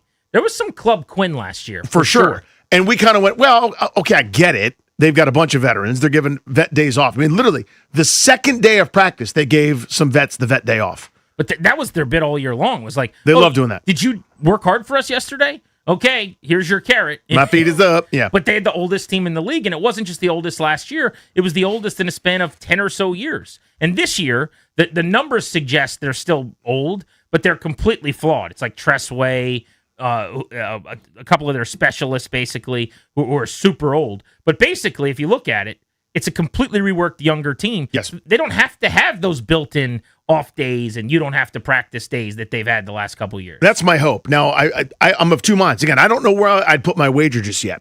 My number one is this has been such a disaster in terms of starts to the season. Even the great season they had, they didn't start off very well, did not play good football. It took a few weeks to get there. You can't afford that this year. And my number two is this is just how we do it. I've got too much experience, too much time in this league, too much. And in order to be Mr. Popular, Mr. Fun Guy that everybody likes to hang out with and chuck and jive and we finger point at each other, this is how Dan Quinn wins people over, is soft-ass stuff in July and August, getting ready for the season. I hope that's not the case, but I worry that might be. A lot of the coaches that are beloved and Mr. Popular with their players still have the ability to get after it. And I'm sure Dan Quinn's one of those guys. You can have all the fun in the world. We'll play the games, but on Competition Wednesday, we buckle up our chin straps and we go compete on Wednesday. Competition Wednesday. That's a real bit. I know. Logan talks about it from his time in Atlanta with Dan Quinn. I forgot about Competition Wednesday. So Tell the Truth Monday, Competition Wednesday, nothing happens Tuesdays. That's the off day. I think it's Take a Nap Tuesday. Yeah. And then Competition Wednesday. Thirsty Thursday, everyone has to do a lap. You have to drink extra water. Yep. You have to drink to the line on the bottom of the water bottle or something like that. And then it's Frisky Fridays. That one, the HR does not come. There's no HR in the building that Right. day. And then Saturday is Serenity Saturday. They they listen to it like an iPod, and it kind of takes them through some breathing exercises. And then it's Sunday. Game day, Sunday. No, that doesn't work. Sneaky Sunday, where you surprise somebody? Nope. Yeah, surprise them as the underdog. Suck it up Sunday. Oh, you know what yes, I mean? yes, I workshop need you it. guys to you're not feeling great. Maybe your mind's in a different place. Suck it up. It's Sunday. Suck it up. We have to go out there and be at our best. Slog through Sunday. Suck it up Sunday. Yeah. Shine on Sundays. Sunday shine. Adam Shine. Adam Shine. Yes. Don't you get it? And then Monday we're telling the truth again. Double play comes your way next. What's going on in our lives? Nothing to do with sports. And then we're got your Beltway Blitz at 4 o'clock. Aldine, Brian, tickets, Nats Park, country music. If you want to go, you got to be listening on the Fan.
It's time for our double play on Grant and Danny, driven by your local Washington area Honda dealers.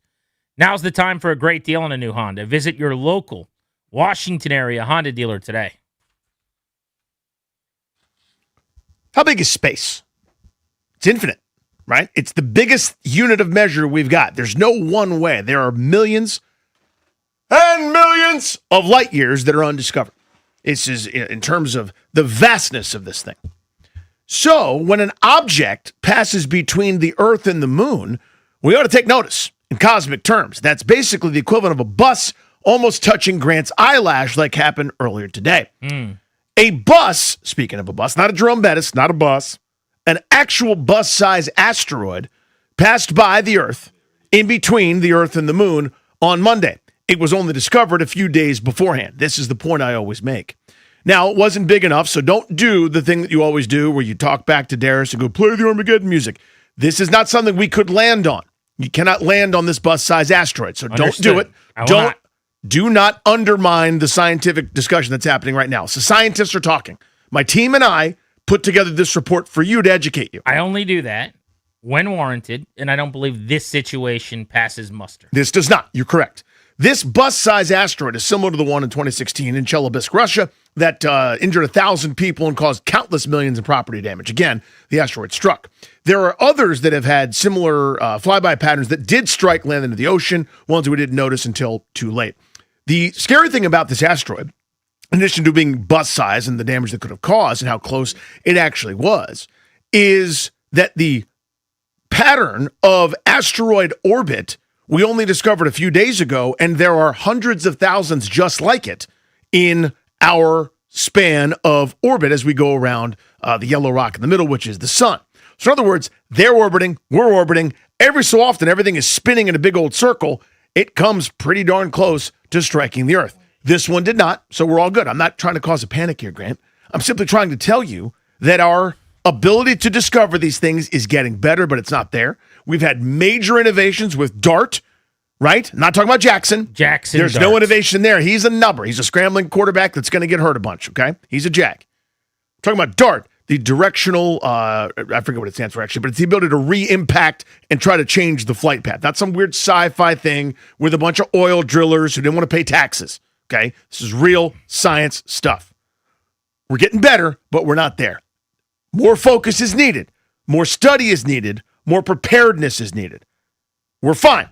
This one wasn't close to us. I mean, it was in cosmic terms. Again, it's the breadth of an eyelash in intergalactic terms, which is what I deal with. Not some minutia where you walk outside and figure out 50 feet's not close. This is the equivalent of a bus hitting our eyelash. We're all fine, but we only discovered a couple days ago. Didn't hit, though. No, of course not. I told you no reason to panic on this one. Yeah, it didn't hit. And there's a reason it didn't hit, because we weren't going to let it hit. May 10th, 2026, by the way, is when we saw this thing for the first time. Yeah, we discovered it. 8 days later, it went right past us. Right. In those 8 days, it didn't hit us, couldn't have hit us, and we would have been able to take it out if we needed to, obviously. No, it was too late. This is not a concern that anyone should have. There's so many things you should worry about. Asteroids. Things like buses hitting you when you're walking to get a burger. That's concerning. Trying to have dinner after a baseball game at Chipotle. These are the types of concerns that are real-life, tangible things that could lead to you getting yourself into some trouble. A meteor, an asteroid hitting this Earth is not one of them. And the main reason why, Danny, is because I've got a plan. You're doing this thing. Everyone knows you're doing it. I have a plan. It's the trolling. And I will take care of Danny Rouillet. You won't. And his team. You can't. Of incompetent scientists. Incompetent scientists. Don't exist. Because what I'm going to do is I'm going to get together a team of oil drillers based out of West Texas, led by Harry Stamper. I'm going to put them on a spaceship. I'm going to fly them up to that bus-sized meteor, that asteroid you referenced. The spaceship's bigger than the bus. Not a concern of mine. Okay. I'm landing on the bus. You need my scientists to help you with this. I will then proceed to use an armadillo, which is a armored vehicle. Yep. I will drive it across the bus until I find a soft spot to dig 700 feet down into the ground, at which point I will, not me personally, but my team led by Harry Stamper, I will have my team shoot a nuclear warhead. This is a nuclear weapon. Okay. A nuclear warhead into the asteroid. It will then break into two pieces. It's not going to do that. And as long as I do this in the time that has been given, the two pieces will fly safely past either end of Earth, and we will not be touched. And this is why no one should ever have any concern over any of Danny's ridiculous, unfounded fear-mongering, because I've got a team of oil drillers, and they'll solve this problem. It takes 4 days to get to the moon, just to get there. Not a concern. Let alone fly around it and do this slingshot thing that you want to do to catch up to this bus-sized asteroid. Why do I need to go to the moon? I don't need to. Well, it's the slingshot move in order to land on the thing. I only had to do the slingshot move once. In this particular case, it was 8 days away. I would have just gone straight to the bus and landed right on it. You know, you can't, right? You can't do that? Sure I can. Respectfully, you literally can't. I mean, it would blast a hole right through anything you tried to land on. It's hurtling at thousands of miles per hour. I understand that your little peanut brain can't wrap your head around all this. You're just gonna directly fly onto it and just land. I'm not the astronaut. I'm not the pilot of this operation. But yes, my team, the thing that we have been trained to do, I'm sending them up. They will fly. They'll kind of turn around right over top of the bus. I misunderstood. In air, yes, turnaround. Then in they space will turnaround. land on the bus. Right. I don't know what part you missed. Darius, please play the music again. He must have missed something. We're gonna land on the bus. You have to slingshot to get enough speed because if you're turning around and stopping in space, he's very stressed about the slingshot. Well, it's going thousands of miles an hour. You're not going to catch up in time. Sure, certainly will. You literally won't. We have technologies you don't even know about. You can't even think of. NASA's got this stuff. They're just waiting for a chance to use it. They've been waiting for years to impress a guy like you. Right. They land, we drill, baby, drill. You may have heard that before. And then they shoot a nuclear warhead into the hole that they've dug. They've drilled it, yeah. And Rockhound is there, and everything will be fine. You know, one would think at this stage I wouldn't just walk into this. One would think I'd learned my lesson. All I want to do is educate the public, and you want to talk about a movie that the actors who were in it make fun of. Shtick aside, your over-the-top fears of something that none of us need to worry about deserves this. No, this is not fear. This is information. Right, but I preface this one. This is not a fear one. I understand, but just generally in your life, the correct fear of asteroid hitting Earth should be at any given moment somewhere between a 0 and a 1 out of 10 at all times. You live at a 7.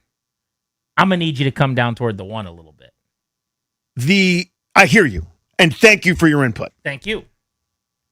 That's like saying, yeah, I'm not going to go there because that's probably too close to home. Okay. What I'm going to say is you need somebody on that wall. If you're not concerned about it, that's great. Live your blissful little life. Go to your Shake Shack. You need an adult to stand on guard. And that's what my team and I are doing. That's it. That's all it is. We have to worry about that because it's humanity's survival. You're saying you need someone. Yeah. I have someone. Darius. You don't. Go ahead. You don't have them. I have oil drillers. You don't. I have Harry Stamper. You don't. You literally don't. Has Harry Stamper ever missed his mark? How many times has he missed his mark? 0. He's never made a mark. He's an actor. Ask Gracie. Gracie, I don't miss my mark, Gracie. And I'm not coming home, but AJ's going to take good care of you, baby. What's the actress's name? Liv Tyler. Oh, you knew that, actually. Yeah, of course I do. It's the greatest movie ever made. Is it? Yeah. But you think this is just some big movie plot? It's a movie plot. It's a real plan. It's a lampooned movie plot. It started as a movie plot. Sometimes and it became real. Art becomes reality. Red October, that actually happened. Right. Yeah. This is what NASA would do in a pinch. And it will work fine. Just relax a little bit. That's all I'm asking you to do. Mm-mm. Let's give away tickets to see Jason Aldean and Luke Bryan at Nats Park next on Grant and Danny when we return.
This update is brought to you by Reynolds and Power Home Team, Keller Williams Realty. Big day here at Nationals Park as the Nationals have recalled Dylan Cruz back to the big league club after a surprising demotion to start the season. Cruz rejoins the big league club after 41 games at AAA, where he slugged .432, hit for an average of .258 for a .777 OPS. The Nationals are optioning Brady House to AAA as the corresponding move. Game 2 of the 4-game set here at Nationals Park tonight as they take on the New York Mets. 6:45 right here on the Fan. Foster Griffin set to take on Nolan McLean. Last night in basketball, a thriller double OT in the Western Conference Finals. Game 1, the Spurs beating the Thunder 122-115, led by Victor Wembanyama with 41 points and 24 boards. San Antonio takes a 1-0 lead. Tonight, Game 1 of the Eastern Conference Finals, Cavs and Knicks at 8 o'clock. Want to hear the fastest way to know what your home would sell for? Reach out to Empower Home Team. Simply text your address to 800-763-3000. No phone call, just text your address to 800-763-3000. That's 800-763-3000. From the Crop Metcalf 5-Star Sports Desk, I'm Toby Altizer on the Fan.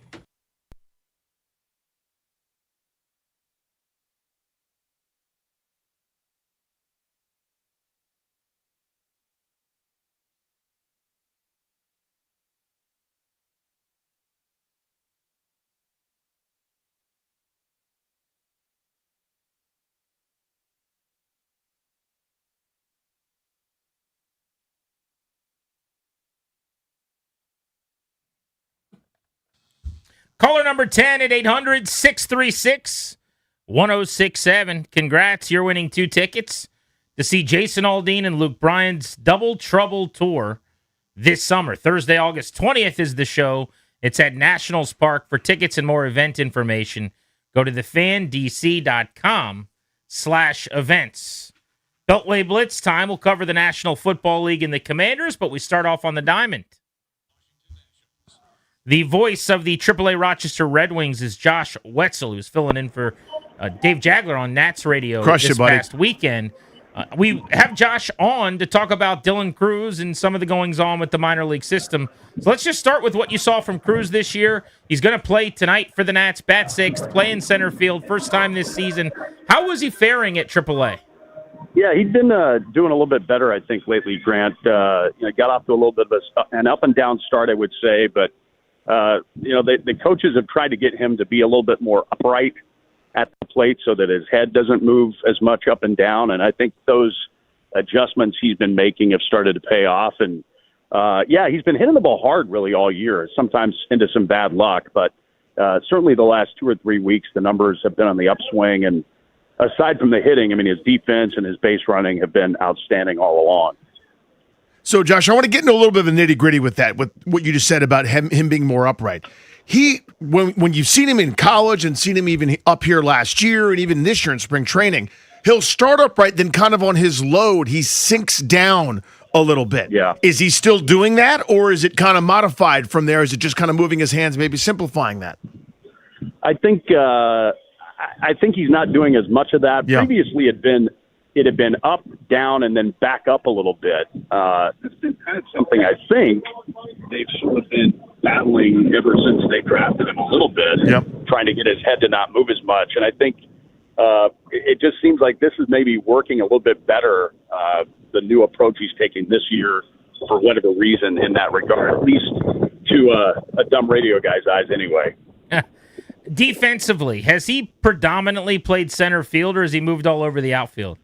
No, they've moved the outfielders around all year because they got 4 outfielders that are all pretty good, and Dylan Cruz, Andrew Pinckney, Robert Hassel, and Christian Franklin, and so they basically just rotate them game to game. So I don't think there's ever been a situation all year, in fact, in which he's played the same defensive spot 2 games in a row. It's been a complete rotation game to game for all 4 of those guys. What's he been like day to day? I mean, he's such an even keel dude. He doesn't, show a lot of emotion, which is to his credit. But what was it like? I mean, that was a pretty stunning thing that he was sent down to start the year. How did he handle that mentally, and kind of what was it like kind of day to day for him? He said all the right things. I think it's been fine. He gets along well with his teammates. I think the play that stands out to me, and one that I know the Red Wing coaching staff was really pumped up about, was the Red Wings were in Scranton, Wilkes-Barre. The weather was crummy, doubleheader. Dylan did not have a good series at the plate. I think he only had 1 hit. But there was the second game of the doubleheader came down to the bottom of the final inning, and Scranton Wilkes-Barre had the winning run at third with 2 outs. The batter hit a sinking line drive to left, and Dylan made an incredible diving catch to force extra innings, and he popped up and he was pumping his fist. He was really excited. And I know the Red Wing manager, Matt Leacroy, just absolutely loved that because it showed him just how committed to winning and being a team player he was, even at the AAA level. So that's a play that really sticks out to me so far for him this year. Josh Wetzel calls AAA games for the Rochester Red Wings. That's where Dylan Cruz has been. He's second on the team, by the way, with 7 steals in 9 tries as well. Elsewhere in this lineup and statistical spreadsheet here, Yohandy Morales, 43 games in, hitting .350 with a 10.24 OPS, former second-round pick. He's got a team-high 9 homers. What does he have to do to get promoted? Well, he's doing everything he needs to do, I think, statistically at the moment. I mean, he's hitting the ball hard, and even sometimes when he doesn't hit the ball hard, he's been getting hits. He's had a little bit of a magic wand going at times.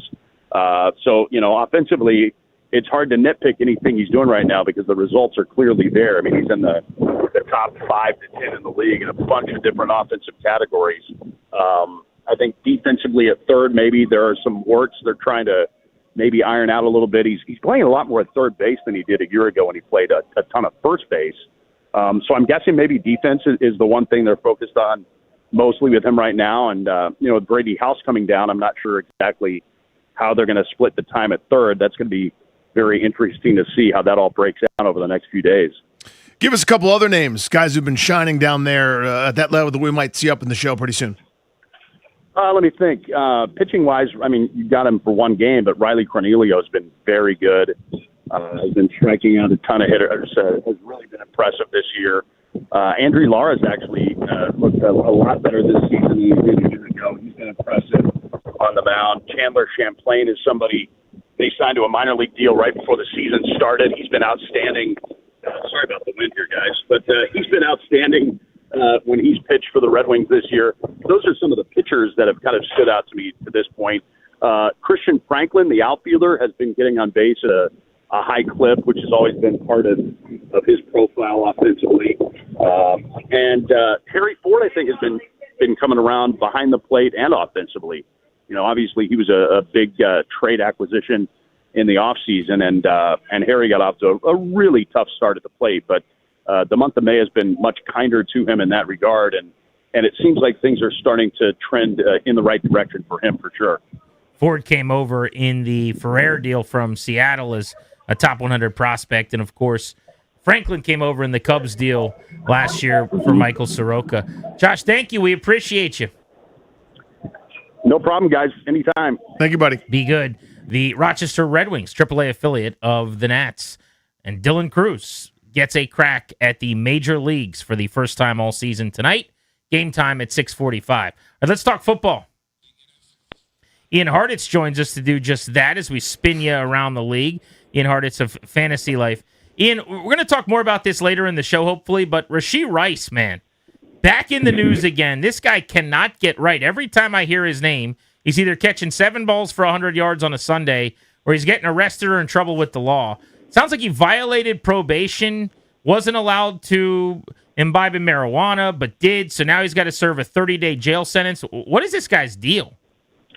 Yeah, to quote Ricky Williams, one time he noted that he got high and forgot he wasn't supposed to get high. So, I guess it happens to the best of us sometimes, but always something with Rashee Rice, man. Just one of these times it'd be nice to get a report of something good going on, but certainly adds, that extra layer of cloud to exactly what to project with this Chiefs offense. So quietly, I felt like in the lead up to the draft and throughout free agency, we were wondering okay, can we get some more firepower in this group? And hey, adding Super Bowl MVP Kenneth Walker is going to help that run game, but it's Rice, Worthy, Tyquan Thornton, who did some good things last year, but throwing old man Kelsey at tight end, not exactly the most explosive group of guys you want around Patrick Mahomes. Yeah, if you had to bet your last dollar, do they get back to the postseason next year or their window's closed? What would you bet on?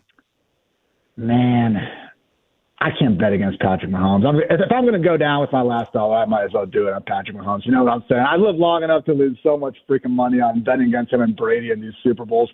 I might as well go down. But hey, man, this AFC West now starting to look pretty freaking problematic for anyone to compete. Obviously, the Broncos, quarterback injury or lack thereof, I should say, away from probably making the Super Bowl. Chargers getting healthier on the O-line, and we know what Justin Herbert can do. Even the Raiders, man, probably going to be another couple years, but the arrow's at least, pointing up for the first time in a while with Mendoza and company. Kevin Stefanski, the head coach of the Atlanta Falcons, says he's going to split the quarterback reps evenly between Tua and Michael Penix, and he says that's intentional. So it sounds like even if Penix is healthy from the ACL he's coming back from, we got ourselves a quarterback competition, huh? I guess, man. Just kind of reminds me of the whole McLovin versus Muhammad thing from a while back. Why is it between Michael Penix and Tua Tagovailoa down here? So I will say, Tua, it wasn't that long ago that we saw the dude playing some true high-end ball. I mean, couldn't really find a passing stat that painted him as anything other than a top-5 quarterback. But just these days, man, I don't know if it's all the concussions, if it's just not having Tyreek Hill on the field, which is very possible, but we're just looking at a guy who's really lacking in the arm strength department. He's also pretty careless with the football, and he's a zero from the mobility standpoint, so very tough to build an offense around that, even with guys like Drake London and Bijan Robinson in town. Michael Penix, your heart just goes out to the guy, one knee injury after another. Certainly wasn't making the most out of his opportunities, pre the latest injury in 2025. So hopefully they figured it out, but man, in that offense, it's basically Bijan and Drake London and everyone else. With all due respect to Kyle Pitts having a nice bounce back 2025, tough to get too excited. Who wins the NFC South? Your defending champion Carolina Panthers are 8-9, but so were the Bucs and so were the Falcons. Man, I wonder if the Saints could actually do it. And this could just be a classic case of, look, they kind of were getting going at the end of a lost season against a lot of other teams that didn't have a ton to play for. But Tyler Shuck, man, did some good things out there. It's, been a festive offseason for him. I saw him chucking the beer cans wherever they were at all the fans, in the front row of the parade. So maybe chill out a little bit there, Shuck. But, hey, for him to do what he did last year with Chris Olave, Juwan Johnson, and that's pretty much it. Now we got Jordan Tyson there, Travis Etienne, and maybe Alvin Kamara if he's going to hang around for him. Pretty nice 1-2 punch. And it really did surprise me to see that defense actually last year still was a top 10 unit in terms of EPA per play. So, it could be any of those teams you mentioned. I wouldn't be particularly shocked. I'm not trying to, put my life savings on the Saints win this division. But I do think the fact that you can build a solid argument for them kind of speaks to the overall just how bad this division is. I mean, I'm looking at it right now, guys. Every single team in this division last year had a point differential of -31 or worse. Meanwhile, the NFC North, everyone was positive. So NFC South, whoever wins is technically a division champ. But man, oh man, is that a rough group overall. I was looking at some of the minicamp videos trickling out today from different complexes around the league, and Josh Allen was throwing to DJ Moore, and I'd kind of forgotten about that deal. And DJ Moore coming in there to Buffalo to be his number one. How big a year do you think he could have with Josh Allen?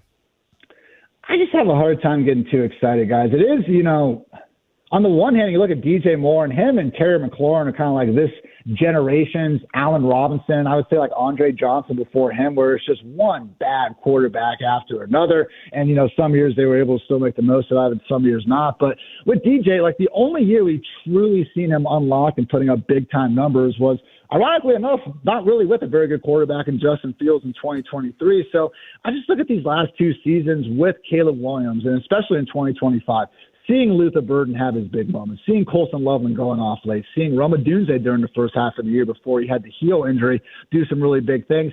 And it just never seemed to really mesh well. And if you're in an offense led by someone who we all believe to be one of the brightest offensive minds in Ben Johnson, and you can't find a way to fit into that, I just get questions there. So I feel like the best football of DJ's career is probably in the rearview mirror. But, maybe Josh Allen can pull out better from him. I will say when you look at the rest of the receiver room, I was talking down about the Chiefs. Good grief with the Bills. Josh Palmer, Khalil Shakur, Keon Coleman's getting a little bit of offseason hype again. It really is a dire situation. So, hey, enough opportunity there for DJ Moore. I just really have not liked the guy I've been seeing on film the last couple of years. This is aggressively early and irresponsible, but curious. Where do you have Carnell Tate going in fantasy drafts? He's probably going to be around that wide receiver 28, 29 range, kind of like the the last ranked number one wide receivers on their own team, but we have a question about the overall volume or the offense involved, kind of like with Christian Watson, maybe some of the more overqualified number twos, your younger Jordan Tyson types. So I'm intrigued by it. Cam Ward last year, even if most of the stats were bad, I don't blame anyone for not exactly sitting through too many Titans games, but man, oh man, 2 or 3 times per week, Ward would make an off-script play or throw from a certain arm angle that really just made you see why he was the number one overall pick. So plenty of volume on the table. If Brian Dable can figure it out, he brought a bunch of his old friends from New York to Tennessee. We got Wan'Dale Robinson there. I'm sick enough in the head that I still kind of believe in old man Calvin Ridley at this point. So I'm actually kind of intrigued about the Titans offense, guys. Again, don't think they're going to be breaking any scoring records, but Tate, Wan'Dale, Ridley, I think we at a minimum will get a better, kind of idea of where Cam Ward stands after this year, at least, opposed to last year. Yeah, they got plenty of weapons for him to make a leap for sure. Ian, thank you. We appreciate you. Thank you, guys. Take care. Let's talk local football. Michael Phillips, Odyssey Richmond, and the Richmonder. Michael, 2 joint practice sessions. Preseason schedule out today. What do we think? Pending Ravens availability. We played this game last year. I hope they're more trustworthy this year. Hope this isn't the old Charlie Brown and Lucy pulling back the football. I'm a fan of joint practices. I think almost everybody in the NFL is at this point. They're a way to get better in scripted situations where you get the guys you want to get work, the work you need that you want to see from them. They're a huge benefit. I thought these guys suffered last year when the Ravens bailed on that joint practice, so I hope it comes together. The more the merrier on joint practices, Grant. Do you expect training camp, preseason, run up to the regular season to look different than it has in the past, given that the team is not 800 years old on average, or do you think this is just how Dan Quinn does it?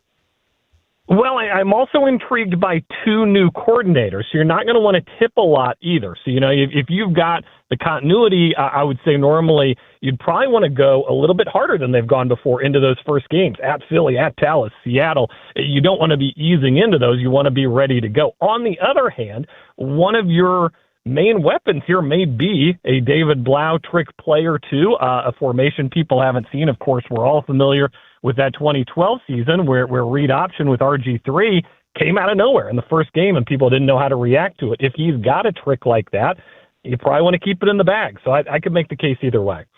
Which Diggs brother would you rather sign? Since I'm out on Diggs brothers, can I go neither? Can I just hit the button, no Diggs brothers? You don't want to go with either Stephon or Trayvon? I am. Give me a Cardi B. I'll take Cardi B on the sideline. I'm not even sure I want Brandon Ayuk at this point. I get that you need another receiver on the team. I conceptually get that. It just feels, Grant, like every idea everybody is throwing out there. Sorry if y'all are banging the drum for this, Danny. It just feels like all the ideas are bad ideas so far. What's a good idea? Because we both agree, if we do, that they need another wide receiver, where do they go? Yeah. I would go young. I would get some undrafted guys. I would try to find somebody. I think one of the real, revelations last year was you bring in, you go to the Titans, you get Treylon Burks. You bring in a guy like that who's got something to prove. I'd rather go that direction, try to build something long-term with Jaden Daniels and try to slap a 1-year Band-Aid on this thing.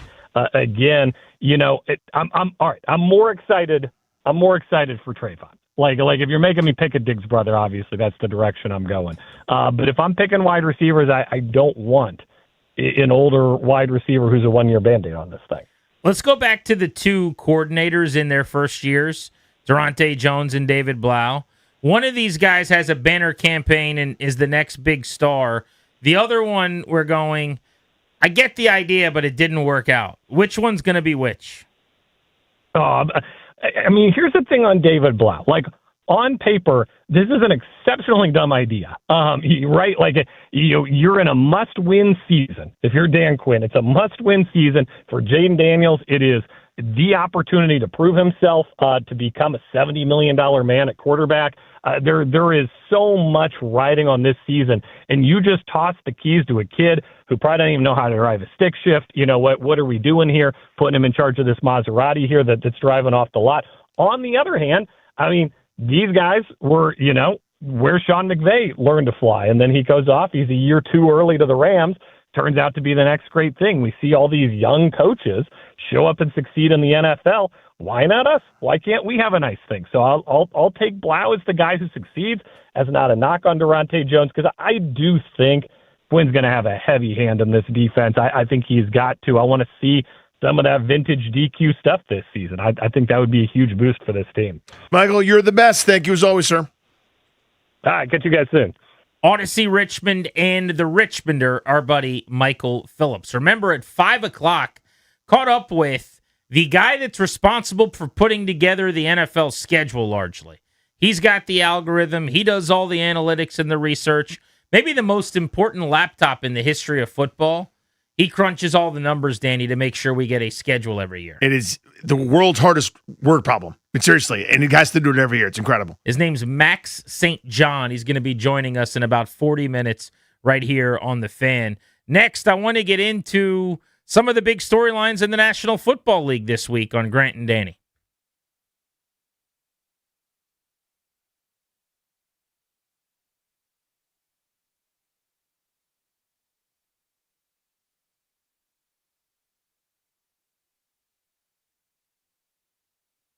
What's up, guys? Danny Rouillet here. The playoffs are here as well, and every game matters. And Fanatic Sportsbook is there for every moment. So here's the deal. You guys have heard me talk about Fan Cash. And remember, every time you bet with Fanatic Sportsbook, you are earning, you guessed it, up to 10% Fan Cash. That is win or lose. So even if your bet misses, you are still stacking Fan Cash. And Fan Cash unlocks value you simply cannot get with other sportsbooks. Give you some examples: more bets, unlimited profit boosts for your favorite player props, authentic NBA gear, game tickets, and access to exclusive Fanatics events like Fanatics Fest in New York City. But that's not their only play. The good times roll on with Fanatics Fair Play, an injury protection policy that turns losses into wins. That's right. I love this thing. If you love player props, your legs are protected across the entire first half of every game if an injury takes place. If your guy goes down, you're getting your money back or your parlay plays on. It's the best thing going. So make the switch to the sportsbook that gives you more to play with. Winning hits different here. Must be 21 plus. Gambling problem? Call 1-800-GAMBLER or 1-800-MY-RESET. MD visit mdgamblinghelp.org.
Big day here at Nationals Park as the Nationals have recalled the former number 2 overall pick Dylan Cruz from AAA. He's set to make his season debut for the Nats tonight, batting 6th and playing center field. The team also recalled Andres Chaparro from AAA and optioned Brady House and Joey Weimer to AAA Rochester. The Nationals getting set for Game 2 of the 4-game series here at Nationals Park. 6:45 first pitch. Can hear the game right here on the Fan. Foster Griffin, the lefty, starts for the Nationals. He's 4-2 with a 3.53 ERA. He'll take on the young star righty for the Mets, Nolan McLean, who is 2-2 with a 2.92 ERA. Last night in hockey, Canadians beat the Sabres 3-2 in overtime. Montreal advances to face the Hurricanes in the Eastern Conference Finals. Western Conference Finals on the hardwood last night. Game 1 between the Spurs and the Thunder went to double OT. Wemby leading the way for the Spurs in the Game 1 win. 41 points and 24 boards, leading the Spurs to a 122-115 win. Tonight, Eastern Conference Finals Game 1, Cavs and Knicks at 8 o'clock. From the Crop Metcalf 5-Star Sports Desk, I'm Toby Altizer, live from Nationals Park on the Fan.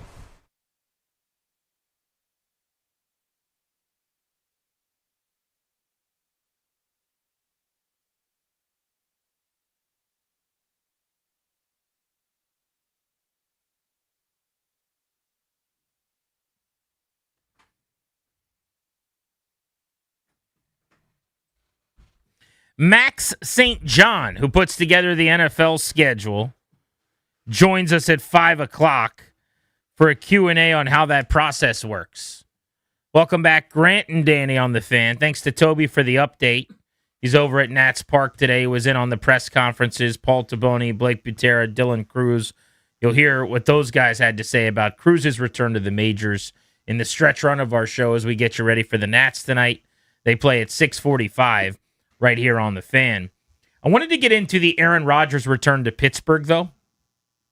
He's 42 years old. He's coming back on a 1-year deal. And in short order, he agreed to a contract and got back on the field because they have OTAs going on. So there's videos of him practicing with teammates today.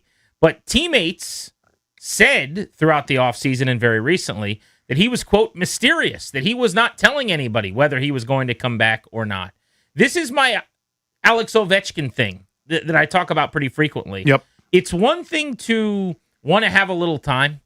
It's one thing to not know for sure. Do I want to hang him up? Do I not want to hang him up? This is not easy for one of the all-time greats like Aaron Rodgers or the greatest goal scorer ever, Alex Ovechkin.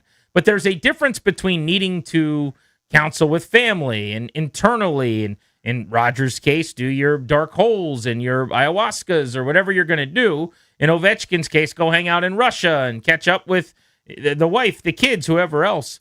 And then dragging this thing out to a point where your teammates are deciding, am I re-signing or am I moving on in free agency? I don't know if Aaron Rodgers is going to be here or not. They couldn't get an answer on that. I'm an offensive lineman. Do I want to be a Steeler or not? Well, is Aaron Rodgers here or is it some random, deep round quarterback like Will Howard? My career is at stake in a lot of these ways. Mm-hmm. And guys just didn't know until the last possible second where he decided he was coming back, and he's now on the practice field today. I actually give him some credit here for this. Not the silence and keeping everyone in the dark and people being mystified as to what your plans are, but actually showing up. Because my thesis for so many years why I couldn't stand Brett Favre at the end, and again, time is a flat circle. Rodgers sort of running the same playbook, by the way. Go back to the 80s commercial. I learned it by watching you, right? It's kind of, again, ended up in a similar spot. This was just a hem and haw, song and dance. Everyone had to tell him how much they loved him, how much they needed him, how important he was, how the sun, or the world revolved around him, and he was the center, and he was the alpha and the omega, and we got to have the kicker and a bunch of people fly to his home, wherever that is, and meet him and beg him to come play, because he really wanted to skip all the offseason stuff. Really didn't. Come on, man. I'm 42. I'm going to the Hall of Fame. I don't need this. I don't need your $22 million. I don't need any of this headache. Any of this. Come on. I'll show up for training camp. I'll have dinner at the cafeteria. But for the most part, man, let me just come do my quarterbacking. I should give him credit that they actually got this done and he got himself to the field. So that's kind of, I would say egg on my face. But in that regard, I go, okay, fine. I have to change my thesis a little bit. That's a pretty low bar. Yeah. It's very low. That's what he's done. 32 starting quarterbacks in the league. I'd imagine all 32 of them will be at OTAs for their team for the mandatory portion of the practice on the field. Barring a couple with some circumstances, like Jacoby Brissett can't be bothered to do it right now. But he's at odds with the team. Yeah, but I'm saying guys that are in good standing and are under contract and don't want out. He doesn't want out. He just opted back in. those guys are all going to be there. That's not really a position where you can no-show. If you're a quarterback, you get paid the most money because you're supposed to lead the whole team.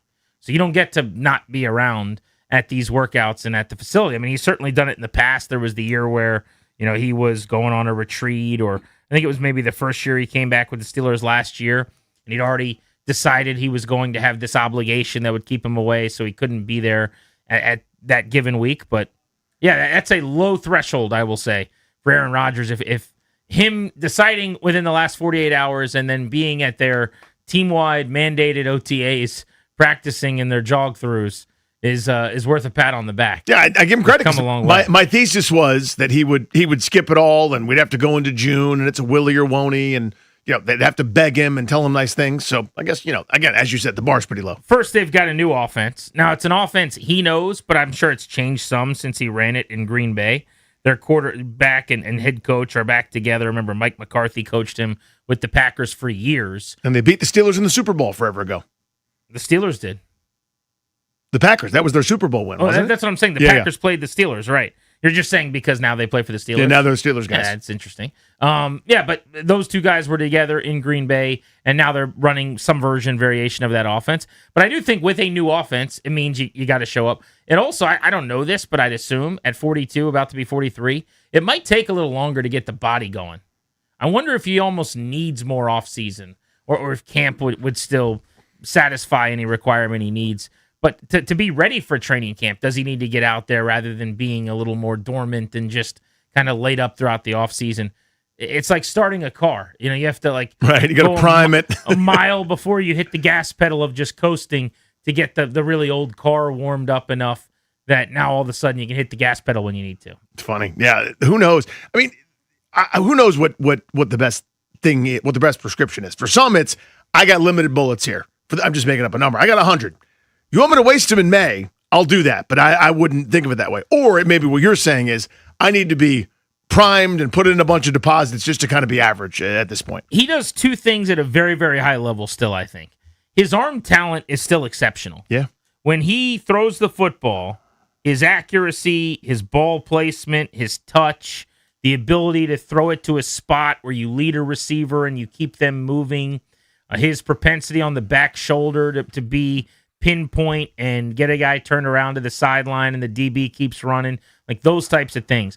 I think arm talent still exists for him clearly. Completed 66% of his passes last year, threw for 24 touchdowns, 3,300 yards. The other area where I think he's very good is the cerebral and intuitive element of the game, which is very obvious. When you have played as much football as this guy has, he has traditionally been known as a savant offensively as it is, and that was back early on. 05, 06, 07, he's sitting on the bench in Green Bay. Certainly in his early time as a starter, 09, 10, 11, whatever. But you're talking about 21 seasons and a collective 264 NFL games of experience. A guy that has thrown 8,743 passes.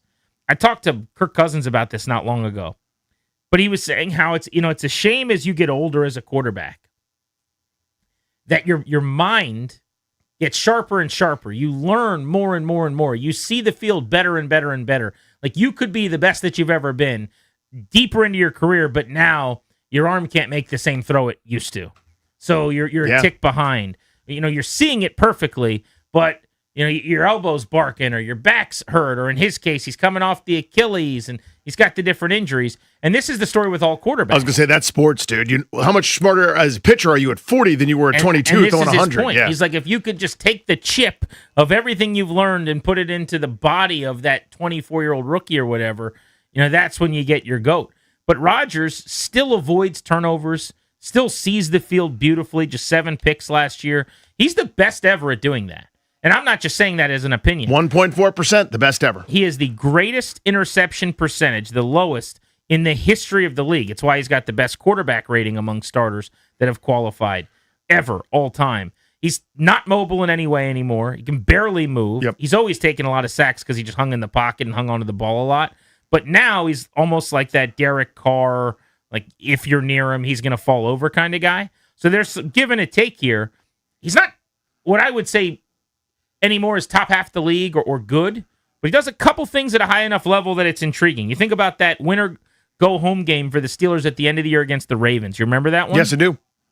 And 42-year-old Aaron Rodgers threw for 315 and a touchdown and led a game-winning drive. It's not like he can't do anything to help anymore.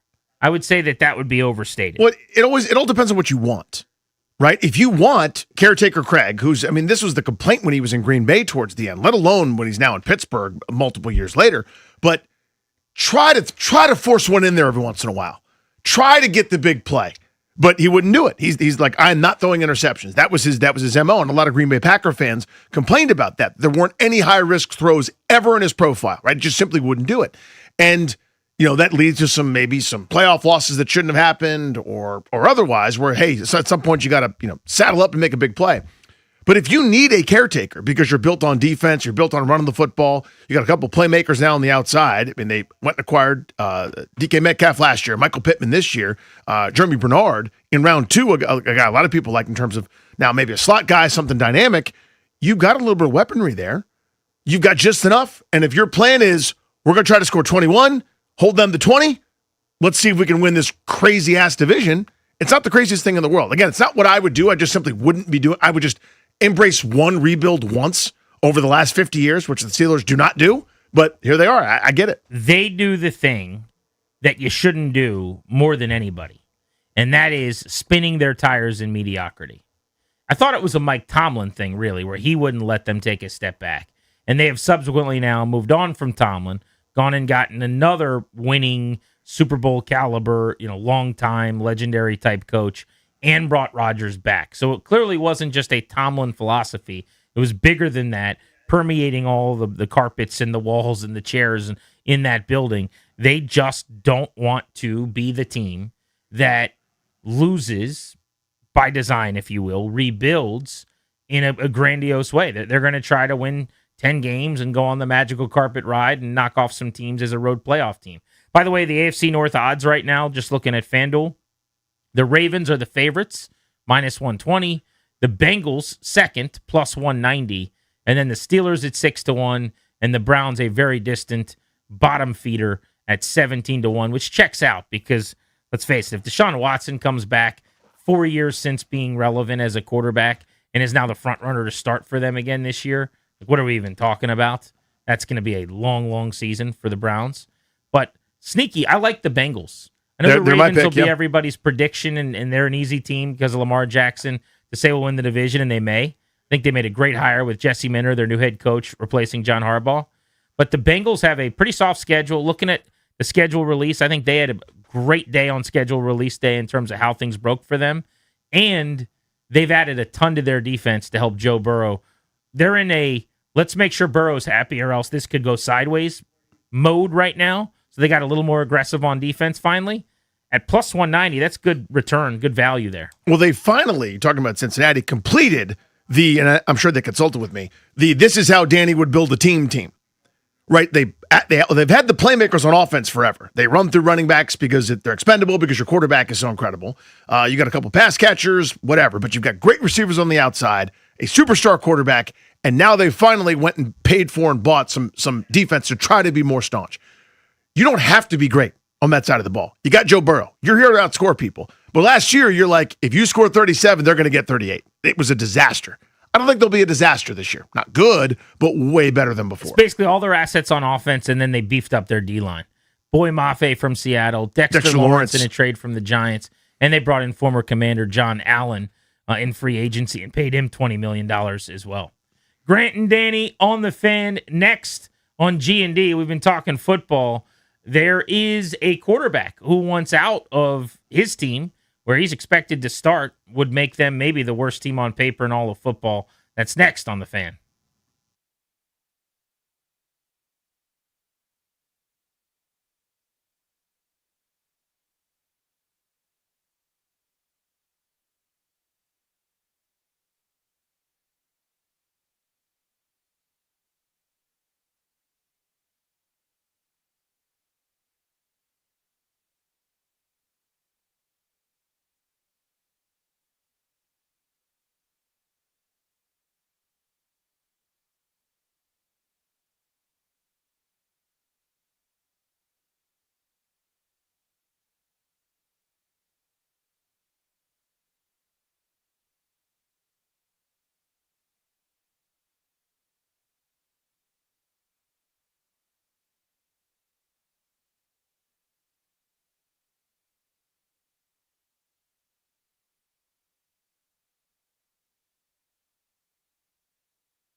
With Danny, I'm Grant. This is The Fan. In less than 15 minutes, you'll hear from the man behind the NFL scheduling process.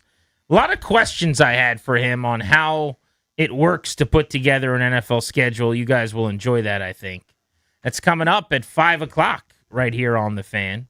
Who's going to be the worst team in the NFL? I'm leaning toward the Arizona Cardinals, projected as the dead last club in the NFC West. They are 30-1 right now in that division. Rams plus 130, Seahawks plus 170 are essentially co-favorites. The Niners plus 270 nipping at their heels.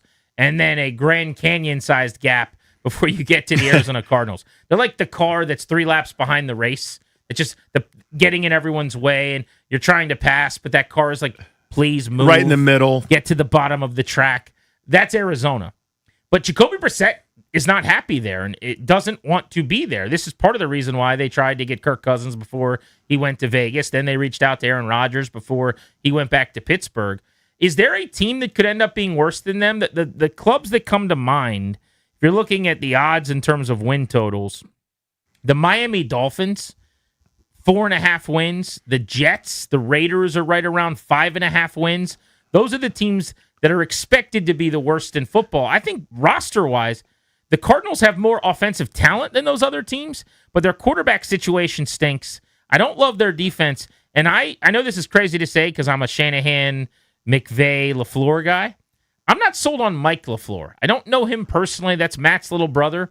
I just know that the one time he ever left Kyle in San Francisco and that tree of those guys, he was the OC with the Jets, and I know Zach Wilson was terrible, but that was an absolute yard set, him being a head coach without a quarterback. Remember how historically bad that Bengals defense was last year?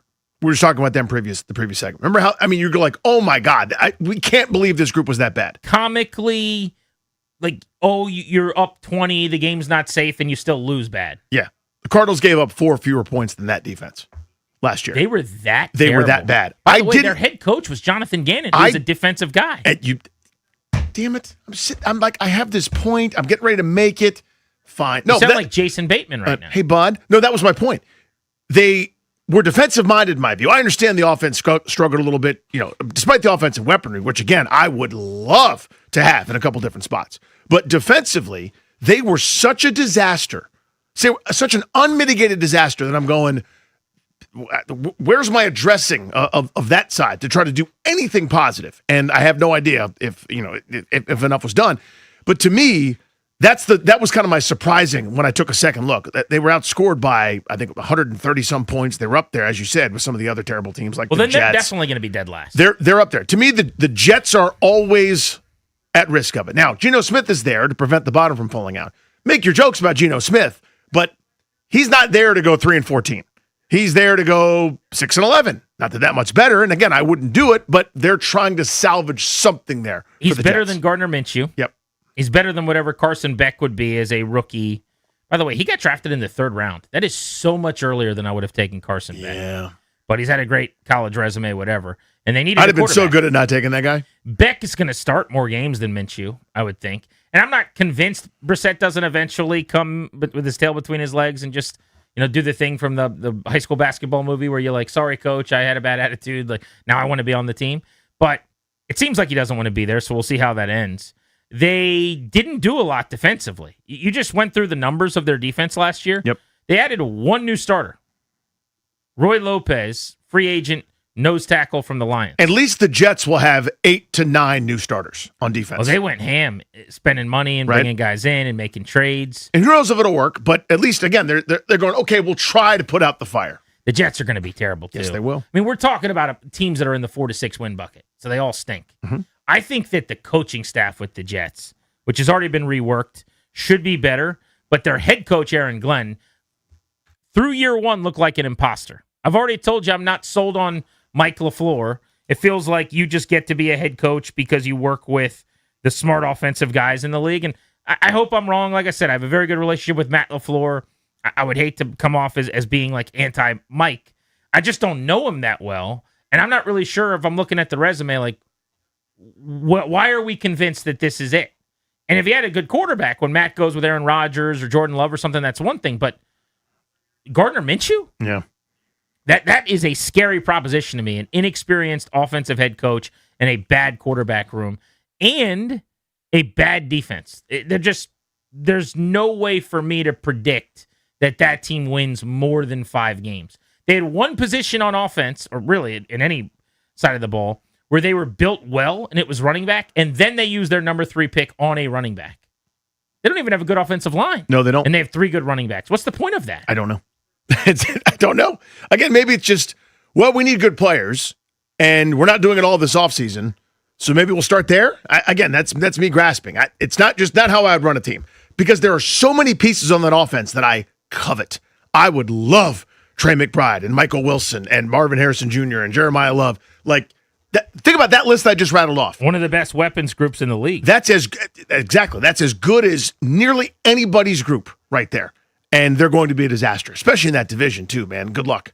Max St. John, who puts together the NFL schedule, stops by the show next. Plus, you're going to hear from Paul Taboni, president, Blake Butera, manager, Dylan Cruz, center fielder, on the promotion of Cruz to the major leagues today after a lengthy stay at AAA to begin the season. That's coming up closer to 5:30 right here on The Fan.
This update is brought to you by Melwood. Big day at Nationals Park as the former number 2 overall pick Dylan Cruz has been recalled from AAA Rochester. He's going to make his season debut tonight for the Nationals. He's set to bat 6th and will play center field tonight in Game 2 of the 4-game set against the Mets. Also, the Nationals recalled Andres Chaparro from AAA. The corresponding moves, Brady House, Joey Weimer, both going to AAA Rochester. Game 2 of the 4-game series against the Mets tonight at Nationals Park. 6:45 right here on the Fan. Foster Griffin toes the slab for the Nationals. Nolan McLean, the young righty, starts for the Mets. Eastern Conference Finals Game 1 tonight in the NBA. Cavaliers and Knicks at 8 o'clock. NFL news, Minnesota set to host the 2028 NFL Draft. Donate your unwanted vehicle to Melwood and support people with disabilities in your local community. We can pick up as soon as tomorrow. Visit melwood.org or call 1-877-MELWOOD. From the Crop Metcalf 5-Star Sports Desk, I'm Toby Altizer on the Fan.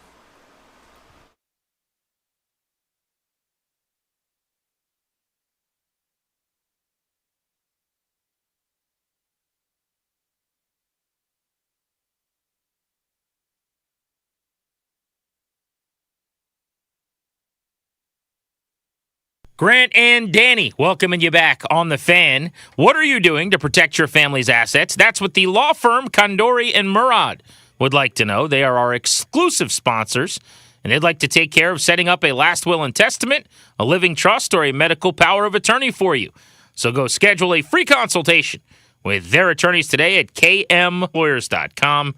Tell them we sent you and get a discount. On the Ruud guest hotline right now, Ruud, the most reliable heating and air conditioning products in the DMV. We are joined by Max St. John, the manager of Schedule Planning Analytics for the National Football League. That's a fancy way to say he's the guy that has the computer algorithm that puts together the National Football League schedule. Max, thank you for a few minutes.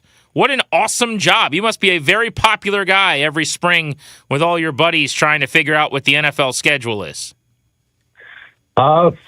Family, friends, everybody. I mean, there's just lots of NFL fans around the country, so everybody's more than willing to share their thoughts with me. So it's a pretty cool gig. It really starts in January of the year, right after game 272 finishes. Of the previous season, we have all 272 games for the next season. And from January on, we're really just kind of sitting and grinding and focusing on the schedule for the next 4.5 months. So, like I said, lots of people love to share their opinions, but it's a really cool process to be a part of. So I want you to fill in the blanks. The way I'd perceive it to happen is you build a database, and via R&D and analytics or whatever, you basically build a model that spits out a schedule. But then there's a bunch of things you have to input into the model that are variables in real life, like when a stadium's available or when Taylor Swift's playing or whatever. And then the machine uses that to eventually create a grid. Is that roughly correct? Take me through the process.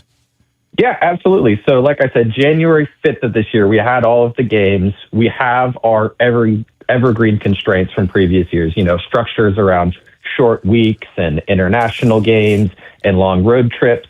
Those rules are consistent year to year. So I go that day, I make a schedule just to make sure all the rules are working. Come about early, mid-February, that's when we start to get our team forms. Teams will send in their stadium blocks. So if there's a Chris Brown concert in these certain weeks, if there's in our shared stadiums, you have to balance around MLB games as well. Those all get put in for the new year. So those will change a little bit year to year. And then from there, it's just kind of start making schedules and churning out thousands and thousands of them.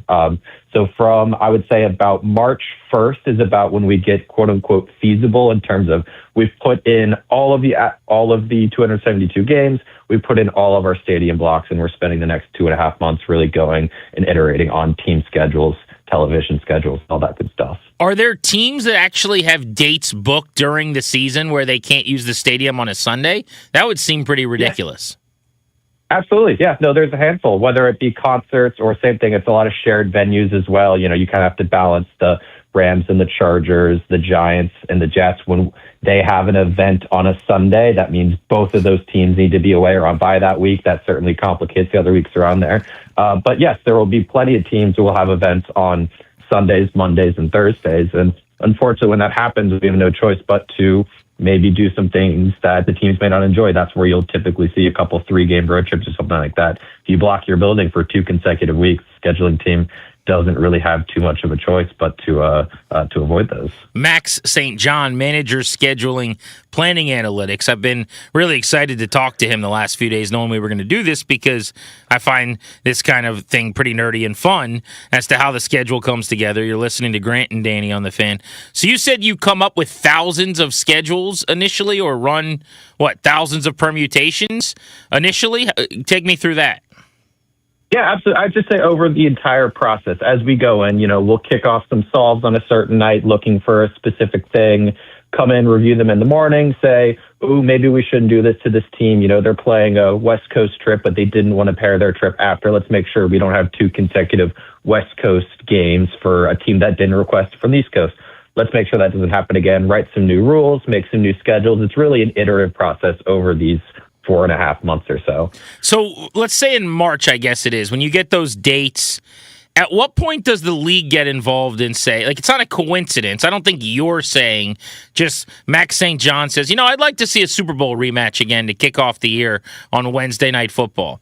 So the league presumably comes to you and says, all right, we want Seattle, New England here. We'd like a Christmas night game between the Chiefs and the Broncos or whatever. How many of those are there? And who is they that's giving you those? There will occasionally be some requests from the commissioner coming down. I think one interesting one that he brought up was the 20th anniversary of the Superdome reopening in New Orleans. So that was the game where we should probably spotlight this really cool story. So that's an example of that. But we really try not to, especially in March, knowing the schedule's not coming out for 2.5 months. All of those schedules we're making are reps. What are we seeing? What are we seeing? We don't want to go in on March 1st and say the only game we're going to play is New England at Seattle for the kickoff game. That's not really a good process in our mind, because what if we find a really, really good schedule, but that has Chicago on kickoff instead? So we don't really try and have too many of those until, I would say, very late April, maybe early May as well, where we're like, okay, we kind of like the direction the schedule's heading. We feel like the Super Bowl rematch for kickoff's a good use of that game. Let's put that game there. So really, really try and limit those. So I was doing a puzzle with my son today, and we were putting in the edges first, and then you drop other things in. I would imagine, though, that those hallmark games or whatever, the Lions are playing the early window on Thanksgiving. The Cowboys are at 4 o'clock. That Seattle's opening the season on that Wednesday night. I would think whatever those are, that they go in first and then you work around that, right? And isn't there some type of bidding process for networks on primetime games? When does that come into this equation? Those are absolutely the key. We know that Detroit and Dallas are going to be hosting on Thanksgiving, like you said, and we know Seattle will come whenever it was, February 9th or whatever day the Super Bowl was. We knew there's a Super Bowl chance. So that's a perfect example of, yes, we know that team's playing in that window, but let's not go against specific opponents. Let's kind of see some of the options and see what comes out there. In terms of the network preferences, they're able to, depending on the package, the NFC is still primarily on Fox.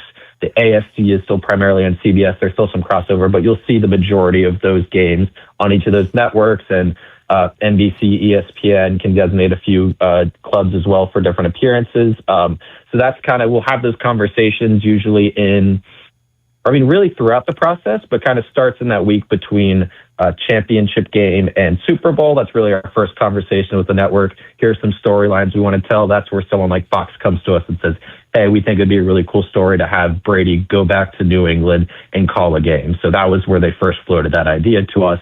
But like I said, we're really having these conversations with the networks throughout the entire process. But are they drafting their games in an order, say, fantasy draft style, after you've come up with the weeks? In other words, they are not. No, they're not. They're not. That is completely up to us. Yes. Interesting. So we are trying to balance them across packages, but they're not able to say, ooh, we want this game. We have the first overall pick. Let me have whatever specific game. It is ultimately up to the scheduling team in the league. Oh, that's wild. So the way I've always perceived it is week 11, a lot of times, you're going to get a great matchup on Monday Night Football. So that's essentially good fortune as much. It's not like here's this schedule for weeks, and now we go NBC, Monday Night Football, Amazon Prime. You're picking between 16 this week, 1 through 6 or something. That's not how it goes. No, and truthfully, the reason for that is because you'll have something like a Monday Night Football or Thursday Night Football that's not played on a Sunday that we have to be conscious of where they're going the previous week and the week after. For example, we don't want a team playing Monday Night Football in week 11 and Thursday Night Football in week 12. That's not something we're going to do. We don't want a team, one team playing Thursday the week before and coming to a Thursday the following week, and then one team playing on a Sunday and coming to Thursday the following week. Just the interconnectedness of all the games and all the weeks kind of prohibits us from doing that. All right, so let's get into the things you try to avoid as best you can. We'll start with primetime because you just went into that. Did the rules change at some point? I feel like it used to be you can't have more than 6 primetime games, and then there were teams with 7 this year. Did something change? Not recently, no. I believe the rule is actually at 7, so I know the Rams are one of those teams that are at the cap of primetime games. But truthfully, that's something that they're really excited about. They've been a great team over the past couple of years, not that far removed from a Super Bowl, coming off the NFC Championship game last year, played some really, really competitive games down the stretch. I mean, just kind of going back and looking at that really fun Seattle Rams game in Week 16 of last year, playing some fun playoff games as well. They were really excited to have those primetime games, but no, the cap is 7. I don't know if it's changed in recent years, but since I've been here, that's been the cap. Max St. John, manager scheduling, planning, analytics, joining us on Grant and Danny here on The Fan. And then is there any kind of requirement for primetime and or standalone games? Like it used to be, I felt like everyone had to play on Thursday Night Football once, but that's not happening on this year's schedule. And then also standalone games. Is there like a max you can do for that, where maybe you have 7 primetimes, but you're also in London or whatever at 9:30 a.m. or a Saturday afternoon game in December? I will answer your second question first. Same thing. There is not a cap on the total number of standalone games. And going back to your question about, yes, when Amazon first had Thursday Night Football, the way it worked is teams could only play one short week. So in order to fill out the entire schedule, you would see almost every team on the Amazon schedule, except for maybe Detroit, because they'd end up playing a game on Thanksgiving. That would count as their one short week. But that rule shortly changed after. So now we're able to have teams appear on Amazon for multiple times in the season this year. Baltimore, Denver, Green Bay, Houston, New England, and Pittsburgh are on the Amazon schedule multiple times, whether they're playing on typical Thursday Night Football or Black Friday. So that is a rule that had changed coming after the first Amazon season. Interesting. And then what about, there's a big difference between a rule and a guideline, right? Or like a rule and a let's try to avoid. I feel like there's a lot of let's try to avoids too. You mentioned you never really see a team play on the road 3 straight weeks. Or like Washington, because of the London game this year, you're on in D.C., they have 2 home games in the first 7 weeks, which I don't think's happened since like 99 or something crazy. And it's basically because you lose a home game to London. It's not anything overly reliant upon you guys. But still, the idea that you don't open at home until week 3 is rare, and then you're only home there one more time in the next 4 weeks. Like, are there things you try to avoid that aren't rules, like 3 straight road games or something like that? And how many of those does the league give you in that regard? The 3 consecutive road games is a great example. This year we have 3. In previous years we have had anything ranging from 3, 4, 5, or 6. So that's something teams typically aren't thrilled about. We have a group here that does a lot of research on competitive inequities, and they will maintain that a 3-game road trip isn't a necessarily disadvantage for a team. You're playing those 3 games at some point, 3 road games at some point anyways. It doesn't necessarily matter the order, but it's something that we try to avoid. Teams don't love being out of their building for a couple weeks or just kind of out of their home market. So that's definitely an example of something we try to avoid. And something else you touched on was a general guideline around the international travel. You know, we can't have Washington was an example of a team having a home game before and after their international game. We can't do that for every team. So typically a guideline we'll try and follow is, if you're playing an international game the week before, we'll try and get you home if you can, but if not, we'll have you in the same time zone or one time zone away. We're not going to send Washington to San Francisco the week before they go to an international game. Let's really try and avoid that. And if their stadium's available, when they come back from the international game, let's make sure that's either a home game or a bye. We don't want to go and send you back on the road. So how hard do you guys work on? Because I was thinking maybe the bye after London didn't work out that way, but it's not far off.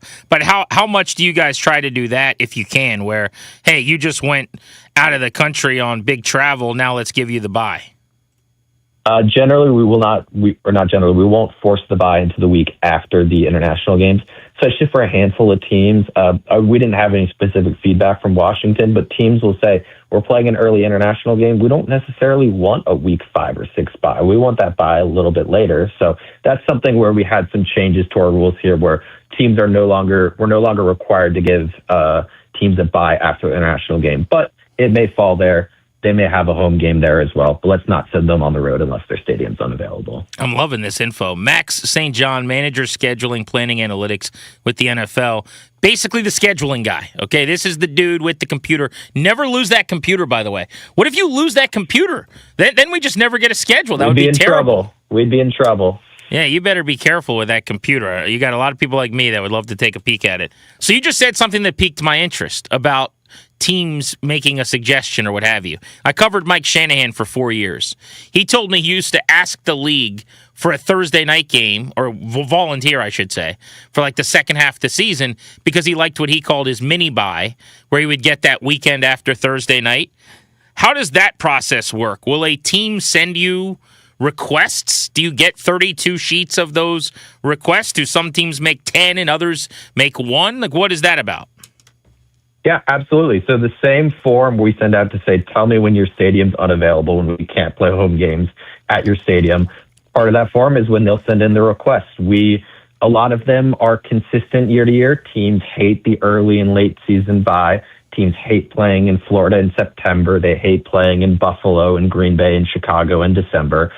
So every team has an opportunity to come to us with some of their requests, complaints, things for us to consider. Again, we can't give everyone a mid-season bye. So some teams are going to get an early season one. Some teams will get a late season one. But if we gave you a week 5 bye last year, let's not give it to you this year. That's a perfect example for a team to come to us, like you said, and we like short weeks. Can you schedule us for a Thursday night football game? A fun example I brought up a couple times is last year the Packers reached out and said, hey, you've scheduled this on the road in week 1 for 7 consecutive years. Why do you keep doing that? That's a great opportunity for us to kind of take a step back and be like, that is 1, completely random, but 2, valid. Let's make sure we get them a home game in week 1, which we did last year. So every team has an opportunity to reach out to the league office, to the scheduling team, and say, hey, here's something we think you should consider when you're making our schedule. I love that. Does Washington have any weird requests? Like, can we never play at Northwest Stadium? Can we start in our new stadium before it's built? Or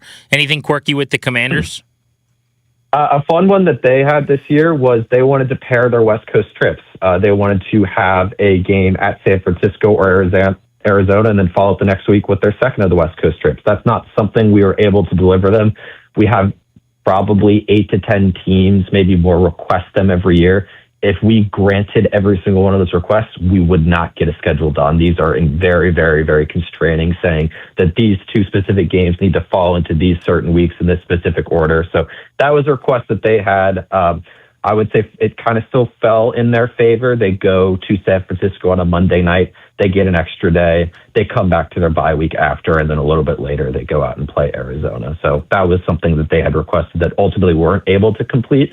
But like I said, we're not able to guarantee that for every single Presumably, they would have wanted to fly out there and just stay out there, I'm guessing. Exactly. That's the idea, yes.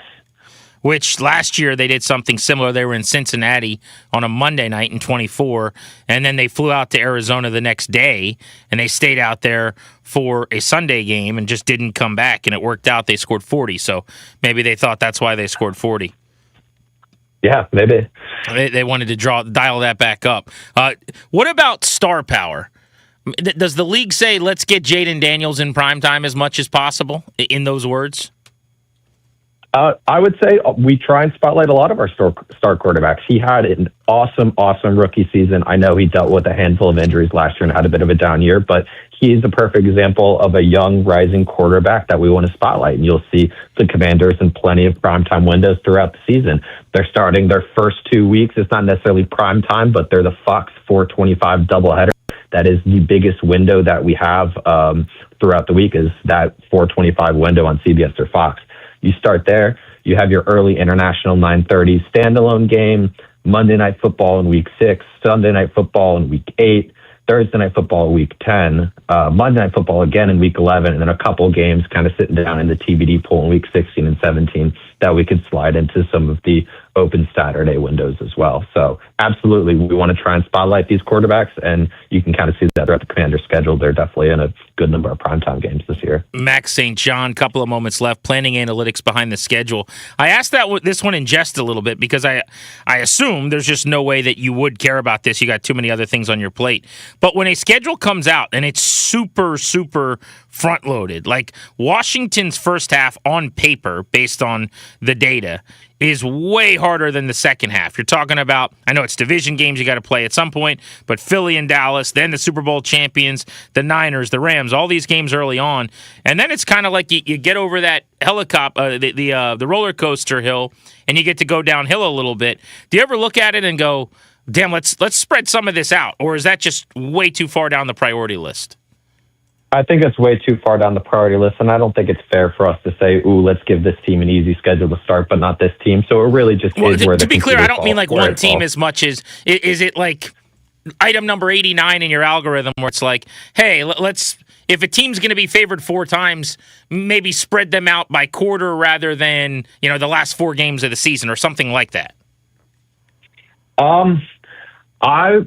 I wouldn't say it's something we focus too much on, just frankly, given the parity of this league. We can go back to the Commander season of a couple years ago, and Jaden was coming out, and they weren't really spotlighted in too many primetime games, and of course went to the playoffs and all the way to the NFC Championship game. We just feel really good about where our league is at this point, and my boss says this all the time. Nobody knows anything. That teams we think are going to be good are going to struggle, and teams that struggle are going to be great. So it's not something we overly focus on, just with the uncertainty around all of 32 of our NFL teams. Yeah, that's well said. Lastly, and I think you guys actually hooked Washington in this regard, not purposefully, but I'm happy.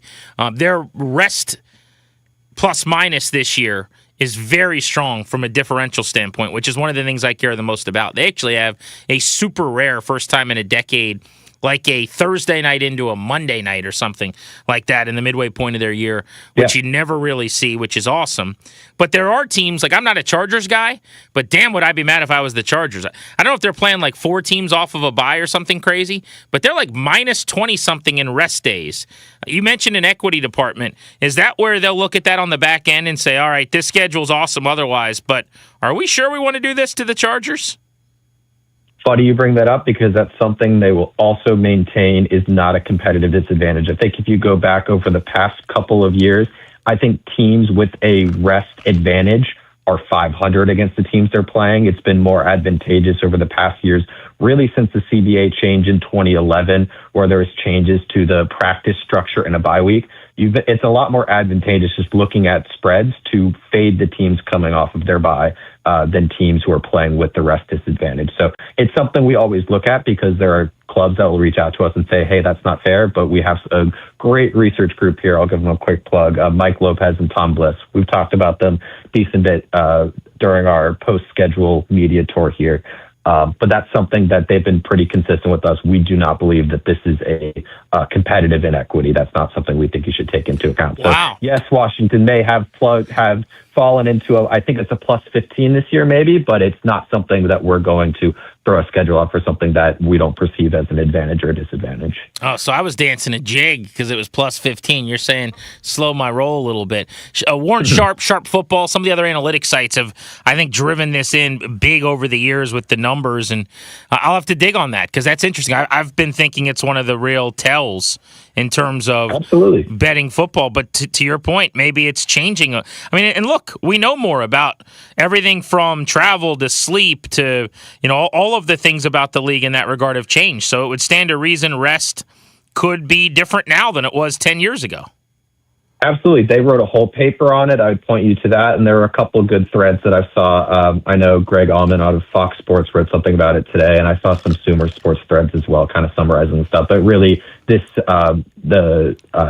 stats and the facts that I'm stating here really come from Mike Lopez and Tom Bliss, the paper that they wrote, I believe, a year or two ago.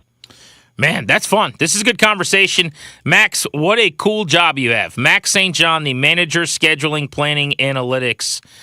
Wow, very, very cool. Thank you for a few minutes. We really appreciate it. Absolutely. Great to talk about the schedule. Thanks for having me. That was Max St. John from the NFL who puts together their schedule. Grant and Danny with you on the Fan. Next, what Paul Taboni, Blake Butera, and Dylan Cruz have had to say about Cruz rejoining the Nationals at the major league level. He's in the lineup tonight batting sixth, playing center field. You'll hear from him next.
Big day here at Nationals Park as fans start to make their way through the turnstiles. Dylan Cruz is set to make his season debut for the Nationals after surprisingly starting the year in AAA. He's been recalled from Rochester. He's batting sixth tonight for the Nationals and playing center field.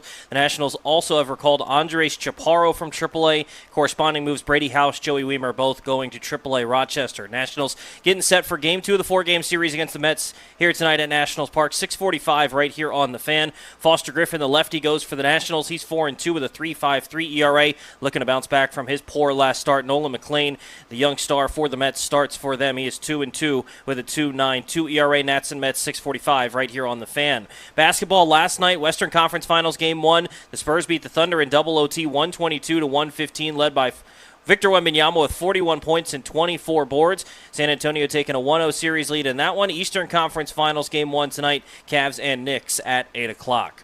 From the Crop Metcalf 5-Star Sports Desk, I'm Toby Altizer on the Fan.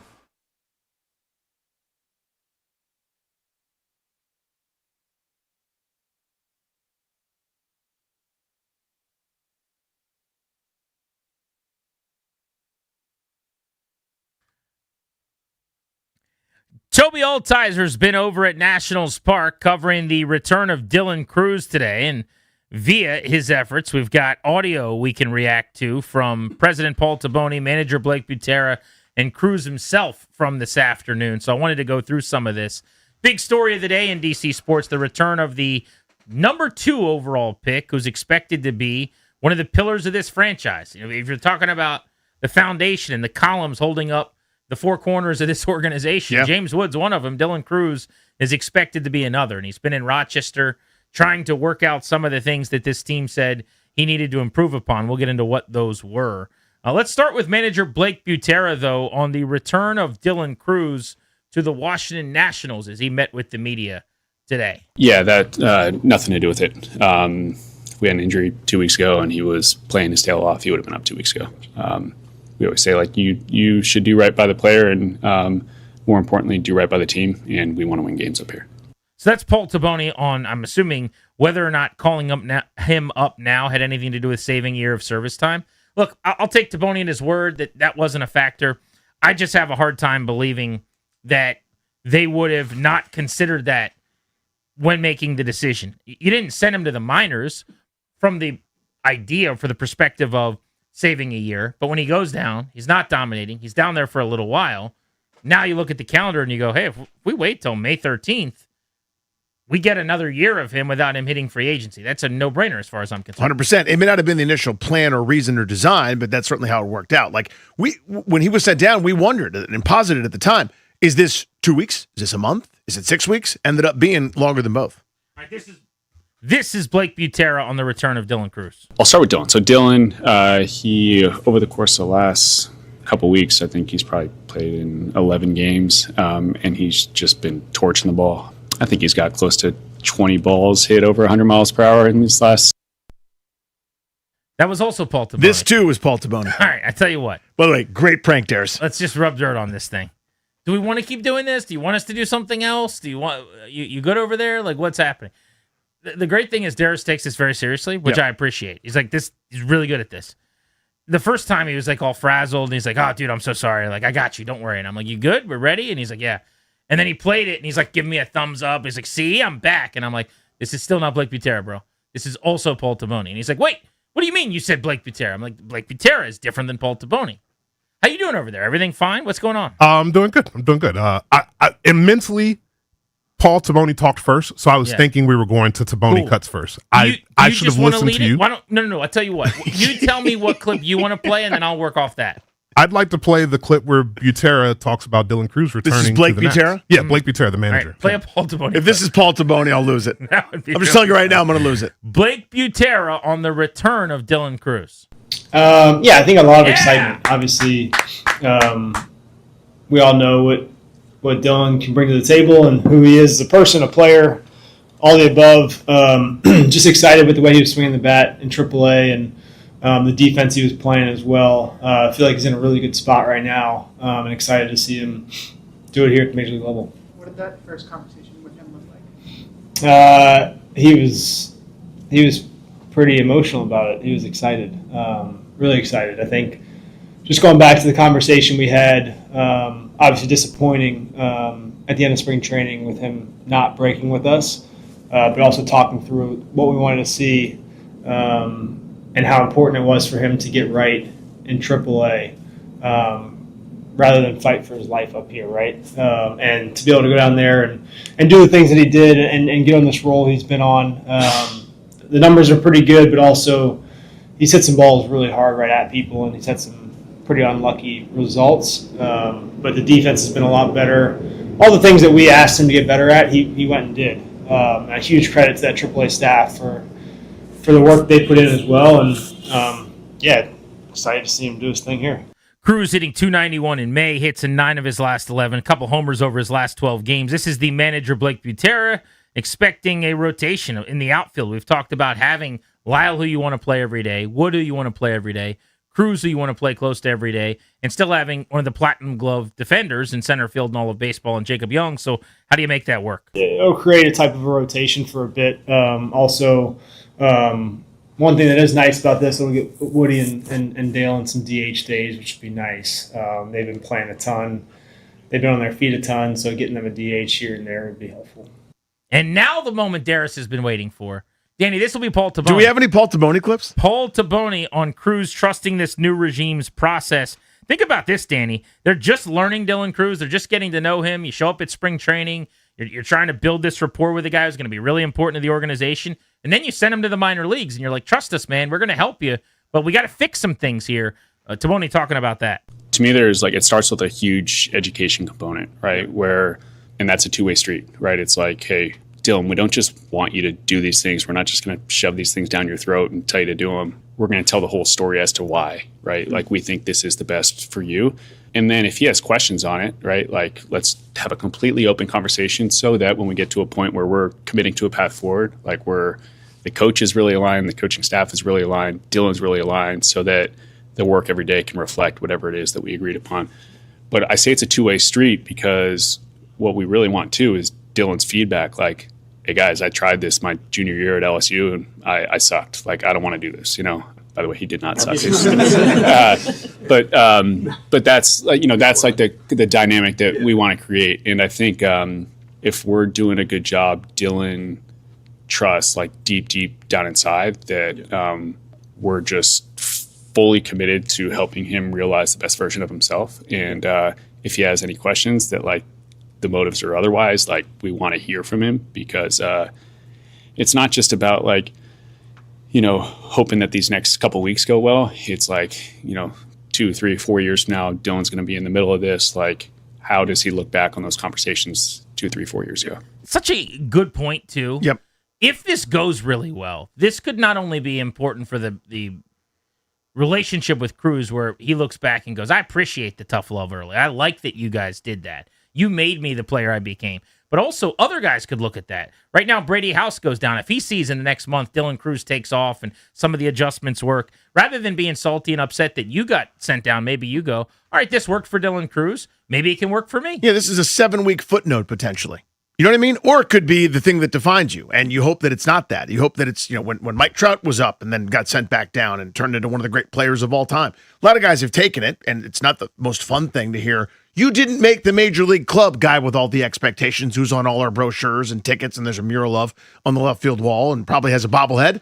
But what do you do about it, right? And he got to work, and that's kind of a testament to him. And you can hear that shine through in both those guys' comments. We have both Blake Butera and Paul Taboni. Did you know that? I've heard Paul Taboni both those guys spoke today, and Darius was super excited about it. Here's Dylan Cruz, not Paul Taboni, although he might play Paul Taboni. Nobody knows. But Dylan Cruz is excited to be back. Feels good. Feels good to be back here. We had a lot of hard work going into this past couple months down in AAA, but yeah, man, it's a great feeling coming back here. Makes you realize that it's special being here.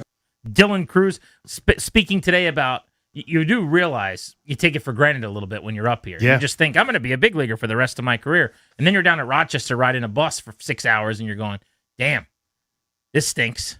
So he talked about that, which I thought was cool, on what his priorities were, what he was trying to fix at the 3A level. Yeah, main thing was approach, really. Getting the swing off in the heart of the zone.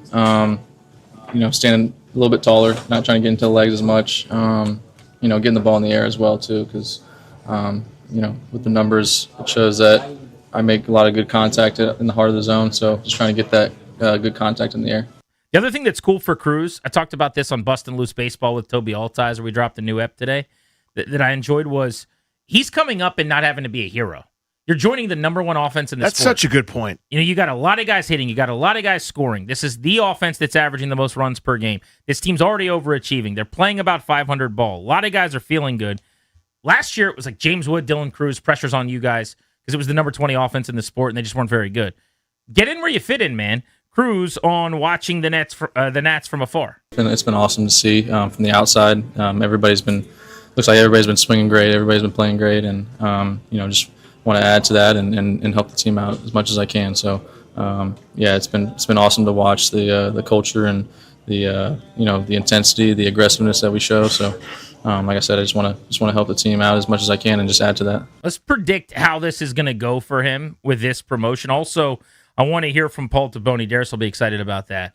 About the demotion of Brady House. Why did they send him down? What does he need to work on? We're going to play clips from him, even if we call for other clips, about that next on Grant and Danny.